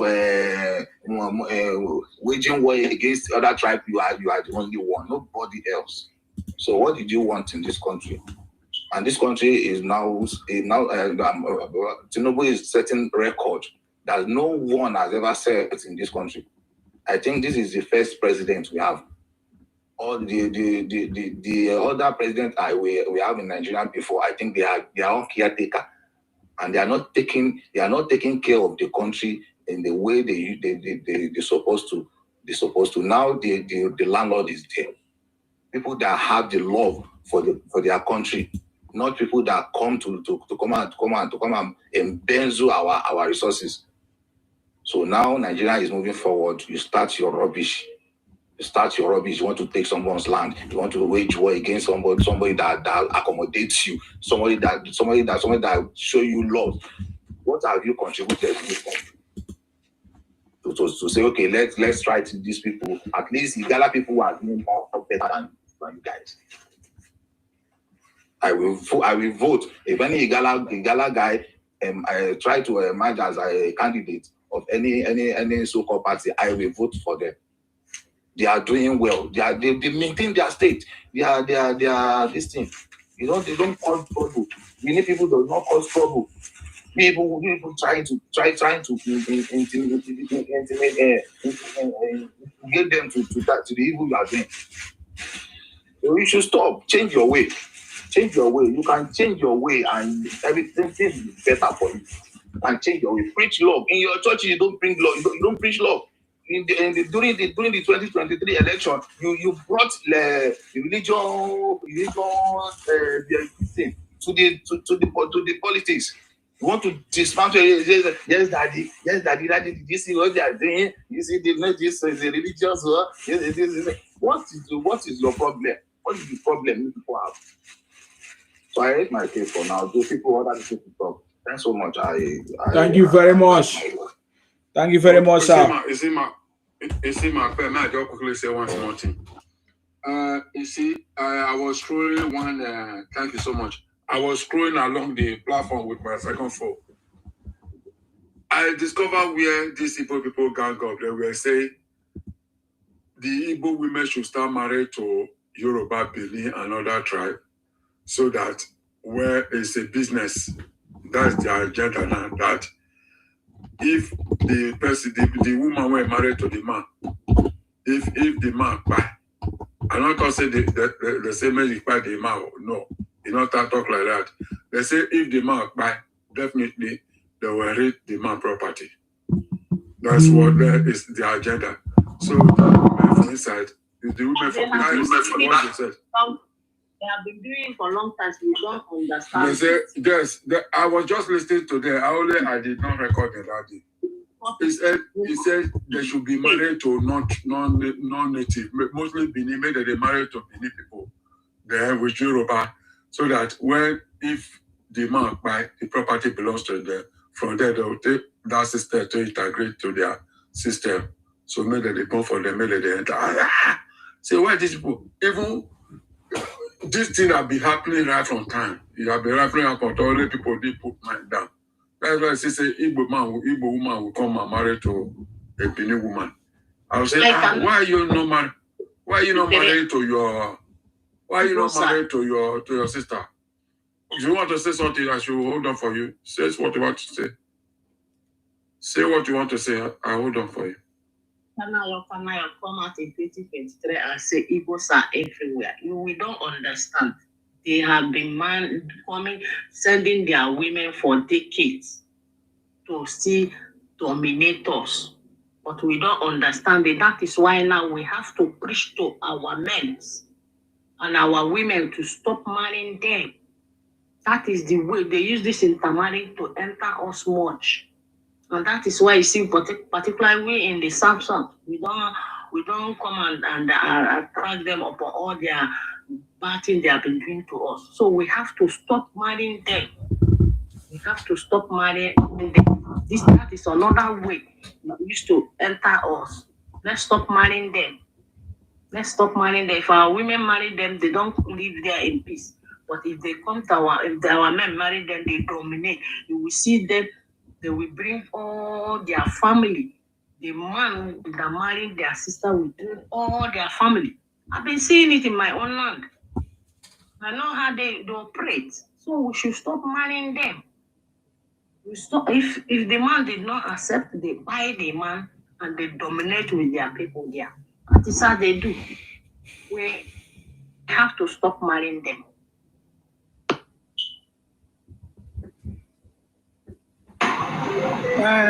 Good morning, Sima. You're welcome. Good morning, everybody. Thank you. Let me tell you something, Sima. You see, it's better let everybody should go, Sima. Because what I'm seeing here now is a big problem for us. You see, this united that we are climbing for, like we say we want to unite. Some people are still believing in one Nigeria, one this. This thing will never work. Now, let me not tell you something. Something happened to me here yesterday. I was working. All the police people, all the immigration, they know me because I'm a public figure here. That is my job that I'm doing here. So, no matter how, even if I want to, maybe if I'm doing other businesses, they will still see me. So that is the reason why I don't involve myself in any other businesses. I just focus on my business. As you can see me like this, when I just go to work, after if I finish, I go home and go and rest. I don't go to club because I'm so very careful. Because people that you don't think that they know you more than yourself, sir. And you go to say they don't know you, but they know you more than yourself. So yesterday, I was on, maybe I just say, okay, let me just rest. I was sitting down in a park. This man, he just came to me. Because the way I saw him, the way he came to me, I already know that this man, he will be a policeman. But it's all those detective police. You know what he asked me? He said, yeah, how are you? How are you, my friend? How are you? Yeah, you are black people. Where are you from? I said, I'm from Nigeria. The way I'm looking his face, he was looking my face. He said, wow. I'm a sheep driver. That's my sheep. And when he was even pointing that his sheep, he's even very far. He told me that one of his sheep is part of the ships that they park on the sea. And I was even telling him that, where is your sheep there? That is where I know that this one. And that is why I know that this one is something else. I say, okay, where is your sheep? He told me that it's one of those sheep there, is this, is that. I say, oh, okay. And immediately I say, okay, where are you going? Like I was asking him that, okay, where are you going? He said, oh, yeah, I'm just here looking for where they are selling all this weed, the janja, and where are they selling it around there? I said, I don't smoke and I don't drink. He said, yeah, I know that you don't do that, but I just want you to tell me, maybe one of your friends, I just want to smoke, I want to hide. I said, I don't know. How are you expecting me to know people they are selling it. I don't buy it from them. I don't smoke. I don't do that. I don't. You can see me. I'm on my own. Yes, I know you very well. I know you very well. Now, if it was maybe I was doing that thing, you know, I will tell her, I will just tell that guy that, oh, that place is that place. And from there, they will say, look at them. Because we already know their agenda. We know how these people, they operate, you know. They do like this for us, like they've already damaged everywhere. When they see you that you are bringing that green passport, the kind of eyes that they will use to look at you, hey! Even your own, like the way they are even going to investigate you is going to be very different from the others. You'll be looking at yourself that, what is going to happen? Is it a crime to be a Nigerian? Should I be ashamed that I'm a Nigerian? No. That's what that, you know, what did these Igbo people don't do for this country, Isima? They don't make this country suffer. They don't make them suffer. They don't turn on their pikin. They don't turn them to zombie. The country that they are even trying to be is a suffering country that everybody is trying to survive. But you guys, you came with your powder. You came with your shenanigan. You even came here with your courtesan. And anything where you talk for here now, they will tell you, say, where is your face? Show me your face. Show me your face. They start threatening you. They want to come and buy you. And I don't know why they always do that. They will look at you, maybe you are coward, maybe if they are just coming. You see this life, where they take, say, if I don't take in life, nothing goes up. One day, the day when you go be with your family, they will come for you also, and they will take your own life. We already know in this life that if you come, everybody will go. But you, that you are taking it from somebody, have it in your back of mind also that one day they will come for you and take yours also. Even it will not be even long that they will take it. Hey! It will not take long before they will come and take it from you also. You will not enjoy it. How do you want to enjoy it? Because you already make somebody to cry. That is somebody's mother. That is somebody's brother. That is somebody's child. Yeah? But you, when they are talking, when they are telling you the truth, you say, open your camera, I will come and buy you. Open your camera, I will come and buy you. That is all what you guys, you know. So, after you buy that person finish, you want to go and eat them. And I always ask myself, that after you do this, your evil things, what is your gain? Still the same people that want to come here to come and demarket their country. You were here yesterday when somebody was. They can't do anything. You are just threatening. You can't do anything. You were here yesterday. You were here yesterday. When one man came here yesterday, he was even putting Canada. He was putting Canada ahead of his country. That is why I know that these Igbo people, they are so useless. Because how can you be putting your country, somebody's country, just because you are gaining benefit from that country? But you forget that where for you to that place that you are demarketing right now, it is where that you make that money before you go to that place. You forgot. But just because you are seeing small things eating there, your country now don't be bad country. Okay, now today now if they can't tell you, say okay, they go back to your country. Where you won't go? Yeah? Where you won't go? You know good, Joe. And you see that way that they do. You see what they do. Did they affect you? Did they affect me? But then I know they know. If they affect you, they affect me. Or you just say that me they do. They spoil your generation. If you don't know, the more we are still one Nigeria, it's affecting you also. Because the way you are telling them, I will go to immigration, I will tell them that you Nigeria are bad people. Start doing that.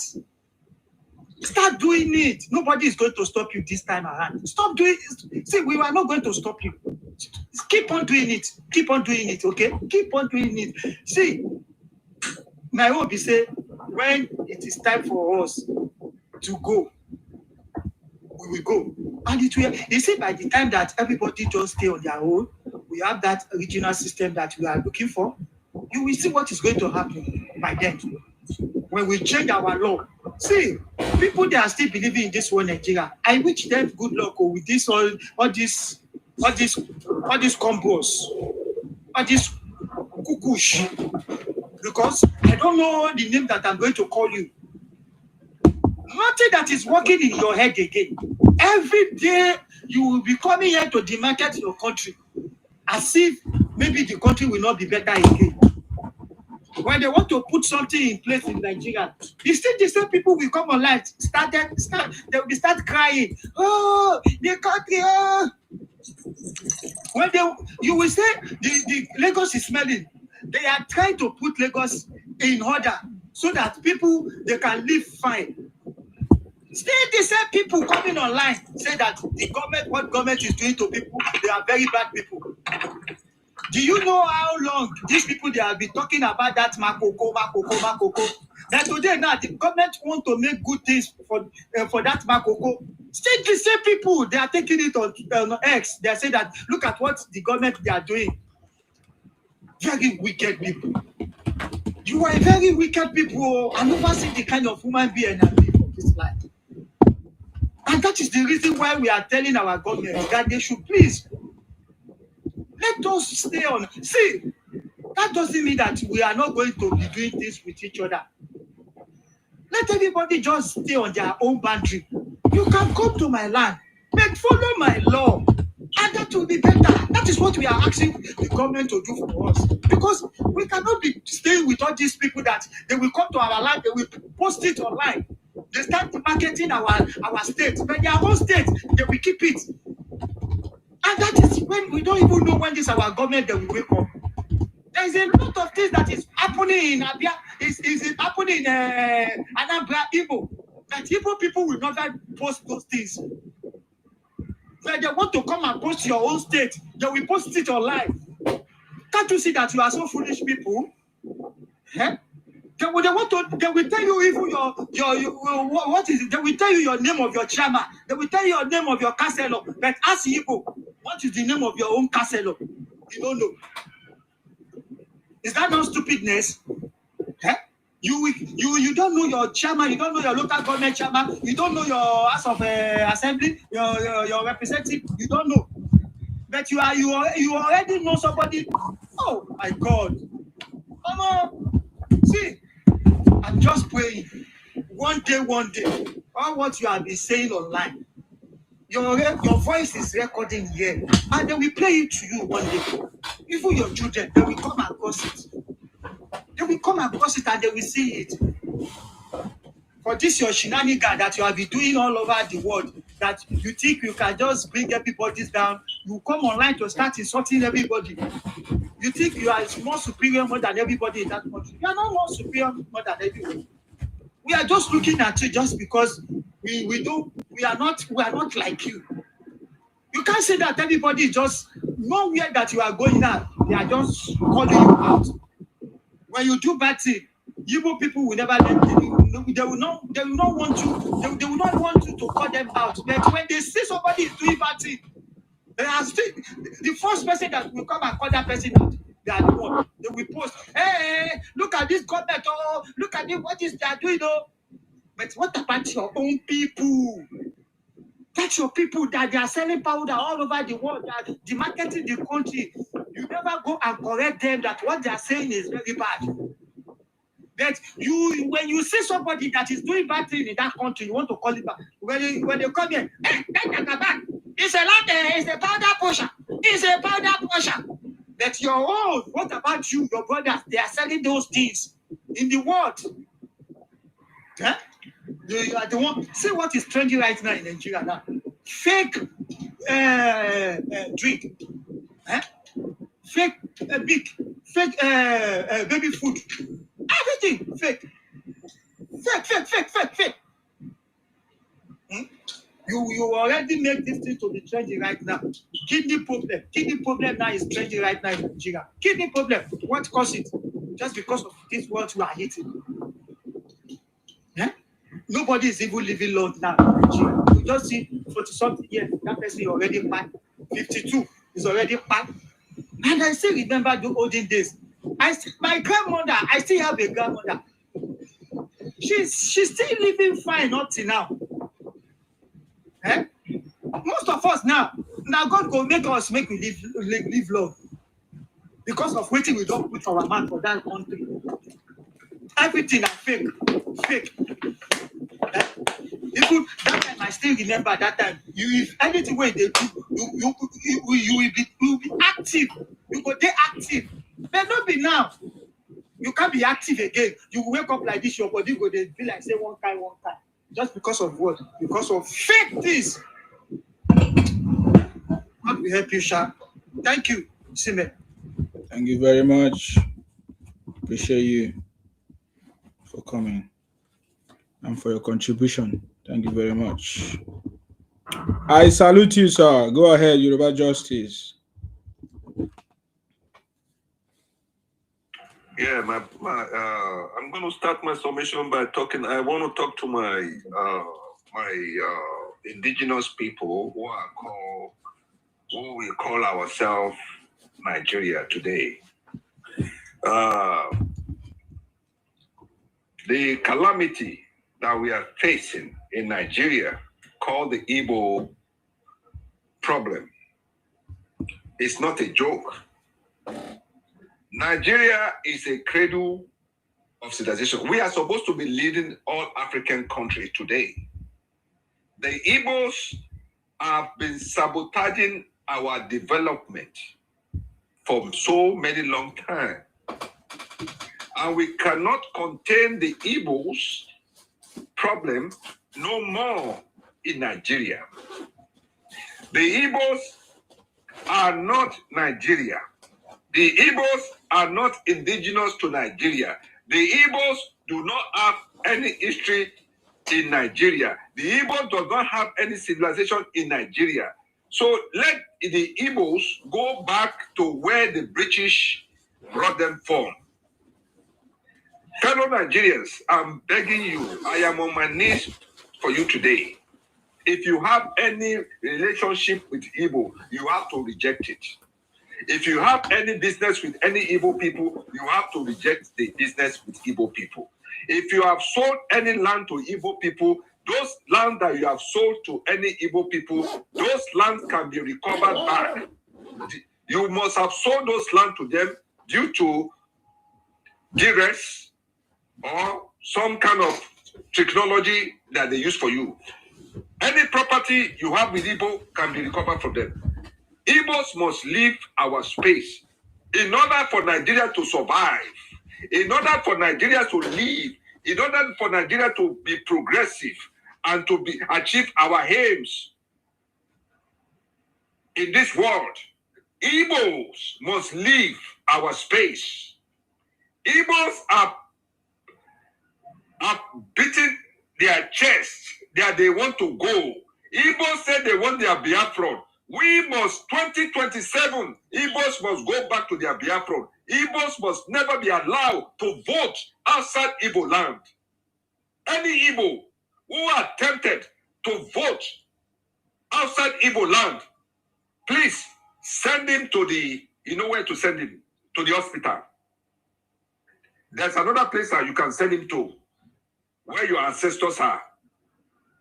Any Igbos who try to vote to change the geographical, the political landscape of your region, in your region, send them to hospital or send them to where your fathers, your ancestors are. Igbos do not switch us well. We have to wake up. Nigeria, we have to wake up. Indigenous people in Nigeria, we have to wake up. Wake up now. Igbos are more dangerous than the Fulani terrorism. Igbos are the wicked people. Igbos are the ones who are making you suffer. The hunger, the starvation, the unemployment, the whatever is happening in your region. Igbos are the problem. Igbos, when you see a devil and you see an Igbo man, devil, and wickedness is worse than the devil that you know. I beg you, my people, wake up. Wake up now. We love you. We don't want any WAR in Nigeria. Igbos are working with America. America can only come to Nigeria if Nigeria is ungovernable. Americans and those our colonial power The British also want to come back to Nigeria. Igbos have gone all over the world, that the resources of Nigeria, that the America, the British, the colonial powers, our slave masters should come and take it. They don't need it. They have sold, Igbos have gone to America to sell Calabar and Port Harcourt. Say all the refineries, all the oil is for them. Because they are being marginalized in Nigeria. So they should come and help them. They should come and destroy this place and come and take all the properties, all the property that belongs to you. Igbos are not Nigeria. Please, my fellow Nigeria, let us chase them out of Nigeria. Please, I'm begging you. The only internal enemy we have in Nigeria is Igbo. They do not wish us well. So we should show them pepper. This coming election, tell them, please, go and vote in your region so that you can choose the better representative for yourself.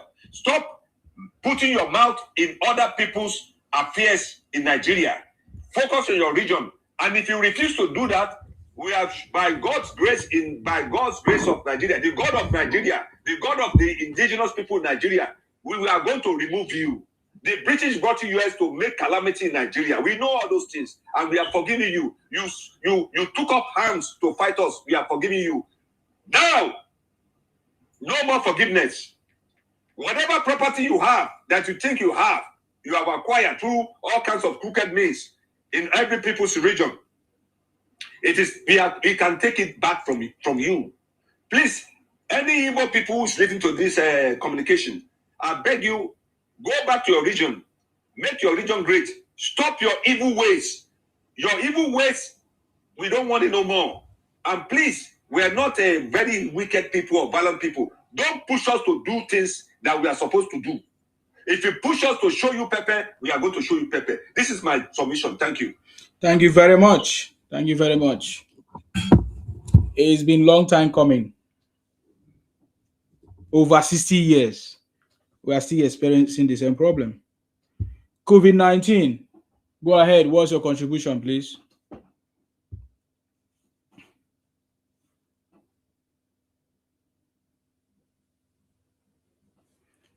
COVID-19. Can you unmute yourself?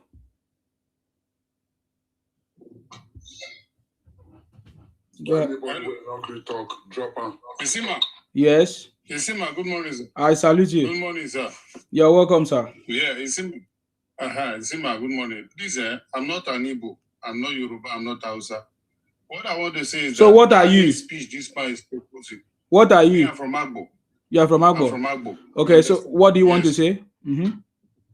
Isima, what I want to say is this. I'm in the Western world, just like you. You're in the Western world just like me. Yes. Isima, what I want to say is this. Yeah. All these, we are all Nigerians. All these hate speech. Who are those? Who are those? We are all Nigerians. Who are those? That's what I'm saying. We are all Nigerians. You don't know what you are talking about. He mentioned names specifically. Oga, no, they talk rubbish for where are they. He mentioned names specifically. The Igbos that are demarketing Nigerians, are they Nigerians? It's not the Igbos now. It's not every Igbo that we. We are talking about the Igbos that are demarketing the country. That's what we are interested in. What are you? Have you seen any Igbos that are against the people demarketing the country? Have you seen any other people? So, Oga, you are wasting my time. I'm not here for all those nonsense. That is what we want to do right now. If you don't understand, you watch it happen. We are going to make sure that we treat Igbo Biafra, everybody demarketing our country. They say that Nigeria is not working. Therefore, why should we buy from people who say that Nigeria is not working? I'm asking you. Why should we give houses to people that say that Nigeria is not working? Wait. You are talking nonsense. If you don't have important thing, don't waste my time on this platform. I said, don't waste my time on this platform. If you don't have anything tangible to contribute, you can go to open your platform and talk. Don't come and talk nonsense. You don't just estimate. You are very, very stupid. That is why you are stupid. You are a very stupid Igbo person. You are very, very stupid. You are very, very. If you want to talk to me, if you're a real person, open your camera. I say you are very, very stupid because you don't understand English. I say you are a stupid person to come to my platform to come and talk rubbish. Did you not see my topic? You are Igbo criminal. You are Igbo. You are Igbo man. You are Igbo criminal. Don't come and waste my time. I don't have time for criminals.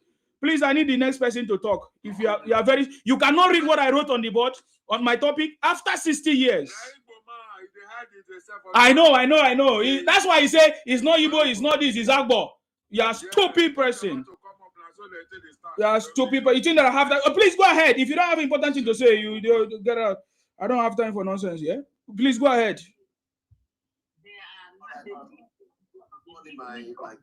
Yeah. I think who is talking now? Otumba. Yeah. Go ahead, please. Allow Otumba to speak. Go ahead. I celebrate you for bringing up this initiative. See, I think one of the problems we have as Yoruba is we've tolerated these people too much. If we go down the memory lane and see the activities of the Igbos before the Civil War and before the coup, we understand that we've tolerated these people too much. In fact, it is then that we should have taken the absolute step to stop them. These people, they don't want the best for Nigeria. They don't want the best for us because, and the major reason being that they are not aborigines of Nigeria. They don't have history in Nigeria. The Yorubas, they can easily refer to Obatala, they can easily refer to Dua, and that's where we get our moral value. But Igbos, let them mention one person they can refer to as their ancestors in Nigeria. You understand? So they know that they have nothing to lose. That's why they are calling for outside world to come and destroy Nigeria so that they can take over. It is high time that we took things into our hand. It is high time that we stand up and stand against them. Look at these people. They go everywhere to cause problem. They will go to Ghana, cause problem. They will go to Sierra Leone, cause problem. In fact, now in Benin Republic, they are there now claiming Benin Republic's market as Biafra market. Benin Republic people, they are complaining now because these people are claiming their land as Biafra market. I urge every one of us to Google this article, American secret file on Ujuku. We should go and read it. If you read it and you are not moved to tears, I will not say that you are Yoruba. Once you read it, you will understand how much these people have betrayed us, how much these people have been the pain in our hearts, and yet we are still tolerating them. It is high time that we stand up and say no to these people. It's high time that we stand up, chase them back to the bush where we belong. I won't blame anyone. I will blame Ajayi Crowder for bringing these people out of the bush, out of the caves they belong. So now, this is 2027 is coming now. We should all stand up and chase these people back to their region. They are using reverse psychology for us. They are the one causing all the problems you have in Nigeria. The courtesan, the fake drug, fake news, fake everything. They are the one causing it. Yes, they will be the first to come out and claim victim. They will be the first to come out and call on Burkina Faso to attack Nigeria. In fact, they even got to the point of supporting and praying that Nigeria should not win the Nations Cup because they hate Nigeria. So now tell me, when you are not patriotic to this country, how do you expect to enjoy from the wealth of this country? Do you understand what we are saying? So I urge you, and I urge every of my Yoruba people and my Hausa people, that these people, they are a liability on Nigerians. As we are taking one step forward, they are bringing us on the step backward. And we need to stand up and say no to them. We need to stand up and fight against them. In fact, we need to go to the point of stopping our children from getting married to them, because that's the strategy they are using to take over people's land. That's the strategy they are using to take over people's culture. You will see them, they will go anywhere. They will be calling Owambe as their own culture. They will be stealing people's culture. The Ghanaians, they are complaining about these people. Go to South Africa.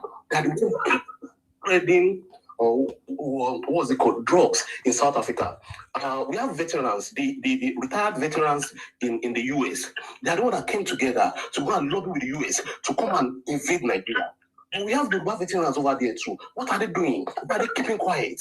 Why are they folding their hands and watching these people defacing or demarketing Nigeria everywhere they go? You will see the Peter Obi that wants to be the president of our country. How can you be the president of a country that you are defacing everywhere you go?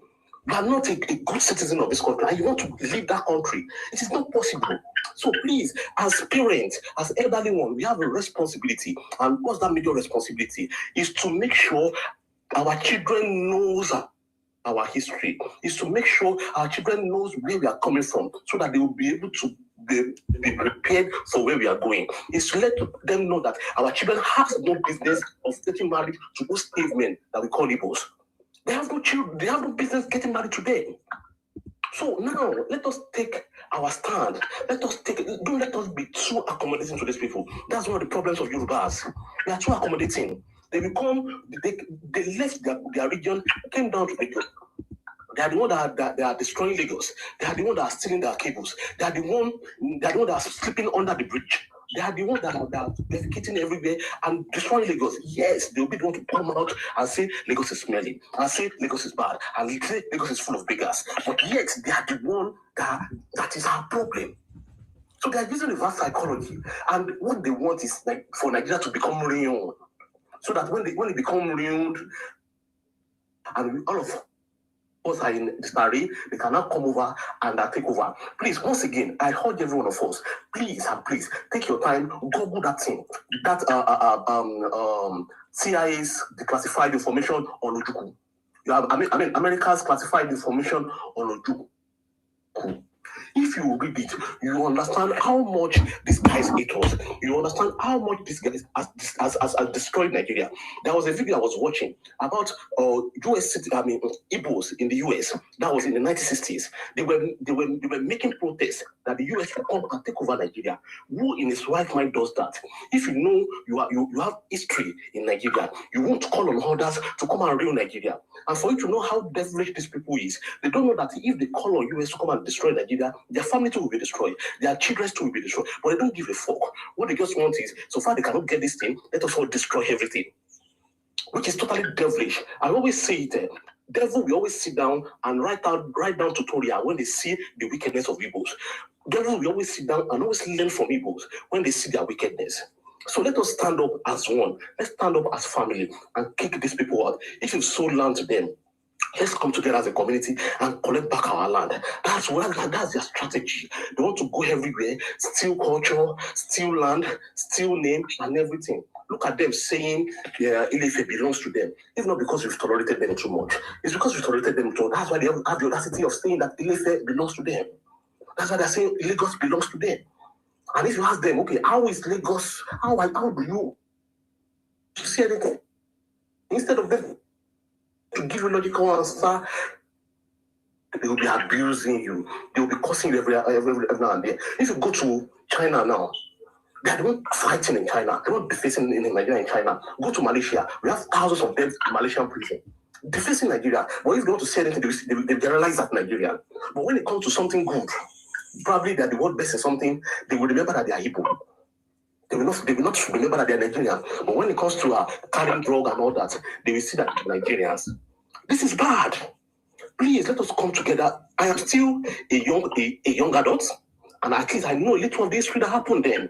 But our children, they don't know all this. Our children, they cancel this history in school so that they can forget what happened then. And it is our responsibility as parents to bring this history back to them. Teach our children to read. Teach our children to read history. In fact, sit them down every evening. Let us bring that back to the moonlight stories. Let us tell them stories. We Yorubas, we tolerated, we accommodated these people when they were in problem. And look at how they are paying us back. Now tell us who are the big betrayers. Please, we have those. Let us teach our children. Let us teach them to read. Let us tell them the truth. That's why the majority of Yoruba are supporting them. And another reason why the majority of Yoruba are supporting them is because they have mixed. They've gotten married to Igbo, so they don't know who to support. Yoruba generally, and children generally, they're generally closer to their mothers. And if you marry an Igbo mother, definitely she will inculcate a culture into the children. That's why we have some Yorubas. Okay, look at the father-in-law of Vivo, Badebo Vivo. Go and Google the name of father-in-law of Badebo of Vivo, and go and check the history of that man in the history of Nigeria. Check what that man has done in Nigeria. Then you will regret ever getting married to Igbos, and you will forbid your children from getting married to Igbos. So these people, they have campaign, they have agenda. And the agenda is to take over people's land because they don't have a land of their own. The original Igbos are not these people. These people, they were dumped by the UK. They were dumped by the colonial master into the bush. And then Crowder went into the bush. And even the Igbos they are speaking now, it is a combination of different languages everywhere because Ajay Crowder gave them that language. They are not aboriginal to Nigeria. So let us come together and chase these people out. Let us come together and erase the agenda. It's because it's why they are having the temerity to continue with this toxic agenda. Let us stand against them. We are too tolerant. Let us stop it. Let us be too tolerant. Let us be too accommodating. Can we talk as well? All right, thank you, sir. Thank you very much, everyone. Oh, God, you have to. Why are you stopping him now? Let him finish. Criminal, we already know this is how you do when they are speaking the truth. You always you don't want to hear the truth, and that is why you always behave like that. Igbo criminal. Otumba, are you done? Otumba, are you done?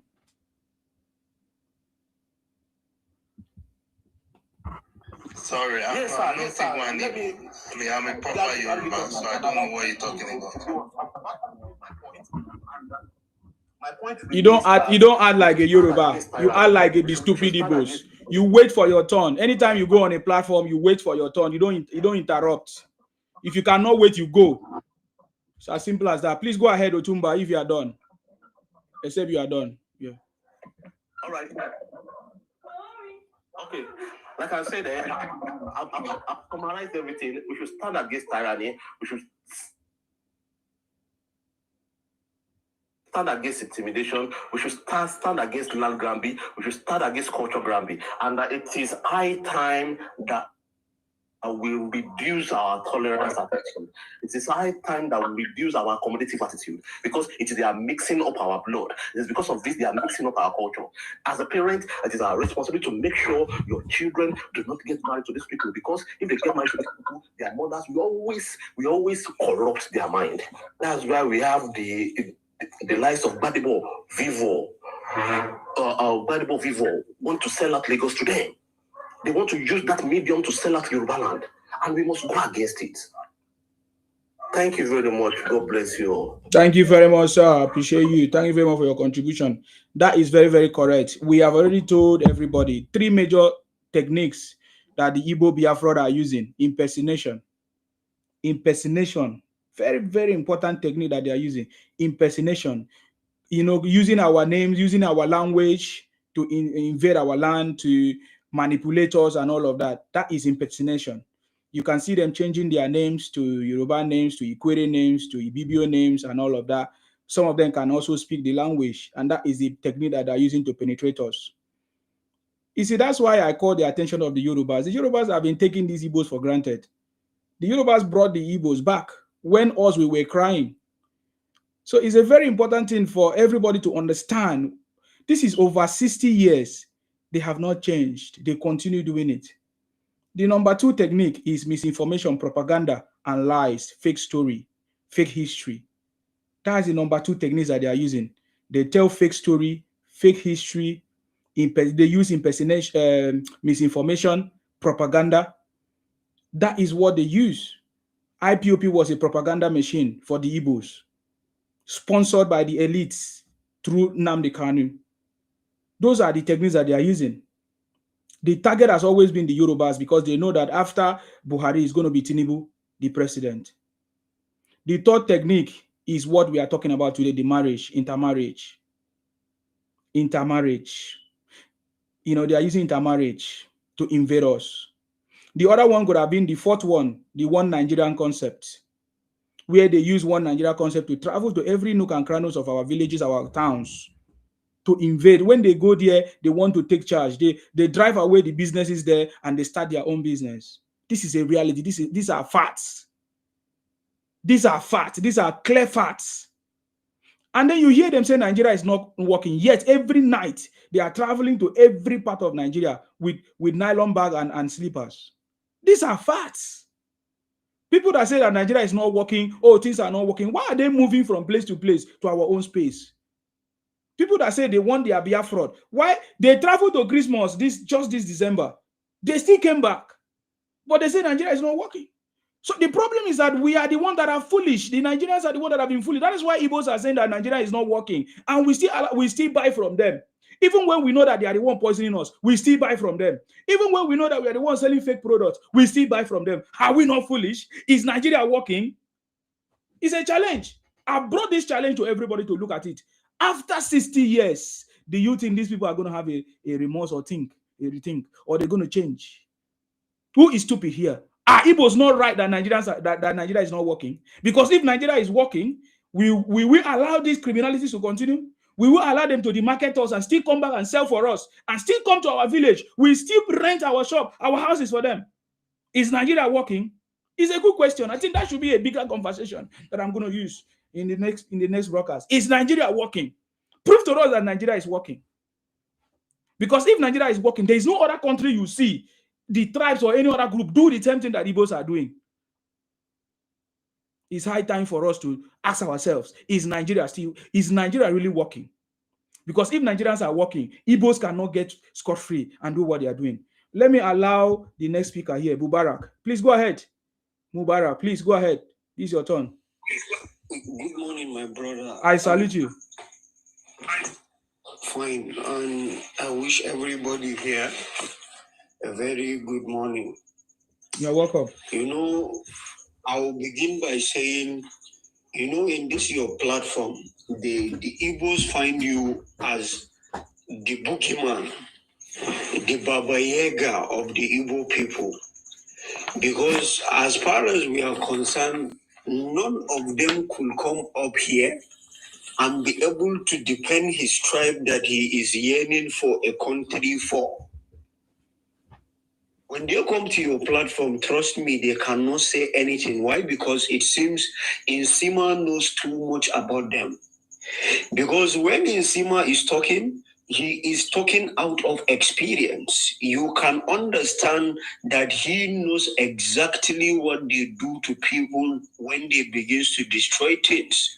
Because according to history, they did a lot of things to the South during when they begins the civil war, and they caused so many destruction in the country. So they find you to be the boogeyman, somebody when they see they are afraid of. Say they are always running helter-skelter here. And the Igbos should understand something. They are saying Nigeria is not working quite all right, and they are always saying that the country is a zoo. Not only the country is not working, but they are saying Nigeria is a zoo. Yes. However, now their leader is being imprisoned in that zoo, and we will tell them something now. Let them understand there are big politicians from their own region that they find Nnamdi Kanu to be a threat for their political existence. So they are interested in him being in that prison for a very long time, trust me. Because you cannot have somebody in your region, pushing people to sit down at home, unaliving your citizens, and unaliving policemen and around this, the region, and they are saying that they are civilized people and they are going places to places in order to civilize people. How could you civilize the people of Nigeria if you cannot table your matter? We have House of Representatives, we have Senate House. If you want to go, why can't you follow the right channel to do things? But because you are always betraying your ancestors, that is why you can never make it in life. Who is the first person in the 50s to champion the oneness of Nigeria? Is it not Dr. Nnamdi Azikiwe? He champions that.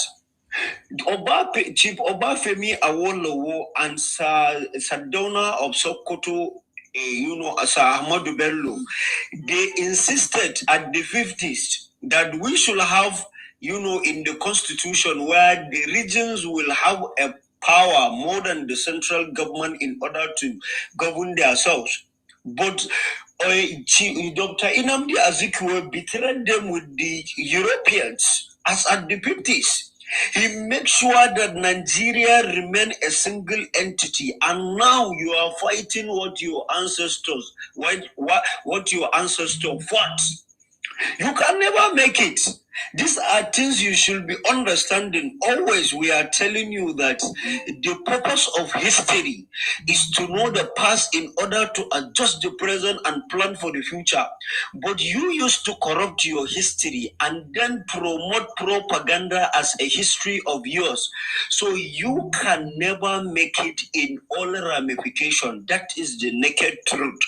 Until and unless you realize that you are not psychologically stable, until and unless you realize that you are not thinking the way real human being think, you can never do anything good. Because you are all over Nigeria in all villages. See, in Sima, my village, my mother's village in Bauchi State is Nasarawa Sea. That is the village where the present king of Bauchi State, his mother is from. In that village, a very far village like this, trust me, there is an Igbo chemist there. You are all in and out of places. However, when you go there, you spoil the woman of that place. You spoil women and they become Ashao because you are the biggest Ashao region in Nigeria. That is a fact.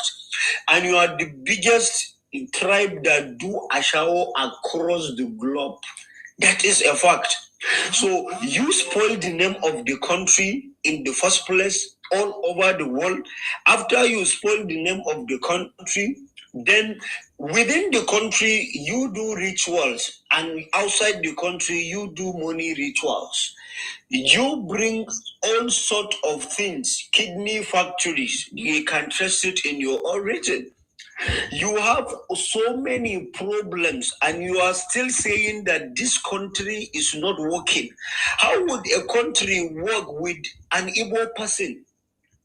Trust me, it cannot work because your atrocity, no tribe in Nigeria commit atrocities to humanity as the way Igbo people do.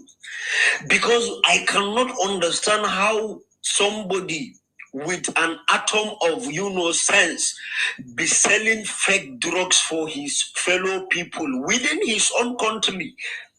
You do all these things, fake tires, fake everything. Now the case of Bilod it's a typical example. You are going to the China, get phones that are not even new, but you carry them to Nigeria as new phones, and you are exploiting people with abnormal profit. This is what you do, always creating unnecessary inflation because of the abnormal profit you are always creating within the economy. So the Igbo people should understand. You are saying that you are marginalized towards the end. So how could you expect to survive in a country where you shown your greed to the entire nation? You first of all cause civil war in the country. Then after causing the civil war, then you destroyed the regional government that today you are crying for, yearning for anywhere you go. You first destroy it. And then you form a centralized system of government where you neglect every tribe in Nigeria, centralizing power to yourself. How could how could the other tribes in Nigeria trust you again with Nigerian leadership after what you exhibited? Because if at all you are not in support of what Agu Ironsi did in the 50s, you should have come out as at that time and say the central system of government you created will not be for the good and for the unity of the country. But you kept quiet and be comfortable with the central system of government he created. And then now you want to be the president of the country you claim to be zoo.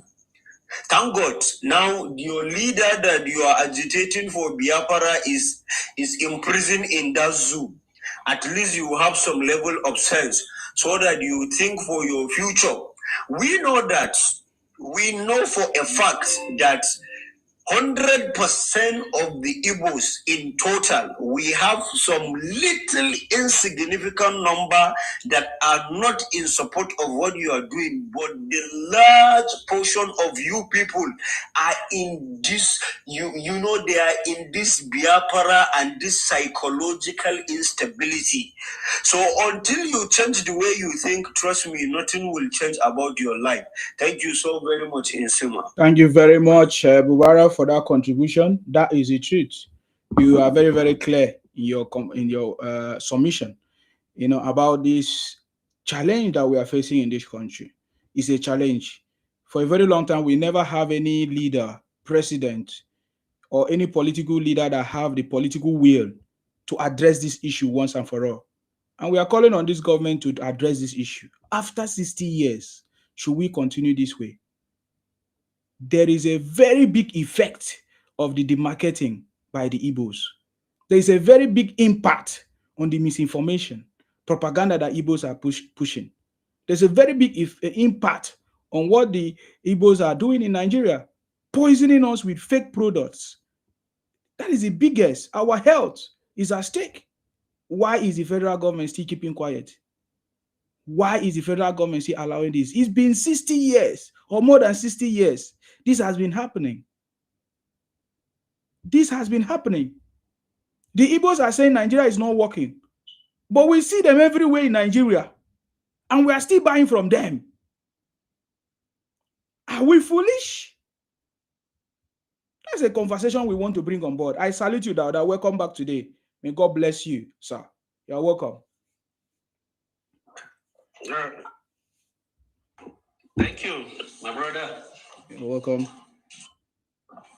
Yeah. Esima, sorry, Mr. Dauda, please, Esima, please, I want to tell this for something. Do you know that they are wishing you, Awusa people, what is happening in that your region? They are wishing you that is good for you, and they are happy that that issue it must not stop. Do you know about that, my Mr. M? What is your name? My Awusa brother. Do you know about that? And I want to ask you a question. If they want to campaign today, are you going to vote for them? If they bring their campaign to your side, are you going to vote for them? So that is my question. After my explanation, you shouldn't expect somebody from the north to.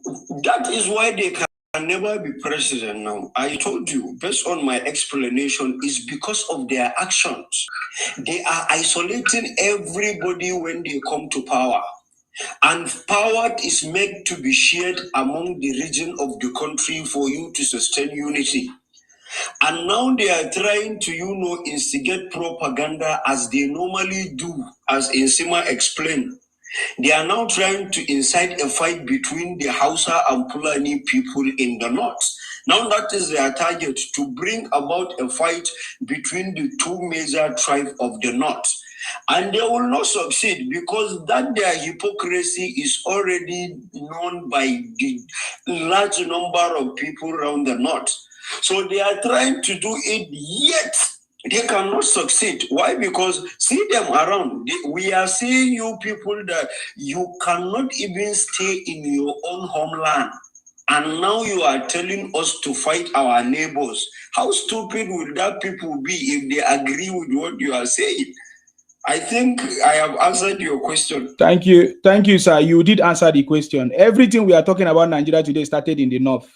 The first fight that happened, it was the Igbos who started to fight the northerners and fight their leaders. That is where everything started. So I don't know, the northerners understood the Igbos even more than us in the south. That is why you don't see the Igbos joke with the northerners. Please, Dauda, sir, go ahead, sir. I salute you. Yeah, thank you very much. You see, left for me, I would love to see a Nigeria where the Igbo love the Hausa, the North love the Igbo, the Yoruba love the Igbo, The Igbo love the Yoruba. That is a utopia. That will never happen. Let us not preach that one here. It's not going to happen. Yoruba greatness, hold on, allow him. That is an evil wish. What we wish is for these people to go back to their evil forest. Let them go back. Allow Yoruba, sorry. Allow Dauda to speak, please. Don't worry, allow him to speak. See, Mr. Dauda, already Nigerian I know what I'm saying. If we did not let them, we can never allow them to be in our various I'm not even finished. So we accommodated them, but they are not accommodated. Please let Mr. Dauda finish. You will know where Mr. Guys, hold on now. That is what he wished. Do we not wish to live together in peace and love? That is what he's talking about. But that is not what is happening. And I think that's where he's going. Thank you, sir. Yeah, that's what I'm saying. You see, that is to see. But that is not what is happening, right? The level of the demarketing of Nigeria, see, it pained me so much. It pained me so much. And I have to start using my scholarly networks to really make people understand the Nigerian situation. You see, when they took up the genocide issue, we know, yes, in northern Nigeria, there's a killing. There are unaliving, of people. But the group of people that took it to the social media and blew it, we are not concerned about those being unalive in the north. That was not their concern. Their concern was to give Nigeria that bad name, using that circumstance. And when that information flew, and the West accepted it, then because there's a coining that there's this term that I'm coining now. Biafra is not Christianity and Christianity is not Biafra. I know I'm saying those things. You cannot come to the America because you think the Republicans are Christian friendly. You want to present the Biafran struggle as if it's a Christian struggle. Just because you want to gain sympathy and think you can use that to bring Trump into Nigeria to come and divide the country.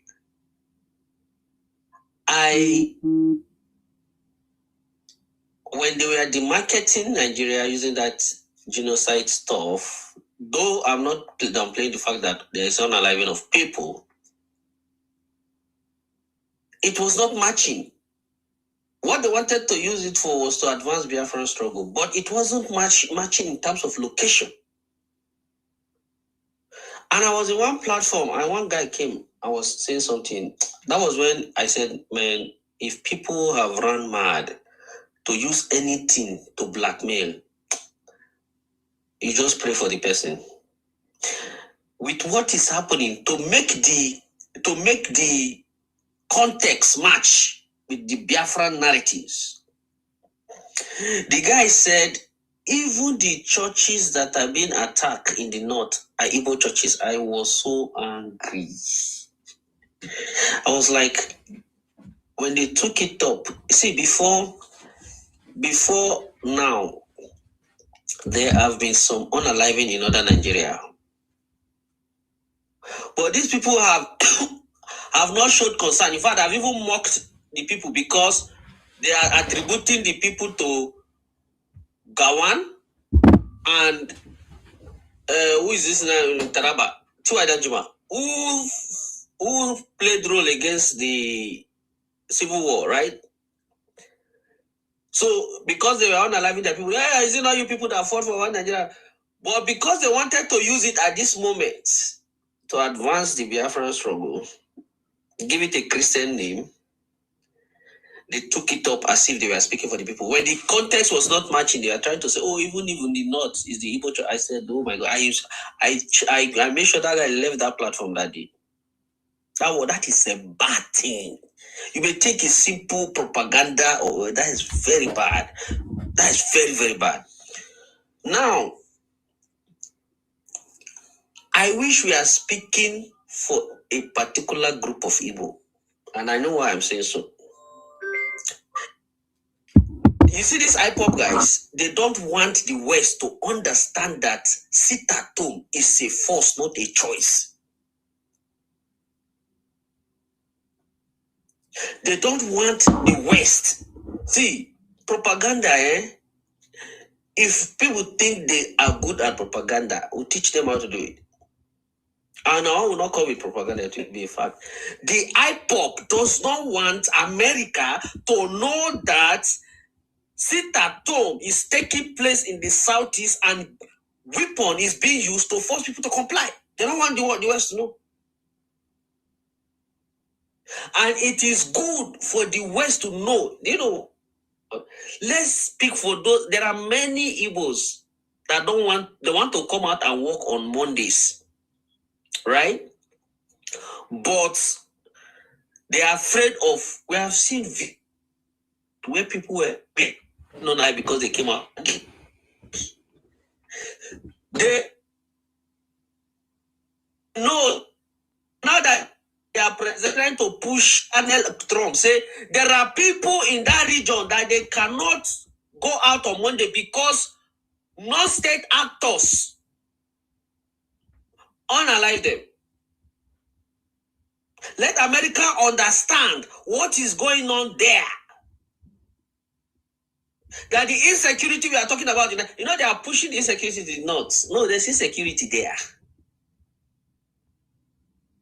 No, it's not. No. And in that aspect, is Christian unaliving Christian.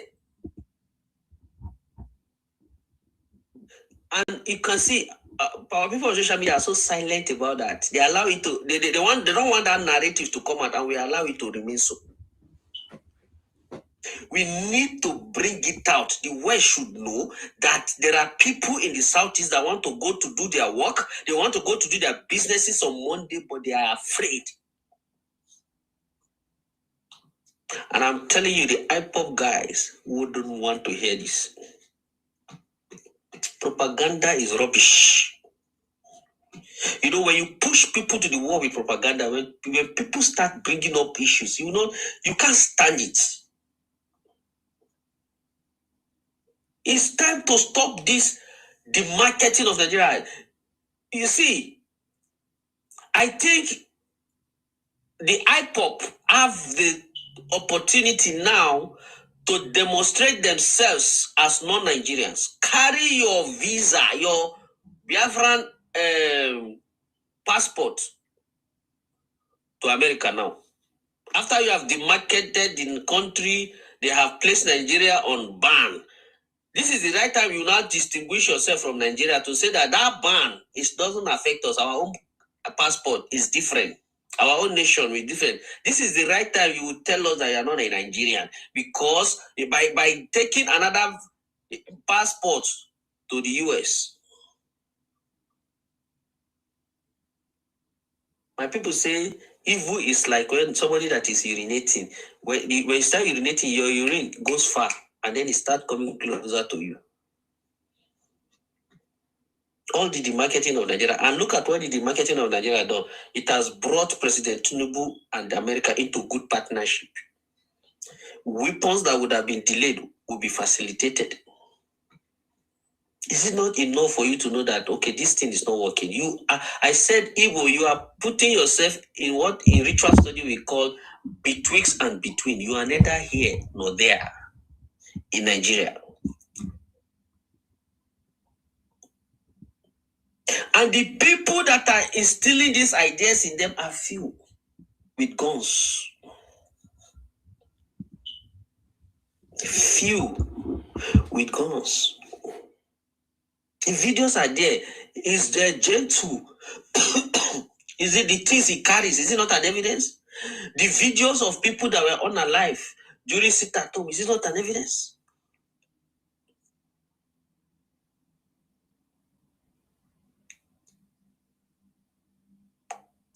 If you go to Nigeria now, if you go to Gombe, if you see Igbo people stores, anybody that want to build house must patronize an Igbo man, either buying tanks, water tanks, either buying rods, either buying toilet stuffs. Those guys are not ready to listen to them. They cannot abandon their businesses for Biafra to go there. They say country called Biafra. I keep saying it. They want me on their platform that I shouldn't say it. I know that is why they don't want it to be out. But I will say it. My friend Uche went to Southeast. He forgot about Sitato. He had already planned to return on Monday. He went and sat in the bus station. No, he was not seeing anybody. Until he started asking questions, then he realized that it was Sitato. There and there, he started telling them that this is not good. You people are killing our economy. He said they challenged them. They challenged him until they now said, oh, Uche, you have been brainwashed by Northerners because he stays in the North. Okay, now, the IPOP guys don't want you to bring this kind of story up because it will show that some people are forced to sit at home.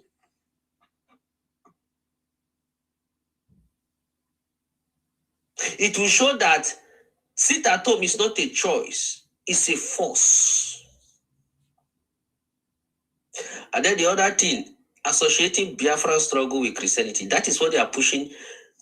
When they need the favor of Israel, they say they are Jews. They are Judaizers. When they need American favor, they mix it with Christianity. And there is need for us to also be making it clear that Biafra is not Christianity and Christianity is not Biafra. It must be made clear. And they are forcing me to think of writing a paper and presenting in conferences now. Biafra is not Christianity and Christianity is not Biafra.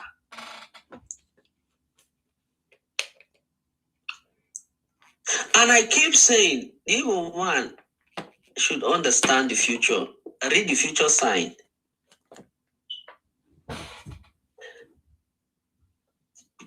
Tinubu economic reforms is going to frustrate importation. He's already started a long time. I have been telling them, I said any Igbo businessman that is smart should reposition himself for production. What are those things that you are importing? Start producing them. Nigeria exports ratio is outnumbering imports. Sorry to interject you, Mr. Doughty. We don't even want the imports. Are you not seeing what those people are? That's what we are. We don't want their. That's what I'm saying now. The import is going down. We don't want their production. Are you not seeing what these people are producing?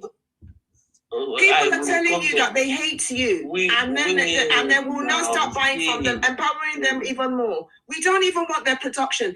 If they want to produce, let them go and produce in their evil forest. We are not going to buy from them. Are you not hearing how they're insulting us? I see. Let me tell you, I have more issues. I have more pain than you have now about what they are doing. But I still want us to understand something. If I want to make a presentation, I won't make a presentation in the world of illusion. I know that the Igbo will not leave Nigeria. I know that. I know that the Igbo will not stop contributing to the economy of Nigeria. So if I give you a presentation to please you today, that will not happen in reality. Let's understand it. If Tinubu is working towards production, anybody that will see, when they say that, when they condemn Nigeria, that Nigeria is, I keep telling them, go and be producers. They said, what? Nigeria does not have anything, no light, no road, no electricity, nothing. I told them that, see, that theory is not going to help anybody in Nigeria, all of us. If we do not look at the factors that are relating to us as individuals, if we don't look at our creativity, ability to discover a need, respond to it, as what should propel us into businesses, forget about it. I said that's why when Nigerians move to America now, they have the road, they have the electricity, they have everything, they have the security, they have the loans to start businesses. But Trump said that 33% of us still depend on public funds. If light, road, electricity, etc., has been the reason, internet has been the reason why we could not do business in Nigeria. Now that we have them here, why are we still depending on government resources 33%? So it's easier to do business in Nigeria than to do business in America. And when you take a look at it,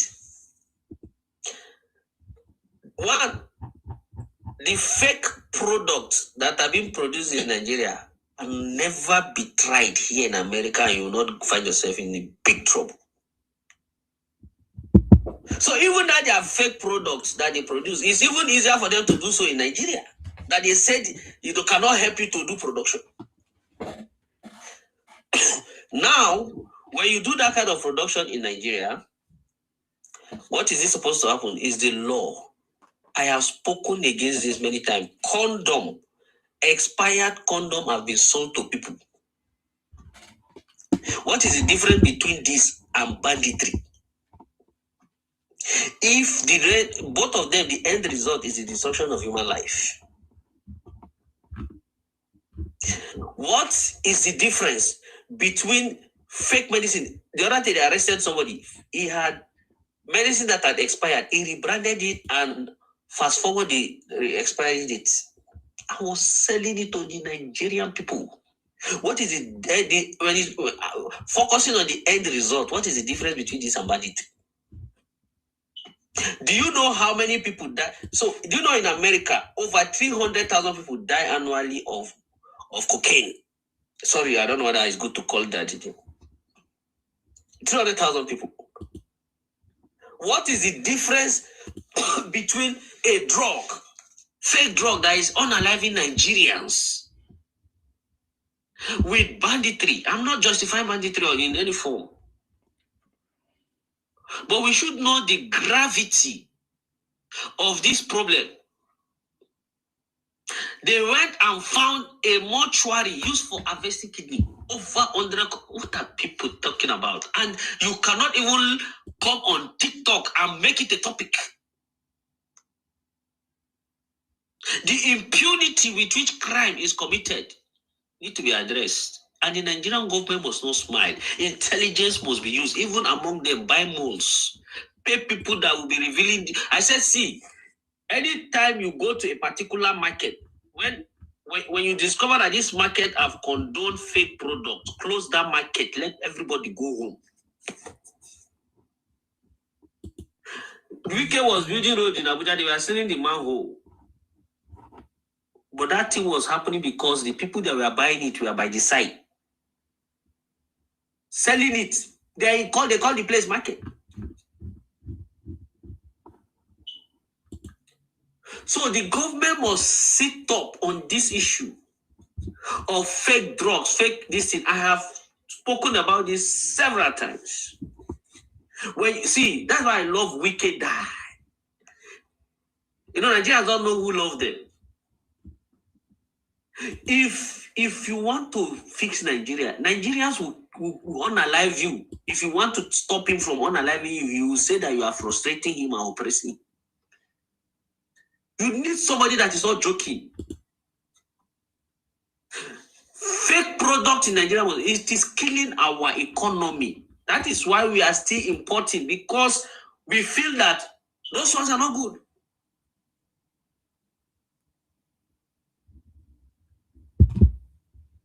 So I understand the pain. See, I understand the pain. I know how many times I'll be reading, because I know how to dictate when a post is about the demarketing of Nigeria and evil intention. I know how it pains me. But we must create that enlightenment. The same means. These guys are not joking. They are hosting protests. All the Western Christian TikTokers or influencers are their friends. They have connected with them. We that have facts. We are calm. We are keeping. We should also understand the process. That's why when they are complaining that Tinubu is spending $9 million to go and lobby, I said, praise the Lord. Tinubu, if the 9 million finish, can you add 10 million? We want him to add $10 million. See, Tinubu every year spend money, go and lobby. You cannot continue to carry our name to places and be destroying us like that, and he will continue to allow it. We are going to use the scholarship front. We are going to use different kind of front. We are going to attend academic conferences. We are going to dissect what all this is all about, layer by layer, how we got there. It's painful. And I've never seen a patient president like Tinubu. People are saying this. They cannot accuse him of authoritarianism. Very patient man. If Tinubu is not a patient man, the things that people are doing, Obi would be jumping up. Anytime you hear Obi on social media, it's one negative news about Nigeria. He wants to turn Nigeria from a producing country, from a consuming country to a producing country. He does not have one tomato farm. And is the highest importer of ketchup and tomato. But he cannot. I said, Obi, just plant 4 sticks of tomato. Tell us, for example, this 4 sticks of tomato can produce 5 tin tomatoes. As an example, how you are going to transform Nigeria from a consuming country to a producing country. You do not have. From the time of Abacha, you were the Shawari of that time, activist. All your agenda was decentralizing the port so that you continue to import things. And after that, they built coastal highway that will boost our local economy, boost our local companies, right? You condemn it, and you are using your TikTok soldiers to advocate for the decentralization of the ports. The one that will advance importation, you are supporting. The one that will advance local production, you are condemning. This the coastal highway.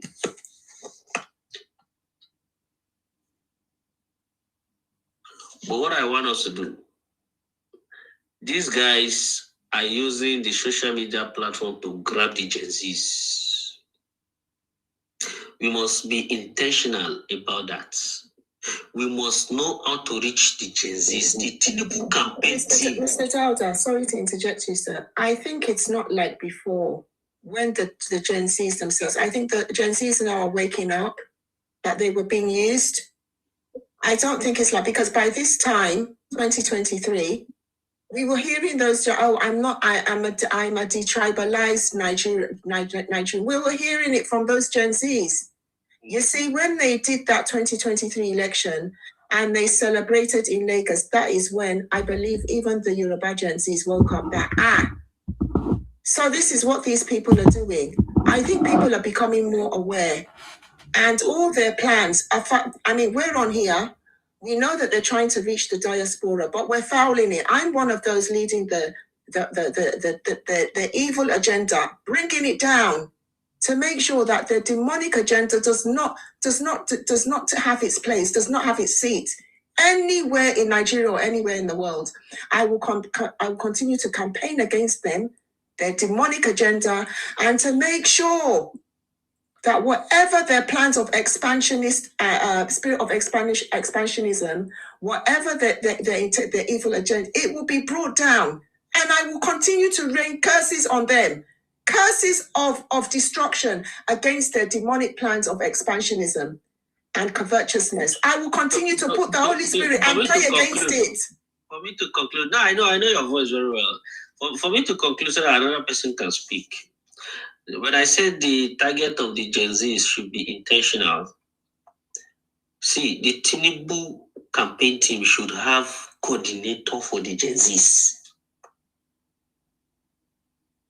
He should have coordinator for the Gen Zs. Our Gen Zs don't even, they need to even understand how Tinubu is fighting for their future. All this removal of fuel subsidy, local government autonomy, tax reforms, dollar stability, all these things, now our foreign reserve is $46 billion, are for them. They are the major beneficiaries. But nobody is keeping this. Mr. Dauda, they will never come out now. The dollar now is 1,450. Oh. They will never come out to come and say about that. Oh. See, let me tell you one thing. Even the dollar that they are saying 1,450, right? Is 1,450 because Tinubu is using it to fight corruption. I'll explain to you what I mean. If Tinubu wants it, it can be 500 today or 600. But some people, corruption will return. So the floating now Tinubu does not need to be running after people who are stealing, hiding. You know, when they have the opening. So what he just did is Nigeria is making extra gain from the dollar. That's how you're even seeing it at that rate too. The central bank is operating like a bureau de change. These were the money that we are going to MFLA before that I was using to build bungalows, 750 story duplexes in Abuja. Tinubu said, central bank, you take it as income, add it to our revenue. Otherwise, because you can see, you know what Tinubu is, why that deal is a very smart deal. You know, when Trump added 14% tariff on Nigerian goods, businesses, right? We didn't feel the inflation. Do you know why? Instead of we to feel it, Tinubu just say, okay, for our business who are going to buy things outside, give them the dollar at official rate. We're already used to the current rate, the black market ratio rate now. But in order to beat that inflation, he said, okay, now give the business people a black market rate. People will say Tinubu was intervening in the business. No. He decided not to make profit on those dollars and hand it over to the business people at official rates. That is, I don't know whether people understand the economics which Tinubu is running Nigeria. He's traveling all over the country. They said he's just traveling. Now the traveling is bringing investment. More billions will be investing 20-something billion. And they said this is not enough, that when they finish, and they attribute the reason for the investment to Tinubu's leadership. Everybody that is complaining in Nigeria now is about Tuwo, Aku, or Amala. Anybody that is talking about real economics knows that this man is fixing the economy. And anybody that is fixing the economy of a country properly, there will be 3 stages: shock, readjustment, and growth. We went through shock. We have to be readjusting. And then the growth is coming. We are seeing it. You know the kind of investment that is coming into Nigeria. So we thank God. And I think all for Nigerians, we have a president that we can trust with suggestions. I keep saying we should take advantage of Tinubu. Everything that we need in Nigeria, this is the right time we should be bringing them. Because we have a president that if you tell him and he understands it, he takes it. And if he leaves and another person comes that does not know anything, we start crying. It is now. And that is why our protest, those people that are going to protest, don't join them. Anytime they are going to protest, they don't have agenda. It's when you start accusing them, no agenda, they'll go and create something and make it go viral. If they really want a better Nigeria, Oshowore will be fighting the governors now for not allowing local government autonomy. Ever since Tinubu, Oshowore will go and be fighting them. But to tell you that it's not about you, it's about their intentions and political interest. Look, something as delicate as local government autonomy, none of them took it up. Allow the governors to debate. Imagine, Mr. Delta, those demonic critters, those Osus. Can you imagine? They're saying they want to go and lobby the Americans to come and remove our lovely Mr. President. Those critters, those guys have been living. parasites. They have been living in the world of illusion for years. Have you ever seen anything they put forward that came to pass? Never. So that's what I mean. When they are doing, I said they are enjoying. The only place they comfort themselves is social media, not reality. So when they are pushing all those things, we will not become angry. Something that you know is not going to become reality, but we're not going to allow it. I said all they push. That's why I said, they must let the West know that Biafra is not Christianity. Christianity is not Biafra. That's what they're trying to use. Biafra is not Christianity, and Christianity is not Biafra. I have written on several places where I'm supposed to write, do not allow separatist movement to influence your thinking. And we need to explain it clearly for them to understand. Thank you. I know I've spoken for so much. Let me allow other people to speak. Appreciate it. Thank you very much, Dawada. We always love listening to you. I mean, that's a conversation. Okay, next person, M. Prince. What is M Prince? What kind of name is that? It's a very good name. What does M Prince mean? It means Emitomo Prince. Okay. So I'm from Osun State originally, Iragbiji, where Tinubu come from. All right, just a quick one. About the, first of all, I have a lot of experience about the Igbos. That's why I joined this platform, just to say one or two words. First thing is that my brother married an Igbo lady. That's the biggest problem. In those years, I was in Nigeria in those years. And what they show us, to the extent that I can't even, my brother that was sending money to us, they stopped sending money. And they turned my brother to like their own breadwinner of their family.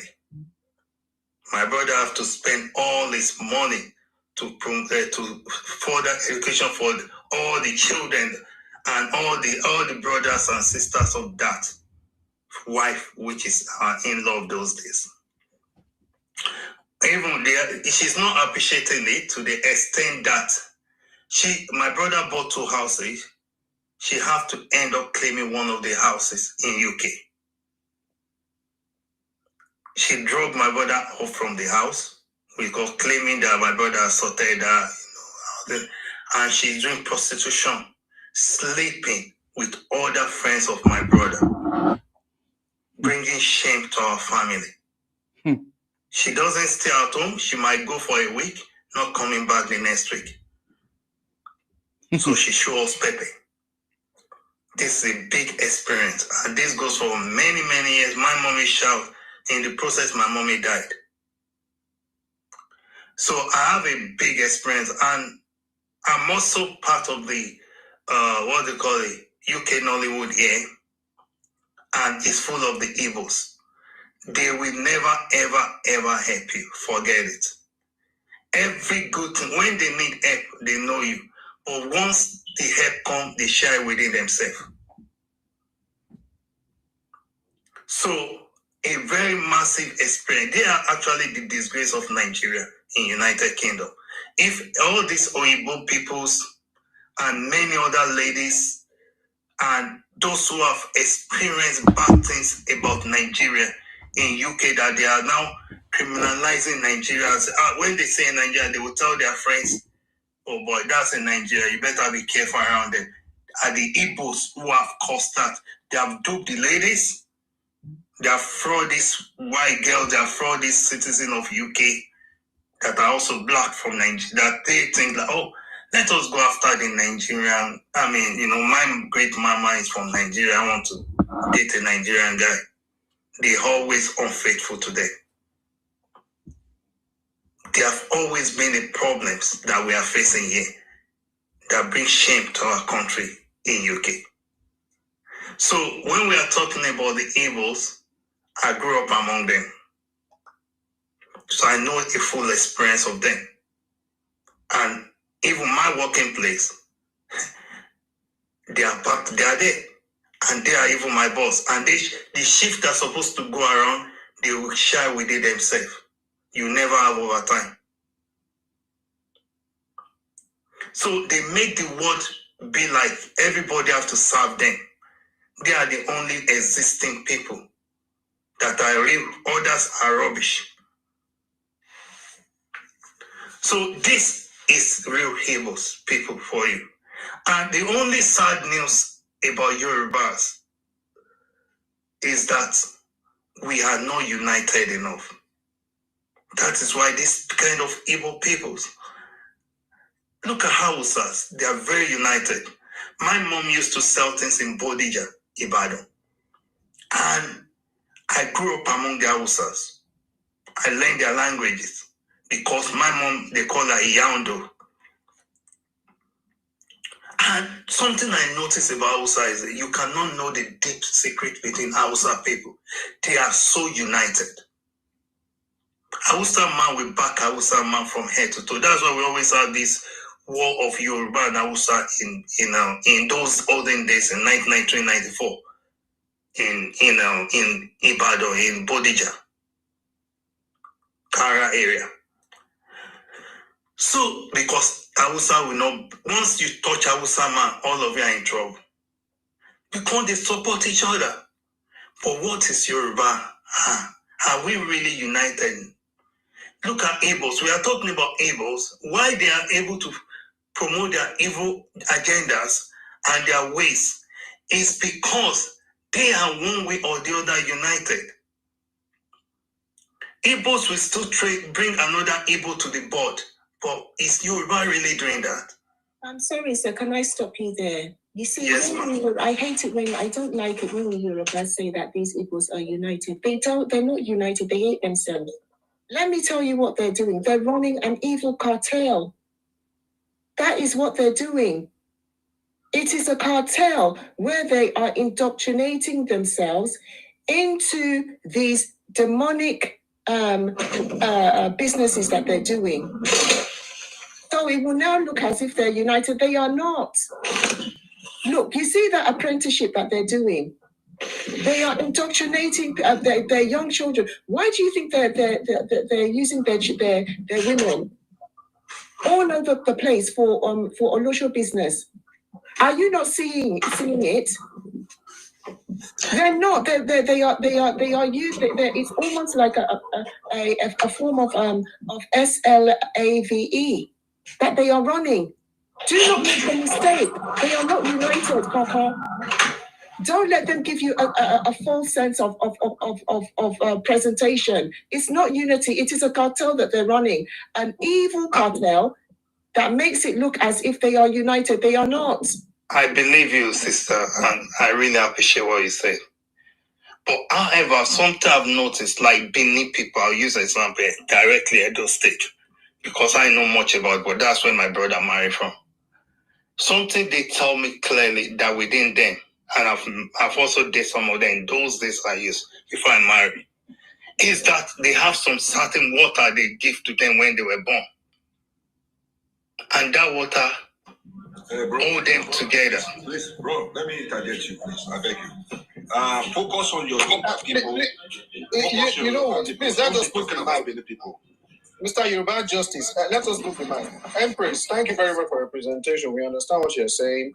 If that's all, do you? Yoruba Greatness, I think you're next. Thank you.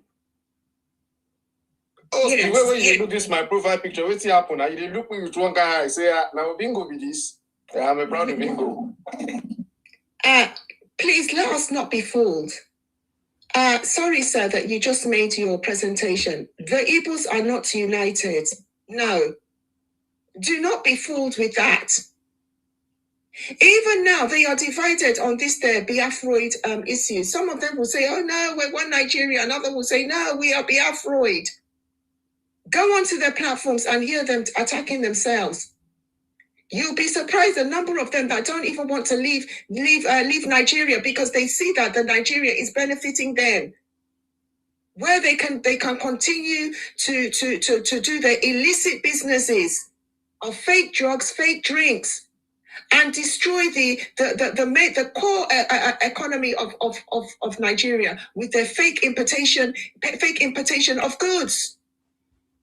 They are the main beneficiaries of this Nigeria. This is why they spread themselves like locusts and parasites across the place. I'm sure if we run that referendum, you will see that a majority of them will say they don't want to leave. Why? Because they cannot stay on their unproductive lands, and they cannot do without putting themselves across the whole of Nigeria. Do not be fooled by their false propaganda that we Igbos, well, they're not united. It's a fake presentation. Let them no longer pull the walls over our eyes for their propaganda and their lies and their evil demonic agendas. For me, I have said, every time I come onto this platform, I will be raining curses and throwing hell and brimstones on their evil agendas. I will be raining curses on it. That whatever their agenda is, may the spirit of the Holy Ghost come against it and crush it, like he crushed the people of the Egyptians when he crushed the Pharaoh when they wanted to attack the Israelites. May that spirit crush their agenda. I will continue to rain curses on their agenda, curses, and put the Holy Spirit against whatever evil agendas that they have. Because they will not succeed. They will not. Do not be fooled by their lies. And look, we cannot continue to patronize, to continue to fuel these people's pockets. Because for each time that we are buying from them, we are selling our houses to them. For each time that we are renting our houses to them, that means that you are empowering the enemy. You do not give to your enemy what you know you can keep to yourself and use it to empower yourself. You do not.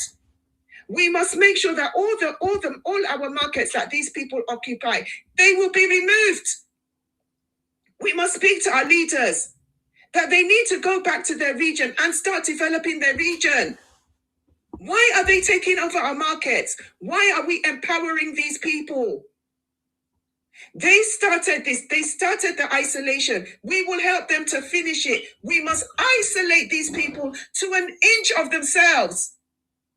When they see that they don't have anywhere to go, all doors are shut. Then then whatever they're doing, the scale will fall out from their eyes, and they will realize that they have used their own hands to destroy themselves. This is where we should leave this thing now. We don't need to talk too much. We need to put actions to our words. We must isolate them and squeeze them into their corner. Squeeze them and squash them.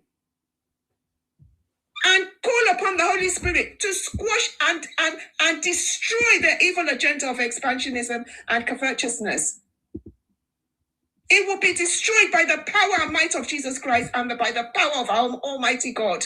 May it be destroyed and crushed. All powers of covetousness, all powers of expansionism, I come against it in the name of Jesus Christ. I come against and I call upon the Holy Spirit to destroy it. It will be destroyed. Because we did not call for this. They brought it on themselves. And I'm not joking with my prayers. I have not drank water and I have not eaten. And I put the mighty power of God on my prayers.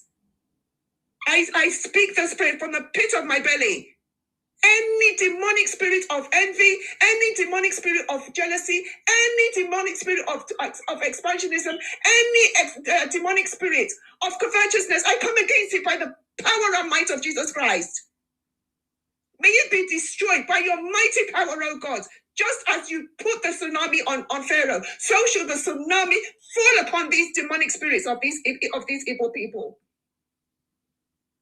It will be crushed by the mighty power of God. Nonsense. Who do they think they're playing with? You cannot destroy that in what God has created. He has given you yours. Let everybody live and let live. You may be greater than man, but you cannot be greater than the power of my Almighty God. You cannot. And I will continue to rain curses and hail and brimstones on you. So long as I'm on this platform, you will not succeed in your evil agenda. You will not.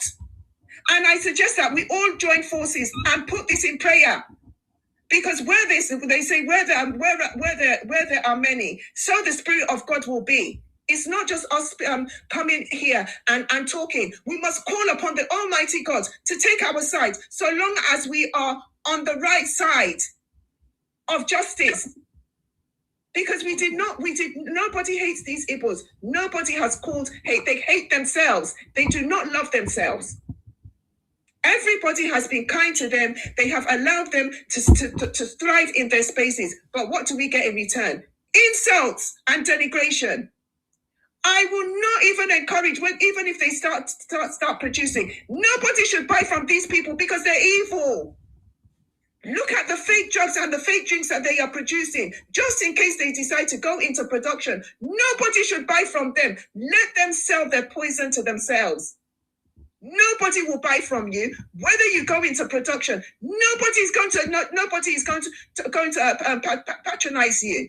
You will sell that poison to yourselves. Auntie, I just will in there. So, host, good morning to you. Good morning to all my fellow bingos and disobedient Nigerians. Well, let's listen to this.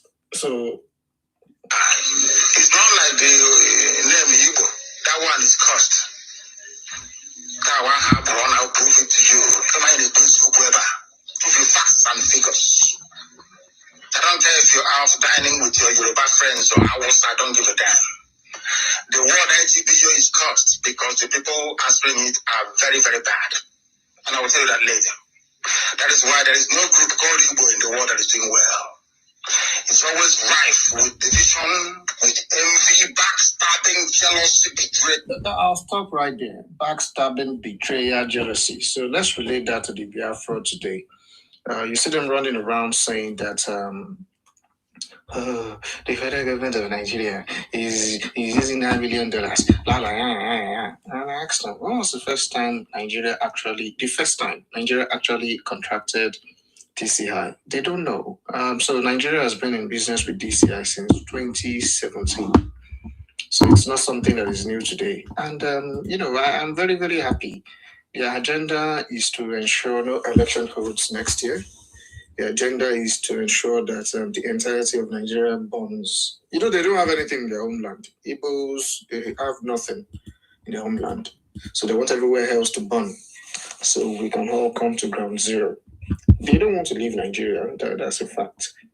And you see, I see Biafra or Biafra. You see, one is already calling me an animal because I've brought the video of his supreme leader out, calling them cursed. You should curse him, the canon on me. So this is the way I see this Biafra and nonsense. So Biafra is headed, it's an organization headed by very smart Igbos. Then they bring the foolish Igbos into the fold. Those won't pay with money. Some of them pay with their lives and blood. And just like Dauda had said, I want to thank you very much for that wonderful submission, Dauda. You've actually, sparked an idea up in my head. I think it is high time we start talking about the evil atrocities these cannibalistic human beings committed against Nigerians. Because as it stands today, everybody living in the 5 eastern states, they are Nigerians. Young women turn to widows, children turn to orphans, and yet you still see them coming online doing all sort of nonsense. They will leave the shores of Nigeria, they will go to Ghana, start rattling the people there. They will go to Benin Republic, they will do the same. They will go Sierra Leone, they will do the same. And all under the banner of Nigeria. And when I go to these platforms where they are actually dissing and shading Nigerians, I tell them and I admit that Nigerians, we are criminals. Nigerians are criminals. Nigeria are this and that. Yes, but when we come to Nigeria, we know the evil people that are committing these crimes. But just so you know, I understand but they are called the Igbos. We can stay here and say everything from today to the world ends. Each and every one of us. We have a very bad or one bitter experience with these Igbos. With these Igbos. So I don't want to generalize here. So that's why I'm putting these Igbos, not all of them. But we must come to understand that when an Igbo man is supporting you, don't think he's supporting you for one goodness. No. He has an agenda. Just know that whatever an Igbo man is supporting you for, it's your doom. And that's why the Igbo man is supporting you. Igbos are against anything progress. Igbos will tell you that Peter Obi won the election, that INEC is flawed. And when you ask them, oh, Peter Obi was declared winner in Lagos State. I mean, it's not flawed. And they start catching feelings. The same people will tell you all Nigerian politicians are criminals. Then they will tell you that Peter Obi and Alex Oti are the next thing after sliced bread. So please, my people, don't let Igbos gaslight you. They like to gaslight, and a lot of people fall for that. Do not let them gaslight you. Do not ever let them put you in a position to defend. No, never. Igbos are not that intelligent to put you in a place where you'll be the one defending that. I am a Nigerian, but I am a Nigerian. I was born in Nigeria. My father and mother are Nigerian. Countries are created in two ways. Either you create it yourself or they create it for you. Either ways, we are Nigerians. Your forefathers wanted us to be in this mess and we'll remain here. And if you believe you need to leave Nigeria, you will pack your bags and leave the land. It is as simple as that. If you believe that Nigeria will cede 1 inch of land to you, you must be dreaming. And to my other 89, the 1 million Nigerians that know the truth, we understand that there are just a few of you. It's just a bad egg amongst you that is giving you bad names. Nigeria will overcome this tribulation. I don't believe that God can come and help us solve this problem. We will solve it ourselves. And I've always told them that what they are looking for, these Biafrans, what they are looking for, I pray they get it. What are they looking for? They are looking for WAR. Maybe this time will be a deciding factor where there will be no victor, no vanquish. This one will be fire for fire. And I've told them many times, the day you decide to start a WAR, civil war with Nigeria, I will gladly take my rifle with the Nigerian government and chase you into your hole. It's a fact. Thank you very much. Thank you very much. I salute you. Thank you for your contribution there. Ikwere is one. That's your turn. Good morning, everyone. You're welcome. You see, now these people have been lobbying our lovely country, Nigeria, where we not leave these people unpunished. They have been doing all these atrocities since 1960, and Nigeria is preparing.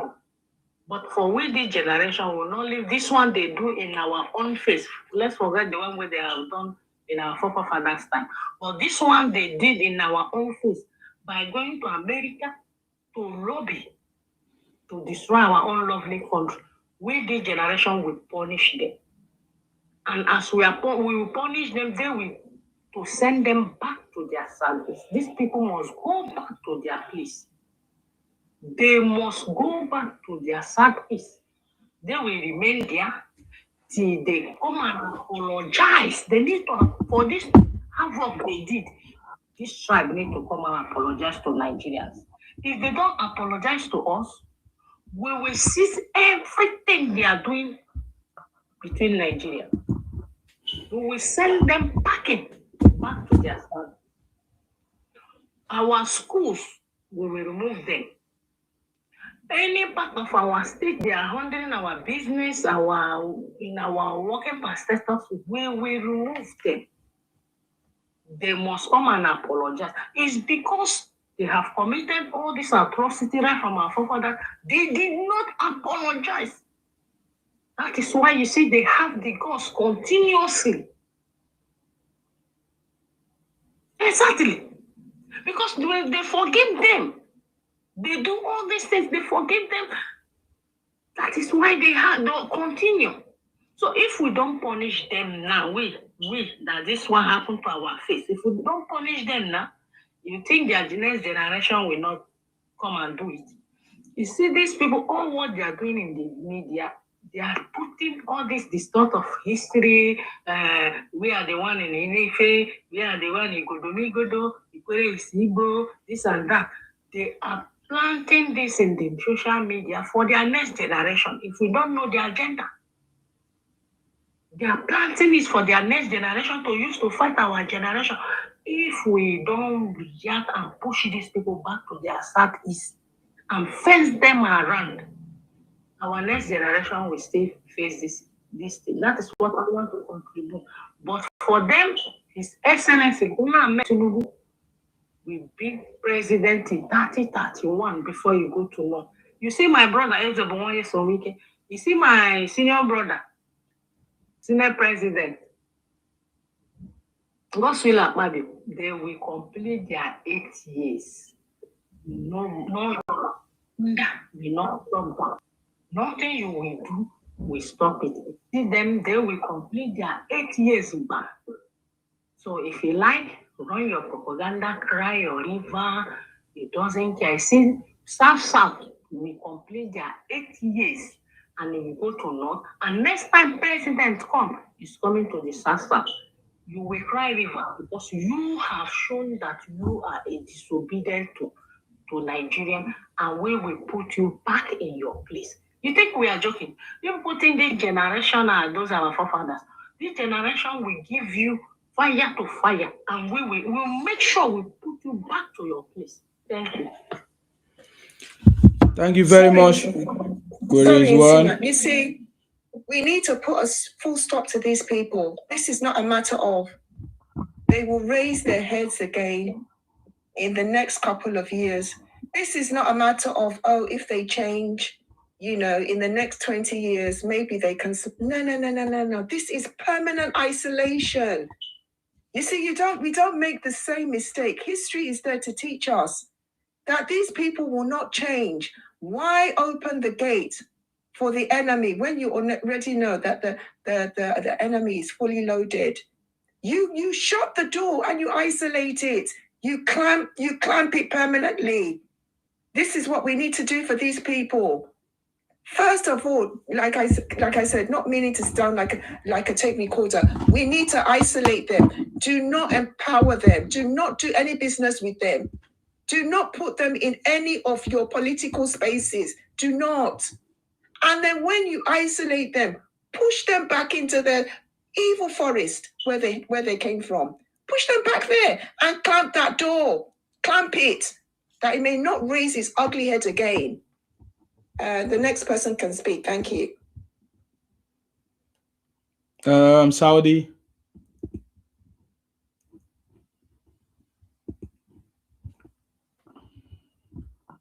Thank you, Sima. It's Sima the Great. The DK Silva 2 of Akwa Ibom. Akwa Ibom, Ayaya, you've done very well. Because you've been doing it since last night, and I really enjoyed you. A lot of people have spoken. But now, I'm just going to tell these Igbo people that where they should continue, they should not stop what they are doing. They should continue. And at the end of the day, they are going to see what's going to happen. Because this generation is different from the generation of 1960. We've had all the information and we've had the history. And we are passing the history to our children to let them know what the Igbo has done to us in Yoruba land or Nigeria entirely. The Igbo has done more damage to Nigeria than anybody you can even think of. When they are talking about Fulani is 100% better than the Igbos. Igbo is full-blooded criminal. There's nothing in them that is good at all. You can never see anything good about them. They are all criminal and evil. They are worse more than the devil himself. Because number one, every bad thing that happened in Nigeria, they brought it to us. After bringing all those bad things, they never relent. They still continue. They pie us spiritually, they pie us with fake medicine, they buy us in every angle. All Nigeria now has one disease. Just because of these Igbo people are living in Nigeria. Because they do fake medication, they do lots of evil things that you can never even think of. They do it for their own people. They don't care. All they know is about money and evil. And now we are tired of this. And Yoruba is tired.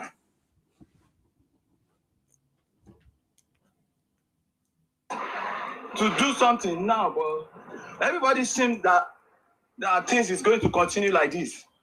No way. Things is not going to continue like this. No way. We are shouting now. We are shouting. They are thinking that we're just shouting because we are on social media.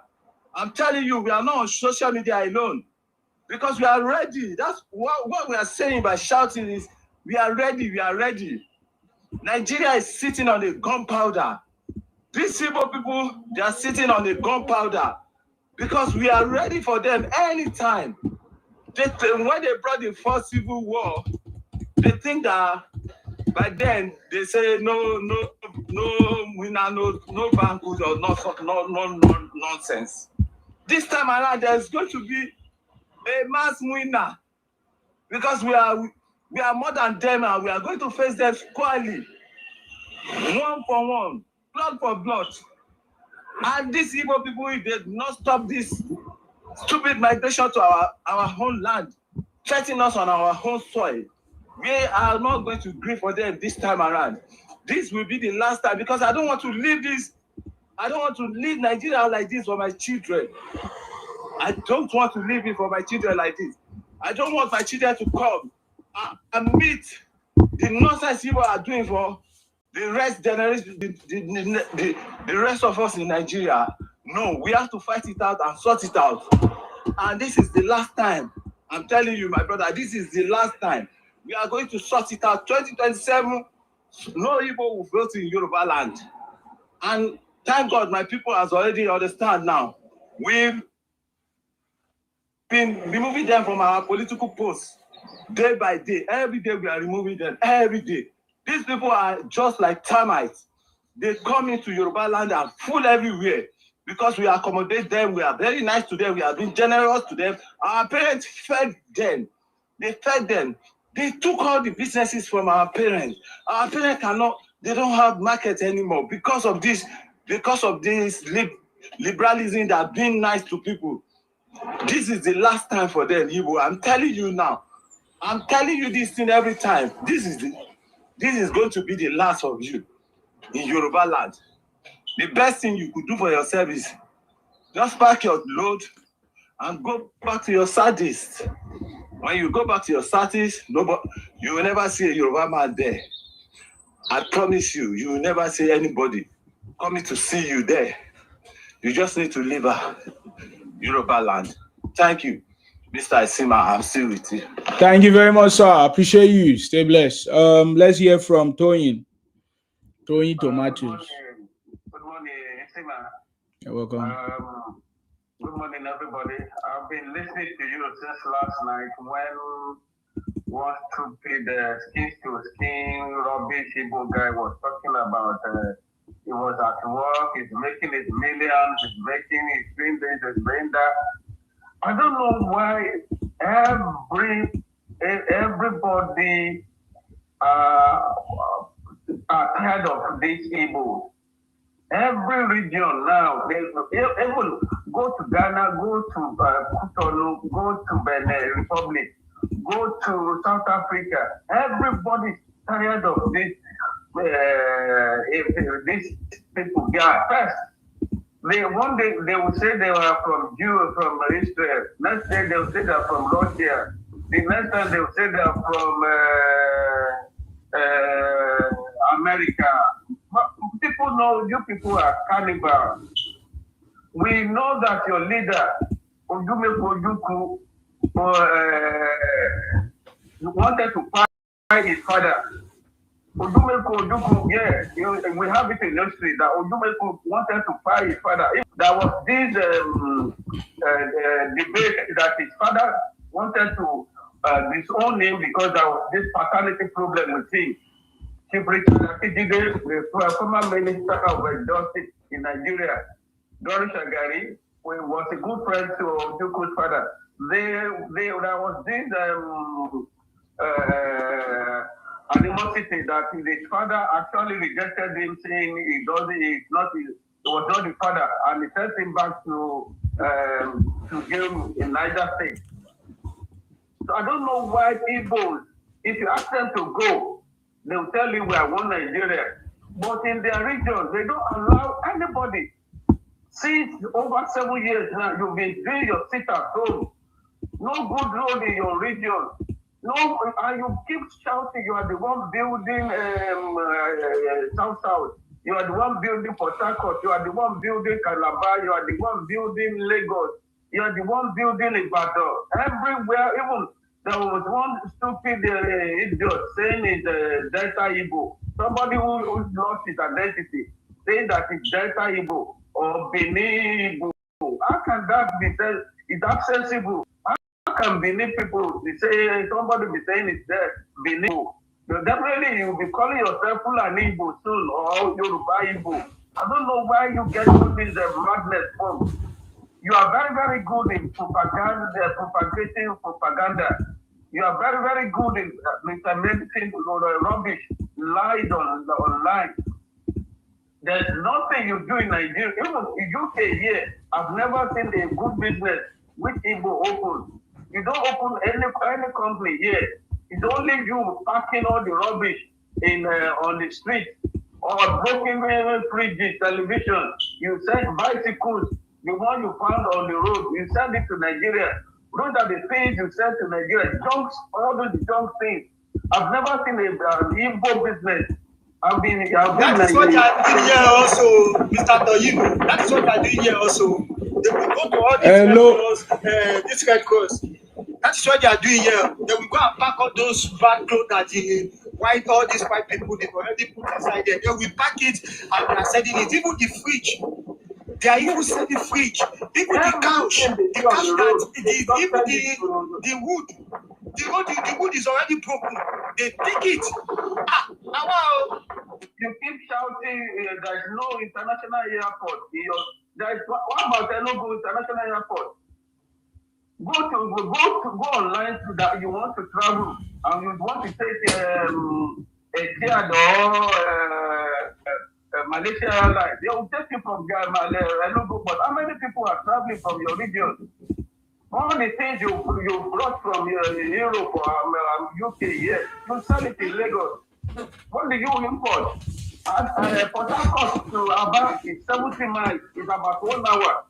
And you are still shouting you don't have report. Do you have any sea in your area? There's no sea. Port Harcourt, which is about 1 hour. 1 hour journey to your Aba is 1 hour to Port Harcourt to honest. You don't go there. It's only Lagos. Even what is import, you don't take it to your region. You still sell it in Lagos. You sell it in Ibadan. You sell it in Akwa Ibom. You sell Akwa Ibom there. They have international airport. And they have good stadium. See the way every international match, Nigerian match is always in Akwa Ibom. So what is your region good for? Apart from fake product, fake palm oil, fake medicine, everything fake. Are you think to say Nigeria is not good? Electricity, Nigeria is divided into 6 regions. You have the Enugu disco there. You have the disco there. One of your people is your Mr. Oppo. Is the one managing your electricity. So why is it the Nigerian problem again? So if you don't bath one day, it is Nigeria. If you cannot, your wife is angry, it is Nigeria. So what is good in you? Everybody is running away. You give Nigeria bad names everywhere you go. You go to South Africa, go to Pakistan, go to India, go every country in the world. They are running away from Ghana, from Igbo. And you keep saying Nigeria doesn't want you to go. I've never seen a day your lawmakers, Abari Bay has been there for over 20 years. America has been there for over 20 years. He has never mentioned Biafra. But when it comes to your region, when it's election time, he will tell you, I will bring Biafra to you. You people, Golden Bleed, you will vote for him again to go to Senate. You did not ask him. What has he done for 20 years? He has been collecting money. What has he brought down to Abia State? You have women, you have all your Igbo senators, federal reps. You've never called them for one day to say, why are our roads not good? I watched on Arise TV yesterday night. You burned one of the local governments in Anambra. We are coming to obviously went there to see what is happening. You burned the local government. So how do you want a developer to come there? I think not the same money. You and the same thing your Lord and Savior told you people to go and do in Lagos, to go and burn all our infrastructure. In Lagos Airport, Lagos BRT.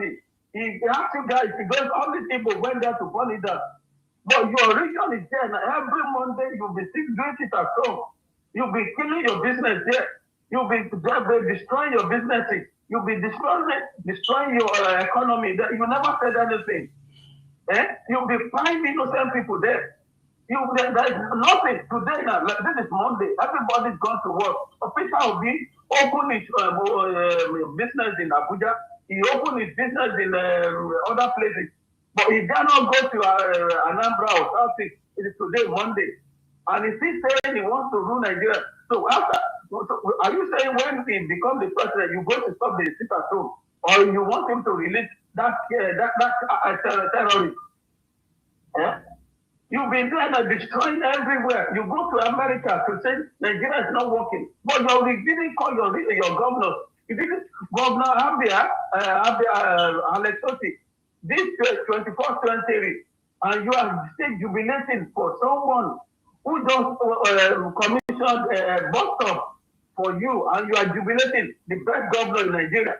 You called Alexoti the best governor because he just constructed a bus stop for you. He just opened one water fountain roundabout, and you are jubilating, and you call that one the best governor. And Peter Obi is saying he's going to replicate what Alex Obi is doing in Abia. He's going to replicate it in Nigeria in 21st century. So you want Nigeria to be jubilating for bus stop, and Peter Obi is saying he's going to do that for us in Nigeria. Somebody who has never for one day open the company, apart from going to China, apart from going to Europe, apart from going to pound shops in UK, and be bringing fresh products to all the people in Nigeria. And you want Mr. Toyi, we will be jubilating over Bury. The Bury that he built, that we've not seen the head or tail of it. No. Somebody who was a governor for 8 years, he never conducted local government election. And this man is calling, and you people are jubilating that he's the best Nigeria can produce as a president. You are saying you want Nigeria to produce Peter Obi, and God will never allow that in Nigeria. It is better.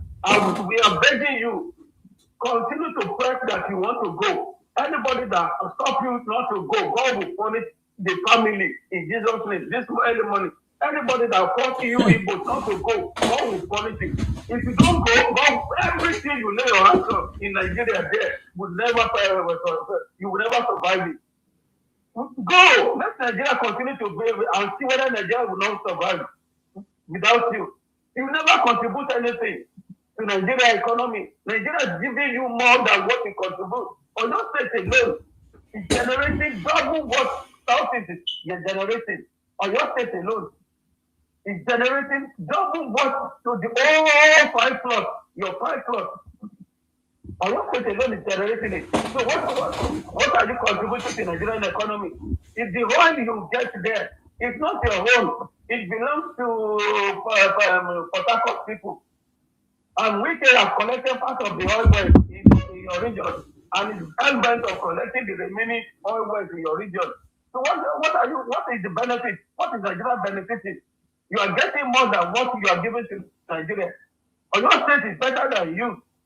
So times 2, the whole side to 5 plus.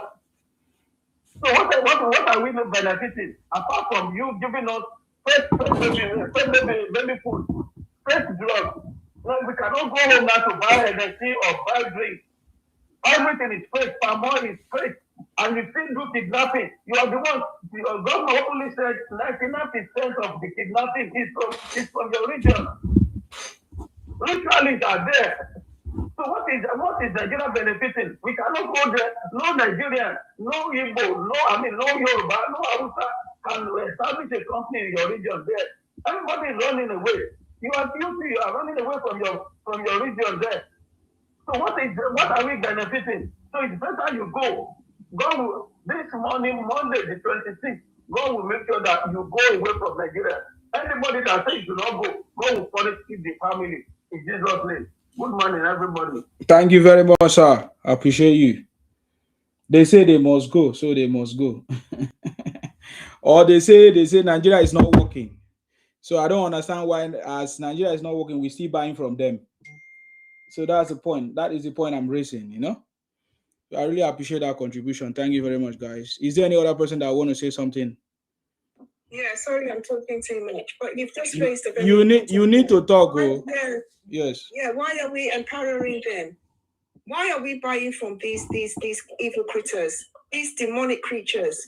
Why are we giving our monies to these people? Why are we allowing them to thrive in business, economically? We need to shut down any form of business that they have in our regions. Shut it down. Don't buy from them. Don't sell your houses from them. Don't sell your houses to them. Don't put them in your houses. Don't rent. Shut them down. When they see that they have nowhere to turn in all over Nigeria, they will scuttle themselves back to their little punitive, useless evil forest. They will scuttle themselves back there, where they belong, never to be seen again. To be squashed and squeezed into that little portion of land of theirs and incarcerated into there. Isolated, total isolation. They have brought the isolation on themselves. We should not be patronizing these people. We should not be buying anything from them. We should not allow them in our markets. Don't give them any. If they want to, if they come for you for any job, don't employ them. Shut them down. Shut them out. Since they say they hate everybody, it is that hate, that demonic spirit of hate, that is going to destroy them. In Jesus' name. Amen. Amen. I salute you. Oh, Baba Tala. You're welcome. Messi Rende. How about you? Good morning, everybody. You're welcome. I just came up to say something. I know you want to correct that one, Abi. The one that they say Obi built brewery. That's not true. He did not build any brewery. Yeah. He had a franchise. He said it himself. Yes. He has a franchise from South Africa. He built you. People will start putting it into their head. Obi does not have the capacity to do anything, indigenous for Nigerians. No. He was importing those beer from South Africa. He did not have any brewery. He had what did I just say now? Franchise. Yes. From somebody. It's not his making. He not build any brewery. That's what I wanted to say. I'm sure about that. Yeah, thank you very much. That one is even worse. The franchise even makes it even worse. So yes, Mama Batala is here. So for those one that insulting I see my last time that you come to Mama Batala platform, blah blah blah. Okay, me too. Shame on me as I don't come here. You people not just get brain. Somebody that is supporting Tinubu, Even if I'm fighting the person, as long as you are supporting Tinubu, you are supporting something good for Nigeria.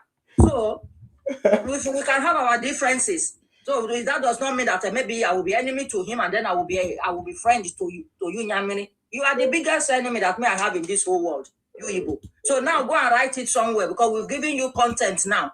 Go and begin the content that Omo Batala came to Insima platform. So shame on Omo Batala, okay? Then we go begin that one. We don't care. Anything for Igbo to leave Nigeria is what we are doing. Because we had enough of your nonsense. You cannot be making 1.2 billion and be collecting 300 and something billion, I be 3-point-something billion, and you think you are the one feeding Nigeria. Nigeria is the one feeding you, and you know it. But because you always try to push wrong propaganda, and our own people that don't have brain, they will be the one to be narrating the propaganda for you. You will bring a propaganda out, Yoruba people will begin to push it for you. Enough of that. We are going to stop that. We are going to energize our people and, create awareness for our people to see that you are the biggest enemy of the Yoruba race and of Nigeria. You are the biggest problem in the whole world. In fact, I want to start something now. You see, the bashing on you will not be only in Nigeria. Sorry, I'm saying this in your platform, Insima. The bashing on Igbo will not be only in Nigeria. It should be all over the world. All over the world. We will let them know.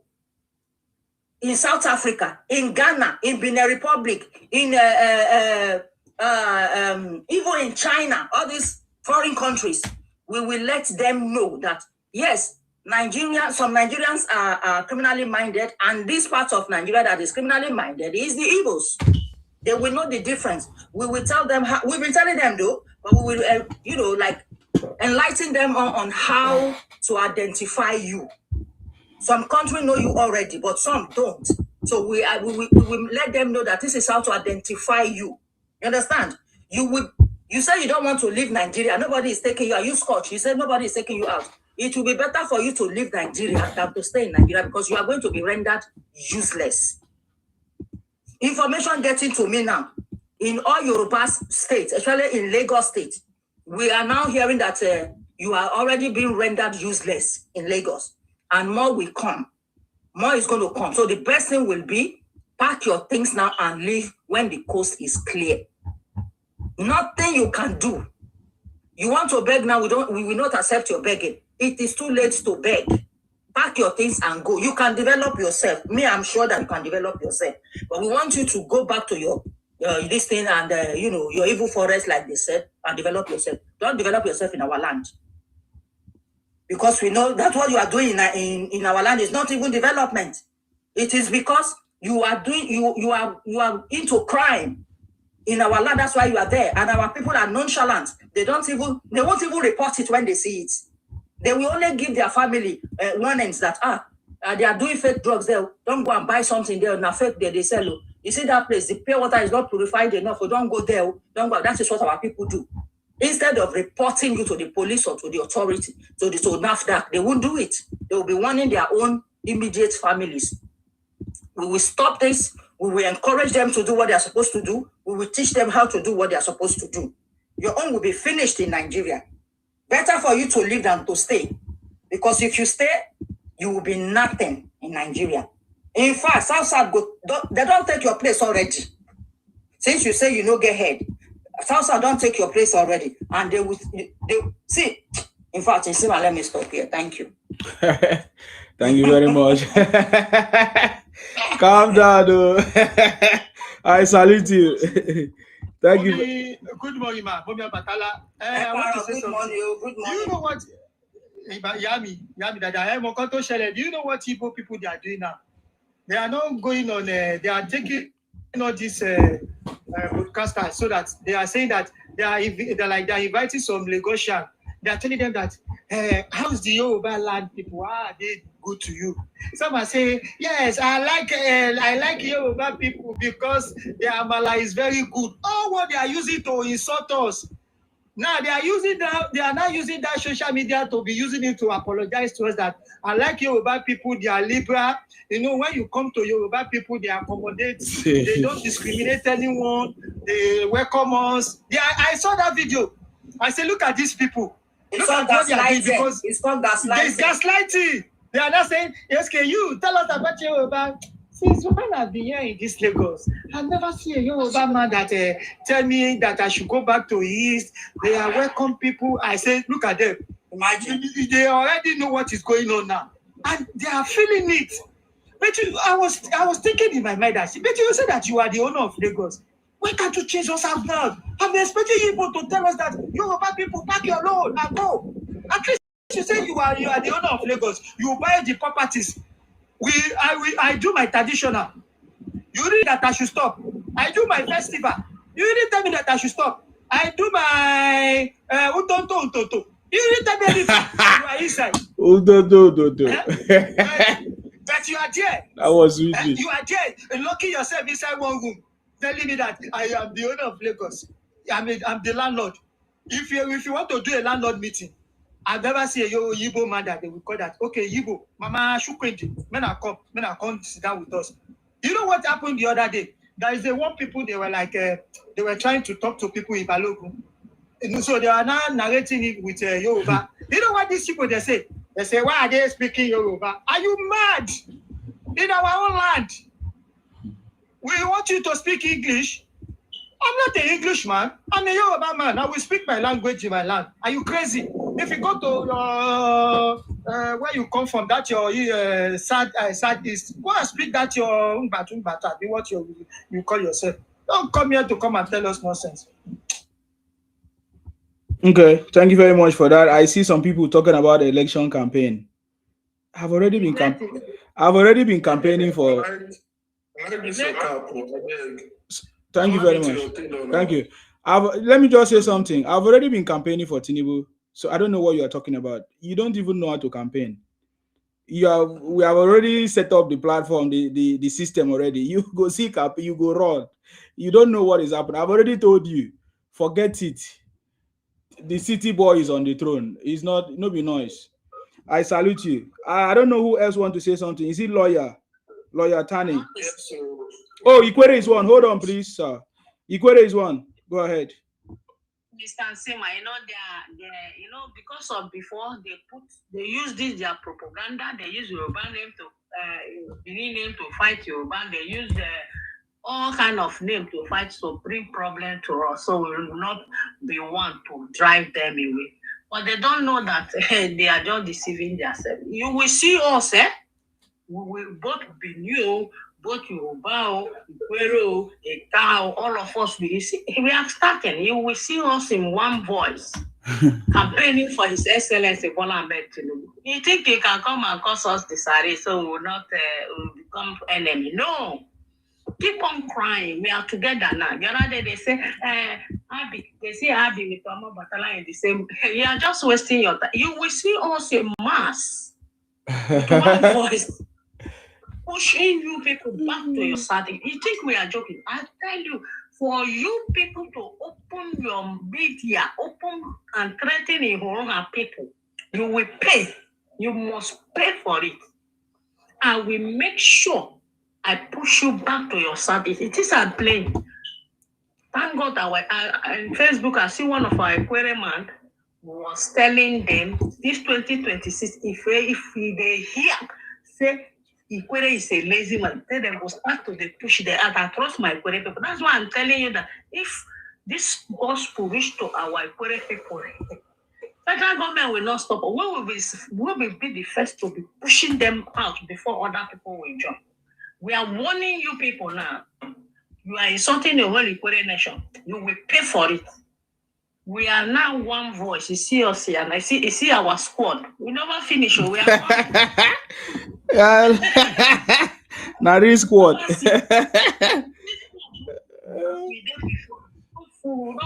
Ikwere now now coming on social media now. I saw one guy again yesterday. Now he's from Ikwere. A new recruit. New Shasha. Okay, do you want me to do Ikwere assembly? I can do Ikwere assembly. There are plenty. Eh? What are you talking about? You will see. We are now be the first people to be chasing you people back to your service before other Nigeria will follow. Because you people think you can come and you have monopoly. Look at you. You have been insulted. Do you know why I downgrade these people to zero? After insulting Fulani for 8 years, chasing Fulani out of their land, their own land, but these people are still in Fulani land, making money there. Are you people not ashamed of yourself? You have been chasing Fulani out, abusing Fulani, and you are staying in Fulani land. Are you people not ashamed of yourself? If it is me, we could have chased you people out. Pretty why Fulani people did not chase you people out. Ikwere is one. It will start. Just watch. There will be payback. Serious one. Igbo go cry. Nobody will listen. Unless the Fulani people are bastard. That's how they will not pay them back. They will pay them back. To be honest, in fact, what they did of recent really got me off the hook. Like they went extreme. You know, no, I was surprised. Well, I was not surprised anyway. For them to, write to USA to cause division in the country, that is the height of treasonable offense that if I've never heard. It's the height. Why calling another country to destroy a country just because you hate the country so much? It's crazy. And thank God for the likes of Tinubu's administration. I know if it was a northerner that is in power as we're talking about today, and such a thing happened under the Northern Watch, trust me, I know by now there will be a serious riot up north. They will be fighting, killing, destruction of Igbo properties here and there. Now, why will you write to USA to divide Nigeria?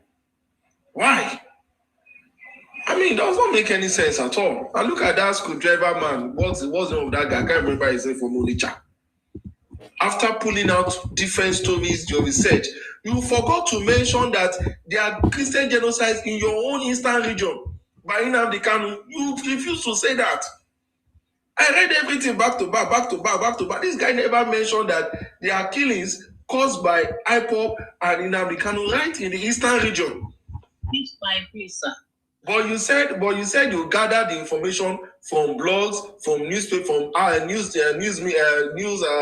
media houses, blah blah blah, about the Christian genocide in Nigeria, and you were mentioning states like Ondo State, Kogi State, blah blah blah. And I asked one lady here on Facebook. I asked her, who made the Igbos custodian of Christians in Nigeria? Who told them that they are the pioneers of Christians in Nigeria? Now, after making your report, why not concentrate that same report in your own region, that Christians are being killed in your own region by Nnamdi Kanu? And the next thing, the girl told me that I'm talking nonsense. I said, what do you mean I'm talking nonsense? Are there no Christian genocide in the eastern region? So I don't know, bringing up all these fables, all these atrocities, all these issues, just to paint the country so bad. For me, it doesn't make any sense. Same goes to Peter Obi. Every day you demarket this country, you say a lot about this country, you criticize any government, you criticize anybody, and yet you are fighting to become the president of this same country. How? Who in the right sense is going to vote for someone that keeps criticizing the country? That means if that man touch power, I bet you, if you criticize that man can send you to prison. You feel me? So it doesn't make any good sense at all. Now look at what is happening in Benin Republic now. They opened a market for them, and the next thing they say is Biafra market. Now that one is causing issues on the internet right now. All the Benin people now, they are angry. And what do they mean by Biafra market? What is called Biafra market? Now, honestly, in fact, if the government can just give them a lasting solution, let these people just go. give them their piece of land and give them their peace of mind, and let them go. And that's what me I've been advocating for all along. Election, no election, but if they want to go, let them go with their 5 states and let Nigeria be. They have destroyed the country's image so much. In fact, this morning my friend sent me a video where they caught some young guys, right, reproducing what's it called, this LG television. Reproducing LG television with fake cartons. And they are selling. That one have been trending since last month now. My friend just told me, I don't even know. In Alaba. In Alaba. I saw the thing. I said, Jesus Christ. A whole 65-inch LG and 310,000, 200,000. I said, what did it happen? How come? And my friend told me, those things are fake that they produce, including iSense. Why? And when they are doing these things, they say, oh, they are the one importing things into Nigeria. No, you are killing the real importers. That means from the company. I told a friend of mine that it's because of these same people. That's the reason why we cannot have all these high-end stores or products in Nigeria. Because they are being cloned already. They are cloned. So my friends will be like, why is Apple not in there? I said, why will Apple be in Nigeria when somebody can import fake iPhones into Nigeria? And they call it upgraded, with a clone or whatever. How do you expect that company to flourish? How do you expect that company to sell? Despite the fact that Fuani is in Nigeria and they have a big warehouse where they produce LG, iSense, Maxi, and other products, yet they are still cloning all these goods. Why? It's not too much. I'm telling you now, if Fuani leave Nigeria and says that people that are selling this our LG television, right? We can't be okay. Maybe in a year we sold only let's say 500 pieces, but the people cloning that same product, they are selling over 1 million pieces because it is cheap. Fuani will have no choice than to close down the what's it called, the factory, and move back to their country. And if that happens now, they'll be the first person to come outside to say Nigeria is a failed nation. Nigeria is a cost nation. Look at all the companies in Nigeria. They are leaving Nigeria. Why would they leave Nigeria when you are cloning their products? You clone and you destroy their products. If you look at all these our pharmaceutical drugs that we are consuming today, most of these companies, they left Nigeria not because of the economy, because there are a lot of substituted drugs in the market from different companies outside Nigeria. It's easy for any of them to go to India, Pakistan, or wherever to just get the formula of this particular drug that is trending in Nigeria, just get me the same sample or whatever, import it to Nigeria, and they kill that business because people will stop buying that product to go after the cheaper one. At the end of the day, you say the drugs are not working. How come? How do you guys operate? Honestly, I don't tire because even when they bring the original, even when they bring the original, they will buy for 1 million and sell for 20 million, still impoverishing people. Yes. See, man, let me tell you one funny joker. Do you know it's about 4 or 5 or there about years ago. No, I was in one of my friends. We were gisting, an Igbo guy. We are much. We're just gisting, talking and talking about business. So it was like, I find dollar for bank, bad. I find dollar bank rates for dollar. I find a bad. I was like, why? Now, why not go meet Abuki, do your business and all that? Now, why define? He said, no, if I can get either bank rate or CBN rate, that it needs that thing sharply. I was like, okay, what do you want to do with all these rates? He now said, oh boy, look at you. So if you buy them at a CBN rate, that means the dollar will be very cheap for CBN, right? At CBN rate, that when he sends the money to China or wherever he wants to send the money to, right, he's not going to spend that much. But when he gets the goods into the country, he will now sell at black market rates. That is times 3 of the money, or times 4. And I was like, come, dude, that is overpricing now. I want to keep people. If bank rates now 500 naira per dollar, and black market is 1,500 or 2,000, I'm killing people now. And that is just the black market rate. You are here to add your profit, your whatever on it. So that means you first collect bank rate for black market, then you now get your own profit, your cost price, everything on another rate. I said, man, that is crazy. I said, dude, that's how the business is. So say, who want to sell for bank rate? So I go buy something $500, $1 to $500 dollars. I'll call the sell them for 600 or 600 and something, or 700. I say no. So boy, 3,000-4,000, and so they go. And I said, dude, man, this is you are exploiting. You are making people feel that these things you are buying, they are just too expensive, and they are not. When my friend wanted to buy a light for a Lexus, right? We imported this thing from AliExpress. This thing cost not less than 90,000-100,000 naira down to Lagos here. But due to the shipping delay and the rest of that, we decided to go to what's it called, Ladipo, to get it. If you see price what they give us, I beg. These guys get this. He gave us not less than 700,000. Lawyer, most of those things you see them selling in Ladipo, then they thief them for people car. Yes, Maga, they don't break my motor where now. They will naked people's car. They will move from street to street. It's part of their business. A man just bought a Lexus RS 350 that year. Then naked the motor, come out all the lights. They will move from one junction to one junction to look for car where they go naked. Come out the light, come out everything. It's their business. They know. Anywhere they go, it is problem. They go with problem. Look at what they did to Third Mainland Bridge. When they go, they come out all the camera where police arrest them. So are these business elements or destruction elements? You know, my brother, do you know the reason why they are promoting that camera?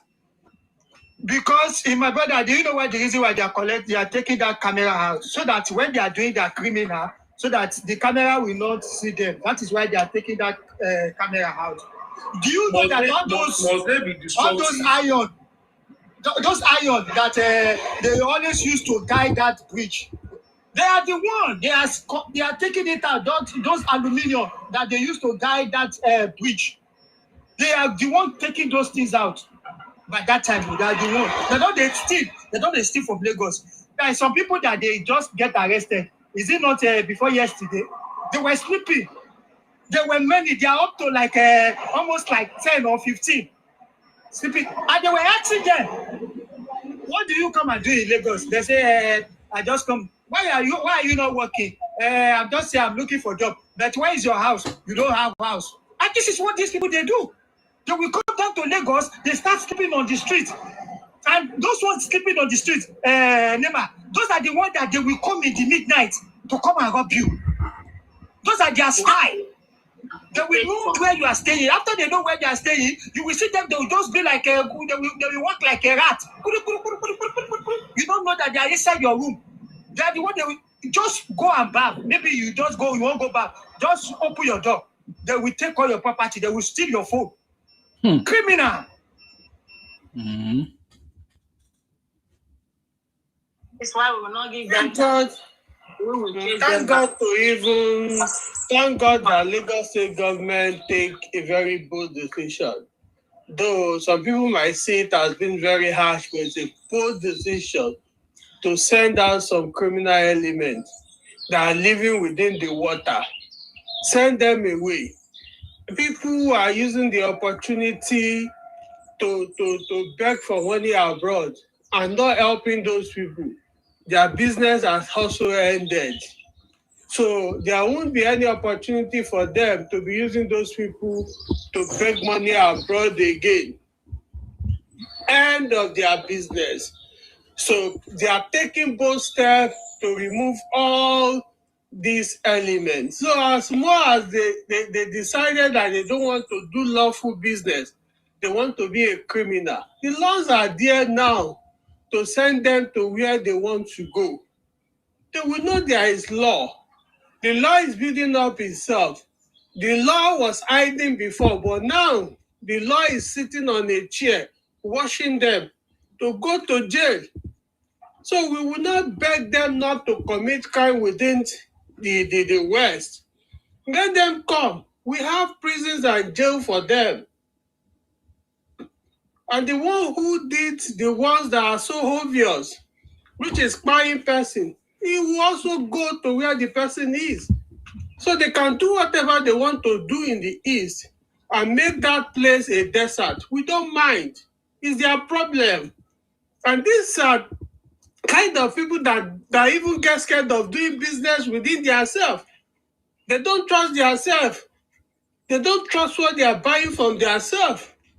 But they come to social media to do eye service. That is what they come to do. We won't let them do it. We've been so quiet for years, allowing them to do most of their nonsense. Now we are awake to tell them, no, we know the truth. And we have to tell the world the truth. So the one we catch now, who is a criminal element, we have to showcase the person and let the person feel the full weight of the law without sympathy. Okay. Thank you very much for your contribution on that. So I keep asking the same question. Over 60 years, the Igbo Biafra continue, Igbo IPOP continue to demarket the country, even after 60 years. September 1967, we saw them lobby America against Nigeria. In fact, according to the story we have read now with the, is it what they call it?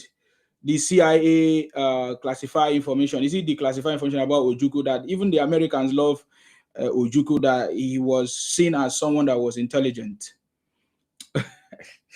And up to today, we still see the Igbos do the same. And recently we saw them went to America to lobby against President Tinubu and even Nigeria, propagating all kinds of misinformation, propaganda.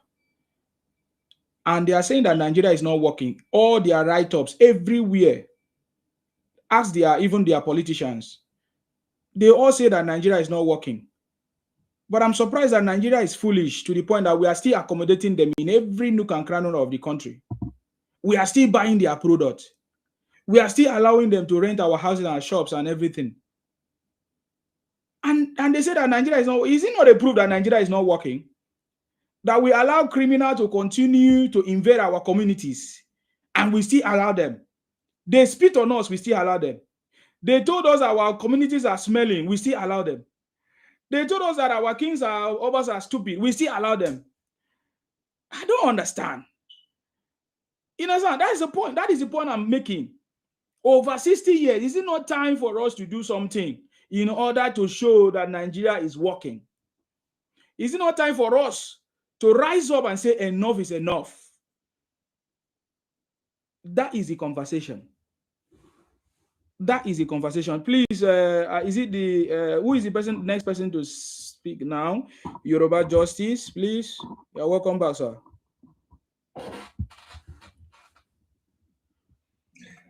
Fellow Nigerians, my submission right now is to deal with the Nigerian government. I am going to put Nigerian government on the witness stand. I'm putting it to Nigerian government that the Igbos are proving beyond reasonable doubt that they are the enemy of the country, enemy of progress, enemy of tranquility, enemy of justice in this country. Why are you still containing them? Why are you still allowing them to be mass migrating and doing all their criminality in Nigeria? I'm putting it to Nigeria. What deals, what submission? Because when we gain independence in Nigeria, we are supposed to fight for independence. Most countries that is free today in Africa, in the world, fought for their independence. Nigeria negotiated independence from the British. We negotiated what we want to know the agreement that you signed with the British. Why are we still tolerating these people called the Igbos? The Igbos who are not Nigerians. Why are we still tolerating Nigerians? I am saying this thing. The Igbos are committing grave atrocities in Nigeria. All these atrocities that we are putting it on the Fulanese. The Fulanese, the banditries. It is the Igbos. The Fulani, they don't burn them well to be committing those atrocities. It is the Igbos and the bushes. The Igbos and the bushes masquerading as Fulanese committing atrocities. Fulani must come out and put the blame on the Igbos. We don't know the agreement that we signed with the British, that we allow this migrant from Equatorial Guinea to be undermining our progress in Nigeria. We are tired of this nonsense. Igbos, please remove yourself from any territory that you are. And those Igbos who are pompous, who are arrogant, who think because they buy some small, they believe they bought property. You don't buy properties. You don't buy land. You lease it. If you lease a land in anywhere you are that you are not indigenous to that property, they gave you that land for you to be of good behavior. We have seen that you are not of good behavior. Those property can be taken. All those people who sold or who lease land to Igbo people, remove them. Tell them to pack. Tell them to remove their houses. You have no allegiance to them. You have no anything to them. Move them. Because this is the arrogance. This is why they have arrogance. With their criminal system, they brought criminal way. And to my fellow Nigerians, listen. The money, all the money sent to Igbo land by the federal government of Nigeria for the Igbos to make Igbo land great people, to develop their land, that money is not being used to develop Igbo land. Remember Peter Obituary? Peter Obi? He stole money from Igbo land, built a brewery, alcohol brewery, Ogogoro company. That is the Ogogoro that all these Igbo are drinking, that they are committing atrocities against Nigeria. You see, people who are saying Peter Obi build building, be correcting them. Baba, Peter Obi did not build any building. He had a franchise from South Africa to build the building. Actually, 82. Thank you, sir. He stole money. That money is stole from the Obi. He bought franchise. The franchise is the largest shareholder in that building.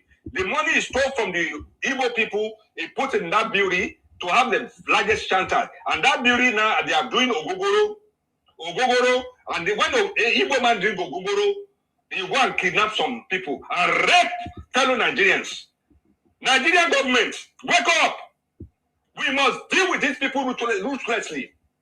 They should stop leaving their region and mass migrate to other region people to undermine other people's progress. Fulanese must wake up. Hausa must wake up. I'm telling you, wake up. If you refuse to wake up and allow these people to be coming to your land and they be doing their nonsense in your land and making Nigeria a banana republic and going all over the world to spoil Nigerian name, it's going to be a problem. This is my submission. 2027, Igbo Electoral Commission, please, one Igbo people must register to vote in Igbo land for their best interest.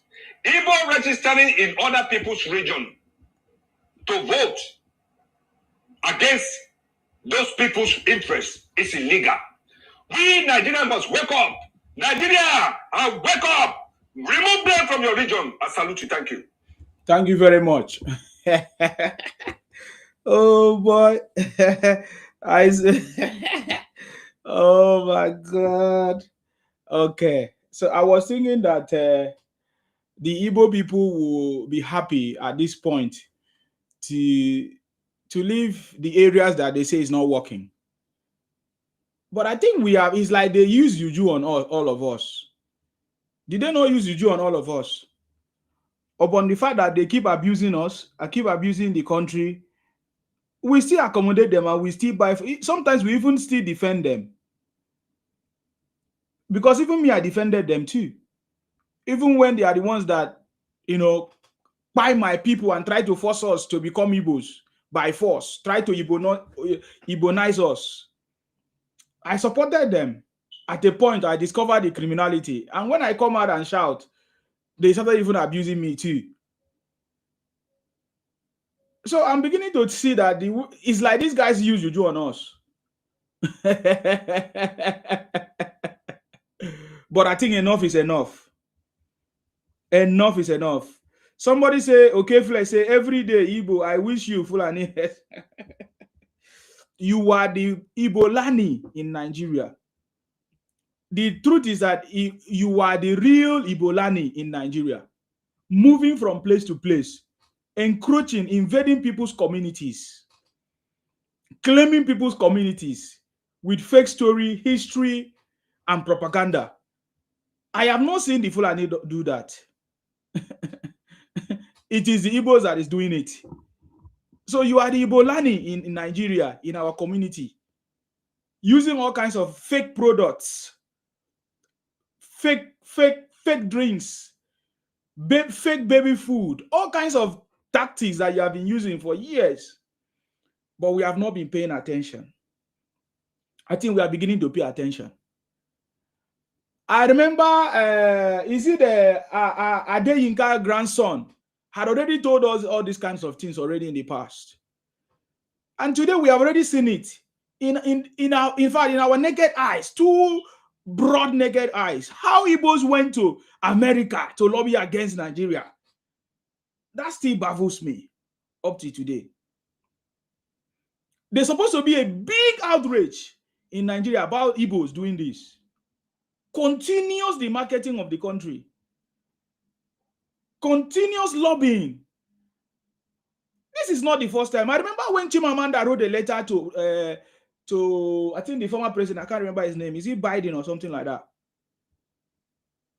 This one say you collected IPO. I wish I knew I could have collected money. I wish I knew. I wish I see money to collect from IPOB. Are you getting me now? You guys are all noise makers. Because you don't see anything. Since 2023, you keep talking the same thing. I wish I knew I could have collected money so that at least I know that my time trying to support you guys wasn't in vain. Are you getting me now? One of the most educated, as they describe in their land, Chimamanda, wrote a letter to Biden. She said it by herself that she wrote a letter to Biden to intervene that it was his brother or her brother that won election, Obi. But when it was time for Obi to present the evidence that he won election, they couldn't. We have seen so many ridiculous statements, even from this same Chimamanda, who seems to be the educated one in quotes, claiming that some part of territories in South are Igbos, even in the Yoruba land, that there are 13 states which Igbos are residing. Are Igbos not residing everywhere in the world? Because they cannot stay in their home. They cannot make it in their home. They have to go every other place to make it. There's no problem about that. The problem is the insult, the propaganda, the demarketing, the disrespect to their host. That is where the problem is. And continuous articles, writing of articles and videos trying to propagate Nigeria as a country that has failed or is not working. And when we dig deep into what are those things, what is it that is causing the issues in Nigeria, we find out that those things and the people doing it are the Igbos. And Nigerians continue to keep quiet. The federal government continue to keep quiet. I think that is where we are having this conversation today, to begin to talk about these things and say, what is the way forward? We are saying, what is the way forward after 60 years? Because if a particular set of people continue doing the same thing after 60 years, even when they say they were pardoned and integrated into the society, giving some money Even they are not even appreciating the money that were given to, or that was given to them. Then, after 60 years, is it that the federal government is not taking note, is not understanding, or is it that Nigerians are not paying attention? Is it that Nigerians are in support of what this set of people are doing, continuously doing in Nigeria? Where is the patriotism? Why should we continue to share our federal resources, give a federal allocation with the people that are not productive or adding value to our economy, to our country? That is the conversation. And even as we are getting ready for this campaign, because campaign is already starting, you don't start. Why should we vote for people or support people that say that Nigeria is not working, yet they want to be president of Nigeria? Those are the questions we are going to be asking. Why should we vote for people or support people that says Nigeria is a zoo?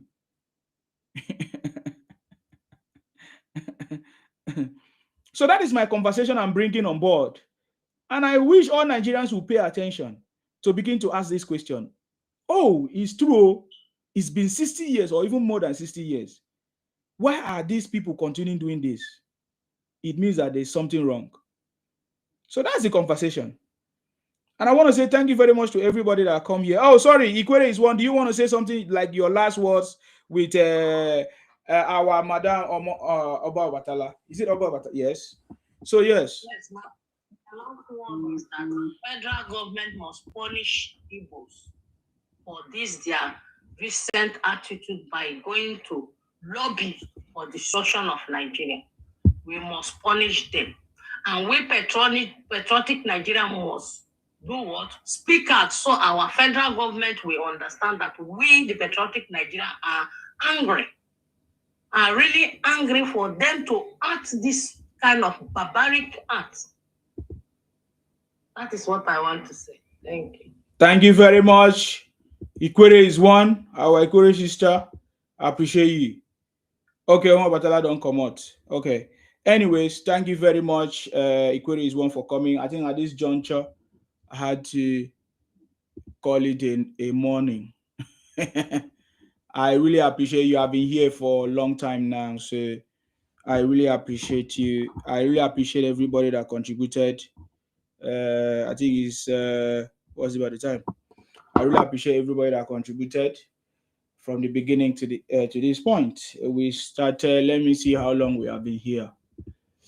Yeah, almost 12 hours, but this is around 11 hours 30 minutes. But almost 12 hours. It's almost 12 hours. Yeah, that is the way forward. That's the way forward. For me, I feel like this is time for us to rise up.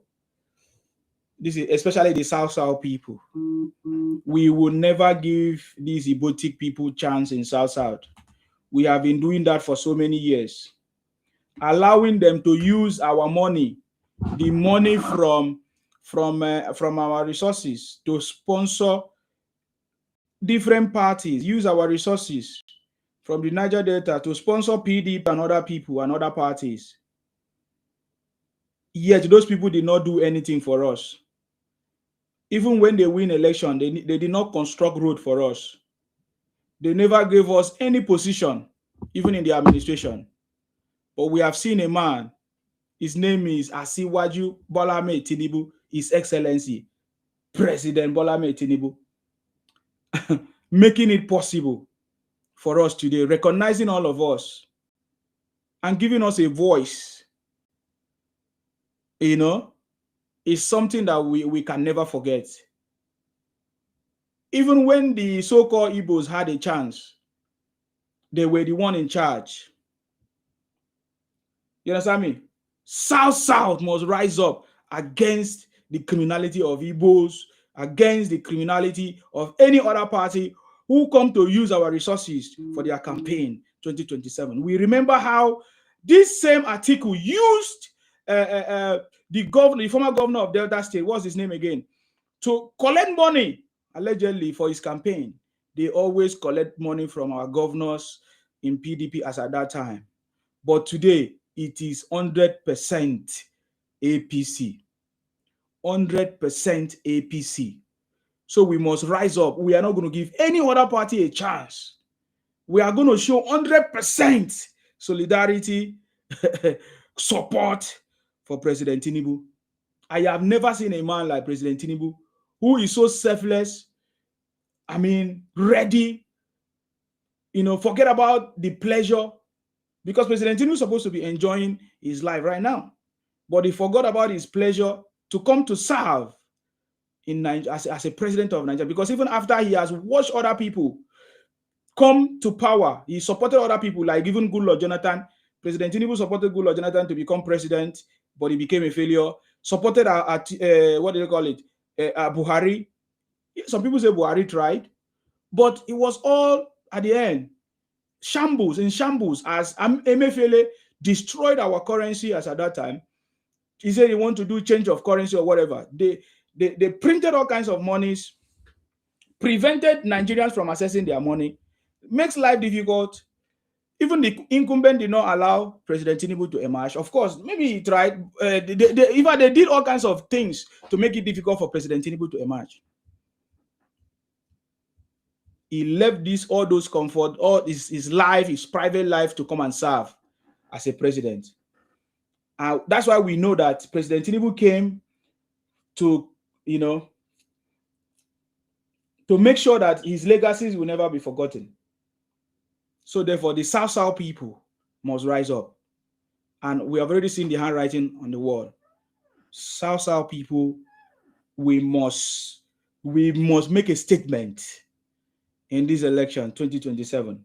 We must make a statement, because when you look at the political calculation, you see, when I used to tell my people, the political calculation is very easy.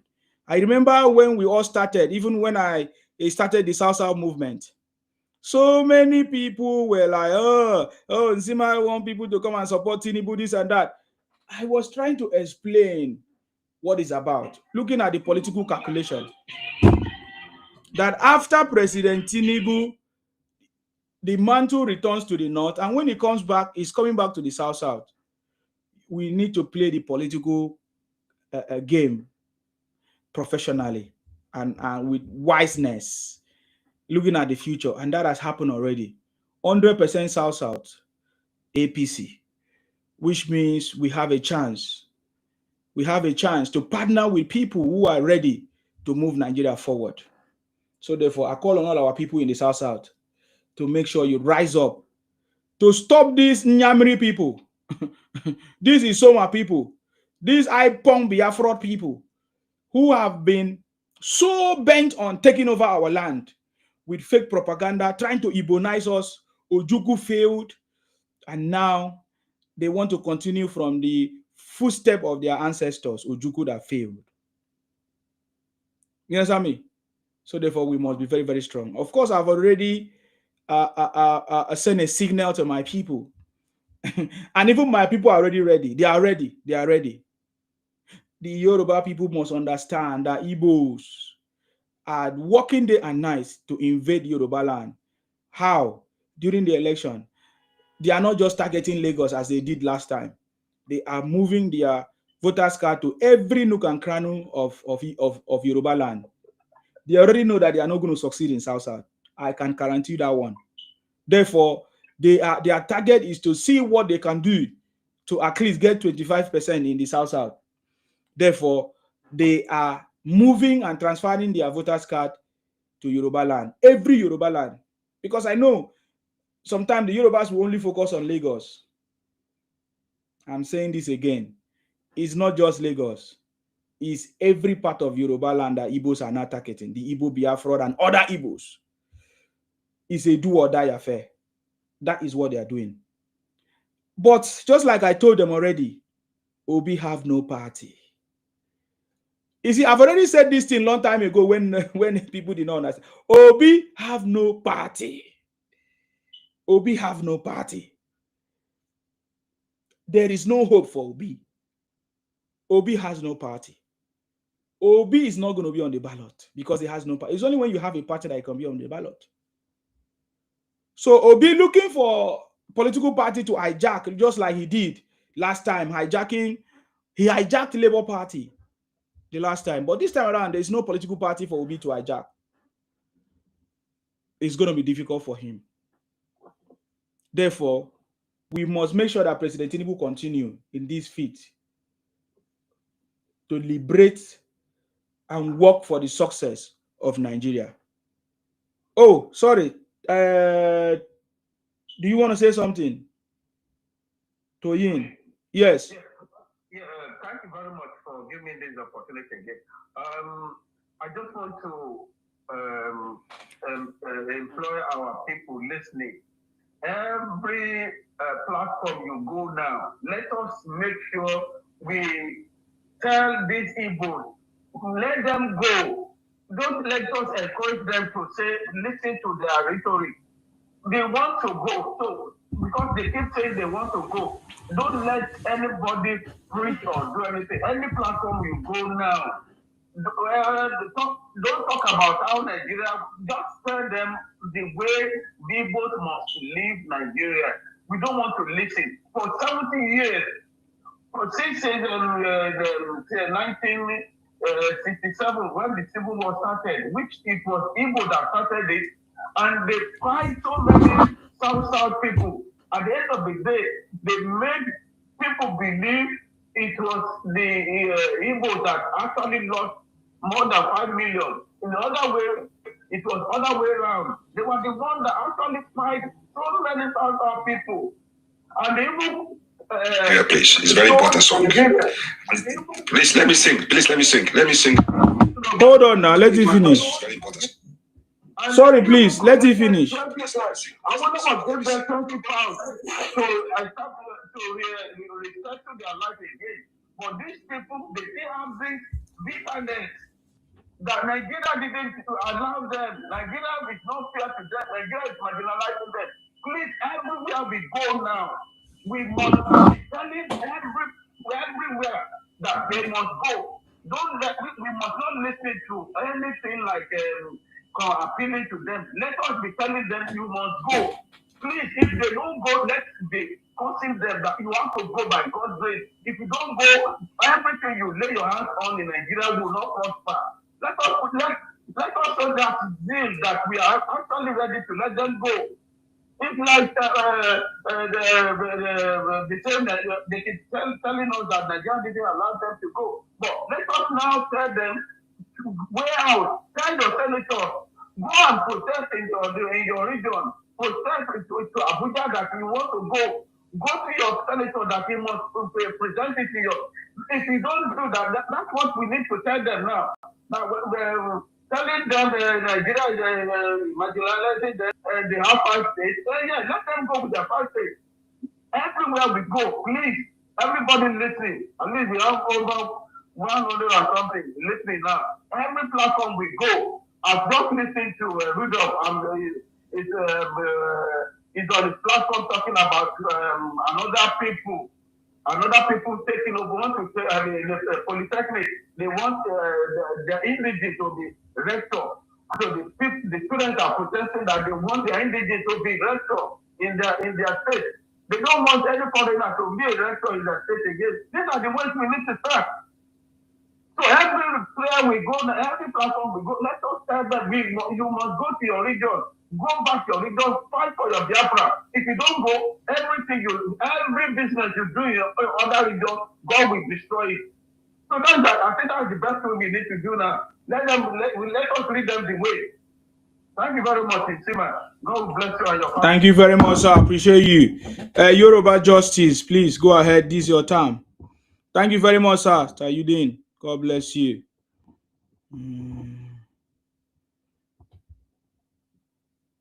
Can you unmute? Yeah, please, bro. Yeah, I'm on it. Yeah, yes, I'm. Yeah, hello. Can you hear me, please? I want to sing a beautiful song for all patriotic Nigeria. Go ahead, sir. Yeah, I'm on it. Can you hear me? Yes, go ahead, sir. We can hear you. Can you hear me, please? We can hear you. Go ahead. Yeah, my song goes this way. Nigeria, we are going. Nigeria is moving forward. This way. Nigeria, we are going. Nigeria is moving forward. Without Igbo people. Nigeria, we are going. Nigeria is moving forward. Okay, I don't know what device you are using. There's a lot of noise coming from you, sir. Can you fix the sound? Meanwhile, let's listen to Olu. Go ahead. Oluwoko there, that's the name. Okay, go ahead. Good afternoon, everybody. Let me start first of all by saying I really don't know what we are preaching here, but with what the narrative I'm getting, I see it's all about being antagonist towards the eastern region, because I can hear the Igbo must go, the Igbo must go. If we are saying that we are still Nigerians, and we have a majority of those that are also from the eastern part who still believe in the entity Nigeria, I think we should not be pushing for division. I've always said it. You are very stupid. You are very, very stupid. You are very mad, sir. You are very, very stupid. God punish you. God will punish you like the Igbo criminals. God punish you. Yes, yeah. You are not being paid to come and talk that one. Igbo criminal. God will punish Igbo criminals. Please go ahead. Let me hear from you. Good morning. I salute you. Igbo criminal. God will punish you people. You think that we are joking here? Thank you for your good work. You see, I'm from Edo State. We need to, as a people of the South, going forward, in every election cycle, we need to have deals with the other tribes, like majority tribes like Yoruba and Hausa. If we must support any candidate, it is this idea of Wazobia, which they use in the sharing power, we should not conform to it anymore. Tinubu has altered that status quo by giving us the Senate president. Going forward, any party or candidate we are going to support, we should get at least the Senate president or vice president. The idea of us being dispensables to Igbo people, because they give Igbo second or third positions, then they just lump us, they don't consider us as a major factor in elections. In the project Nigeria. So going forward, we must speak up. Any candidate that is going to give us at least second or third position, because we are all patriotic Nigerians. We don't intend to exit the country. We don't intend to secede from the country, or like Igbo people. We do not have any other country except Nigeria. So I see no reason whereby you are feeding your enemy to have more energy to fight you, to beat you. So Igbo people, they say they don't want to be Nigerians anymore. I think we should start encouraging our leaders, pressuring our leaders to give them what they want. They said they don't want, they're not. If you see the level of misinformation, demarketing these guys are doing against Nigeria, it's very painful. So that's what going forward, Igbo people, okay, with this obedient movement, a lot of our youths, particularly from my state where I come from, Edo State, they are very gullible. They carry obedient movement on their head, even more than Igbos. You will see them attacking their own leaders. You will see them attacking their own leaders from their state, from their sub-region, in favor of Peter Obi.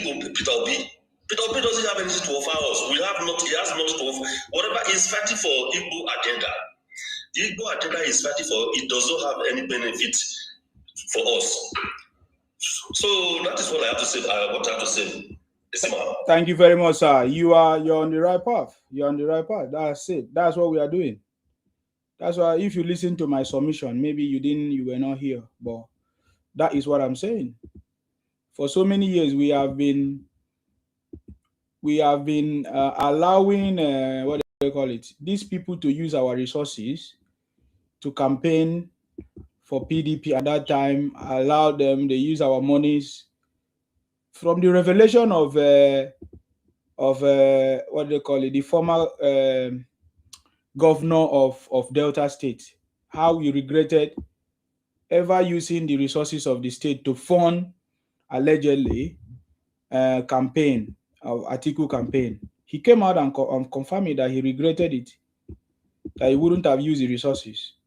It was the money from the Niger Delta that they use, and they always have that technique. They use our money and campaign, and they won't give us any tangible position or all of that. But President Tinubu did it differently. And that is why we must show 100%. And of course, you're already seeing what is going on through our governors. As it stands now, South is all APC, which means the funding that used to go to PDP or any other party is not going to be possible anymore. That is a very strategic calculation. And it's already happening. So we must make sure that we fight to maintain that level. All of us. And of course, just like you have said, President Tinubu have changed that narrative. Completely changed that narrative. So we must rise up to support the president during this election. And just like you said, many people have been carried away. Those people that you say from your place, sometimes most of them are Igbos or have affiliation with Igbos, either through intermarriage or some other kind of way. So they are kind of show allegiance to Igbo or whatever.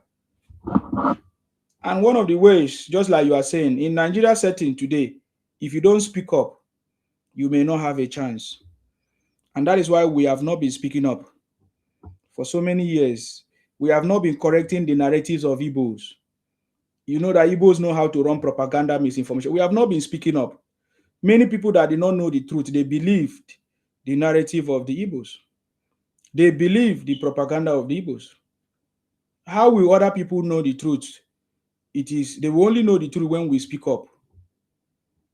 You understand me? Every other person will know the truth when we speak up. But if we continue to keep quiet, people will not know the truth. Many people classify us as Igbos when we are not.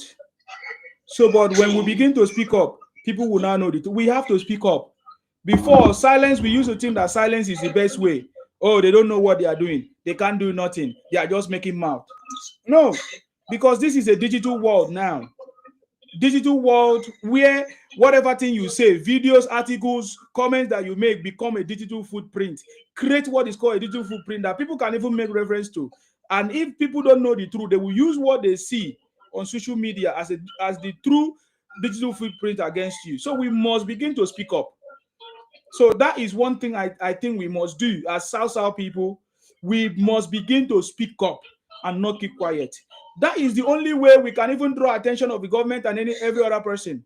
If we don't speak up, they will say, oh, those guys are okay. They are mumu or they don't know. So we must speak up, sir. And I think that is what I'm doing. That is what other people are doing. That is why you see many people are speaking up. It's not that we don't have what else to do. We have what we are doing, but we know that this thing is very, very important to speak up. So, sir, just like you have said, speaking up is the number one step that we must take. Speaking up is the number one step that we must take. Thank you very much, sir. Do you want to say something? So some people often say the Igbos that are constituting nuisance on social media and the ones that are causing problems are in the minority. They are not in the minority. Even their leaders support them. Yes. You can imagine that they are elites. Chimada, teacher, whatever. That woman has made a lot of misleading statements about the country. Yes. In a very intelligent manner. And that woman has a big platform. She's an international icon. Their leaders, have you seen any of their leaders, even be it business, religious, or political leaders, that has come out and condemned what their people are doing? They don't. They are like banking on it. They are trying to gaslight the whole country so that power will be handed over to them on a platter of gold. And power is never handed to anybody in such manner. You have to fight for it, build bridges, like with the other tribes. Your people are on social media. They are bullying the whole country, insulting every tribes on expansionist agenda.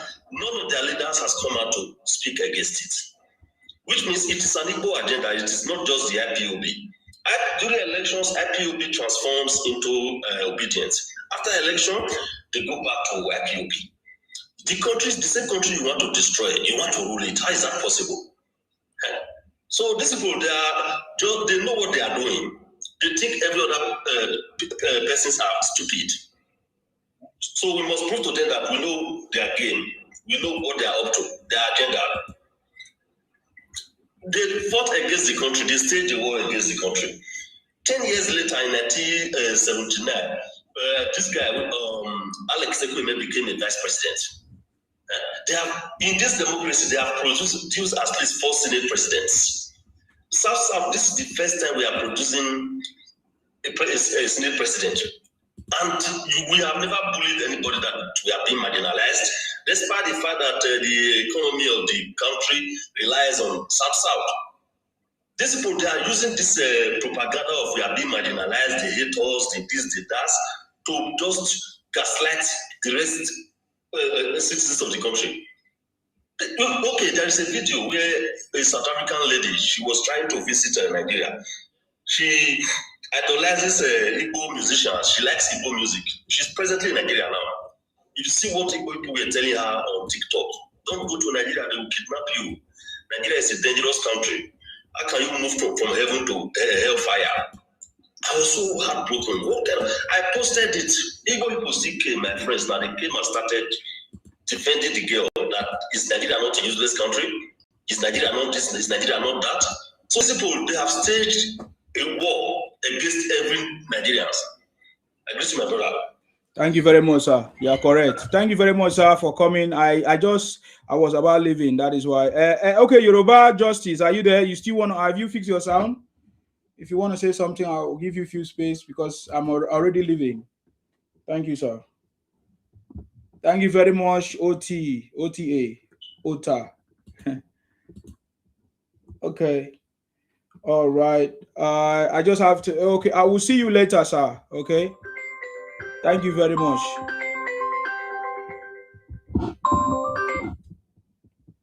Thank you very much to all of you that participated today.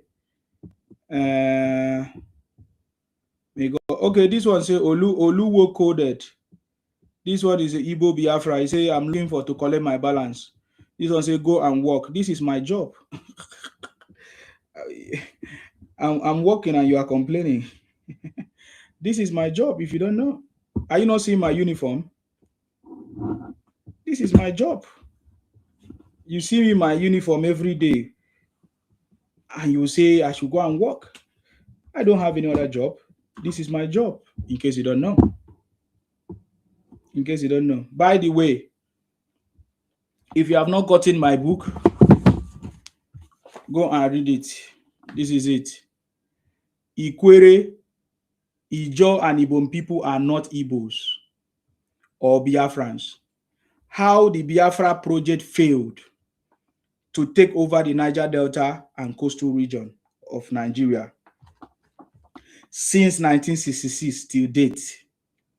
Ikwere, Ijo, Ibibio rejected Ojukwu Biafra in 1967 and continuous rejection in 21st century. So it's no longer talking. It's now in a book. And the way I say it is the way I write the book. If you read this book, you will see Nsima.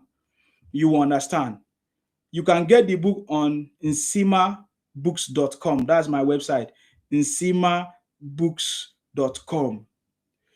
The book is there, nsimabooks.com. You can order the book there. Or if you have a Kindle account on Amazon, you can go and read it there. It's free. If you have a Kindle account, you can read it free of charge on Amazon. Just search for Ikwere, Ijo, Ibom people are not Igbos or Biafrans.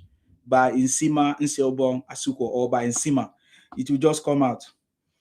I'm telling you, my brother, this thing